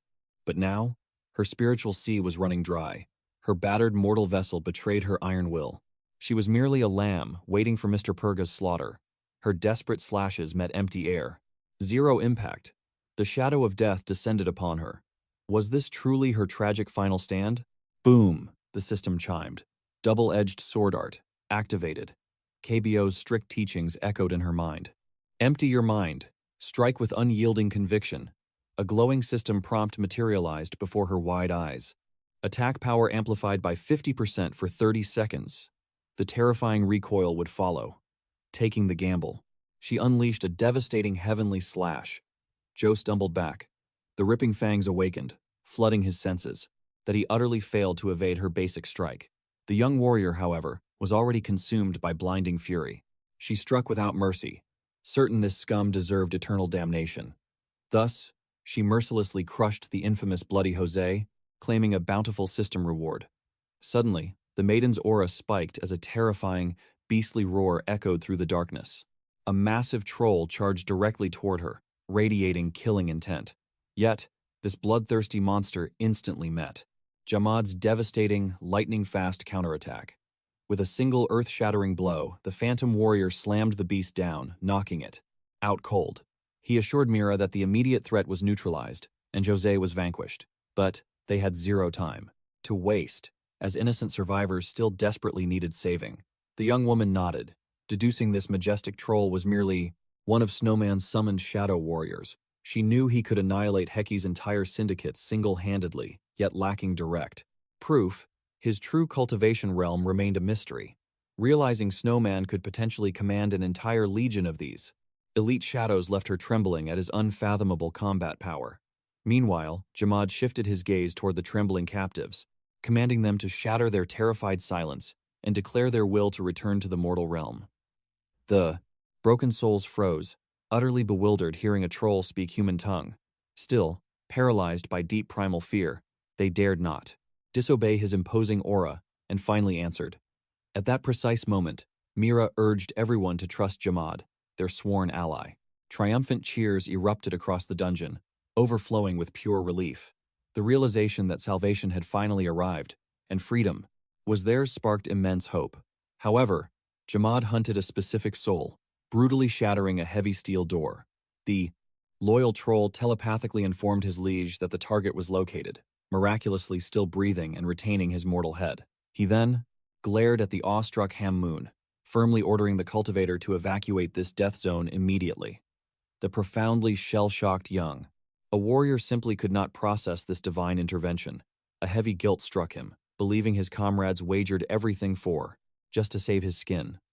Jamad scoffed, confirming their rescue mission but bluntly clarifying that nobody actually risked their lives, warning the mortal not to overstate his own importance. Hamoon nodded humbly, asking desperately about Mira's current whereabouts after hearing her echoing voice. Simultaneously, the valiant maiden was guiding the liberated captives while frantically scanning the ruins for KBO. She remained completely unaware that witnessing his crippled cultivation state would shatter her heart so brutally. When the brave warrior finally laid eyes upon her mentor, her emotional defenses crumbled entirely, and bitter tears streamed down her battle-scarred face. KBO rasped her name, with a shredded voice, softly scolding her foolishly reckless choice to infiltrate such a highly deadly demonic domain. He weakly demanded answers about her bleeding eye, asking how much agony she endured. Mira, her soul thoroughly shattered, lunged toward him, sobbing uncontrollably while wrapping him in a desperate embrace. KBO ordered her to cease weeping, reminding her that she, above all cultivators, understood this ruined realm harbored absolutely zero space for fragile hopes or pure freedom. He firmly declared that mortal sentiments were a deadly spiritual chain in upcoming wars and must never dictate a warrior's blade. The fallen commander then commanded her to inherit the Hunter Order and guide the wandering souls, for Mira had now awakened as the absolute apex wolf. The grand rescue mission succeeded, yet terrifying new heavenly tribulations and perilous realms awaited their arrival. The rescued disciples finally gathered around KBO, staring in absolute horror at their